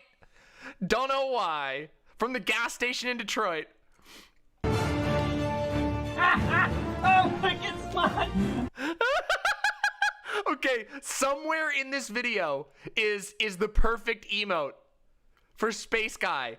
Now, I can't, there's no way you're going to be able to get it from mine, but if you go to this video, I'm going to give you all the video, and one of you can definitely make this into an emote. I know it. I know you can. I'm the spot on the wall.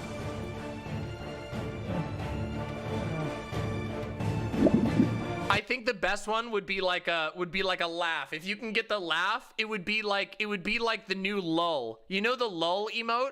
This one. You know the lull emote? It would be like that, but with or K Cosmonaut. Oh my god, K Cosmonaut would be so good. K Cosmonaut would be so fucking good.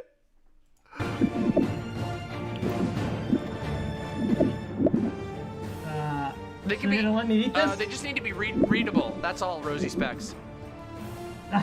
You know what that means? I'm the smartest. I'm the smartest.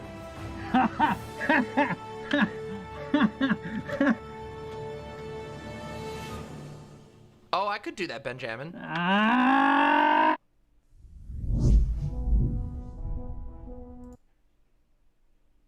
Oh my god. Holy shit. Oh my god, I gotta see another one of these. This is the best thing I've ever discovered, I think. This might be the best thing I've ever discovered. Oh, we got an Easter episode!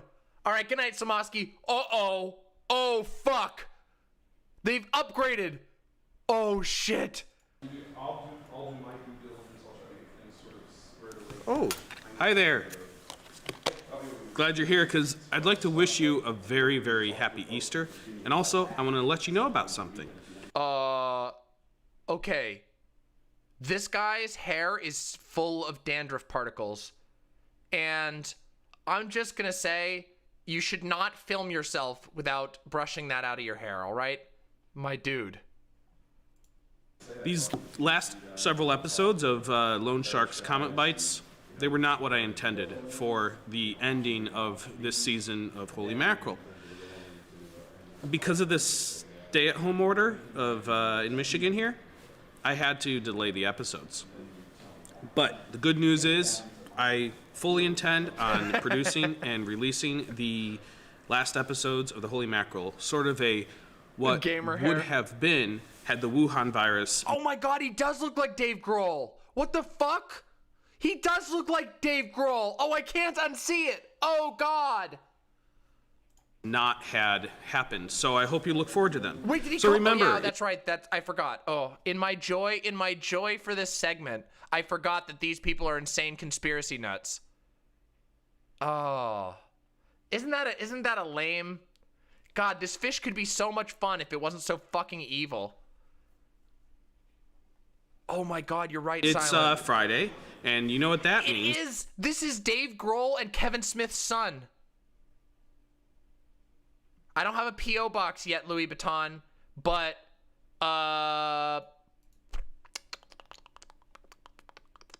we'll work something out. DM me after this and we'll work it out. One second.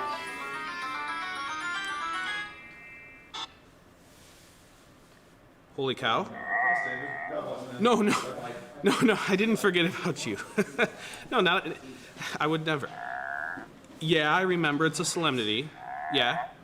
No, I'm gonna let the people know. I was actually just about to. Yep, yeah, I know I can eat meat today. Yeah, I totally am aware that I can eat meat today. Yep, I'll let them know. Why would the cow be wanting him to eat meat? Oh, wait a second. The emoji just needs to be an image of any size? Oh, okay, yeah, it can be pretty much any size. I think we can fix it. It's just gotta be readable as an emote. Let's check. Oh my God. Okay, I think this is usable. Oh my God, this is gonna be we can totally do this. The only thing I need to do with this is we need to get it transparent. We'll need to get it transparent. This is perfect. Oh, baby. Oh, this is gonna go on the site too, for sure. Oh my God, we just need to get the black background out. Just made a transparent version. Oh, yes. Can you DM it to me? Can you DM it to me? Oh, this makes me so happy. Oh, this is going to be so good.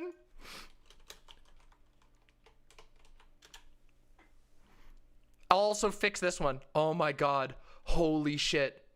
I'll put it on the Discord immediately. This is the greatest. Holy shit. Snips. Snips, you sent me this, right? Snips, you sent me this, right?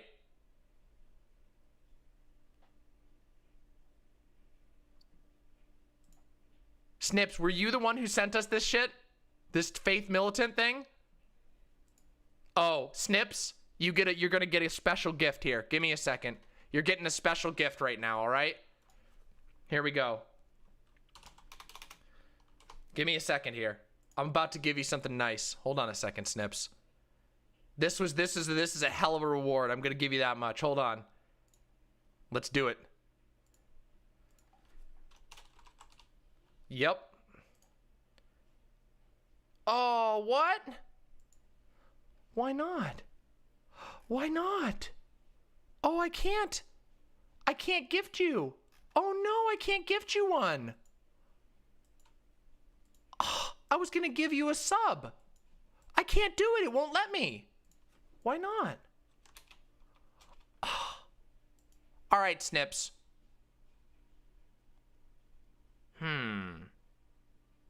Why can't I? I don't know. Maybe I can't gift to my own. That doesn't make any sense. It says I can't. Oh, that's weird. I think I can, though.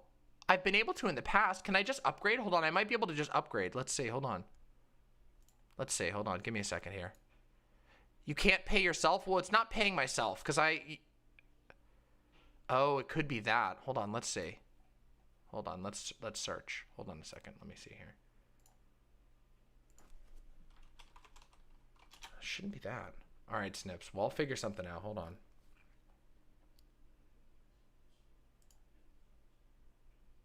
Oh, it's because you already have a gifted one. Oh, here we go. Hold on, I think I can do this right here.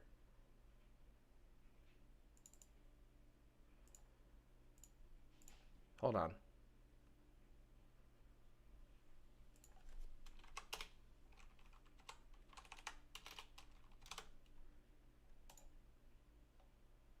Oh.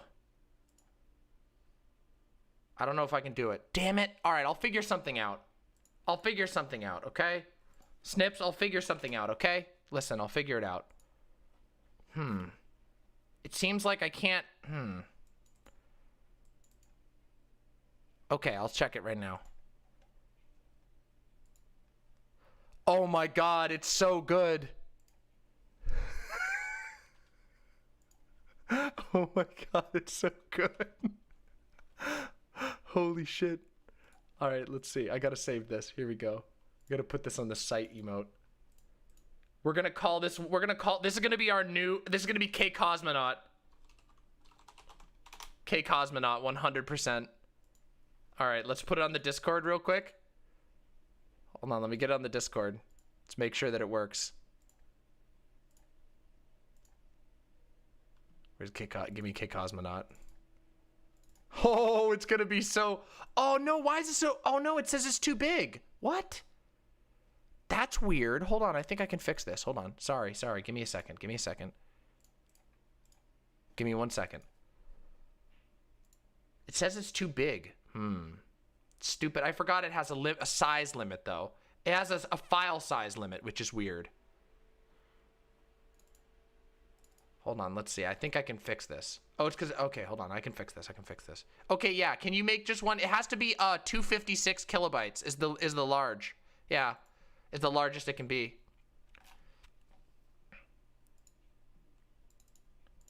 It's Dylan Pet. Capital D, capital P. Dylan Pet.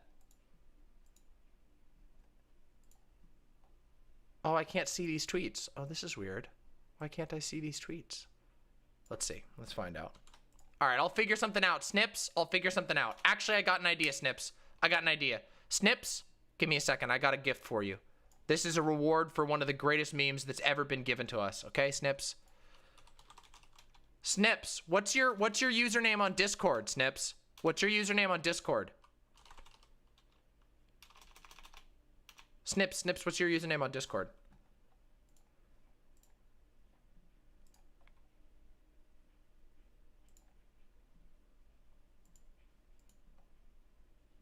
That's okay. Hold on, Sathers, I think the other one will work. No, you both did really good. Both of these are great.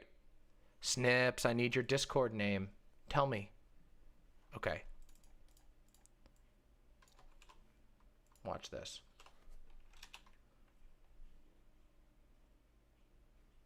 All right. Accept my friend request.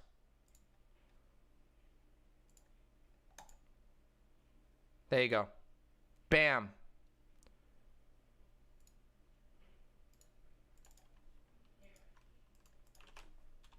There you go. Enjoy.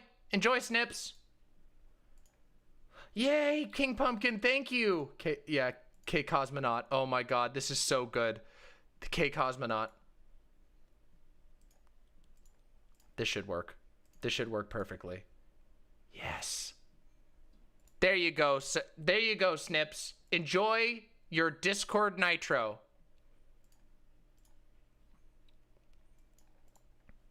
Yes! It worked!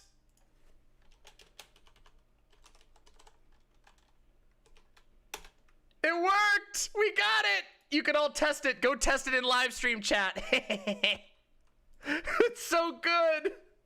I love it. We'll get it on the site for sure. We'll get it on the site for sure.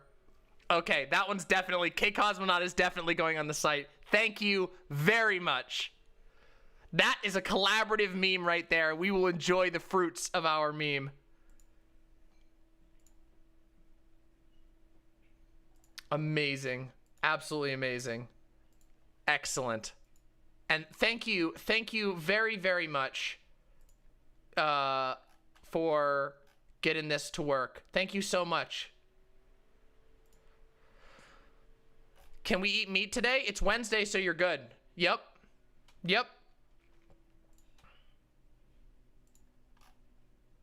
Incredible. All right, we gotta finish this though. We gotta finish the fucking Easter Friday memes, okay? What if you're vegan? No, you don't need to. Good night, Sensei 3K. Thank you, holy cow. Yep. All right, got it. All right, cool. Yep. All right. Bye. All right. So with that, everyone, remember it's a solemnity. God bless, and remember, eat meat this Friday.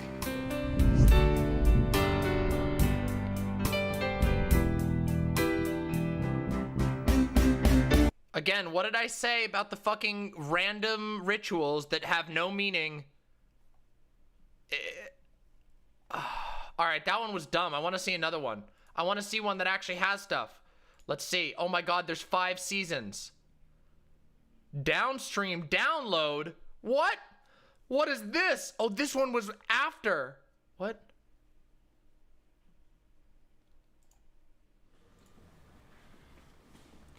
Everybody, excuse me, I have an announcement to make as producer of the download. We had to make some last-second changes here to today's show because our usual hosts have to be practicing some social distancing.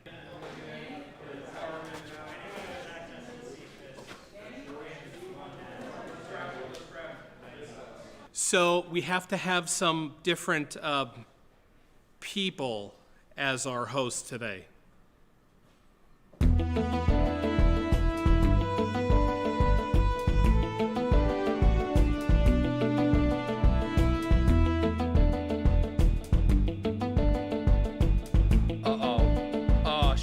Well, hello, everyone, and welcome to the download, where lies and, you know the thing. Anyway, I'm Lone Shark, and this is Holy Mackerel. And also joining me is Holy Cow. So today's headlines, I don't really know what they are. Holy Mackerel will do them.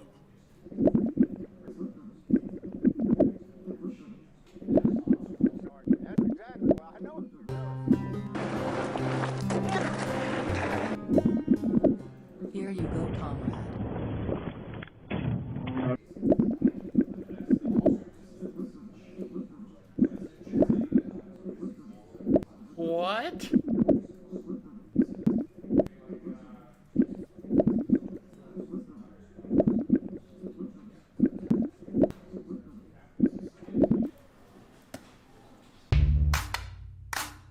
Uh-oh. Uh-oh.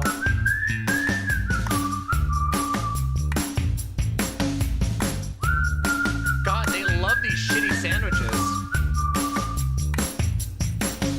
Bible Man is the worst. Oh, Bible Man is wild. We'll have to do Bible Man sometime. We gotta do Bible Man sometime.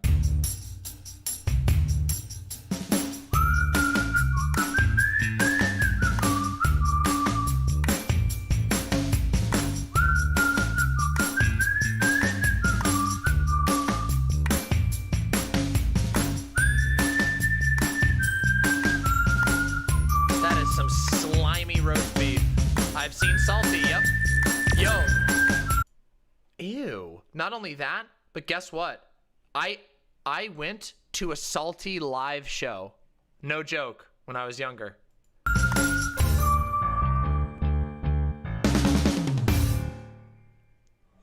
Hey, thank you so much for the gifted sub. Very interesting. The Sathers, Holy thank cow, you so what much. are your thoughts?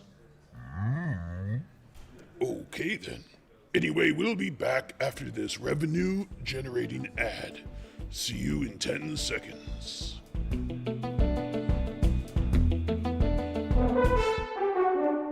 Can't stop eating meat on Friday? Email nomeatfridays at churchmill. Who's that? It's fucking Loeffler. Talk about Loeffler dumping her stocks before coronavirus. Oops. Whoopsies. Whoa. Whoops. You can't make this shit up. Holy shit. Wilson.com for tips and tricks. Yeah, the service is great. I mean, I got a message saying stop being a heathen and obey the commands of the church. It's Friday, no meat! I haven't eaten meat since.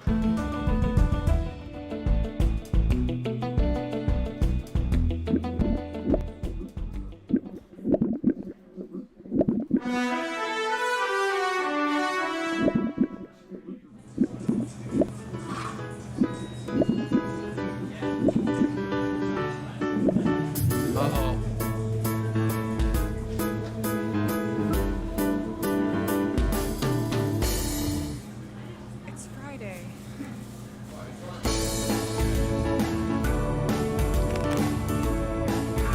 They fixed her. They fixed her. Now she is falling in line. Hooray! She's partaking in the rituals. Good job. They fixed her. She would have eaten meat, but now she eats fish just like the rest of us. One of us. One of us.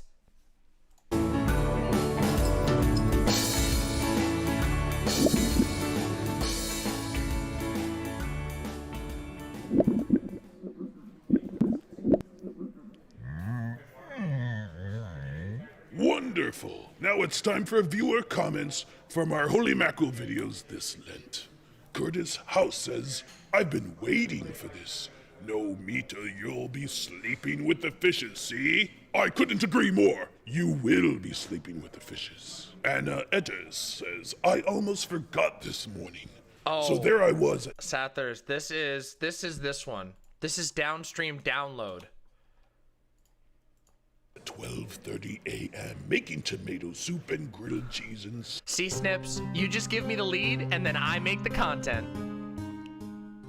Lone Shark. Anti-Semitic dog whistling. This is physically painful.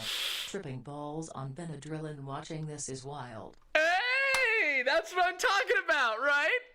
That's what I'm talking about. That's what we're here for. Dad, when will I learn to eat supper at supper time? These are a great way to remind the faithful. What an astute observation. Paul O'Connor says about last week's video. I'm sorry. This guy is the perfect one. You guys outdid yourselves on this one. I just hope Dan didn't suffocate in his spacesuit. Oh no, I think Dan is still on the moon. Ugh, I hope he has enough oxygen. Oh well, someone will probably get him sooner or later. Eh? Well, that's the end of the show. So please remember... Canonical death. They killed him off. What Lent is all about. It is about sacrifice. It is about giving up legitimate pleasures for the love of Christ.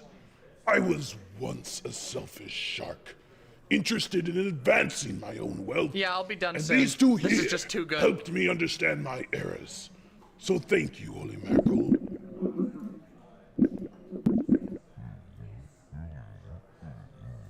And thank you, Holy Cow. And thank you, all the Church Militant supporters. You know, Church Militant does these light-hearted videos on top of their hard-hitting journalism. There's the plug. There's the plug. So that you might have a tiny shrimp-sized sprinkle of joy in the midst I should of look your into it, though. Lenten observance. Holy cow. And no meat on Fridays.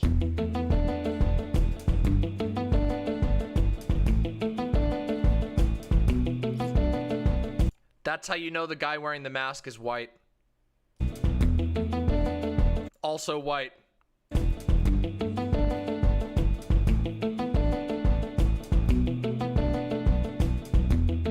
Also white.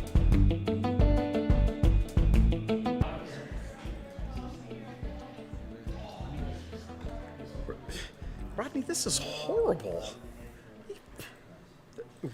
What are you thinking? Wow. Yeah, this really is embarrassing. You're right. This is embarrassing. As a matter of fact, this is so bad, we are never doing download again on that set. Not at all. By Monday morning, I want a whole new download set completely built, in place, and ready to shoot. This is horrible. All right, we'll get it done.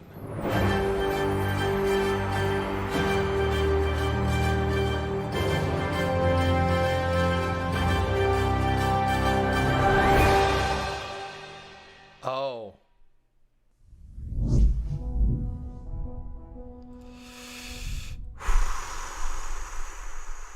Whew. Oh boy. Uh-oh. Oh. Oh, amazing. Well, we'll have to cover this on Friday. Oh. Incredible. Amazing. Shit's going down in Portland, eh? Okay. We'll have to check that out. Also, I needed to check this before I get off. Let me check this. Listen, we're going to definitely be revisiting the Church Militant in the future. Oh, boy, we are. Yes, we fucking are. Let's see here. Let's do this. Let's see. I need to make a new folder. New folder. Needs to be lol cows. There we go. Let's get this one into the lol cows. There we go. We'll get this one in here. We'll get this one in the lol cow folder. There we go. Yes. Amazing. Amazing. All right. Let's check this out because this was sent to me by Somnio. Oh, what? Now what? Moloch, leave me alone. I don't want to do this. I'm not listening. Ready to serve. Yes, my lord. What is it? Hello. Yup. You're very welcome, Ziggy. Likewise. Much communal love to you. Wait, bad optic? What? It's bad optic for me to call it a lol cow? Nah. You found the fish. Okay, listen. All right. 8D5D2D Derek, I will order this right now, but I need someone to donate $20 because it's $17.95. So if I get a $20 dono now, I will order this fish mask and I will wear it the next time we do the fish segment. Anyone? Anyone? I know we had someone offer. Someone offered. You click up on the top and you click donate. There's a donate button up on the top of the screen.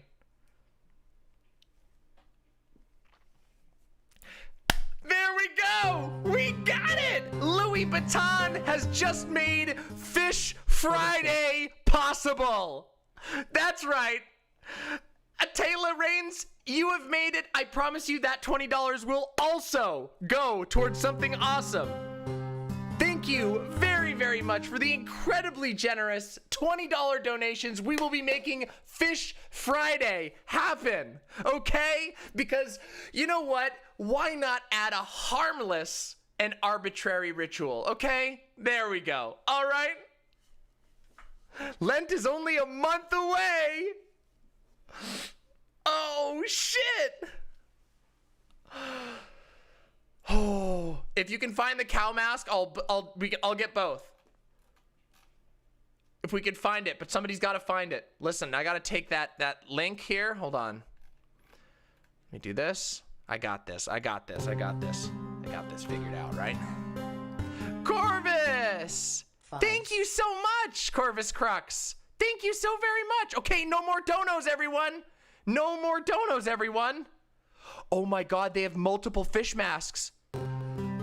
Morthim! Oh, thank you so much. Thank you. Surprised. Oh, yay! Shout out. It's okay, you were too slow, but thank you so much anyway. Thank you so much. This is going to be an incredible... Oh, we're going to chop this into a segment for sure. Oh, shit. And we'll be able to put that on the TikTok. Oh, God, that's going to be so funny. Holy shit. Let's find the cow mask. Can anybody find a link to the cow mask? There's a slug mask? Here's a cow mask. Is it the same cow mask?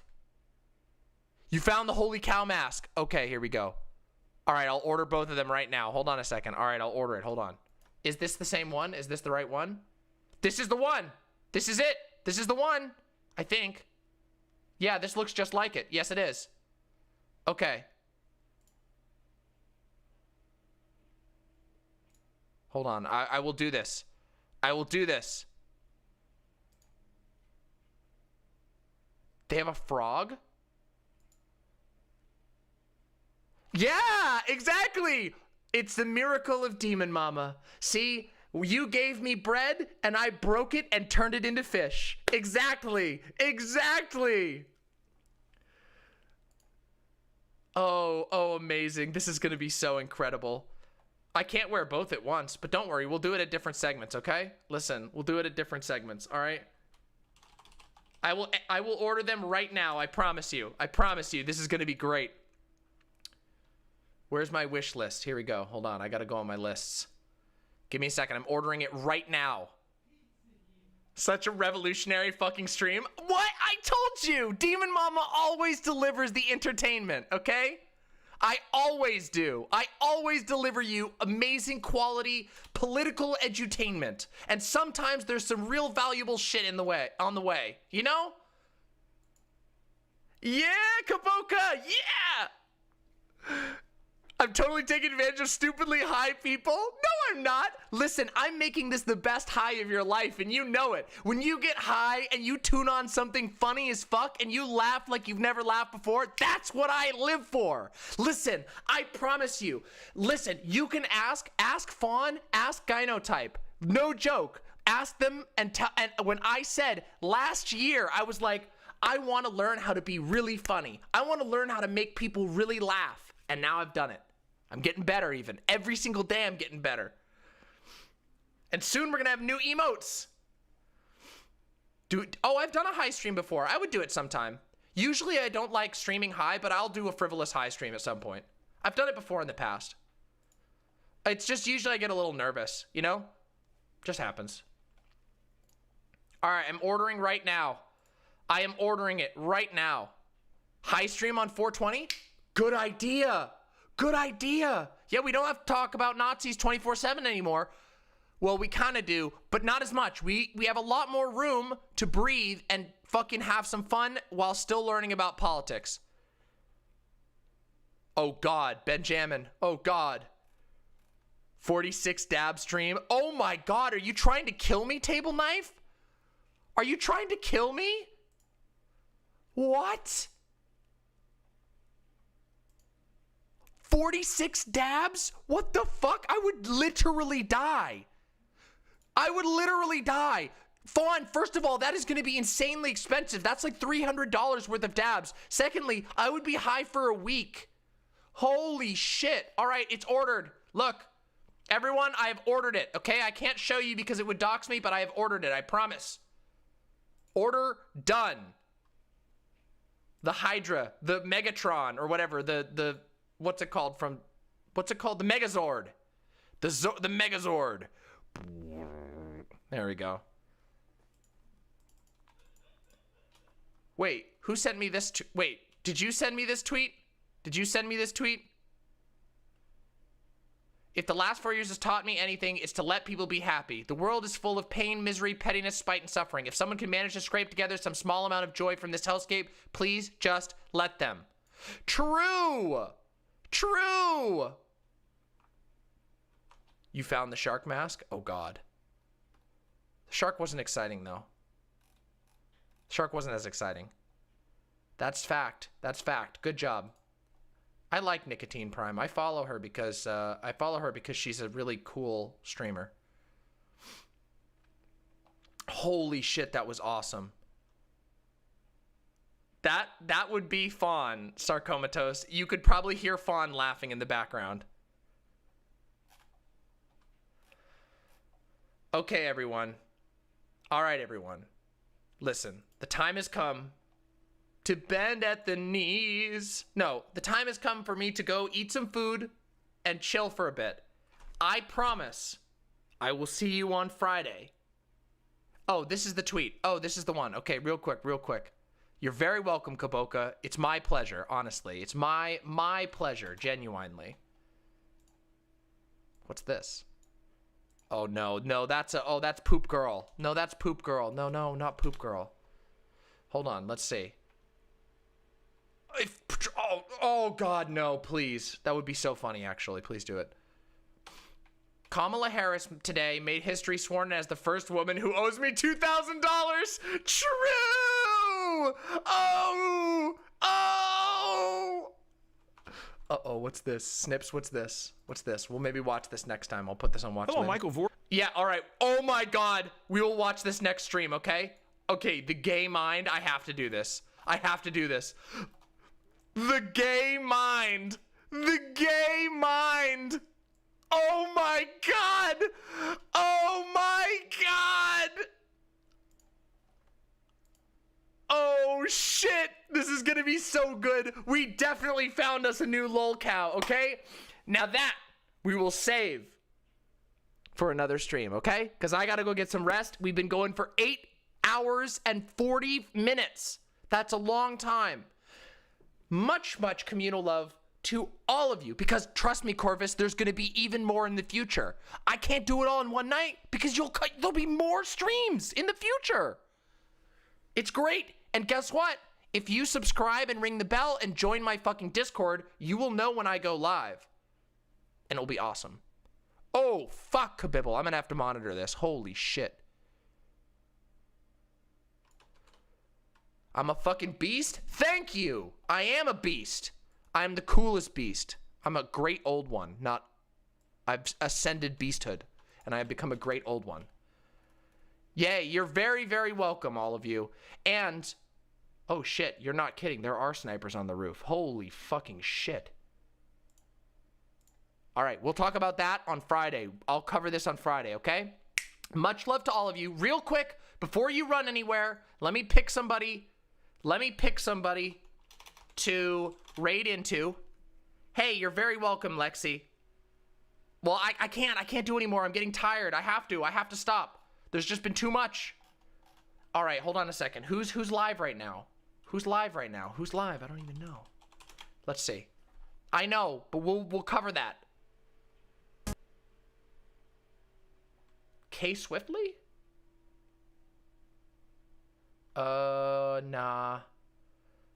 Nah. Ah, damn, nobody's streaming right now. Is Zan on? Nobody?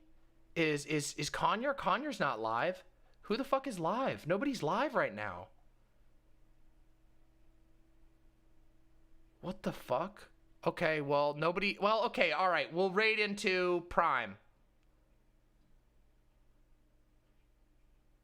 Prime Prime is talking about Jordan Peterson right now. That's fun. All right, we'll host Prime. Okay, we're going to host Prime. Anybody who's still up for watching stuff, please click through to Twitch and give your love to Prime from Demon Mama, okay?